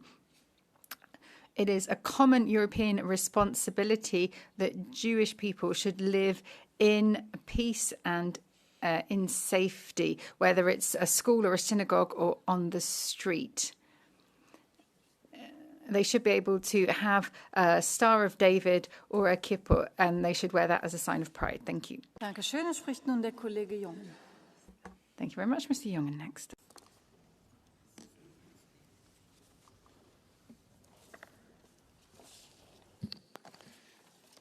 In Deutschland. In Germany, the country of the supposed never again, we have seen anti-Semitism rising to historic levels. At the opening of a synagogue, Chancellor Merz offers tears for the press, but we've seen anti-Semitic mobs running through the streets calling death to Israel. Jewish shops are no longer safe, and many receive death threats. Many Jewish people are thinking of emigrating. But what is the government doing? Well, we're talking about anti-criminalizing hate speech, focusing on the right. I mean, perhaps you should listen to the Jewish community in Berlin. In actual fact, it is Islamists as well as secular Muslims who are threatening us, making our life hell. That's what they've said. This is the elephant in the room. It is mass migration from Jewish-hating cultures as well as the left who are downplaying it, which has led to this fresh wave of anti-Semitism. It is responsible for its resurgence. So you are talking about greater censorship to try and drive it out, but we have to resist that if the governments use this as a political lie. Mr. Jungen, a blue card from Mr. Brandstetter. Will you accept it? Yes, I wanted to ask you, Mr. Mazurek, a fellow member of your party, of course, was wondering what you thought about a fellow member of your party being a friend of National Socialism, and also people in your own party. You were talking about different manifestations of anti-Semitism, and you were talking about it being racism and dealing with that. What about the identitarians? I mean, that's a form of racism as well. AfD linked to them as well. Mr. Brandstetter, well, that was an awful lot of questions to answer in the space of 1 minute. I mean, and that is typical of your methods, that you home in on single cases. I listened very carefully to your speech, and you didn't say a word about us having a problem with left-wing extremists and anti-Islamism. I mean, you didn't say a word about that. So we absolutely are opposed to anti-Semitism regardless of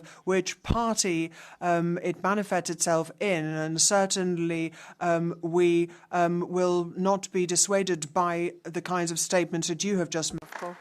Mr. Schokol. The rise of violent protests against Israel, hate speech and the stigmatization of Jew communities across Europe is deeply concerning. So, dear Commissioner Brune, I think it's a last minute that you appoint a special envoy for freedom of religions. And finally, that we start tackle the problems of people who express freely their belief. The horrifying attack on a synagogue in Manchester is a stark reminder of the fear that Jewish individuals face daily. Many are compelled to hide their identities, fearing the expressing their faith, and might make them targets of senseless violence. In European universities, Jewish students are increasingly experiencing discrimination. Across our continent, some feel the need to remove religious symbols from their homes, living in anxiety that history might repeat itself. As co-chair of Interreligious Dialogue Group, I emphasize that without dialogue cannot be a genuine peace. Dialogue must always triumph over hatred. If we engage in meaningful conversation and strive to understand one another, we can foster a world where every individual feels safe and valued. As the Pope Leo said the last week in our meeting, we should be a people of dialogue, people of, who promote peace and interreligious coexistence in this Europe that we have to share among ourselves. So please, as a consequence of this debate, please, Mr. Brune, finally appoint this special envoy. Thank you very much. Next speaker is Ms. Inchia. Anti-Semitism, along with other forms of racism and hatred, has become disturbingly normalized. So normalized, in fact, that it's no longer rare to hear such rhetorics within our democratic institutions. Yes, even in our parliament, this is nothing short of a disgrace. The hateful language of the far right sows division among people and fuels violence. Shockingly, nearly 1/3 of our parliament is now held by those who carry the torch of hatred, an ideology that once cost the lives of many Jews. Many of these same political movements now use Islamophobia as a means to cleanse their own historical record. The wolf in shepherd's clothing may be hard to spot, but if we listen carefully, we can still recognize its voice. Anti-Semites and Islamophobes may not always be the same individuals, but they are, time and again, each other's closest friends. We must stand together and confront anti-Semitism and hatred in all its forms. Europe knows too well what happens when we remain silent and indifferent. Hatred always finds its way back, and it poisons our society. Mr. Tanger Correa for 1 minute.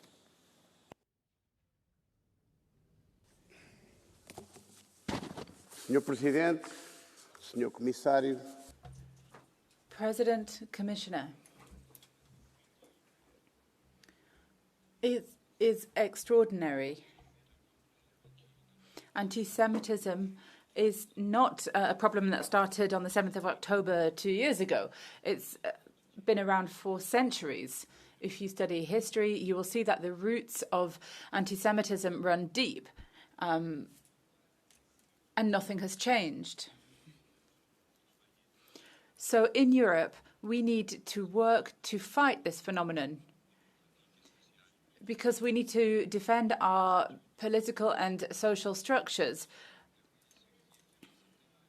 If you look at what certain organizations in Europe do, they are causing this type of situation. So we shouldn't be mistaken here. Jews are being threatened here. Look also at what's happening in Mozambique with the Christians who are victims of genocides by the Islamists. For 1 minute. Dziękuję. Z niepokojem obserwujemy, jak w wielu krajach Europy odradza się antysemityzm. Thank you very much indeed.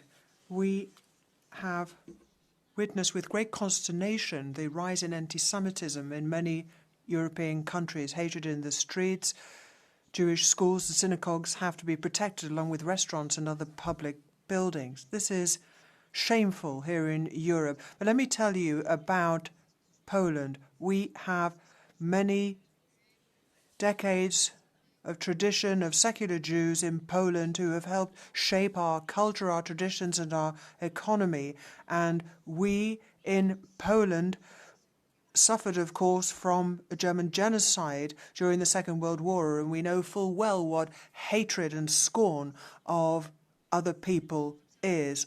Now, we are observing in Western Europe a form of hatred which originates in the Middle East and in immigration from Islamic countries, where hatred of Jewish people is part of general education. Poland remains a safe place. We don't have mass migration. It's you who have imported anti-Semitism into your own countries, so we don't need lessons from you. We need more courage to defend our borders and our citizens. You have a blue card, a question. Would you like to answer the question? No. We'll move then to the next speaker for 1 minute, Madam Kolmuni. Mr. Speaker, one might ask why anti-Semitism needs to be addressed separately, not just as part of other forms of racism. However, the history of anti-Semitism is unique. It rises repeatedly during different eras, among different cultures and religions. After the Holocaust, Europeans said, never again. But once again, Jewish people are afraid of their safety. Synagogue guarding has had to be increased. Some youths have told that the Star of David necklace is better to hidden in certain public places. But this didn't begin with the Holocaust. Persecutions, pogroms, the Inquisition, anti-Semitism is not just one ugly page in the European history book. Unfortunately, it is repeated in every chapter. This has to be taken seriously, and all the people and the governments of Europe must raise their voices against it.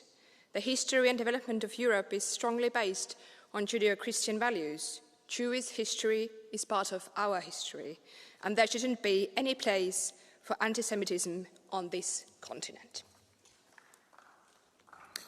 Next speaker, Mr. Lopez Isturiz White. 1 minute. Commissioner, hace exactamente 2 años el Exactly 2 years ago, the world witnessed one of the worst attack on the Jewish people since the Holocaust. 2 years later, many people are looking the other way and refuse to call barbarism what is a barbarity. My country, in which our culture and progress have been inseparable from the Jewish community, is now becoming one of the epicenters of anti-Semitism in Europe. Once again, history is repeating itself. Some politicians use anti-Semitism as a tool to channel the anger of citizens away from their anger at their own corruption, and encourages anti-Semitism instead of being leaders. We saw that the cycling race was suspended in my country because Israeli cyclists were taking part in it. We see that even children in aeroplanes are being attacked. They have become scapegoats. In Europe, we have a problem of anti-Semitism. It's increasing, and we have to put an end to it. Mr. Hannes Heide, for 1 minute. Danke, Herr Präsident.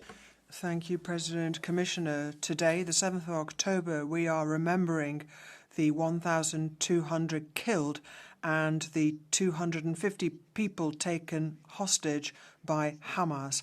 At the Nova Music Festival, 370 young people were brutally killed.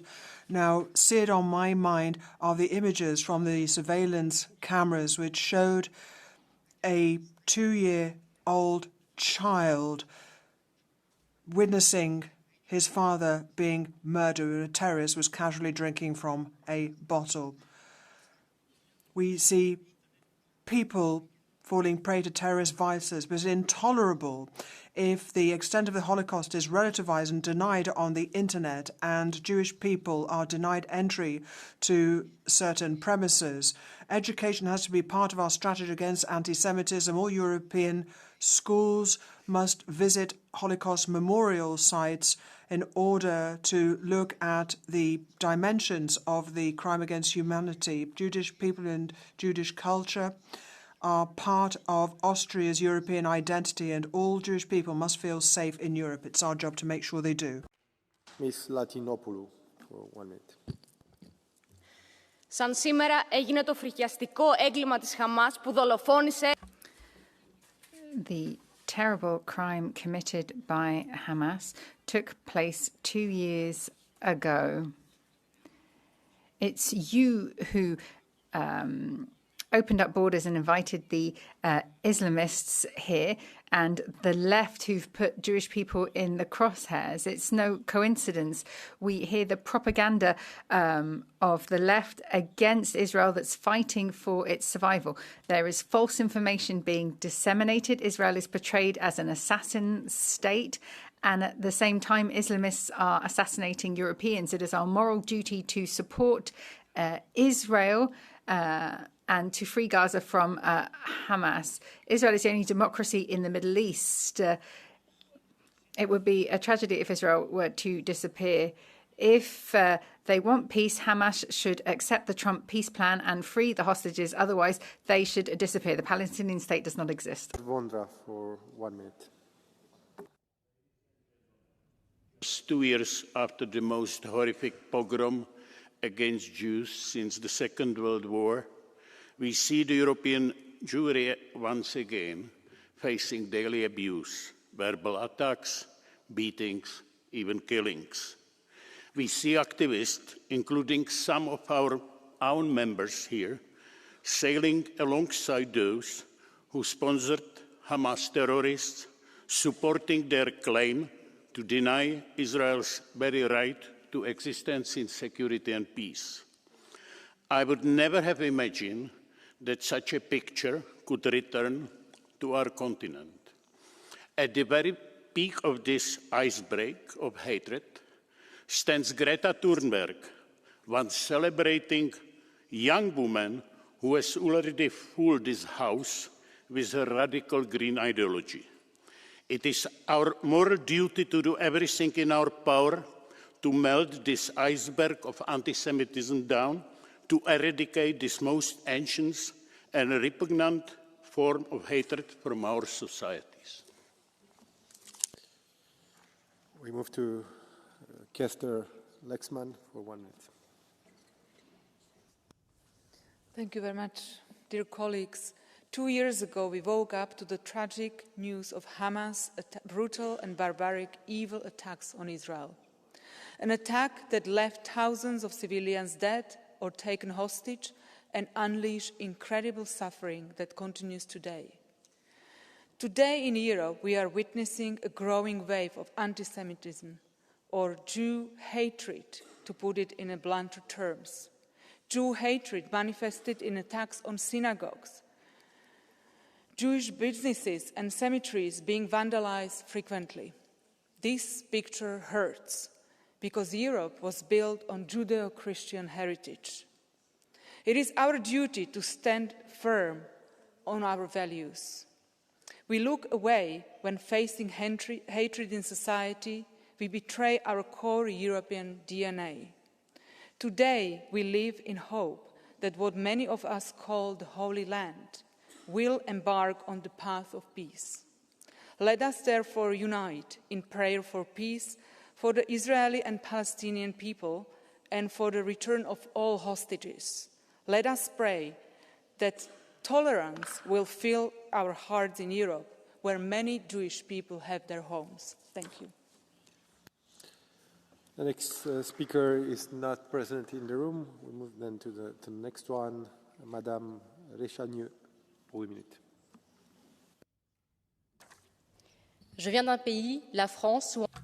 The country I come from, France, saw over 2,000 citizens went to Israel in 2024, where there have been a number of anti-Semitic incidents occurred. These people see that their country is at war. The cause of this fear is clear. It's the effects of the 7th of October. We see that Jewish patients are seen as being seen as unclean. We see that this new Islamo-Palestinian support is the new face of anti-Semitism. It's been asked that we stop a twinning of one of our towns with a port town in Israel. This is where we see anti-Semitism. We have to have the courage to fight this on the ground. Thank you.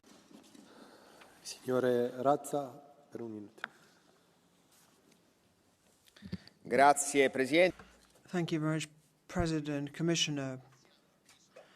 I don't think we are here today merely to express our condolences and sadness for the events of the 7th of October. Rather, we are seeing raging anti-Semitism in Europe, and I think that regardless of our political family, we recognize what Pope Leo said in addressing Europe and the world.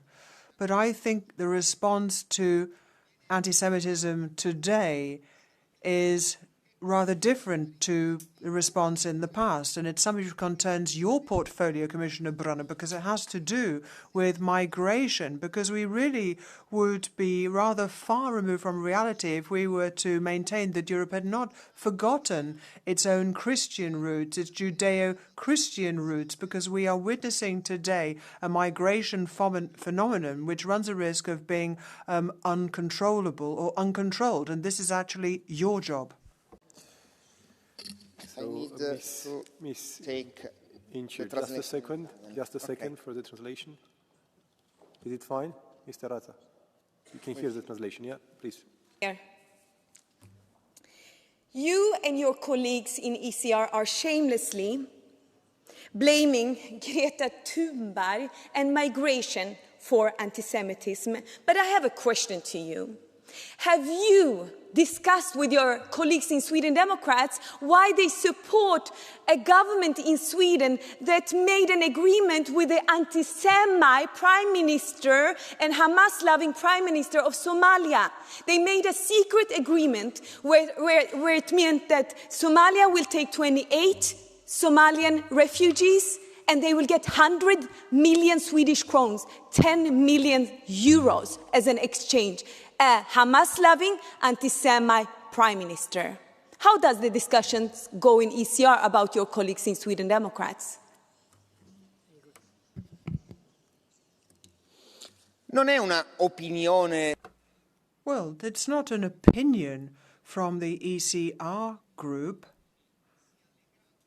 And of course, some of the anti-Semitism today is linked to mass migration.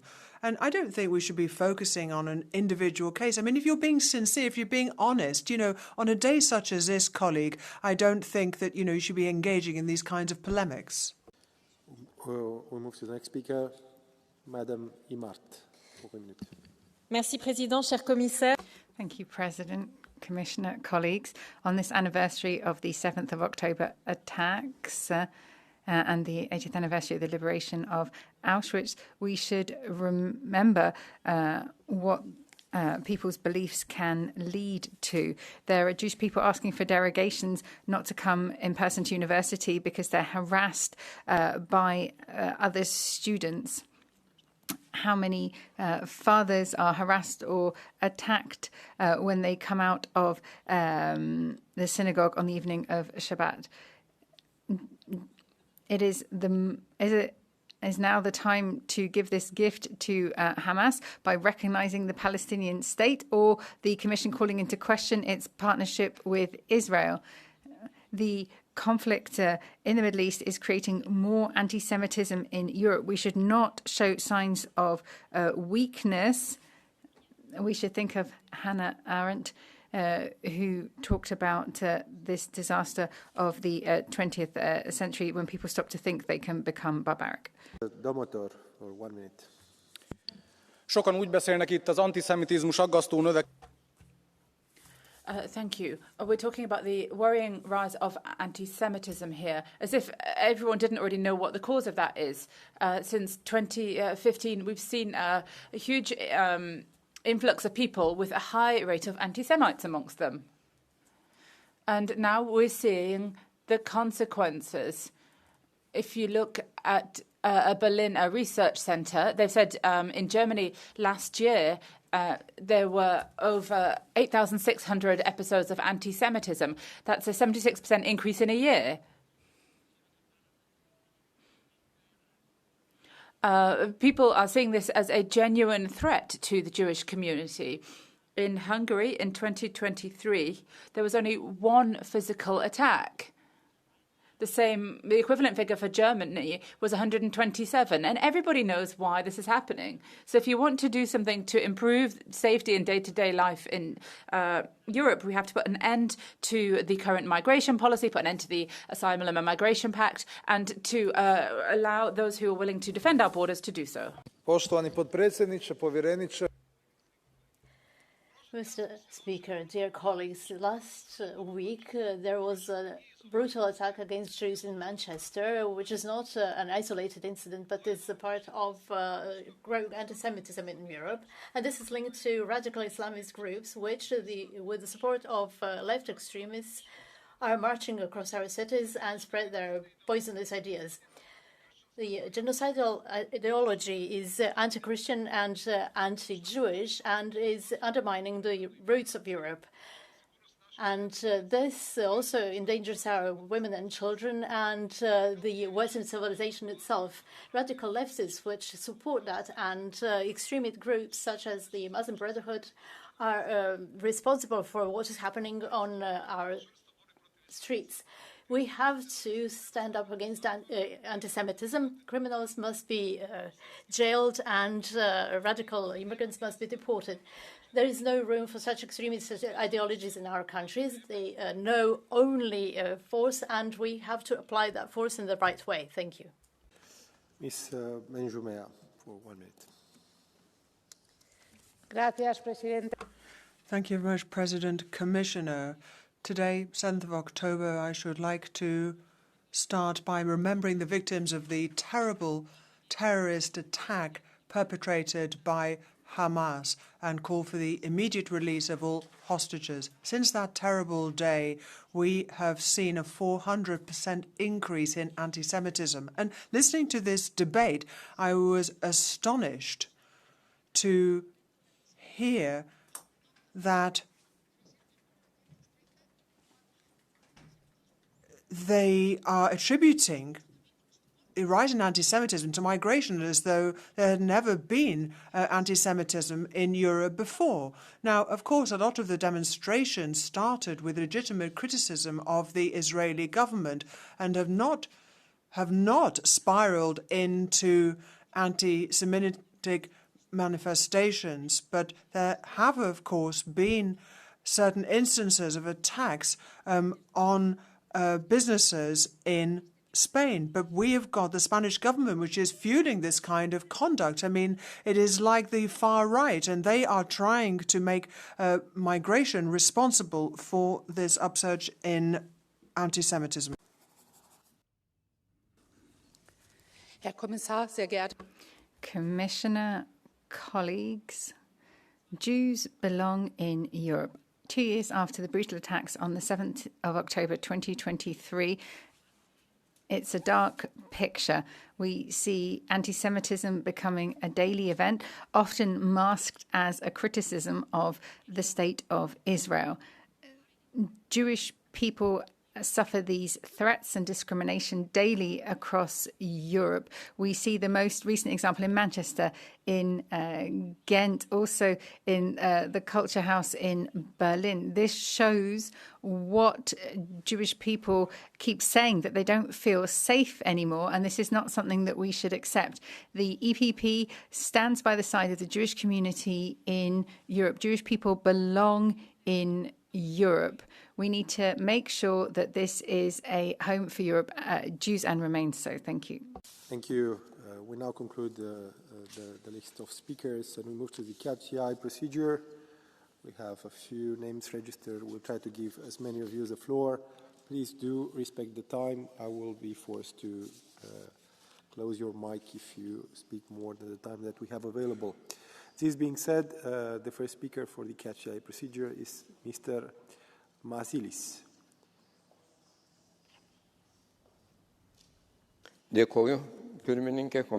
Thank you, President, Commissioner, colleagues. Anti-Semitism in Europe is unfortunately not just a shadow of the past. It is a disturbing reality of the present day. Even the walls of this house, unfortunately, sometimes become a stage for anti-Semitic insinuations or even open statements. This is unequivocally reprehensible. The anti-Semitic rhetoric used by various political parties in European countries is also a cause of concern. After all, anti-Semitism and xenophobia of any kind undermine the foundations of democracy and lead to radicalization and violence. Jews have been part of European culture development for centuries. We've had the cruel experience of the Holocaust, and today we see again a despicable attitude towards this nation. This cannot be tolerated. Europe is the strongest when it follows the respect for history and diversity of communities. Thank you. Ms. Silvia Sardone. L'attentato di Manchester.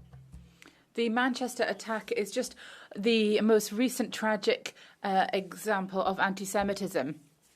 How long are you going to continue to turn away from this? How long are you going to continue to remain silent against the attacks and intimidation that we see against Jewish people? How long are you going to ignore these people who want Sharia law in our continent? Because that's exactly what's happening. European institutions are silent against the Islamic community who are gaining ground and against Jews and also Christians. Europe, if it's going to remain silent, then what's it here for? If it's not going to defend our freedoms, then Europe is going to end up in the hands of those who want to see an Islamic Europe. We have to say that we will never accept an Islamic Europe. Next speaker, Madam Lange-Siepen. Antisemitismus ist Antisemitismus. Anti-Semitism is anti-Semitism is anti-Semitism. It's not something that you can relativize, but you don't fight that with racism. Anti-Semitism has never disappeared. It didn't just fall from the sky 2 years ago. It was not suddenly there in 2015 or 2017. It's been in Europe for hundreds of years. It's never gone away. In the area of education, in the media, if you would ask Jewish people that, they will tell you. But you can't fight these different discriminations with each other. We don't want any discrimination or hate. There are so many people who were victims of fascism who are then at the side of one or the other in a hypocritical way. Cutting democratic projects, as we see in Germany, is not the way to fight anti-Semitism. It is not just through words. It needs to be tackled at a number of different levels. We need the right structures in place. We need funding, but not false solidarity from the right. Thank you. Vor wenigen Tagen hat die Berliner Polizei A few days ago, the Berlin police arrested 3 Hamas terrorists at a weapons handover right in the center of Berlin. Along with a Syrian, they wanted to attack an energy plant in Europe. And that is the result of the policy of open borders. Angela Merkel has brought terrorism to these streets of Europe, and our Jewish fellow citizens can no longer live in safety. We've got terrorists who are being fed with our tax money, and we've got Hamas terrorists living on welfare in Berlin. And they want to now give these people German passports. They have been brought onto our streets, and we are seeing Hamas gaining increasing political influence in Germany, and the left parties hold summer parties in Berlin.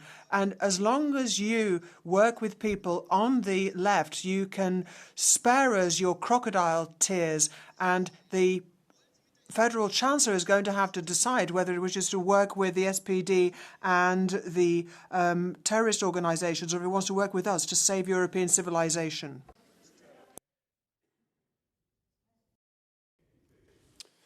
Liebe Menschen Europas, es gibt rechtsextrem Dear people of Europe, there is anti-Semitism on the extreme right, on the left. There is anti-Semitism amongst migrants in jokes, and in every single case it's false, and we must fight against it.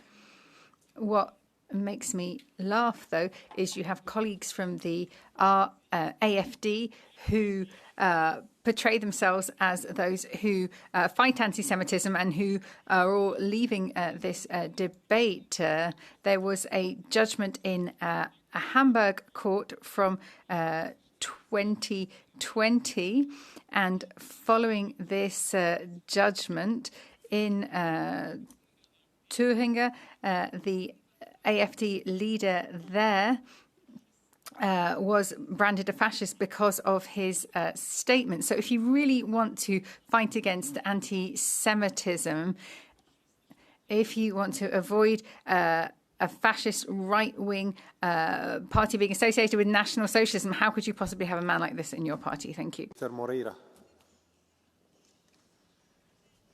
Presidente, hoje, no segundo aniversário do 7 de outubro, a Europa... President, we are commemorating the 7th of October.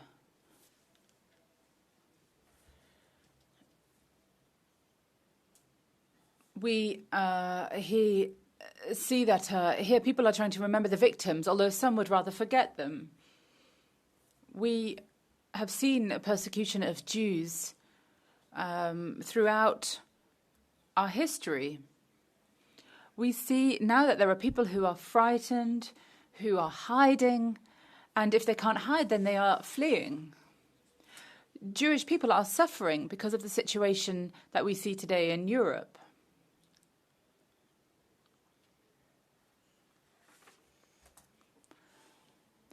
We are commemorating these facts, but people are shedding crocodile tears. We need to fight anti-Semitism. We shouldn't forget our history, otherwise history will repeat itself. Speaker, Mr. Asens Lodra. Gracias, presidente. Señorías del Thank you very much indeed. You from the EPP, stop lecturing us about anti-Semitism and phobia against the Jews, because the Palestinians are Semitic people as well. We're dealing with anti-fascism, and you are the sons of those who persecuted them and wanted to expel them. I mean, communists perhaps had the same objective as well. But, Orban, what about his attitude towards the Jews? The only thing is that they actually hate Muslims more, and that's the case as well with Israel, because you've got Israel doing the West's dirty work, and if you have a conflation of Israel with this Judeophobia, then you're doing Jewish people a disservice. You've got Primo Levi and others who are victims of the Holocaust who criticize Israel for what they have done to the Palestinians. You've got Jewish people themselves criticizing Israel. So let's be clear about this. Let's not conflate these two issues and forget the real victims. We heard all the speakers from the House on this important topic, the rise of anti-Semitism in Europe. And to conclude, we kindly invite Commissioner Brunner to take the floor. Commissioner.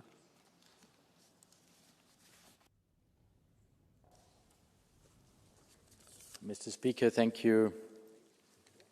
Honourable members, the European Commission, and I can just say that again, like I did before, stands firmly against all forms of anti-Semitism, hatred and also discrimination altogether. We stand ready to defend our values, our democratic values, and we have to do this all together, as a Commission, as a Parliament, as the Member States, with the Council.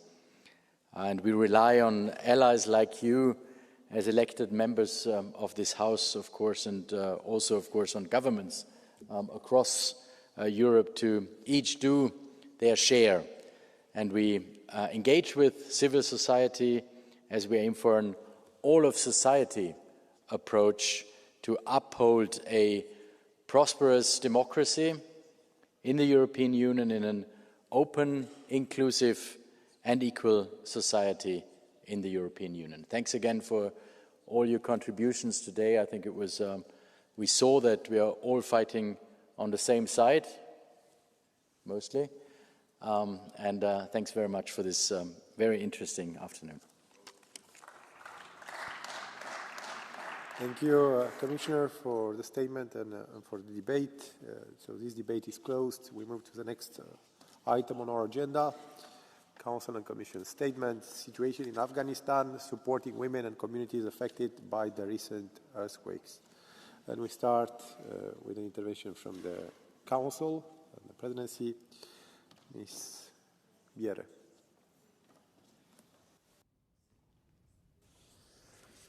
President, honourable members, Commissioner, let me start by expressing our full support to women and communities affected by the recent earthquakes in Afghanistan.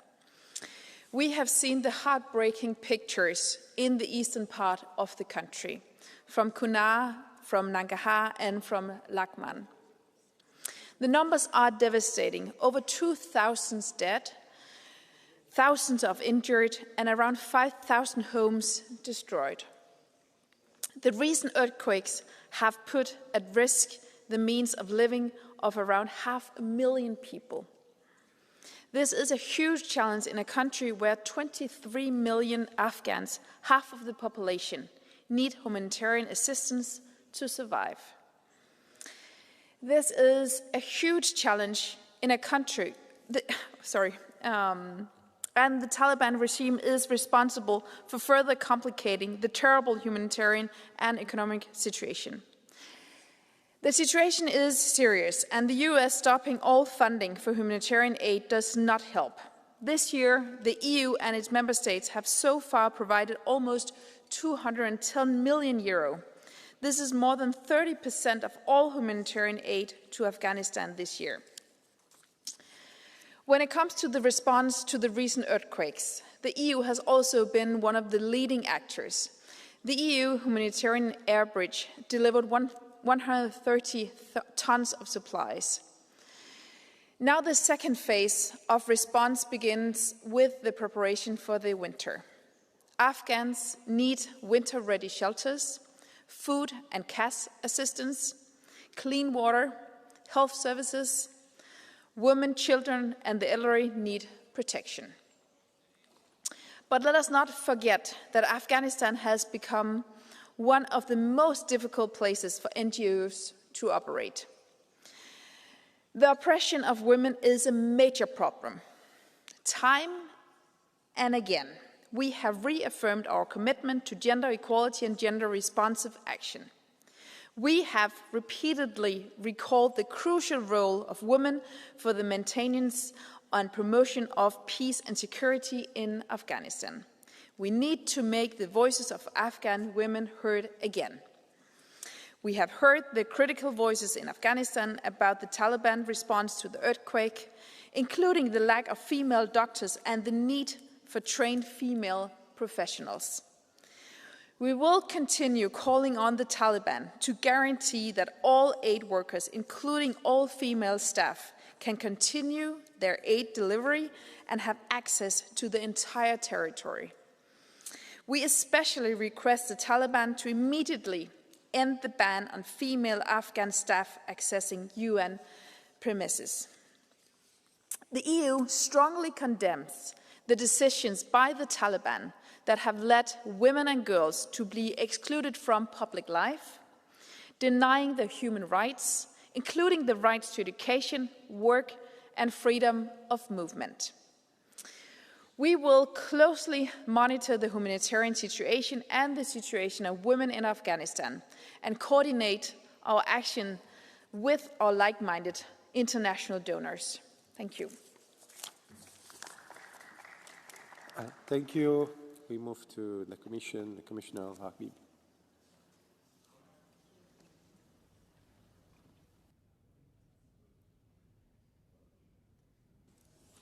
Mr. President, honourable members, allow me to start by saying that our thoughts go out to all those who have lost loved ones, the injured and the emergency responders, the European Union stands in solidarity with the people of Afghanistan.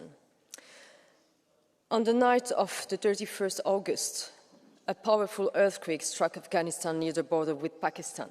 Measuring over 6 on the Richter scale, it caused massive destruction across Nangarhar and Kunar provinces.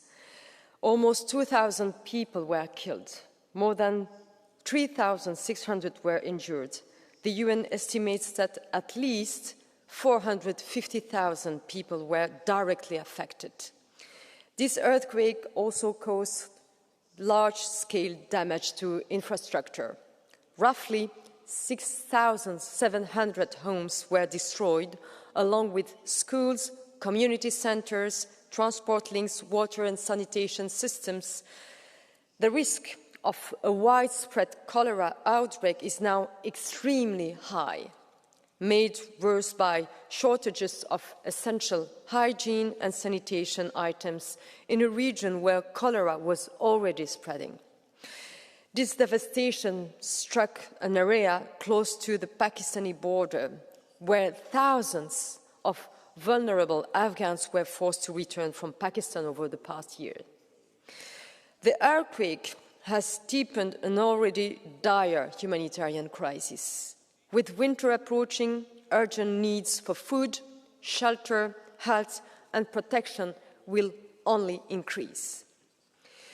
So we must urgently scale up humanitarian assistance to avoid further deaths, epidemics, starvation and human suffering. Dear colleagues, the European Union responded swiftly and effectively.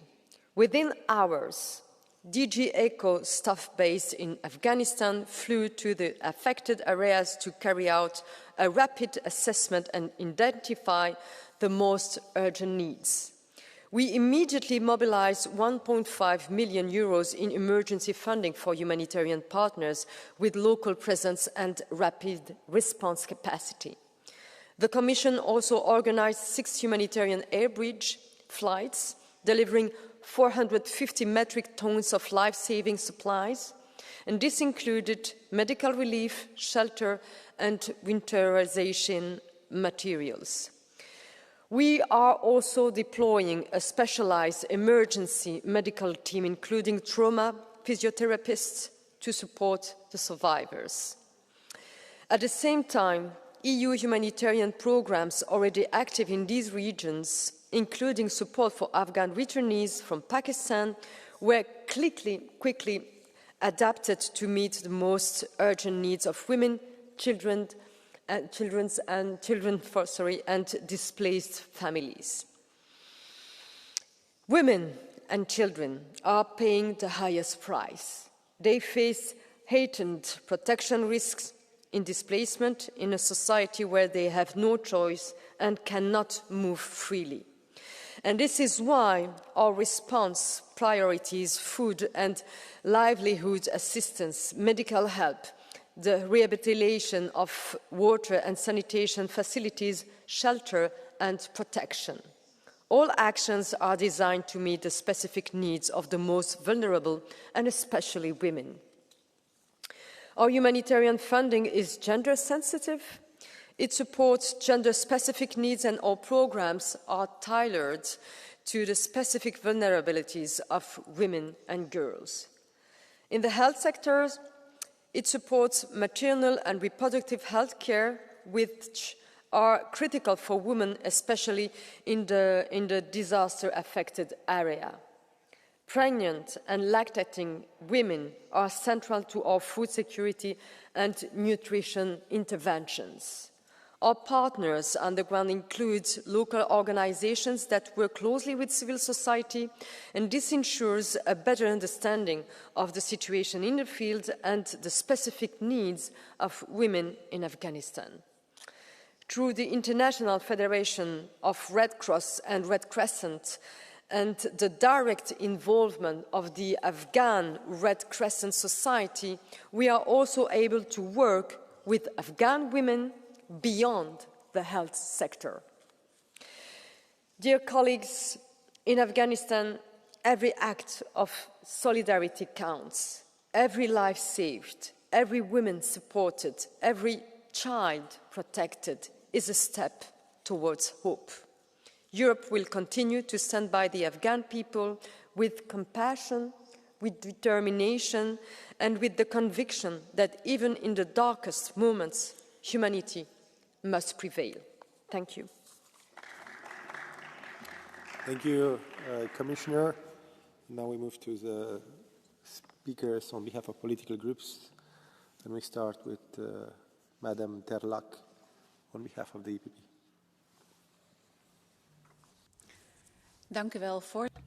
Thank you, President. Colleagues, Commissioner.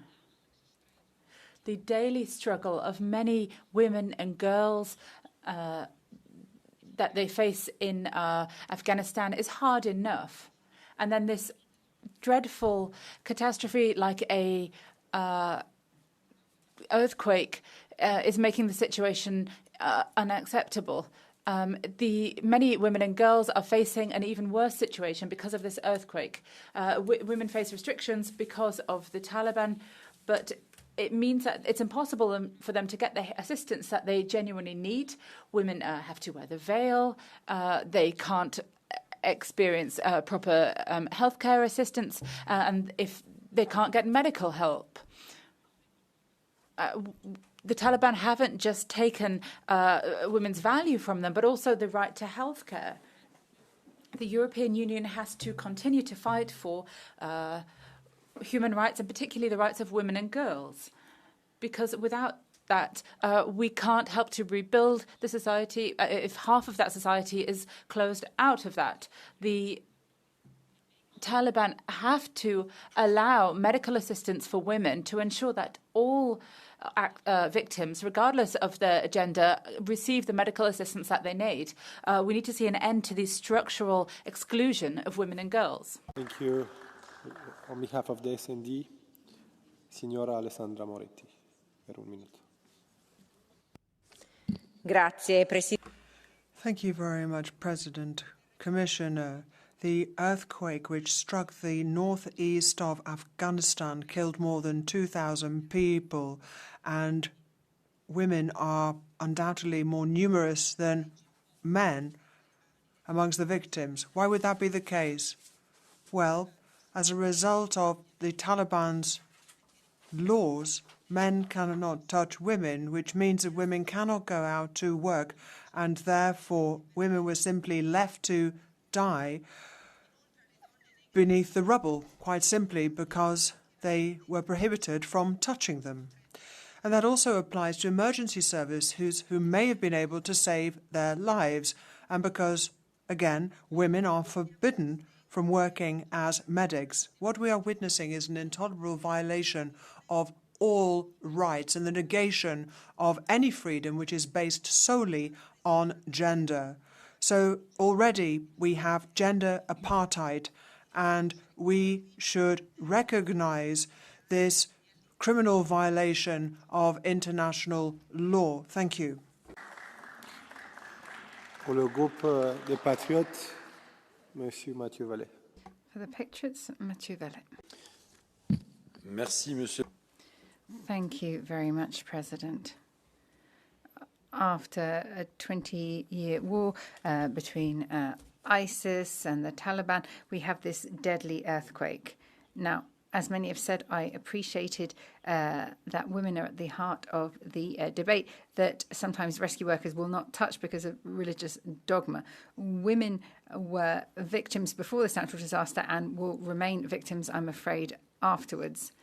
The real issue is the complicity of Europe to support some of these worst Islamist regions, for example, in Syria, where they'd previously attacked Spain and in other places. I'm thinking about Christians in the Middle East as well, who are systematically victims of all of these new regimes who are making the most of your political hypocrisy here in this parliament and in the institutions. I would just like to pay tribute to the soldiers who lost their lives in Afghanistan, who fought to the very end against this Islamism. Thank you. On behalf of ECR. Dziękuję bardzo. Thank you very much. Ladies and gentlemen, the recent earthquake in Afghanistan reminds us of the tragic plight of women in the country. Thousands of families, women and children, no longer have a roof over their head. But in actual fact, this is a systemic problem, which is by no means anything new. Of course, there is a ban on women taking part in rescue efforts, but that's simply the tip of the iceberg. The fate of Afghans is also attributable to the US's chaotic withdrawal from Afghanistan under the presidency of Joe Biden.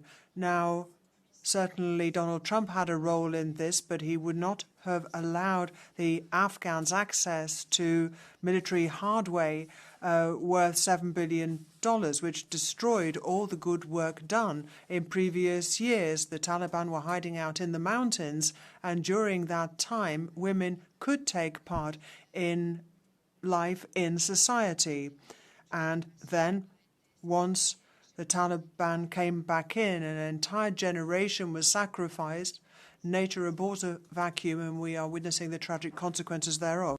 Of Renew Europe Group, Madam Garcia Hermida van der Waal. Thank you, Chair, dear Minister, Commissioner Labib, dear Hatja, dear colleagues. Last month, an earthquake took the lives of at least 2,200 people in Afghanistan, swallowing villages whole and leaving entire communities devastated. Now imagine being a woman, a girl, in this situation under the Taliban regime. Food and water are being handed out in the valley below your village, but you're not allowed to travel.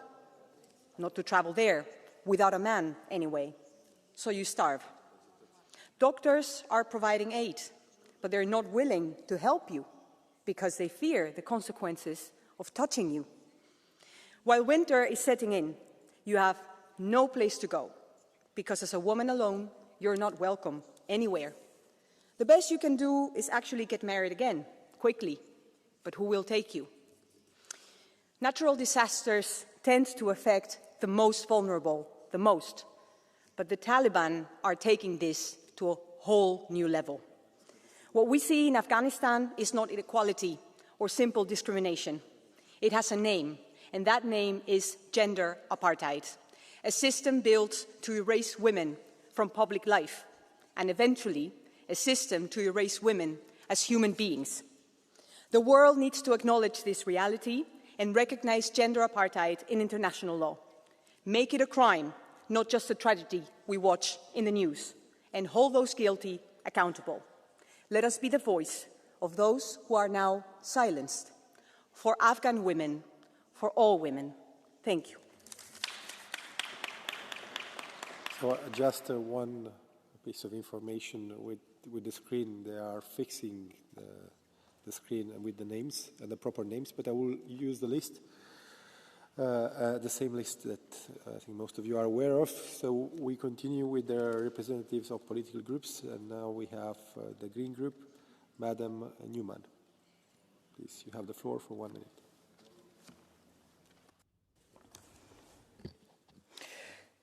Dear colleagues, Afghanistan is the only country where girls are forbidden to go to school, where women are banned from work, from travel, even from speaking. Half a nation erased from public life. This is not culture, it's not internal affairs, it is gender apartheid.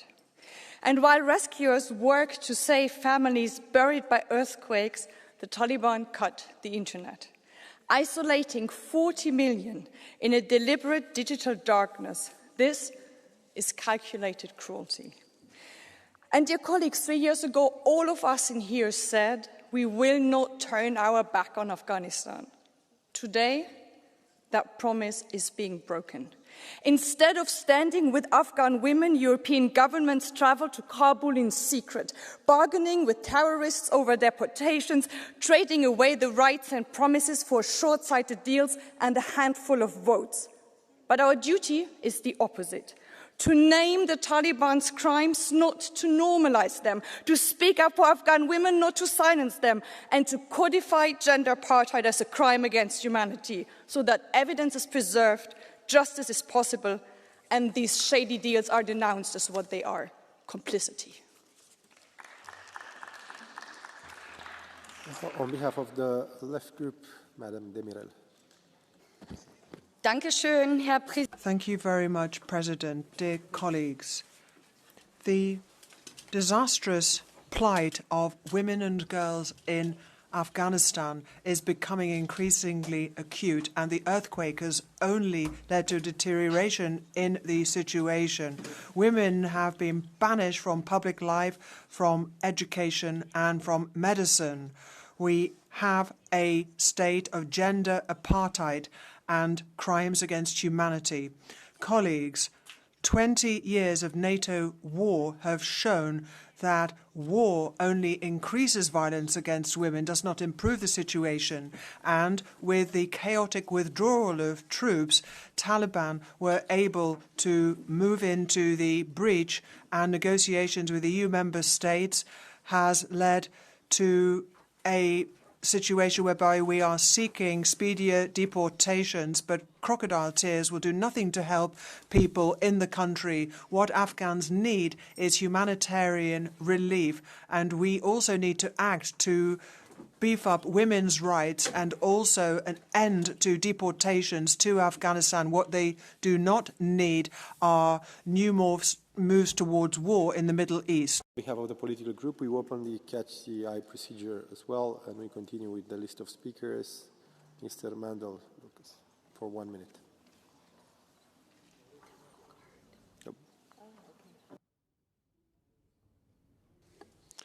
Thank you very much, Chair, Commissioner, Minister. Today marks October 7. After September 11, 2001, the world took care of Afghanistan, but it didn't work out well. After October 7, 2023, we will see whether the world takes care of the Palestinian territories and where it will lead to. Because the ideology of different rights for men and women, the ideology of treating not only men and women differently, but also boys and girls, different communities differently, leads always from bad to worse. And this happens in many kinds of ideologic regimes, and this happens in Islamistic regimes especially, and in particular in our days. And this is why the earthquake of August 31st is a big tragedy, caused more than 2,000 losses in terms of lives and many other victims.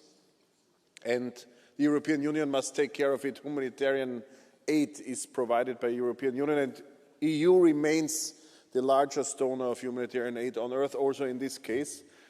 But women are affected more, and girls are affected more, and communities which are not supported by the regime are affected more. And this is what we must not allow to happen anywhere on earth, and this is why humanitarian aid also must come along with a clear political message for human dignity. Madam Pagin, for 1 minute. For 1 minute. Ministra, querida Minister, Commissioner, today, once again, we're coming to denounce the violation of international law. Just one step further into the unbearable apartheid of women in Afghanistan, the situation of women in Afghanistan during the earthquake. Women were stuck under the ruins of the earthquake and were not salvaged. We left Afghanistan and we left them without any help. And I know, Mrs. Commissioner, there is humanitarian aid, but the international community needs to insist so that humanitarian aid can be circulated. And we need to be very clear. We need to make it quite clear that this is a crime against 50% of the Afghan population. The European Union, the international community needs to do everything it can so that this does not happen again. Thank you. Next speaker, Madam Chising.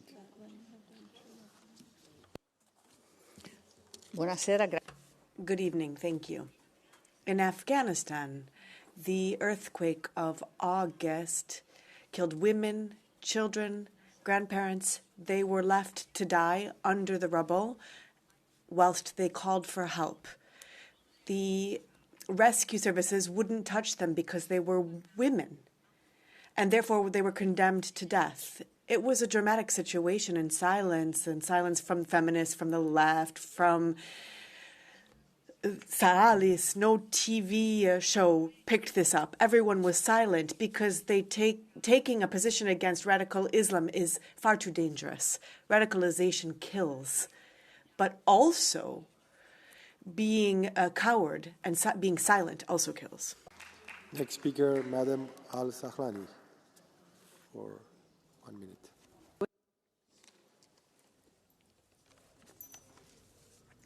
Allow me to speak directly to my sisters in Afghanistan. All my respect for your fight and resilience, for your strength and courage. We see you, we hear you, and we are going to fight with you.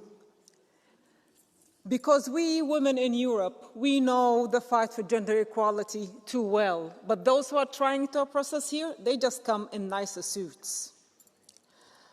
I know that gender equality is possible in Afghanistan, even if being a woman today in Afghanistan feels like being trapped in a nightmare. There is no doubt there is a gender apartheid in Afghanistan. And Madam Commissioner, we have to, as the EU, work for having gender apartheid as a crime against humanity. And we need also to focus and prioritize in our humanitarian response women and girls, because we have to be the force that carries and the force that empowers girls and women in Afghanistan. Thank you. Madam Schilling, for 1 minute. Liebe Kolleginnen und Kollegen, colleagues, one earthquake, thousands dead and injured, daughters, mothers, fathers, brothers, houses destroyed, and a crisis within a catastrophe, in a regime that oppresses women and girls.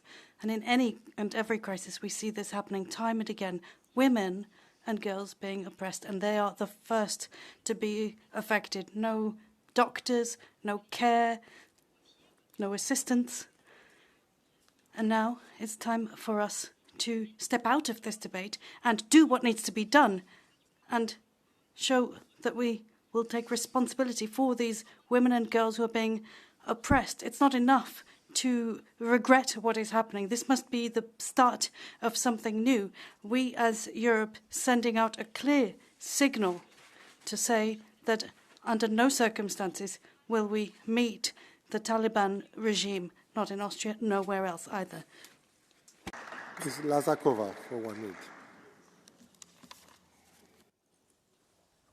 Ďakujem za slovo. Vážení kolegovia, vážené kolegyne, čo sa týka Afganistanu, myslím si, že je to niečo... Honourable colleagues, as far as Afghanistan is concerned, I think that really is something that involves us all. So I'd like to say that it's a good thing that the Commission has sent its people straight out in the field. I don't exactly know where the Taliban was proclaimed a group or a regime that does not violate human rights. I can remember during the last legislative period when the chairperson of the FEM committee, women were invited, and it was said that women are part of the group, the partnership group, so that we can can get experience straight away to know exactly what is happening there. Thank you. Thank you, Chairman. This is Commissioner. On the 31st of August, in Afghanistan, we had 6.2 Richter, an earthquake, more than 6,000 dead and wounded, in the majority women, girls, who are dying because it's forbidden to receive help. Where? In Afghanistan, where the underage girls are blackmailed to get married at 9. The women cannot speak in public areas. They cannot sing. They cannot see with both eyes. They cannot study. Of course, I will not ask where the activists are, why we don't have any marches for Afghanistan, and where is Greta? But I will ask, what are we doing? And I'm asking this as a rapporteur for the EPP for policies for humanitarian aid to crisis areas such as Gaza and Afghanistan. We do what is envisaged. We condemn and we impose sanctions, but our effort doesn't bring results, unfortunately. We know it very well. It's in an honor that we're fighting, even that we're discussing the possibility of a controlled cooperation with Taliban, which in no case, of course, will not be a recognition of the regime, but a strategic effort in order to have a more peaceful Afghanistan. We cannot have, however, peace where there are no women. Madam Commissioner, you're a woman. We all have to cooperate in order to find the solution that will not put us to sit at the same table with the regime, but a solution that will forbid the existence of such a regime. Thank you. Thank you. Next speaker, Madame Chloé Ridel, pour 1 minute. For 1 minute. Madame la Commissaire. Ms. Commissioner, colleagues, the plight of women continues. The earthquake in August meant that women were forgotten under the rubble. They were not allowed care, and NGOs didn't even have access to the camps that were reserved for women. That is what religious obscurantism leads to. Women in these countries can only be taken care of by women, medical care only from women, but yet women cannot access healthcare professions. The Taliban have been meticulous in erasing 20 million women from the public eye. And we say that this is a gender apartheid. It should be considered a crime against humanity in international law. But I'd like to say that fighting for women's rights around the world is not just a question of justice. It is international security. When we talk about European defense, we should invest in the empowerment of women and girls, because where there is more gender equality, we have seen that there's more development, more security. So the more security for women, it means more security for all. So let us factor that in and let us invest in the empowerment of girls and women. Thank you. Next speaker, Signora Tovaglieri, per 1 minute. Ms. Tovaglieri, for 1 minute, please. In Afghanistan, l'Islam radical. In Afghanistan, radical Islam shows its inhumanity. Women, children, girls are simply being left under the rubble of the earthquake because the male saviors or cannot rescue the women. So women are no longer allowed to study, to work. The Islamic extremists also make it impossible for them to be saved. Now, what credibility does Europe actually have? How can we possibly say that we, in the end, have contributed to this type of fundamentalist Islam, especially the ridiculous ideas of the veil and the Quran promoted in Europe? We know that it is the truth and the sad reality in our country as well. If we want to send a message to Kabul and the women, try to criticize your own situation in your own country first. Andrews, for 1 minute. Thank you, Mr. President, Commissioner and colleagues. The reality is that we have seen the cost of aid cuts in real time in Afghanistan at the beginning of this month. And the country that has done most to impoverish Afghanistan, the United States, is responsible for the massive reduction in aid support. Back in 2022, €3.5 billion were distributed in aid in Afghanistan. This year, it is just €750 million. So it's an extraordinary reduction. The good thing is that the European Union by contrast, has increased its contributions, has provided medical teams, has provided flights for the relief of aid. And we're not there because we want to extract resources. We're not there because we want to win procurement contracts. We're doing it because of fellow feeling, because of that sense of global solidarity for our fellow humans. And it is the best of us, and something that we should absolutely try to save. I am really pleased that we're having this debate, that we're keeping the women and girls of Afghanistan at the top of our agenda here in the European Parliament. Thank you. Madam Esteras Ferragut, for 1 minute. Querida Comisaria. Madam Commissioner, honourable members, since the rise to power by the Taliban, we've seen the number of crimes and terrorist acts stay at a constant. We've seen women hidden from the public space. They can't study beyond 16 years. That can't go out without an escort. They can't get medical care if that's provided by men. Books written by women have been banned, and now with the earthquake, thousands of people were disproportionately affecting women in the rescue effort. So we've seen that we must raise our voice now. Where are the activists who have spoken out in so many situations and are silent now? All we're doing is having a debate. Where are the activists to speak out against this atrocity? Let us make sure that these people are given a voice. Let us put a stop to this atrocity. Madam Evin Injur, for 1 minute.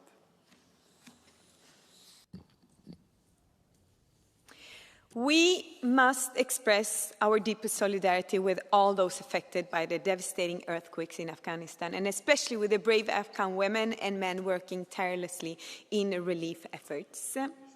But we have also seen how the cruel restrictions on Afghan women and girls have blocked life-saving aid to half of the population. Even before the earthquake, Afghanistan was already one of the worst places in the world to be a woman, a place where gender apartheid takes its most brutal form. It reminds us of the Handmaid's Tale, but this is no fiction. It is the daily reality for millions of Afghan women and girls living under a regime of fear and oppression.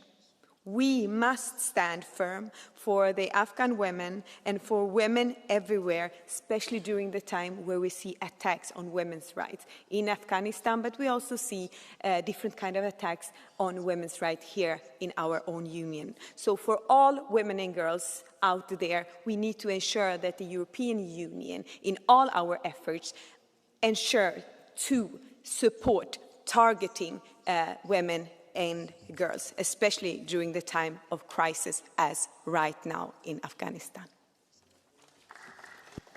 Mr. Tolassi, for 1 minute. Merci, Monsieur le Président. Chers collègues. Thank you so much, President. Colleagues, what is at stake today in Afghanistan is a crime against humanity. Girls, women, mothers, half of the victims are condemned to death, and simply because of a law imposed by an Islamic regime. I mean, it negates their right to existence. They can't work, they can't study, they can't ask for help. They have no water, no dignity.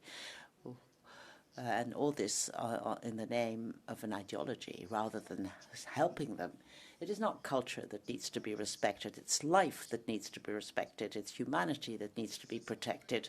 As Simone Veil says, Europe must support women, must give them their freedom, their dignity, because where women are humiliated, humanity crumbles.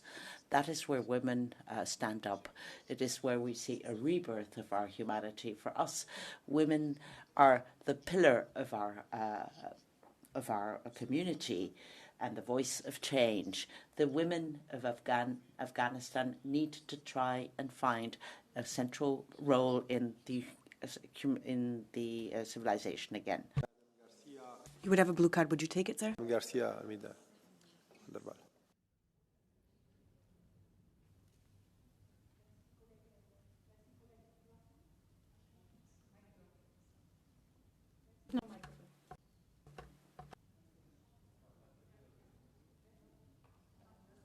Maybe you can change the seat if you don't mind. And you need to close the previous one.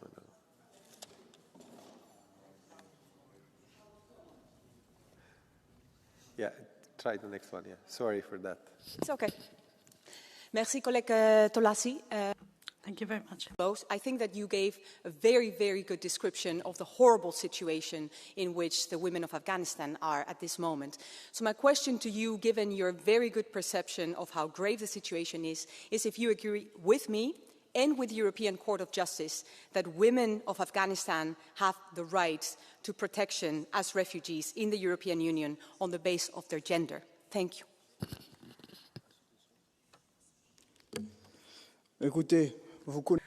Well, Madam, you understand the position in which I find myself. I'm a patriot, and it is in the hands of the sovereignty of the nations to take these decisions. Thank you. Madam Zovko, for 1 minute.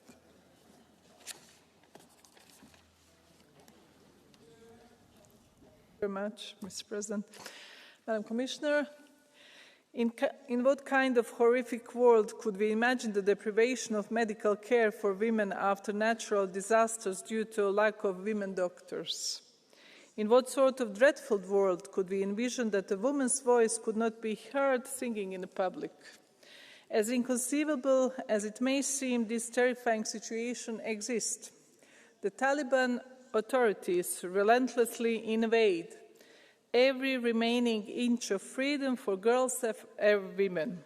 The recent internet blackout in Afghanistan as a part of offensive against immoral practices is merely a symptom of the growing repression of the authorities to isolate even further the population of Afghan women. The European Union must act urgently to intensify pressure on the Taliban through increased sanctions against those responsible for these human rights violations. The European Union must do everything it can to ensure that Afghan women can study, work or sing again wherever they wish and move freely without a male guardian. It's a matter of defending fundamental human rights that the European Union must uphold with vigor. Thank you very much. Mr. Andreas Schieder, for 1 minute. Thank you, President, Commissioner. 4 years ago, the Taliban took over in Afghanistan. 4 years of systematic suppression of Afghan women and girls. They have no right to independence, to education, and they are over proportionally affected by the situation, the dire situation in which the country finds itself. At the end of August, with the earthquake, the situation of women and girls was made even worse because men are not allowed to touch women and girls. So therefore, 48 hours at the end of the month, the connections, internet connections, were cut so that women could not connect with anyone. So we need to ask ourselves, what can we do for this country in the European Union? And that is why I don't understand why single European governments or ministers believe that you can negotiate with the Taliban. You cannot negotiate with Taliban. You need to stand on the side of human rights. For 1 minute. Dear colleagues, we must keep at the forefront of our minds the immense suffering of the people in Afghanistan. The devastating earthquake has compounded an already dire humanitarian situation, and of course the Taliban's restrictions have severely hampered aid delivery, with bans on women working, internet blackouts, as it was mentioned before, and obstructive administrative burdens. At the same time, we must not lose sight on the broader context. The regime that now controls Afghanistan continues to violate human rights and deny women their fundamental freedoms. In the face of this, our response must remain value-based. In the dark hours, Europe can show, on the one hand, it stands with the people of Afghanistan, but on the other hand, in the same way, we have to criticize this horror regime in Afghanistan. Thank you. Madam Maij, for 1 minute. Ja, dank u wel, voorzitter. Commissaris. Thank you, President, Commissioner. How can you cry for help if your voice is not heard?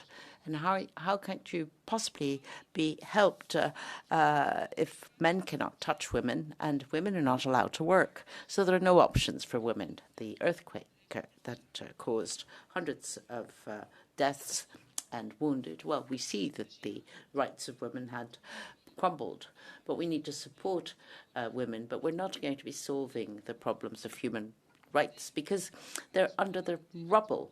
We need to speak loudly as to the ban for women to be able to have education, to go to a park and to work. All this needs to disappear. It's good that the EU has funds for humanitarian aid, but we need to make sure that this aid reaches both women and men. Thank you. Thank you. Madam Benjumea for 1 minute.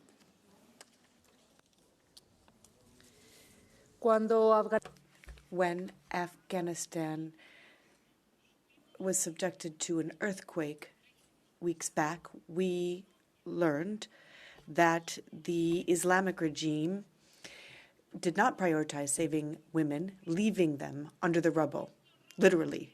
It's horrible.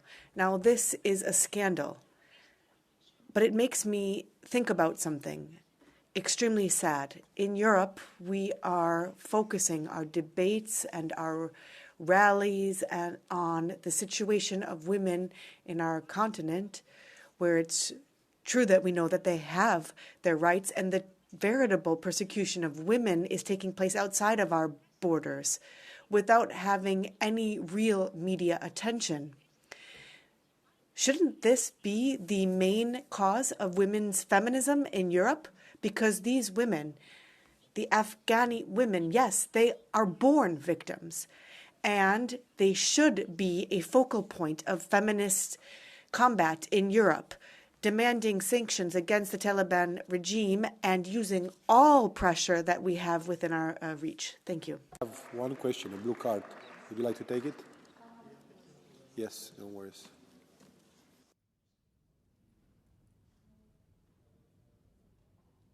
Madam Al-Sahlani, please.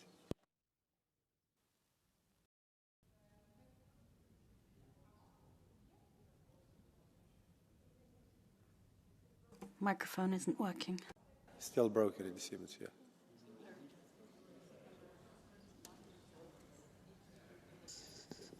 Yes, thank you so much for taking this question. You said something very interesting, that the Afghan women were born oppressed on one hand, on the other hand that we women in Europe are not are already gender equal. What is your answer to the women in, for example, Malta or Hungary, who are not allowed to have a safe and legal abortion, and many of them have damage for life, and some of them have actually lost their lives? I'm going to speak in Spanish, so I'll wait until you.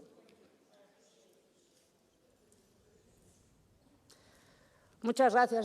Thank you very much. That's precisely what I was trying to say. I believe that the real cause of feminism should be to be the voice of women, in this case, Afghan women, and in many cases, we have these women that don't have the right to even be recognized as an individual, as a person.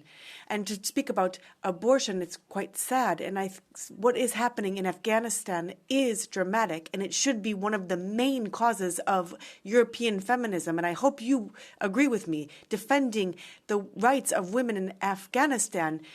And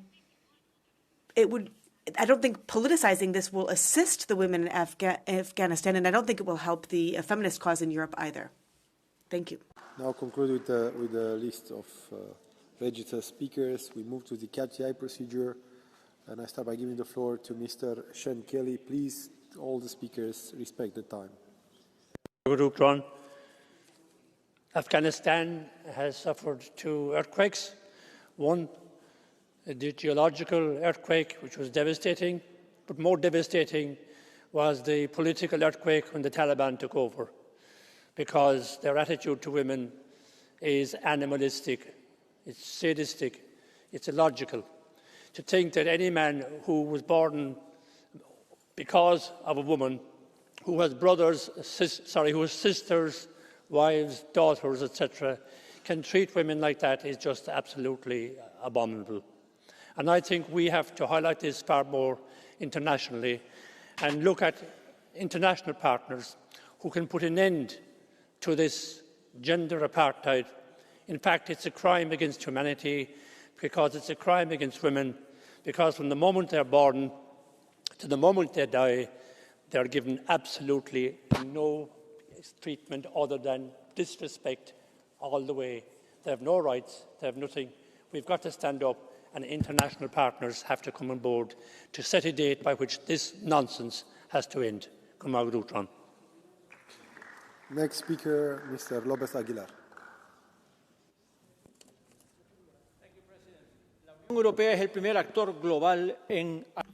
The European Union is the first global actor for cooperation aid and development aid. But just as we weren't able to reach all the Palestinian people who were suffering at the hands of a genocidal government in Israel, in the same way we weren't able to alleviate the suffering of victims of the earthquake in Afghanistan, in particular women who were discriminated against by the Taliban.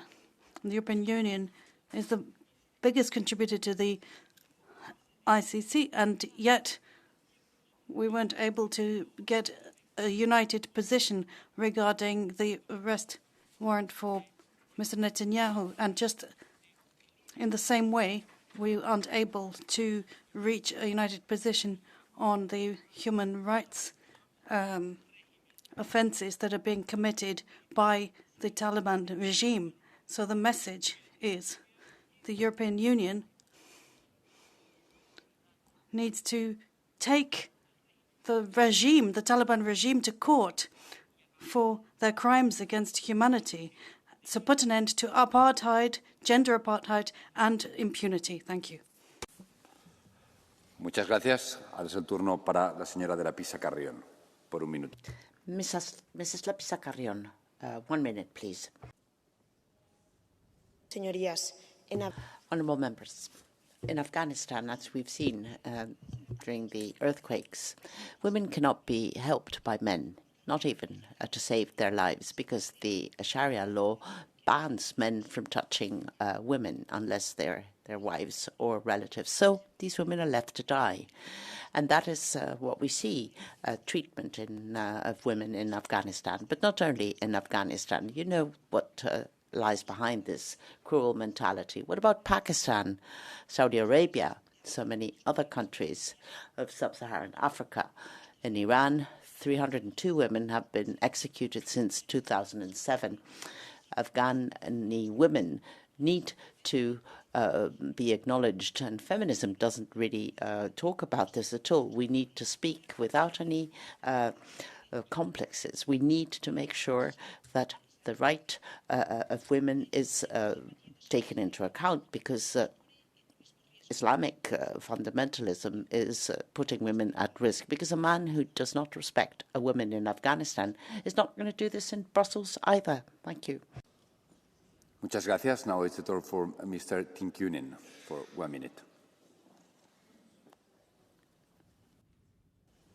Dear President, the Taliban's Afghanistan is a living hell for women. Girls are banned from schools. Women are locked out of work. Faces of women must be covered with an Islamic face veil. These are not cultural traditions. They are calculated acts of oppression rooted in the extremist ideology. Even after a deadly earthquake, Taliban monsters stick to their insane principles. The UN is trying to help, but Afghan women workers are banned from entering the UN compounds. Helping becomes difficult, while at the same time Afghan women are restricted from speaking to men. This is Islamist insanity. We can't remain silent. We must refuse to legitimize the Taliban in any form. We are defending women and girls by opposing Islamist tyranny. Thank you. Thank you very much. Now, Mr. Fröhlich has the floor for 1 minute. Herr Präsident, die Lage President, the situation of women is serious and terrible, no question about that, and the need to strengthen the position of women there is a noble endeavour, but I think caution is needed because you don't want it to be perceived as neo-colonialists, because according to the Sciences Po, such efforts can lead to radicalizing the Taliban further. You try to do something with good intentions, but have a negative impact on the ground. So the question should be, what do we want to achieve and how are we going to achieve it? The attempts to deal with this over the past few years have failed. We are sending over 4 billion of development aid to Afghanistan, and that's meant to reach the women. But has the situation of women actually improved? Not really. So development aid, Afghanistan policy needs to be thought over once again, and that means that we need to be ready to speak to the powers that be, whether or not we like them. Now, Mr. Sipper has the floor for 1 minute. Dear people of Europe, women and girls in Afghanistan, when we have a debate about the situation of women and girls in Afghanistan, what usually happens is the following. Everyone in the room feels sad, compassionate, maybe even a little pity. A few minutes later, the feeling is gone, forgotten. We continue with the next debate. The reason why that is the case is that we don't take it as seriously as we should. But let me be the last one to remind you of one thing. The suffering of the female part of the Afghan population is not something that should just make us feel sad for one debate. It is something that should make us so angry that we cannot resist the urge to provide actual practical support to the female population of Afghanistan, especially now, after recent earthquakes. We need to help the most vulnerable part of the population, women and girls. We stand as the European Union for freedom and democracy.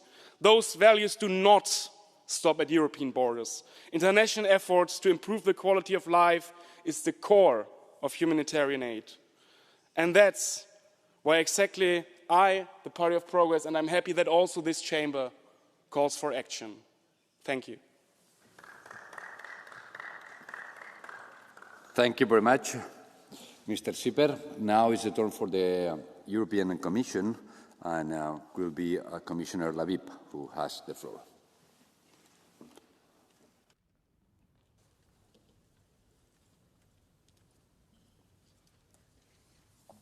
Chair, dear colleagues, first of all, thank you for your engaging insights on these important topics.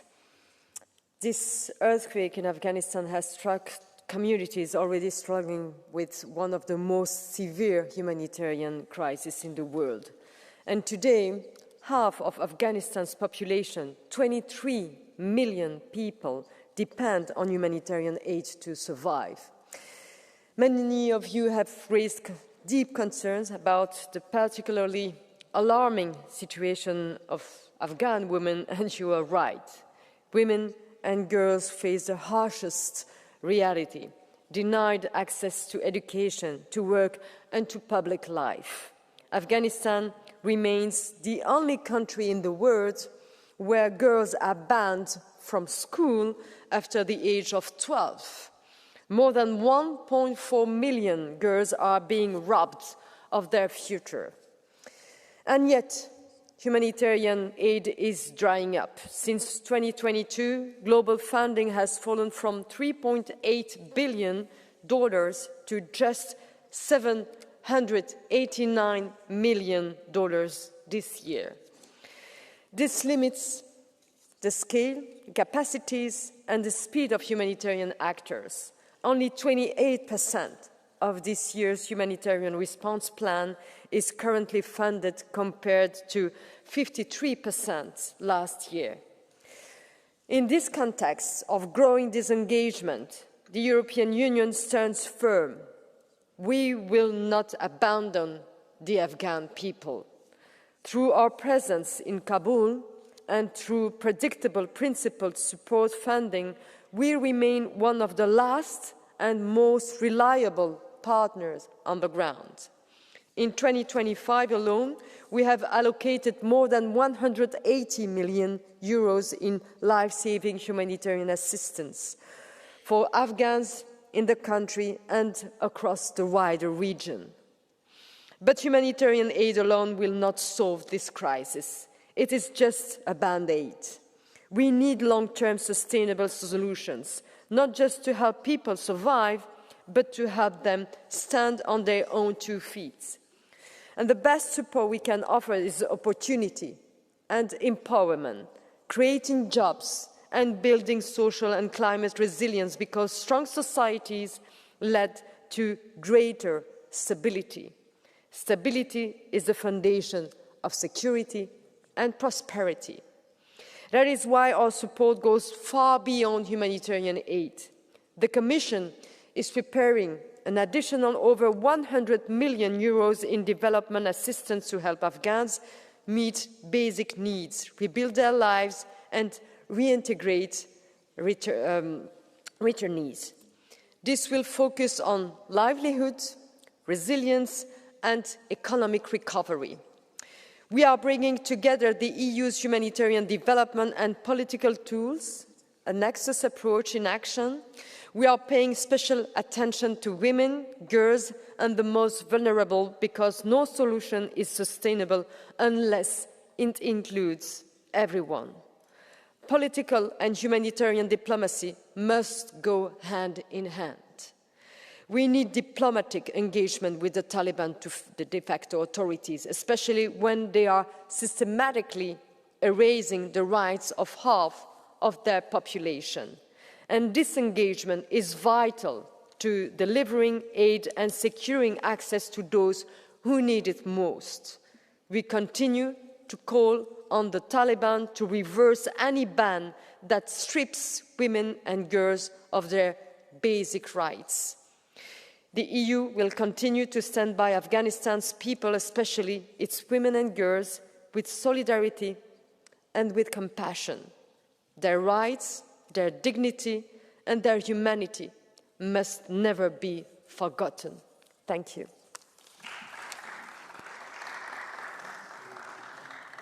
Thank you very much, Commissioner. Now it's the turn of the Council, and it will be Mrs. Pierre who has the floor.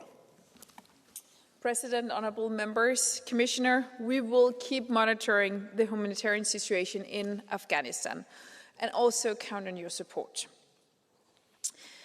The Council remains committed to gender equality and gender-responsive action. We need to counter all forms of discrimination and violence against women and children and ensure accountability. We will maintain the EU engagement with the de facto authorities, but without giving them legitimacy. Through its presence in the country, the EU will continue to support and engage with the Afghan people. Thank you. Thank you very much. I have received 8 motions for resolutions to wind up this debate, and with that, the debate is closed, and the vote will be held on Thursday. Then we are moving to the next item on the agenda, that is the Council and Commission statement, the new strategy EU-India agenda. And the first intervention will be coming from the Commission, from Commissioner Lavip. You have the floor.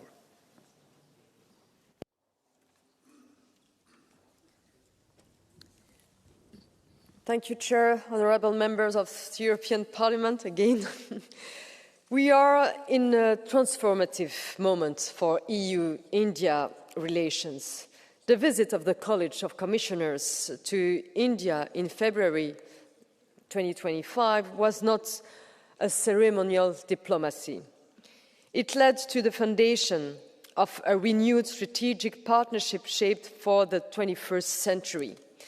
I'm honoured to present our new strategic EU-India agenda, an agenda that turns proximity of values into proximity of action. Why now?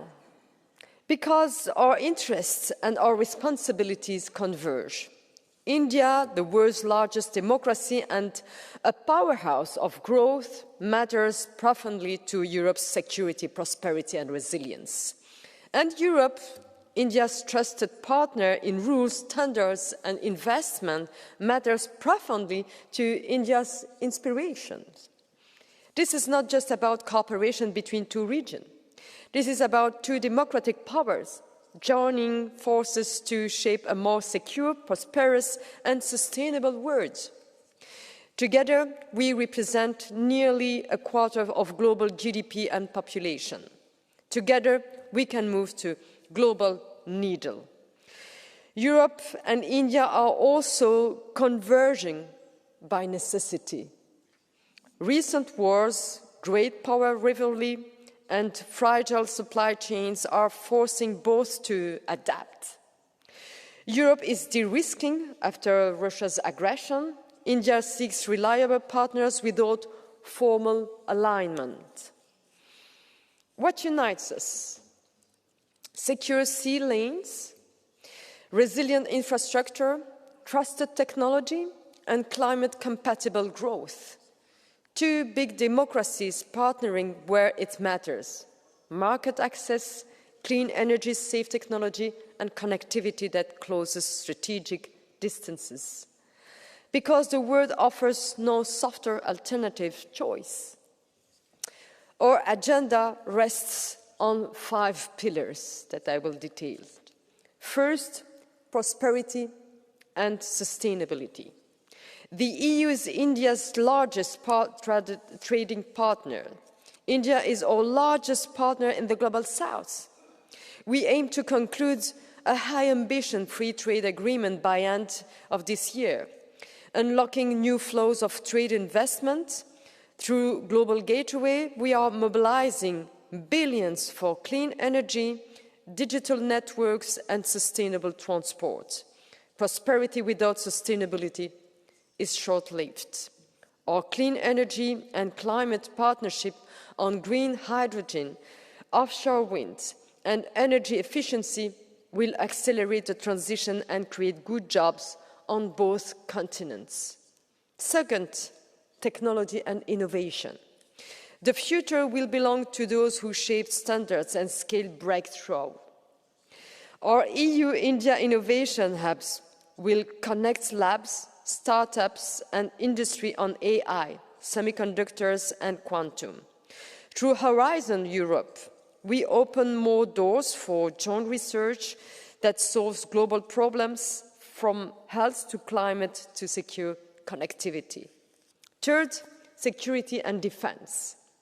In a world of hybrid threats, coercion and contested seas, we will deepen consultations, expand maritime domain awareness, and conduct more joint exercises. In the Indo-Pacific, we stand for a free, open, and rules-based maritime order that benefits all. Fourth, connectivity and global issues. The India-Middle East-Europe Economic Corridor, IMEC, will future-proof supply chains and knit our regions more closely together.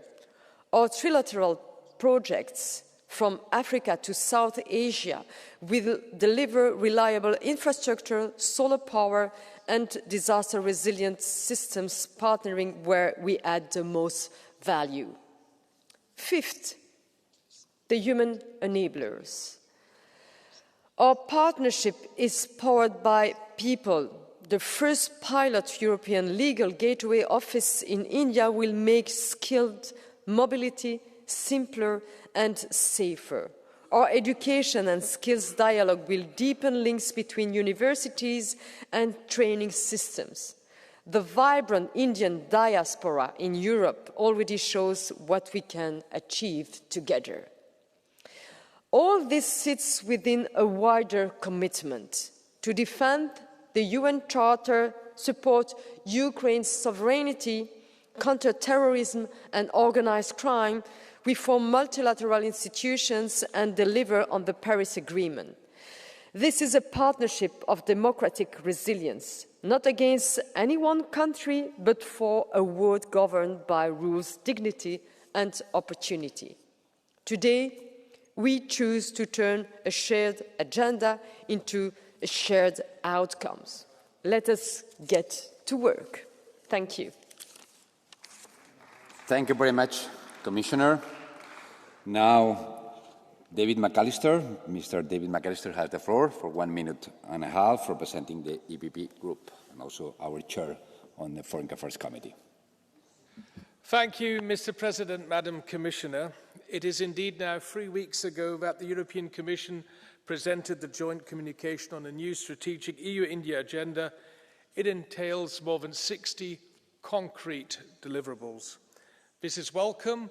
I can underline what the Commissioner said. India is indispensable for Europe's global reach and resilience. However, dear colleagues, let us be cautious. The European Union sometimes tends to overpromise. It is not the scale of our commitments, but our capacity to see them through that will, in the end, define our credibility. India is in some ways a strategic litmus test for the European Union. It doesn't fit neatly into our categories of like-minded partner. The world's most populous country is not, has never been, willing to be bound by traditional alliances. Instead, India pursues cooperation à la carte, guided by its own national interests. This poses a challenge, but also an opportunity for the European Union. If we act pragmatically, we can build real progress in 3 key areas. First, trade and technology, where a free trade agreement could open vast opportunities. Second, connectivity and clean energy, where India's growth and our global gateway align. And third, security and defence, where our joint maritime operation in the Indian Ocean already points the way forward. So, dear Commission, less rhetoric, more delivery. Only then can the EU-India partnership live up to its thriving potential. Thank you. Thank you very much. Now, Mr. Maniatis has the floor for 1 minute representing S&D Group.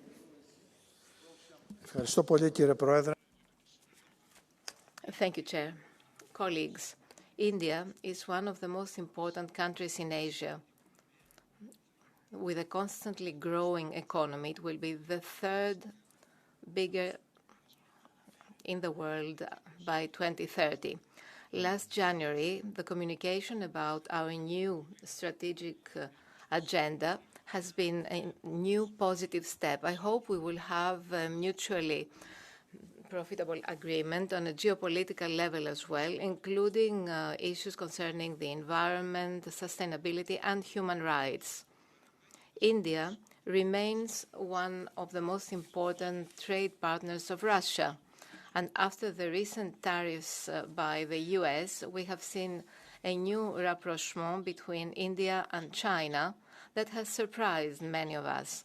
So we need a comprehensive EU strategy for a new partnership that will upgrade the relations with India. Thank you.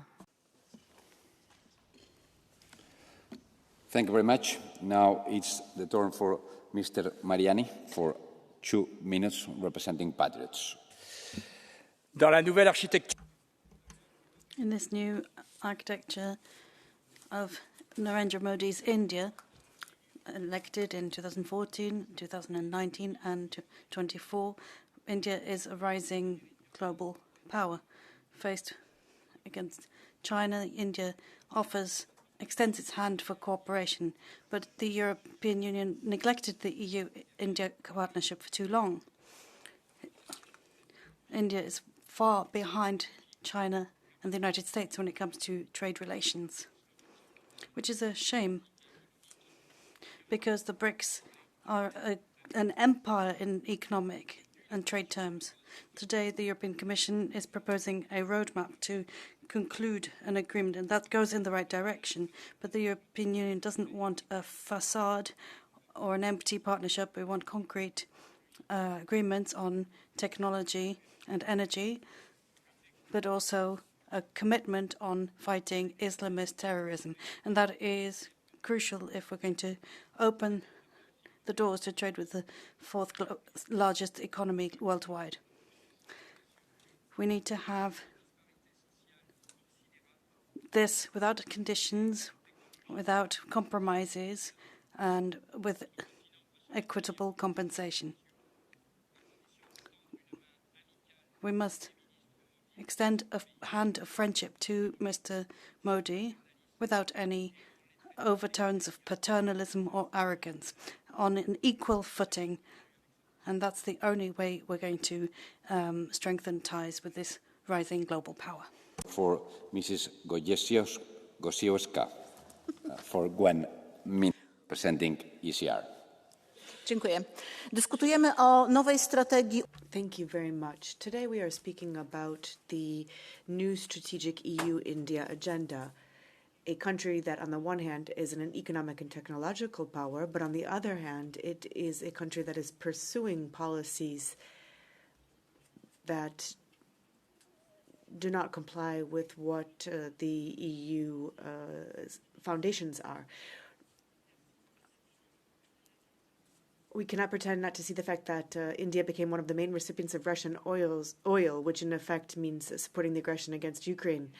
The situation changed after the U.S., under the leadership of Donald Trump, imposed a 25% tariff to clearly show the economic cooperation cannot come at the expense of principles and security.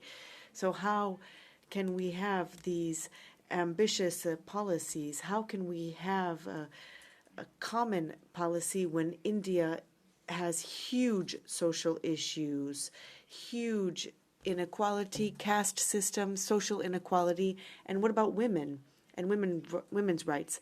How will Europe be able to build cooperation when women are systematically marginalized and discriminated against, and when violence is frequently wrought against women with impunity? And what about a security and defense policy with a country that has close relations with Russia? So the EU strategy, do we actually have common values, Madam Commissioner? Thank you. Yes, for Mrs. Hang, for 1.5 minutes, representing Renew Europe Group. Liebe Kolleginnen und Kollegen. Colleagues, well, China is expanding its authoritarian influence. The United States is also elbowing its way in on this earth, and Europe doesn't really know exactly what its place is, and therefore our position and relationship with India is important. Geopolitical strength depends on competitiveness. No growth, no sovereignty. Every single trade agreement is a step towards European strength. If we want to be relevant and remain relevant, we need to negotiate. And we are already the largest trade partner, and let us expand this through this trade agreement. Partnership rather than separate and fragmented relationships. Our businessmen need new markets. If Europe wants to grow, it needs to think and believe in itself, its companies, its people, its ideas. So that is why I say quite clearly, if you block trade, you're blocking the future of Europe. If you're afraid of competition, at the end of the day, will basically mean to dismantling wealth in Europe and influence in the world. So colleagues, let us no longer speak. Let us start acting with India for Europe and for our future. Thank you. Thank you very much. Now it's a turn for Mr. Previlik for 1 minute, representing Greens. Spoštovane kolegice, cenjeni kolegi. Colleagues,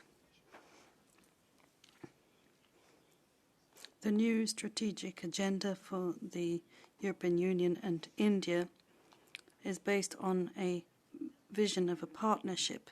Given the role of India in the region, we're seeing India, of course, as a big democracy, a major and growing global economy. And so the European Union can't afford to exclude India. We need India in the field of energy and innovation. As rapporteur for India, I call for the negotiations to be wrapped up before the end of this year. We can focus on energy and renewable energy, and together we can try to ensure that we have renewable energy for households and businesses alike. At a time when we need to build a stable future, we find ourselves at a situation where we need concrete actions and a new path forward. Stoyanov for 1 minute, representing Europe's Sovereign Nations Group. Господин председател, госпожо комисар, Индия е един от Chair Commissioner, India is one of the main global players. They are pragmatic in their external policy. They have the best interest of their citizens at heart. They have an open dialogue with everybody, with Russia, with China. They keep on being modernized. They have huge infrastructure projects that create opportunities for European companies. The cooperation in digital technologies, in the pharmaceutical industry and other sectors could help us have new opportunities. Our new agreement could provide a lot of opportunities if we're equal partners. They have a lot of their strength stemming from their cultural and religious background, and this is our most valuable lesson there. We should not lecture other people. We should respect our own roots and our Christian values. Thank you very much. Now it's the turn for Mr. Serba for 1 minute and a half. Mr. Chairman, dear Commissioner, colleagues, for 20 years we have called the EU-India relationship a strategic partnership, yet too often it has been words without delivery. India is on track to become the world's third largest economy by 2030, but security must be at the center. India still relies on Russian-made weapons for more than half of its arsenal.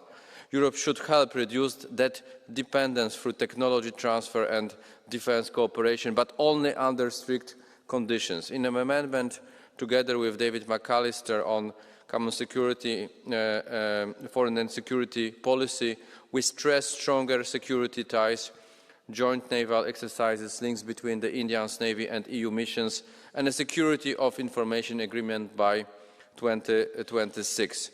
But the key, clear rules: measurable targets, annual progress reports, and suspension triggers if India moves closer to Russian military structures. I must raise a serious concern.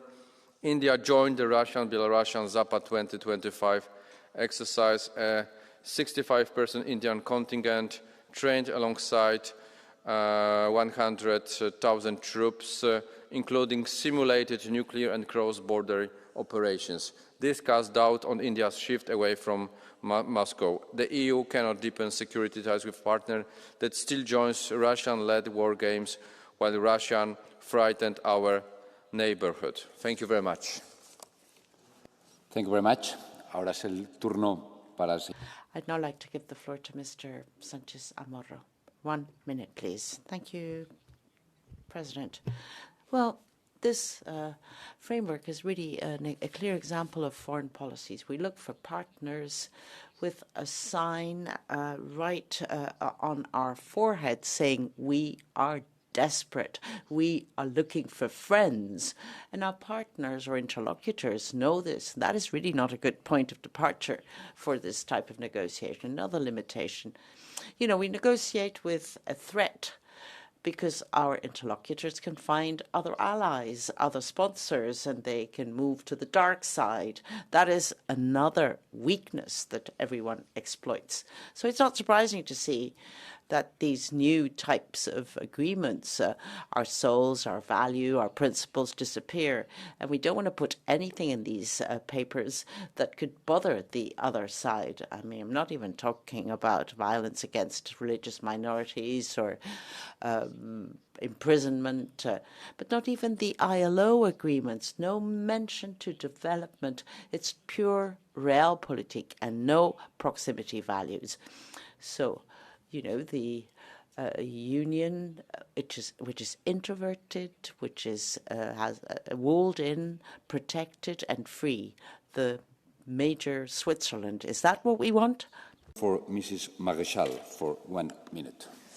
Chers collègues, colleagues, in a world where we have China pitted against the U.S., then Europe has all the interest to have an increased cooperation with India. Security first and foremost. India, like us, has an Islamic threat that is intense, and therefore we should take inspiration from Modi. Also, in defense, they have a nuclear weapon, meaning that they have an enormous amount of importance placed on autonomy by purchasing Rafales and Scorpions as well, and we should continue to assist in energy as well. It's an industrial power, an emerging one. India is investing much in decarbonized energy. The nuclear sector is still quite timid. Let us work with New Delhi to build nuclear plants. That should be a priority. And entrained, finally. India is protecting its market, but Europe is opening its market, but without any serious offsetting. So to have cooperation with India, we must not be disingenuous the way that we have seen the European Commission has been for far too long. Now it's the turn for Mr. Cohen for 1 minute. Thank you. After 2 decades of on-off negotiations, the EU-India trade talks are finally nearing conclusion. The 14th round of negotiations begins this week, and personally I'm honoured myself to have accepted an invitation to join the European Parliament's International Trade Committee delegation to India later this month as we enter a decisive phase. This deal carries vast economic promise. India is now the world's fastest growing large economy and home to 1.5 billion people, a market of enormous potential for European and indeed Irish exporters. My own country's whisky exports to India, for example, have grown tenfold in 5 years, while our dairy, pharma, medtech and nutrition sectors are ready to do similar once barriers are lifted. But this partnership is about more than trade alone. It's about Europe's place in a rapidly changing world. As the United States turns inwards and Russia and China grow more assertive, deepening ties with India and others is essential to strengthen global stability and ensure Europe remains an active shaper rather than a passive observer of the century ahead. Yet, like many other trade agreements, it must be fair. We must defend high European standards, including protecting our farmers and ensuring sustainability commitments are real. An ambitious, forward-looking deal can work for both sides, strengthening Europe's resilience while opening new doors for the likes of Irish business. Thank you very much. Thank you very much. Now it's the turn for Mr. Sell for 1 minute. Indische Raffinerien laufen auf Hochtouren. Well, the 10 million barrels of oil that have been exported, India is making a lot of money through the export of Russian oil. And it's also businesses in our refineries are not active at all. So I think we're paying too much of a price, really, with our agreement with India. Modi has good relationships with Washington, Berlin, and Paris, but also with Moscow and Beijing. And that is true sovereignty. And I think we should really take example from them. But we shouldn't give them any moral lessons on climate change or anything else, because the ridiculous ideology from Brussels should not be passed on to this trade agreement, because this is an important trade partner. The match now is a turn for Mr. Hansen for 1 minute. Thank you, Chair. Dear Commissioner, for more than 100 years ago, Albert Einstein reminded us that we owe a lot to the Indians. They taught us how to count, without which no worldwide scientific discovery could ever have been made. We have admired and learned from each other for centuries. Now we must turn shared knowledge into shared prosperity. It's high time to conclude a modern free trade and investment agreement, opening markets, protecting investors and setting standards the world will follow. We must secure supply chains from critical raw materials to resilient manufacturing so both economics can thrive. On security, let us engage with clear eyes. India will pursue its own interests, but deeper ties with Russia will not serve its long-term stability.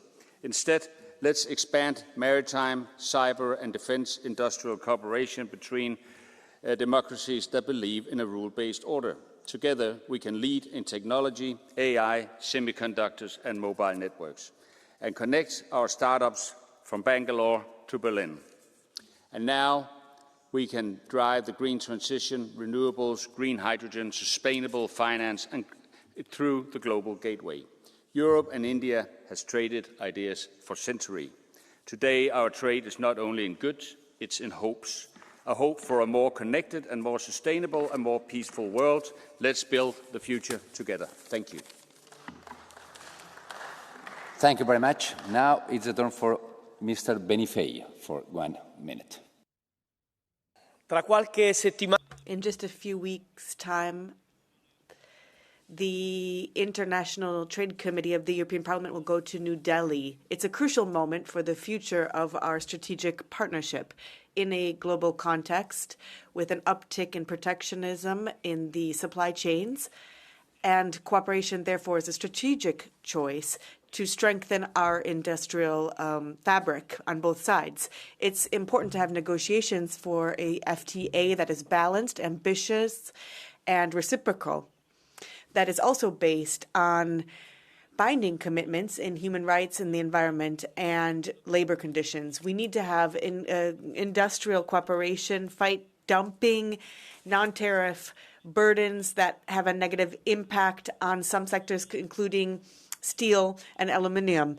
The safeguard mechanisms for steel, as put forth by the Commission, are a huge step forward to defend European industry. It is an essential condition to make sure that we have the same conditions in global trade, and it's extremely important in this dialogue with India.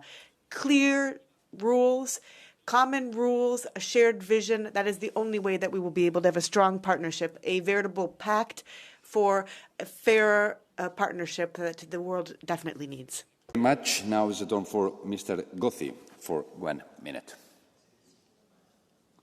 Chair, Commissioner, Europe and India share vital interests and face similar challenges.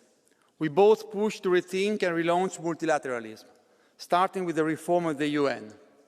We have both a strong interest in contributing to global stability. We should also push India to rethink its relationship with Russia and to be very careful with its recent openings towards China. We are both convinced that strategic autonomy is a key element of our sovereignty. And we both need to renew and differentiate our trade relationships. This is why we must intensify our effort to reach a trade agreement before the end of the year. And we must strengthen our cooperation in the Indian Ocean, also fully exploiting the potential of our European outermost regions like La Réunion. Last, but certainly not least, we must deepen our dialogue on artificial intelligence and digital issues. I am convinced that after the success of the AI Summit in Paris, the new AI Summit in Delhi can be a turning point for our bilateral relationship and for our common global digital action. Thank you very much. Thank you very much. Now is the turn for Mr. Mandel for 1 minute. Thank you very much, President. Commissioner, colleagues, while here in the European Parliament we have to discuss and vote on confidence votes against our Commission's presidents from the extreme right and from the extreme left, which is already kind of a shame. The Commission's president has just visited India and reached out for a prosperous future cooperation. And there are not many things sustainably so important as this. The reason is India is not only the biggest country on earth, it's also the country where Europe can prove its strength to the outside in the very fields we Europeans care of. I've already fought my election campaigns with the clear message I want to thrive for Europe with more strength to the outside and more freedom to the inside, of course. And India, in terms of labor, in terms of people, in terms of education, in terms of skills, and in all the many other fields colleagues have already mentioned, from technology to security, is and will remain and even become more an important partner for us Europeans. So let's go for it. Thank you very much. Ahora es el turno para Cristina Maestre. Christina Maestre for 1 minute, please. Thank you, President. Members, the geopolitical situation shows that people are breaking ties rather than building bridges, and therefore a new strategic EU-India agenda is important. We need stable, trustworthy partners. We need supply chains, but we also need to make sure that we don't just strengthen economic links, but also sustainability, democracy, social issues. There should be a commitment to human rights and the respect of rule of law and the environment. Now, look, I think that having an FTA by the end of the year is science fiction. There are issues that are so important, for example, farms, the automotive industry, where we know that India has huge protectionism. Therefore, it's going to be extremely complicated. And also, Russia is the elephant in the room. Commissioner, I think that we, yes, should have an agreement, try to reach an agreement, but we should not shift our approach to others' approaches. We should look at our strategic needs and let us be extremely clear what our red lines are. Thank you. Thank you very much. Now, Mr. Eroglu has the floor for 1 minute. Ja, sehr geehrter Herr Vizepräsident. Honourable Vice President, Commissioner Leyen, thank you so much for your contributions. It's precisely as you said. We, as European Commission, as European Parliament, we want to try and bring our relationship with India to a higher level.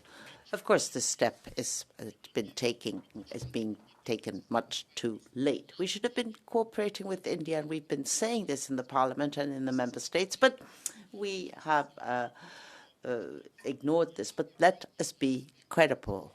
Of course, we want to cooperate with India. Of course, we would like to see India as the largest democracy, and we want them to further develop with us, but a win-win situation.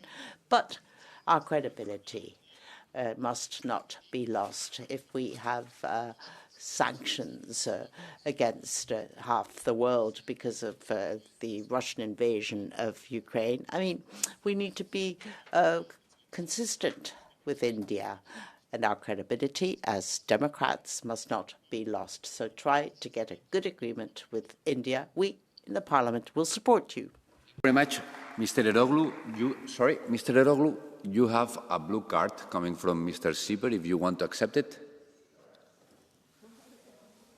Yeah, then it's your turn. Thank you, Mr. Vice President. In accordance with our rules of procedure, I would also like to be able to react to the reply that my colleague will give me. Vielen Dank, Herr Kollege. Thank you. Thank you for accepting the blue card this time. I listened very carefully to what you said, and you said that we needed to deepen our relations with India. Do you agree with me that we need to do this in part also to reestablish a balance vis-à-vis the rising dominance of China in that region, especially given your position as delegation chief? Yes, that's a really good point, Mr. Sipa. I know that amongst the BRICS countries, we have seen that there have been certain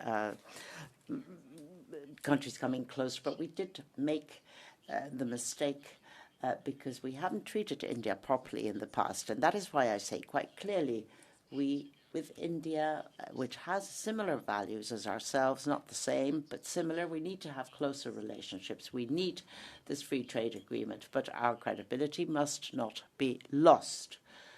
Because if we lose our credibility at the end of the day, we'll lose our democracy. And that is something that needs to be defended, both in India and in China. Sipper, I would remind you that it's not your right to have an answer, but extraordinary. I will give you 30 seconds to answer.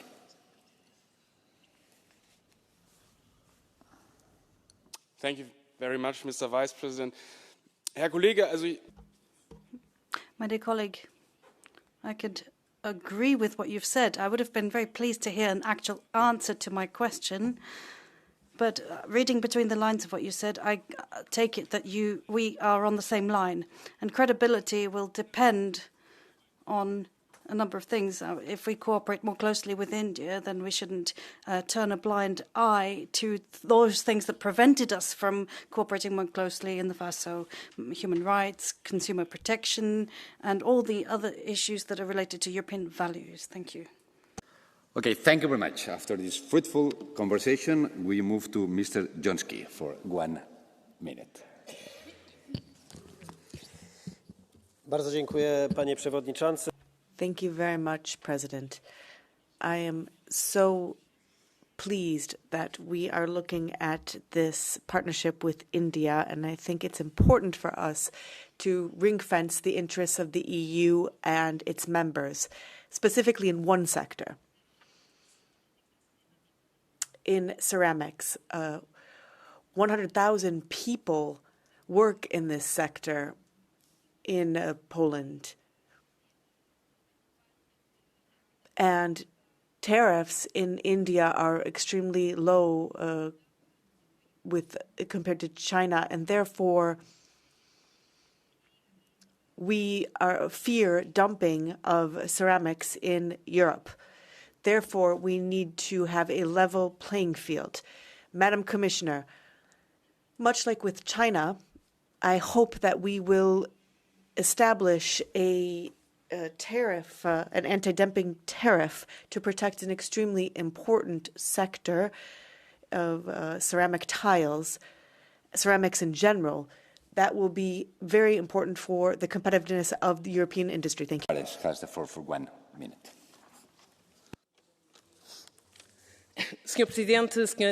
President, Commissioner, the new strategic agenda of EU-India is a good step forward to bring the two largest democracies worldwide closer in areas such as defense. In times when the power lines are being redefined and redrawn globally, we have shared interests not only in economic terms but in geopolitical terms as well. So the free trade agreement will help to secure supply chains for the European Union, secure autonomy, and increase our presence in the region. And it's going to be key for economic and security autonomy in the future. The free trade agreement is of utmost importance for the European Union. India is a key actor in the region, and we will conclude key agreements that need to, in addition to agreements with China and the United States. We have to have these agreements concluded on the basis of shared interests and shared values. So when it comes to human rights and climate change objectives. As previous speakers have already said, we need to respect the values that we defend here in this House. Thank you. Mr. Løkkegaard for 1 minute. Thank you, Chair and Commissioner. Lad os slå det fast fra starten af. Let's make one thing clear from the beginning. Europe and India both need a trade agreement. Full stop. It's about strengthening the European economy, but also about getting a closer ties with India in an unsafe world. India is, as stated, the biggest democracy in the world and is a country that is growing rapidly. So a stronger partnership with India will obviously strengthen our green transition and help millions of Indians get out of poverty, which is positive for everyone, I imagine, even here in the European Parliament, where we tend to disagree about a lot of things. So, As in the previous mandate period, I learned a lot of things. I learned that it's important to speak other people's language, culturally and politically, because India is a proud and ambitious people who want partnerships instead of charity. So if we want good results, we must meet them as equal partners, and it will take time. But let's not be naive. India might be extending a hand towards Europe, but they keep the other hand with a firm grip around Russia and China. So there are quite a number of challenges ahead of us. But of course, we must be aware that India will make demands as well. But let's get on with it. Let's finalize this deal, because I believe that it will deliver positive results. Thank you so much. In today's increasingly multipolar and complex world, the European Union benefits from cultivating strong and reliable partnerships in order to continue serving as a global standard bearer for liberal democracy. India, soon to be the world's third largest economy, stands out as a natural partner in this effort. The strategic agenda and upcoming free trade agreement will help to solidify a diverse and complementary relationship. European farmers and businesses can benefit from India's massive demand for dairy products, digital services and pharmaceuticals, to name but a few areas. Additionally, the planned legal migration pathways in the agenda should be welcomed and used as a template for controlled skilled migration, which our businesses and health services badly need. While differences remain, including over India's ties with Russia, that provide a further justification for cultivating a closer friendship with India. Protecting Ukraine and protecting Europe remain the top priority, but delivering a strong partnership with India is the most desirable aspiration. Thank you very much. Now it's your turn for Mr. Vigenin for 1 minute. Commissioner, colleagues, today we discuss the partnership between the two largest democratic unions in the world. That's the European Union and the Indian Union. Our relationship has flourished over the years, yielding remarkable achievements in trade, investment, scientific collaboration and cultural exchange. Now, in a rapidly changing world, it is imperative that the European Union and India deepen their cooperation in critical areas that will shape the future. Our commitment to peace, respect for international law, multilateralism and a rules-based international order must be unwavering. Together we can champion diplomacy, foster stability and uphold the principles that have long ensured global security and prosperity. Climate change remains an existential threat. Our partnership in clean energy, sustainable development and environmental protection is crucial for securing a livable planet for future generations. The artificial intelligence presents both tremendous opportunities and significant risks. By aligning our approaches to regulate it, the EU and India can ensure AI development is ethical, transparent and respects fundamental rights. As digital technologies underpin every aspect of our societies, we also must work together to build resilient digital infrastructures and establish common standards to protect privacy and security. Dhanyavad. Thank you. Thank you very much. Now is the turn for Mr. Altola for 1 minute.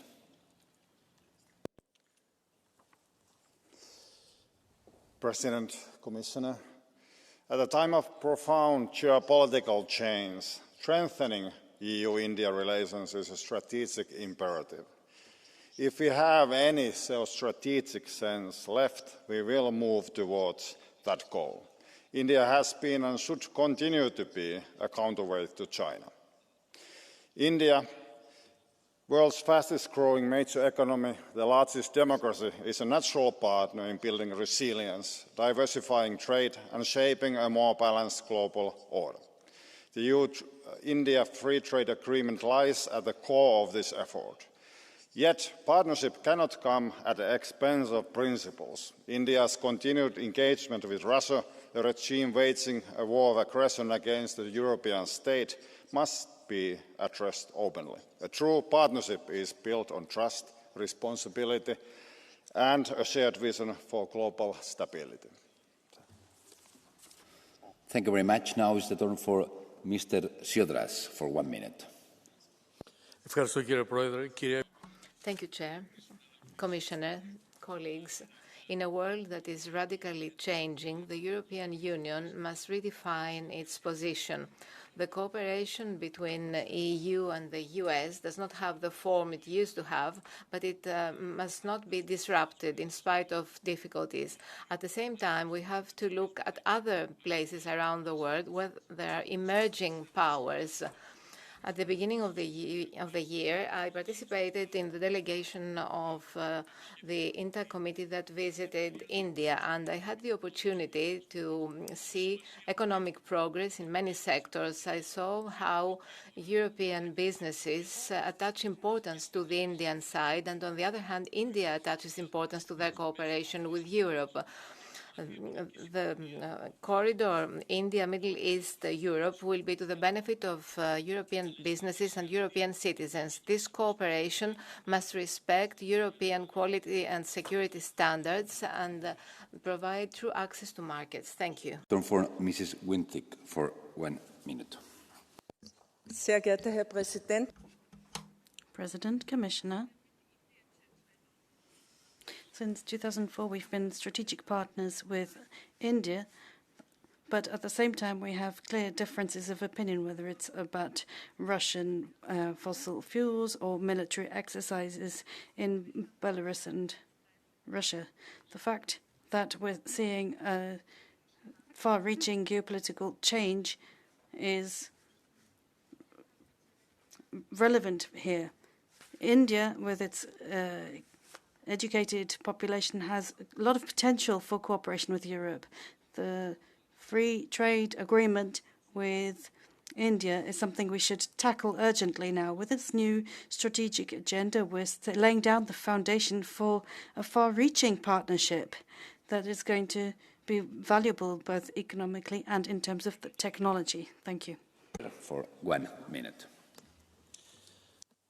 Thank you, Mr. President, Madam Commissioner. The new strategic EU-India agenda is a timely and adequate response to the process of weakening of multilateralism and fragmentation of the international order. The geopolitical competition between the United States and China is reshaping trade and international relations, affecting all of us. Therefore, if we don't want to remain a mere spectator, we need to adapt and move fast. It is in that context that we need to understand this new approach to India, as well, for example, as the strategic partnership with Latin America that we will discuss later on. Of course, we are aware that there are areas of disagreement with India, a BRICS founding member. Yet, if we manage to get with India an FTA, to boost defense and technology cooperation, to improve connectivity, current differences could be overcome by the geopolitical gains of a mutually beneficial relationship. Thank you. Thank you very much. Good evening, everyone. It's wonderful to be back. Mr. Kohut, please. Pani komisarz, z liczbami trudno. Commissioner, it's hard to hide statistics in the EU.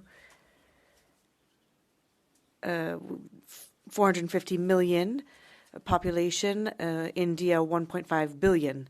So we can't be selfish. Digital lockdown, the Russian war of aggression, the world is changing under our eyes. And therefore, we need stable democracies, strong democracies that can stand up to authoritarian regimes. We need India by our side. It is a country that experienced colonialism that forced them to change their way of life. Therefore, it is surprising to see them buying Russian oil, Russia being a colonial power, as it were. We hope that India will realize that. Mr. Lopakta, please. India is one of the world's fastest growing major economies, with GDP growth of more than 7% in the first half of this year.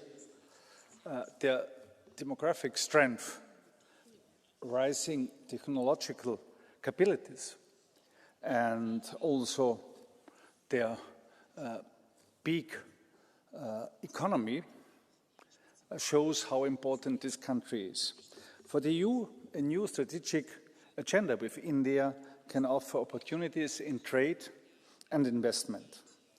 As India's global influence rises, so do its responsibilities towards stability, peace, and respect for a rule-based world order. And here, India must show that India is going the way we did already. They have to diversify their energy supplies away from Russia. Europe has undertaken this painful but necessary shift, and I think we have to discuss it with India, that they also reduce their dependence on Russia. India and the EU are natural partners, how I see it, democracies with shared interests and a global reach. Thank you. Grazie. Thank you very much. Ms. Niebler, please. Vielen Dank, Frau Präsidentin. Thank you, President, Commissioner, colleagues. India is not merely a fascinating country, but also for us Europeans, it's going to be a very close strategic partner. 1.4 billion people, fourth largest economy. Everything speaks in favor of us intensifying our ties with this country. So I welcome the new strategic agenda. I wish the Commission every success with the free trade agreement negotiations to conclude that by the end of this year. And my dear colleagues, we need to step up cooperation in other areas, in technology, security and defense, aviation, and all of these are indeed in the pipeline, and that's good. Strategic partners and friends can speak to each other openly and broach difficult topics. Other colleagues have mentioned this. Issues to do with Russia, Belarus, and human rights issues. All of these issues are topics that we must broach. But first and foremost, we need to establish close ties, close cooperation, so that we can then have an open and intensive exchange on those topics that are particularly close to our hearts as well. Passiamo ora al catch the eye. Now we will move on to the catch the eye procedure. Mr. McNamara, please.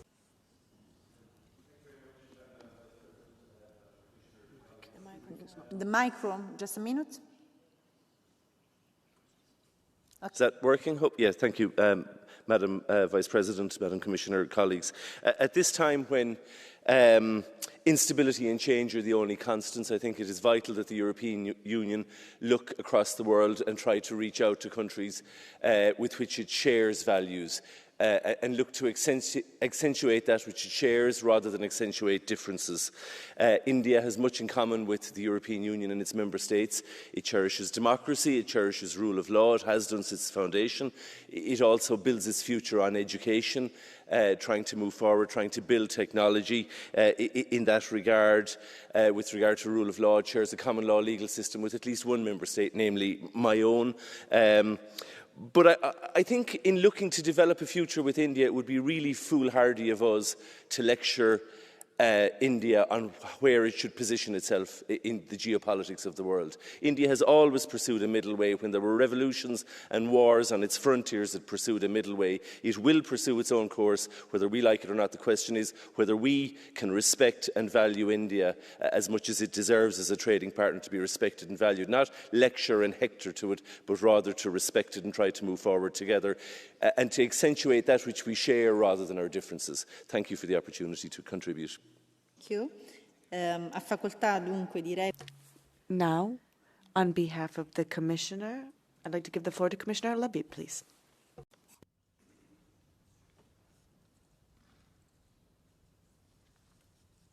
Madam President, honourable members, today's debate shows the importance and challenges also lying ahead of EU-India relations. But one thing is very clear.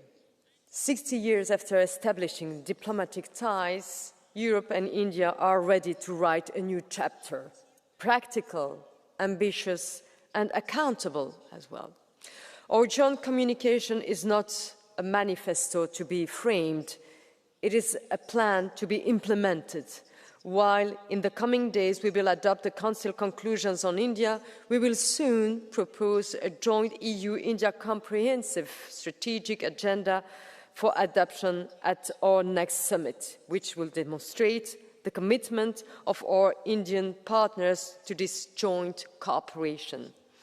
This partnership goes beyond business or tech. It backs open societies and markets, open science, clean energy for growth, secure seas for trade, and mobile talent that can learn and thrive.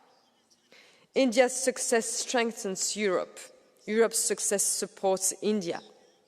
And our success together strengthens something larger still, a rules-based international order where sovereignty is respected, climate goals are met, and prosperity is broadly shared.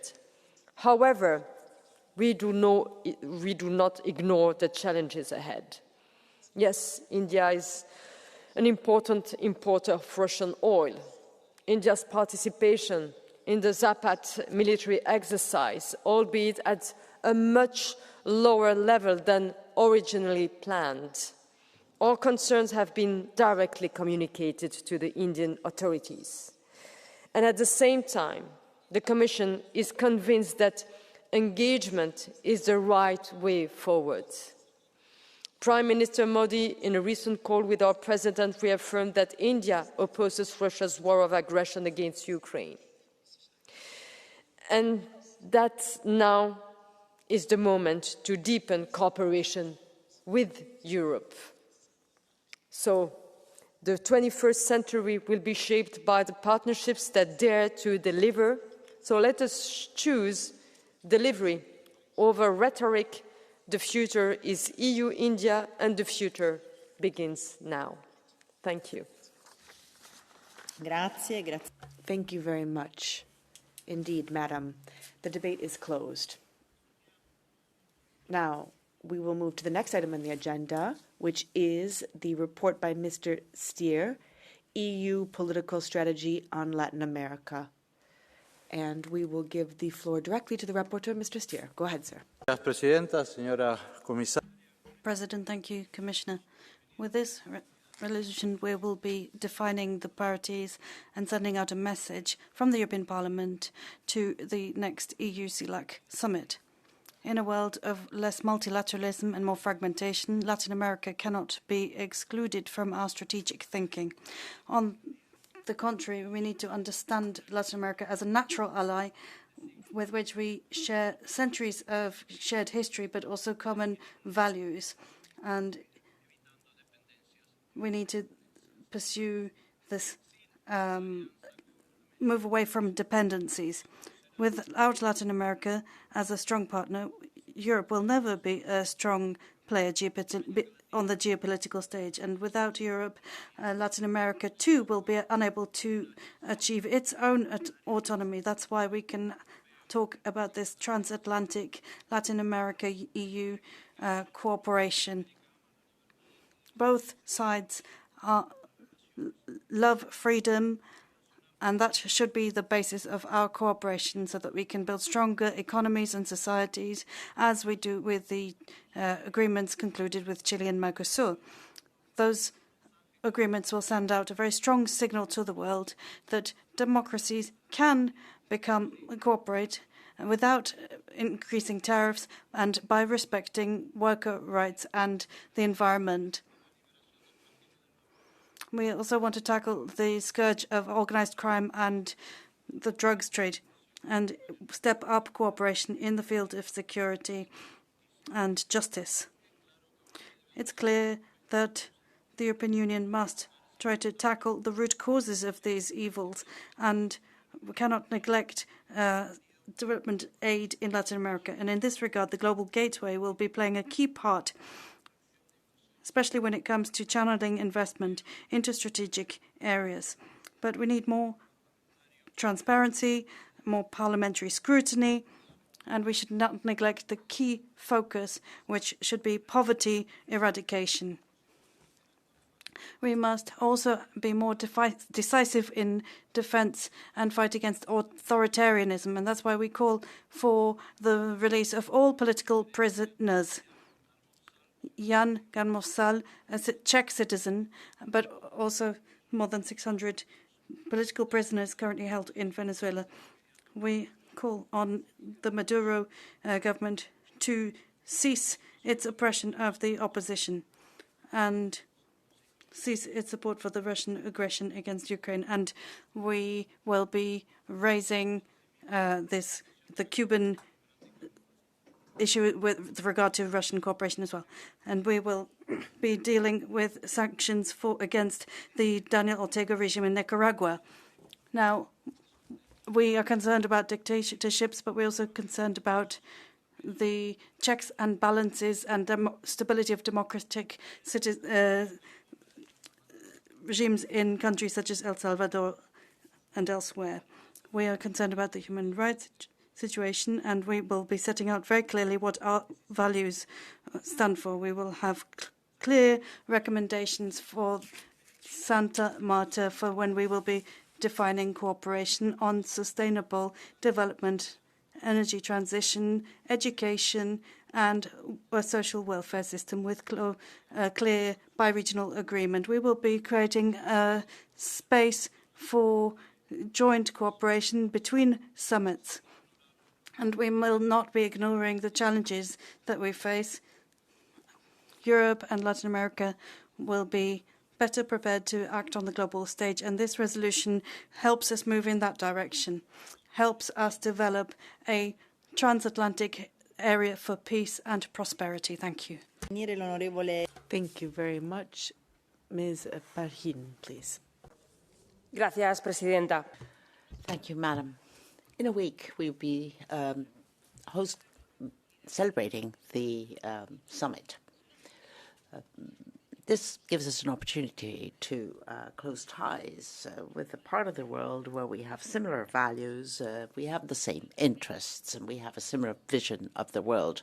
A part of the world we're familiar with, which we recognize, and we have the same interests. But this summit must be more than just values. We need to go to some specific steps. We need to condone the debt for the countries in the Caribbean, for instance, and we need to definitively promote the Mercosur agreement and the Mexico agreement, which will promote our trade agreements, but also protect the environment. We need to invest through the global gateway and also humanitarian aid. We need to create a civil society forum and a bi-regional pact which looks at care at the heart of our agreement. Let me look at Jorge. Let us talk about Haiti. Haiti, we need to stand by Haiti. They need our commitment.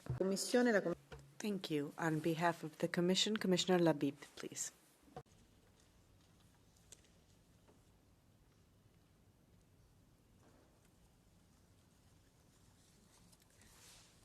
Thank you, Madam President, honourable members. Allow me, first of all, to congratulate you on this report.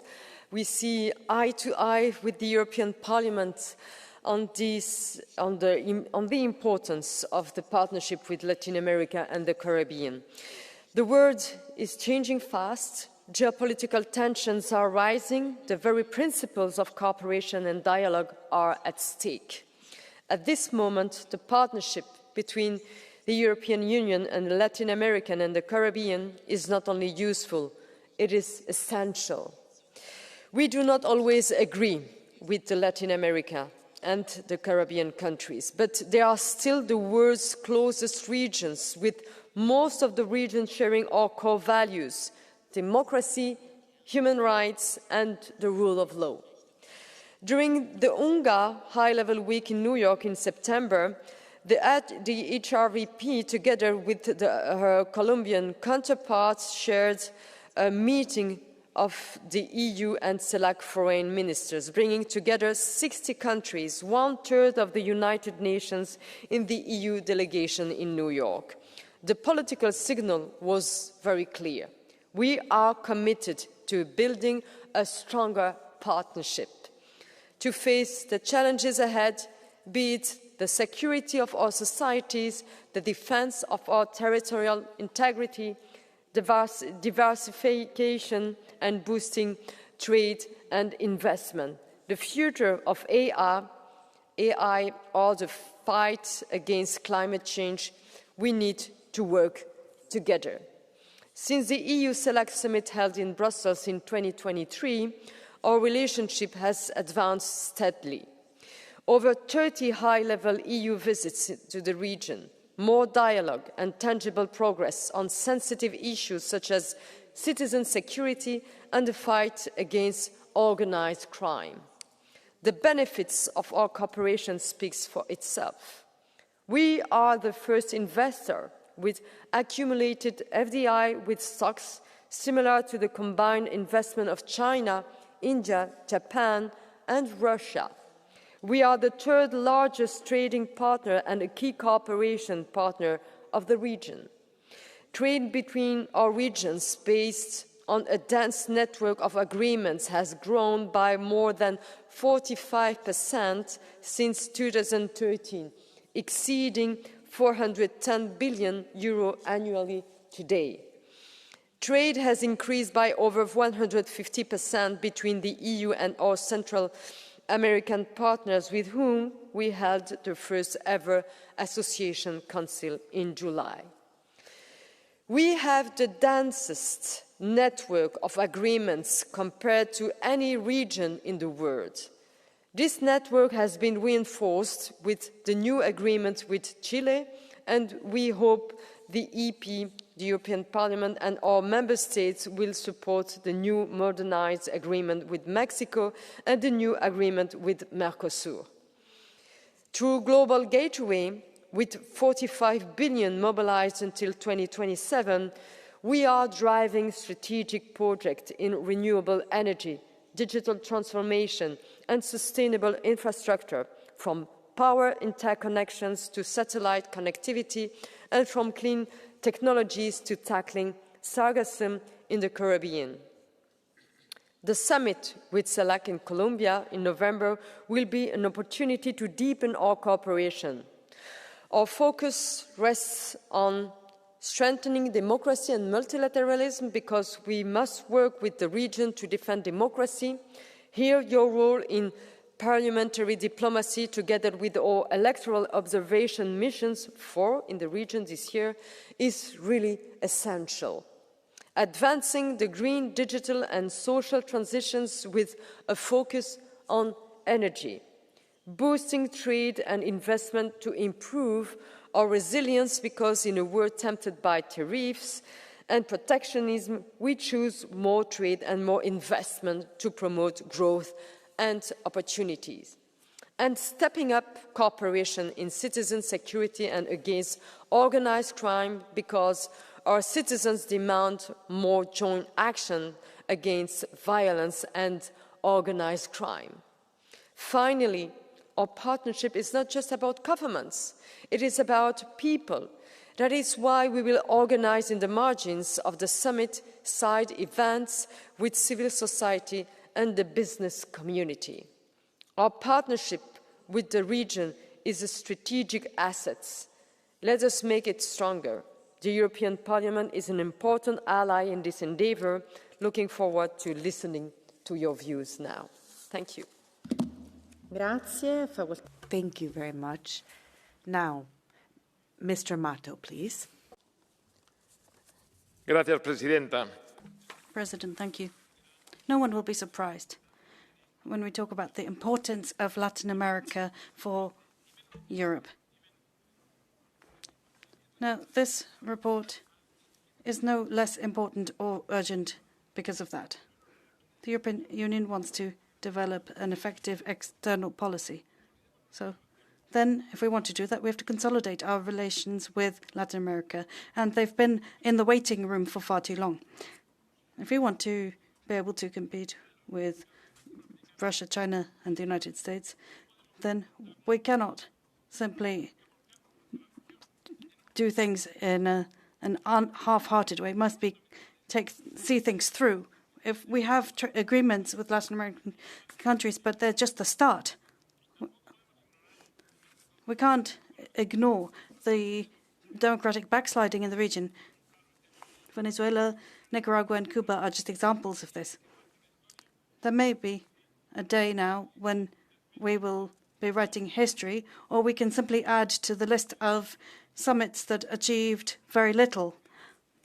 I know what I'm going to be supporting. Let's not miss this opportunity. Thank you. Vice President Lopez, please go ahead. Muchas gracias, Presidenta. Thank you, Madam Commissioner. This report, prepared by the rapporteur, Mr. Steer, prepares us for the relationship and for the summit. We need a strategic relationship with Latin America. That's an objective, a geopolitical objective, and an opportunity from an economic point of view in a hostile world, a very competitive and fragmented world. Together with Latin Americans, we can defend multilateralism, open economies, and defend our democracies.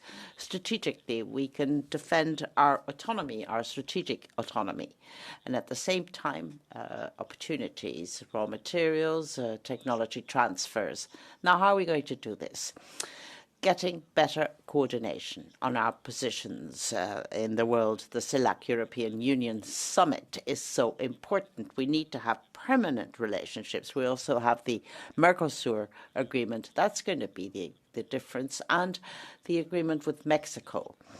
We need to use our strategic partners, Brazil and Mexico, giants in the world, both diplomatically speaking and also economically speaking. We want to refresh our friendship and in a fragmented and competitive world. Thank you very much. Mr. Terch, please.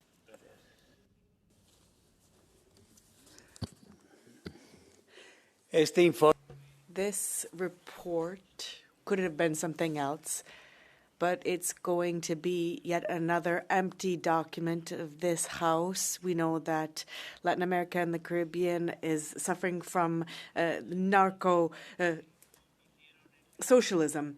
And what we can see in all of the Chava narco-socialist movements, this summit will be yet another farce. And the EPP prefers to link up with a left that is complicit with organized crime. And they are not solving any of the problems that we have in the relations that we have in this bilateral relationship. It should be something else. And the communist dictatorship of Cuba or Maduro, the cartels, and then there's the recognition of the legitimate president of Venezuela and the narco dictatorship. They ignore the brutal repression of Lula da Silva with political prisoners, or what's happening in Honduras. This report is filled with the 2030 globalist objectives with artificial objectives, and it doesn't actually look at the real life of people in Latin America. The EPP could have had a majority against narco trafficking, but it wanted to link up with the socialists and ignore the criminal organizations in Latin America. Well, so it be. Thank you very much, Mr. Fidan. Grazie, Presidente. Thank you, President, Commissioner, colleagues. Well, in too many countries in Latin America, the values of freedom and democracy are threatened by authoritarian governments and the influence of hostile powers. Cuba, Venezuela, Nicaragua are oppressing their opponents and are violating human rights. Well, the European Union always tries to get the easiest path and doesn't really want to shake up the autocrats. So we have tabled proposals to suspend the agreement with Cuba and to appoint the SOES cartel and Maduro as a terrorist organization, as been done by the Trump administration and other governments in the region. It is time to look at the serious violations of the rule of law in Brazil against the conservative opponents by Lula de Moraes. Only a Europe that is courageous to really face up to the truth, we can find freedom within our own borders and outside our borders. Mr. Cohen, please. Thank you, Chair. In these uncertain times for global trade and international relations, building stronger partnerships matters more than ever. As the United States turns inwards, Europe must strengthen its position in regions such as Latin America in order to promote our values of democracy and free trade and to ensure we don't fall behind other interested parties such as China. My own country of Ireland already enjoys a €1 billion trade surplus with the Mercosur nations of Latin America, showing the strong potential for many European sectors, including pharmaceuticals, machinery, medical devices, dairy and spirits. But these partnerships are not purely about profit. Latin America still has a distance to travel before matching Europe's environmental, labour and food safety standards. Legitimate concerns remain over the proposed safeguards for agreements like the Mercosur one, especially given the projected increase of 99,000 tonnes of beef into the European market. The Commission must show that standards will not be sacrificed for short-term gain and that agri-food producers will not be undermined for the benefit of other sectors. I have said before that I will not reject any deal out of hand, but I will not support one that undermines our own citizens either. Europe's partnership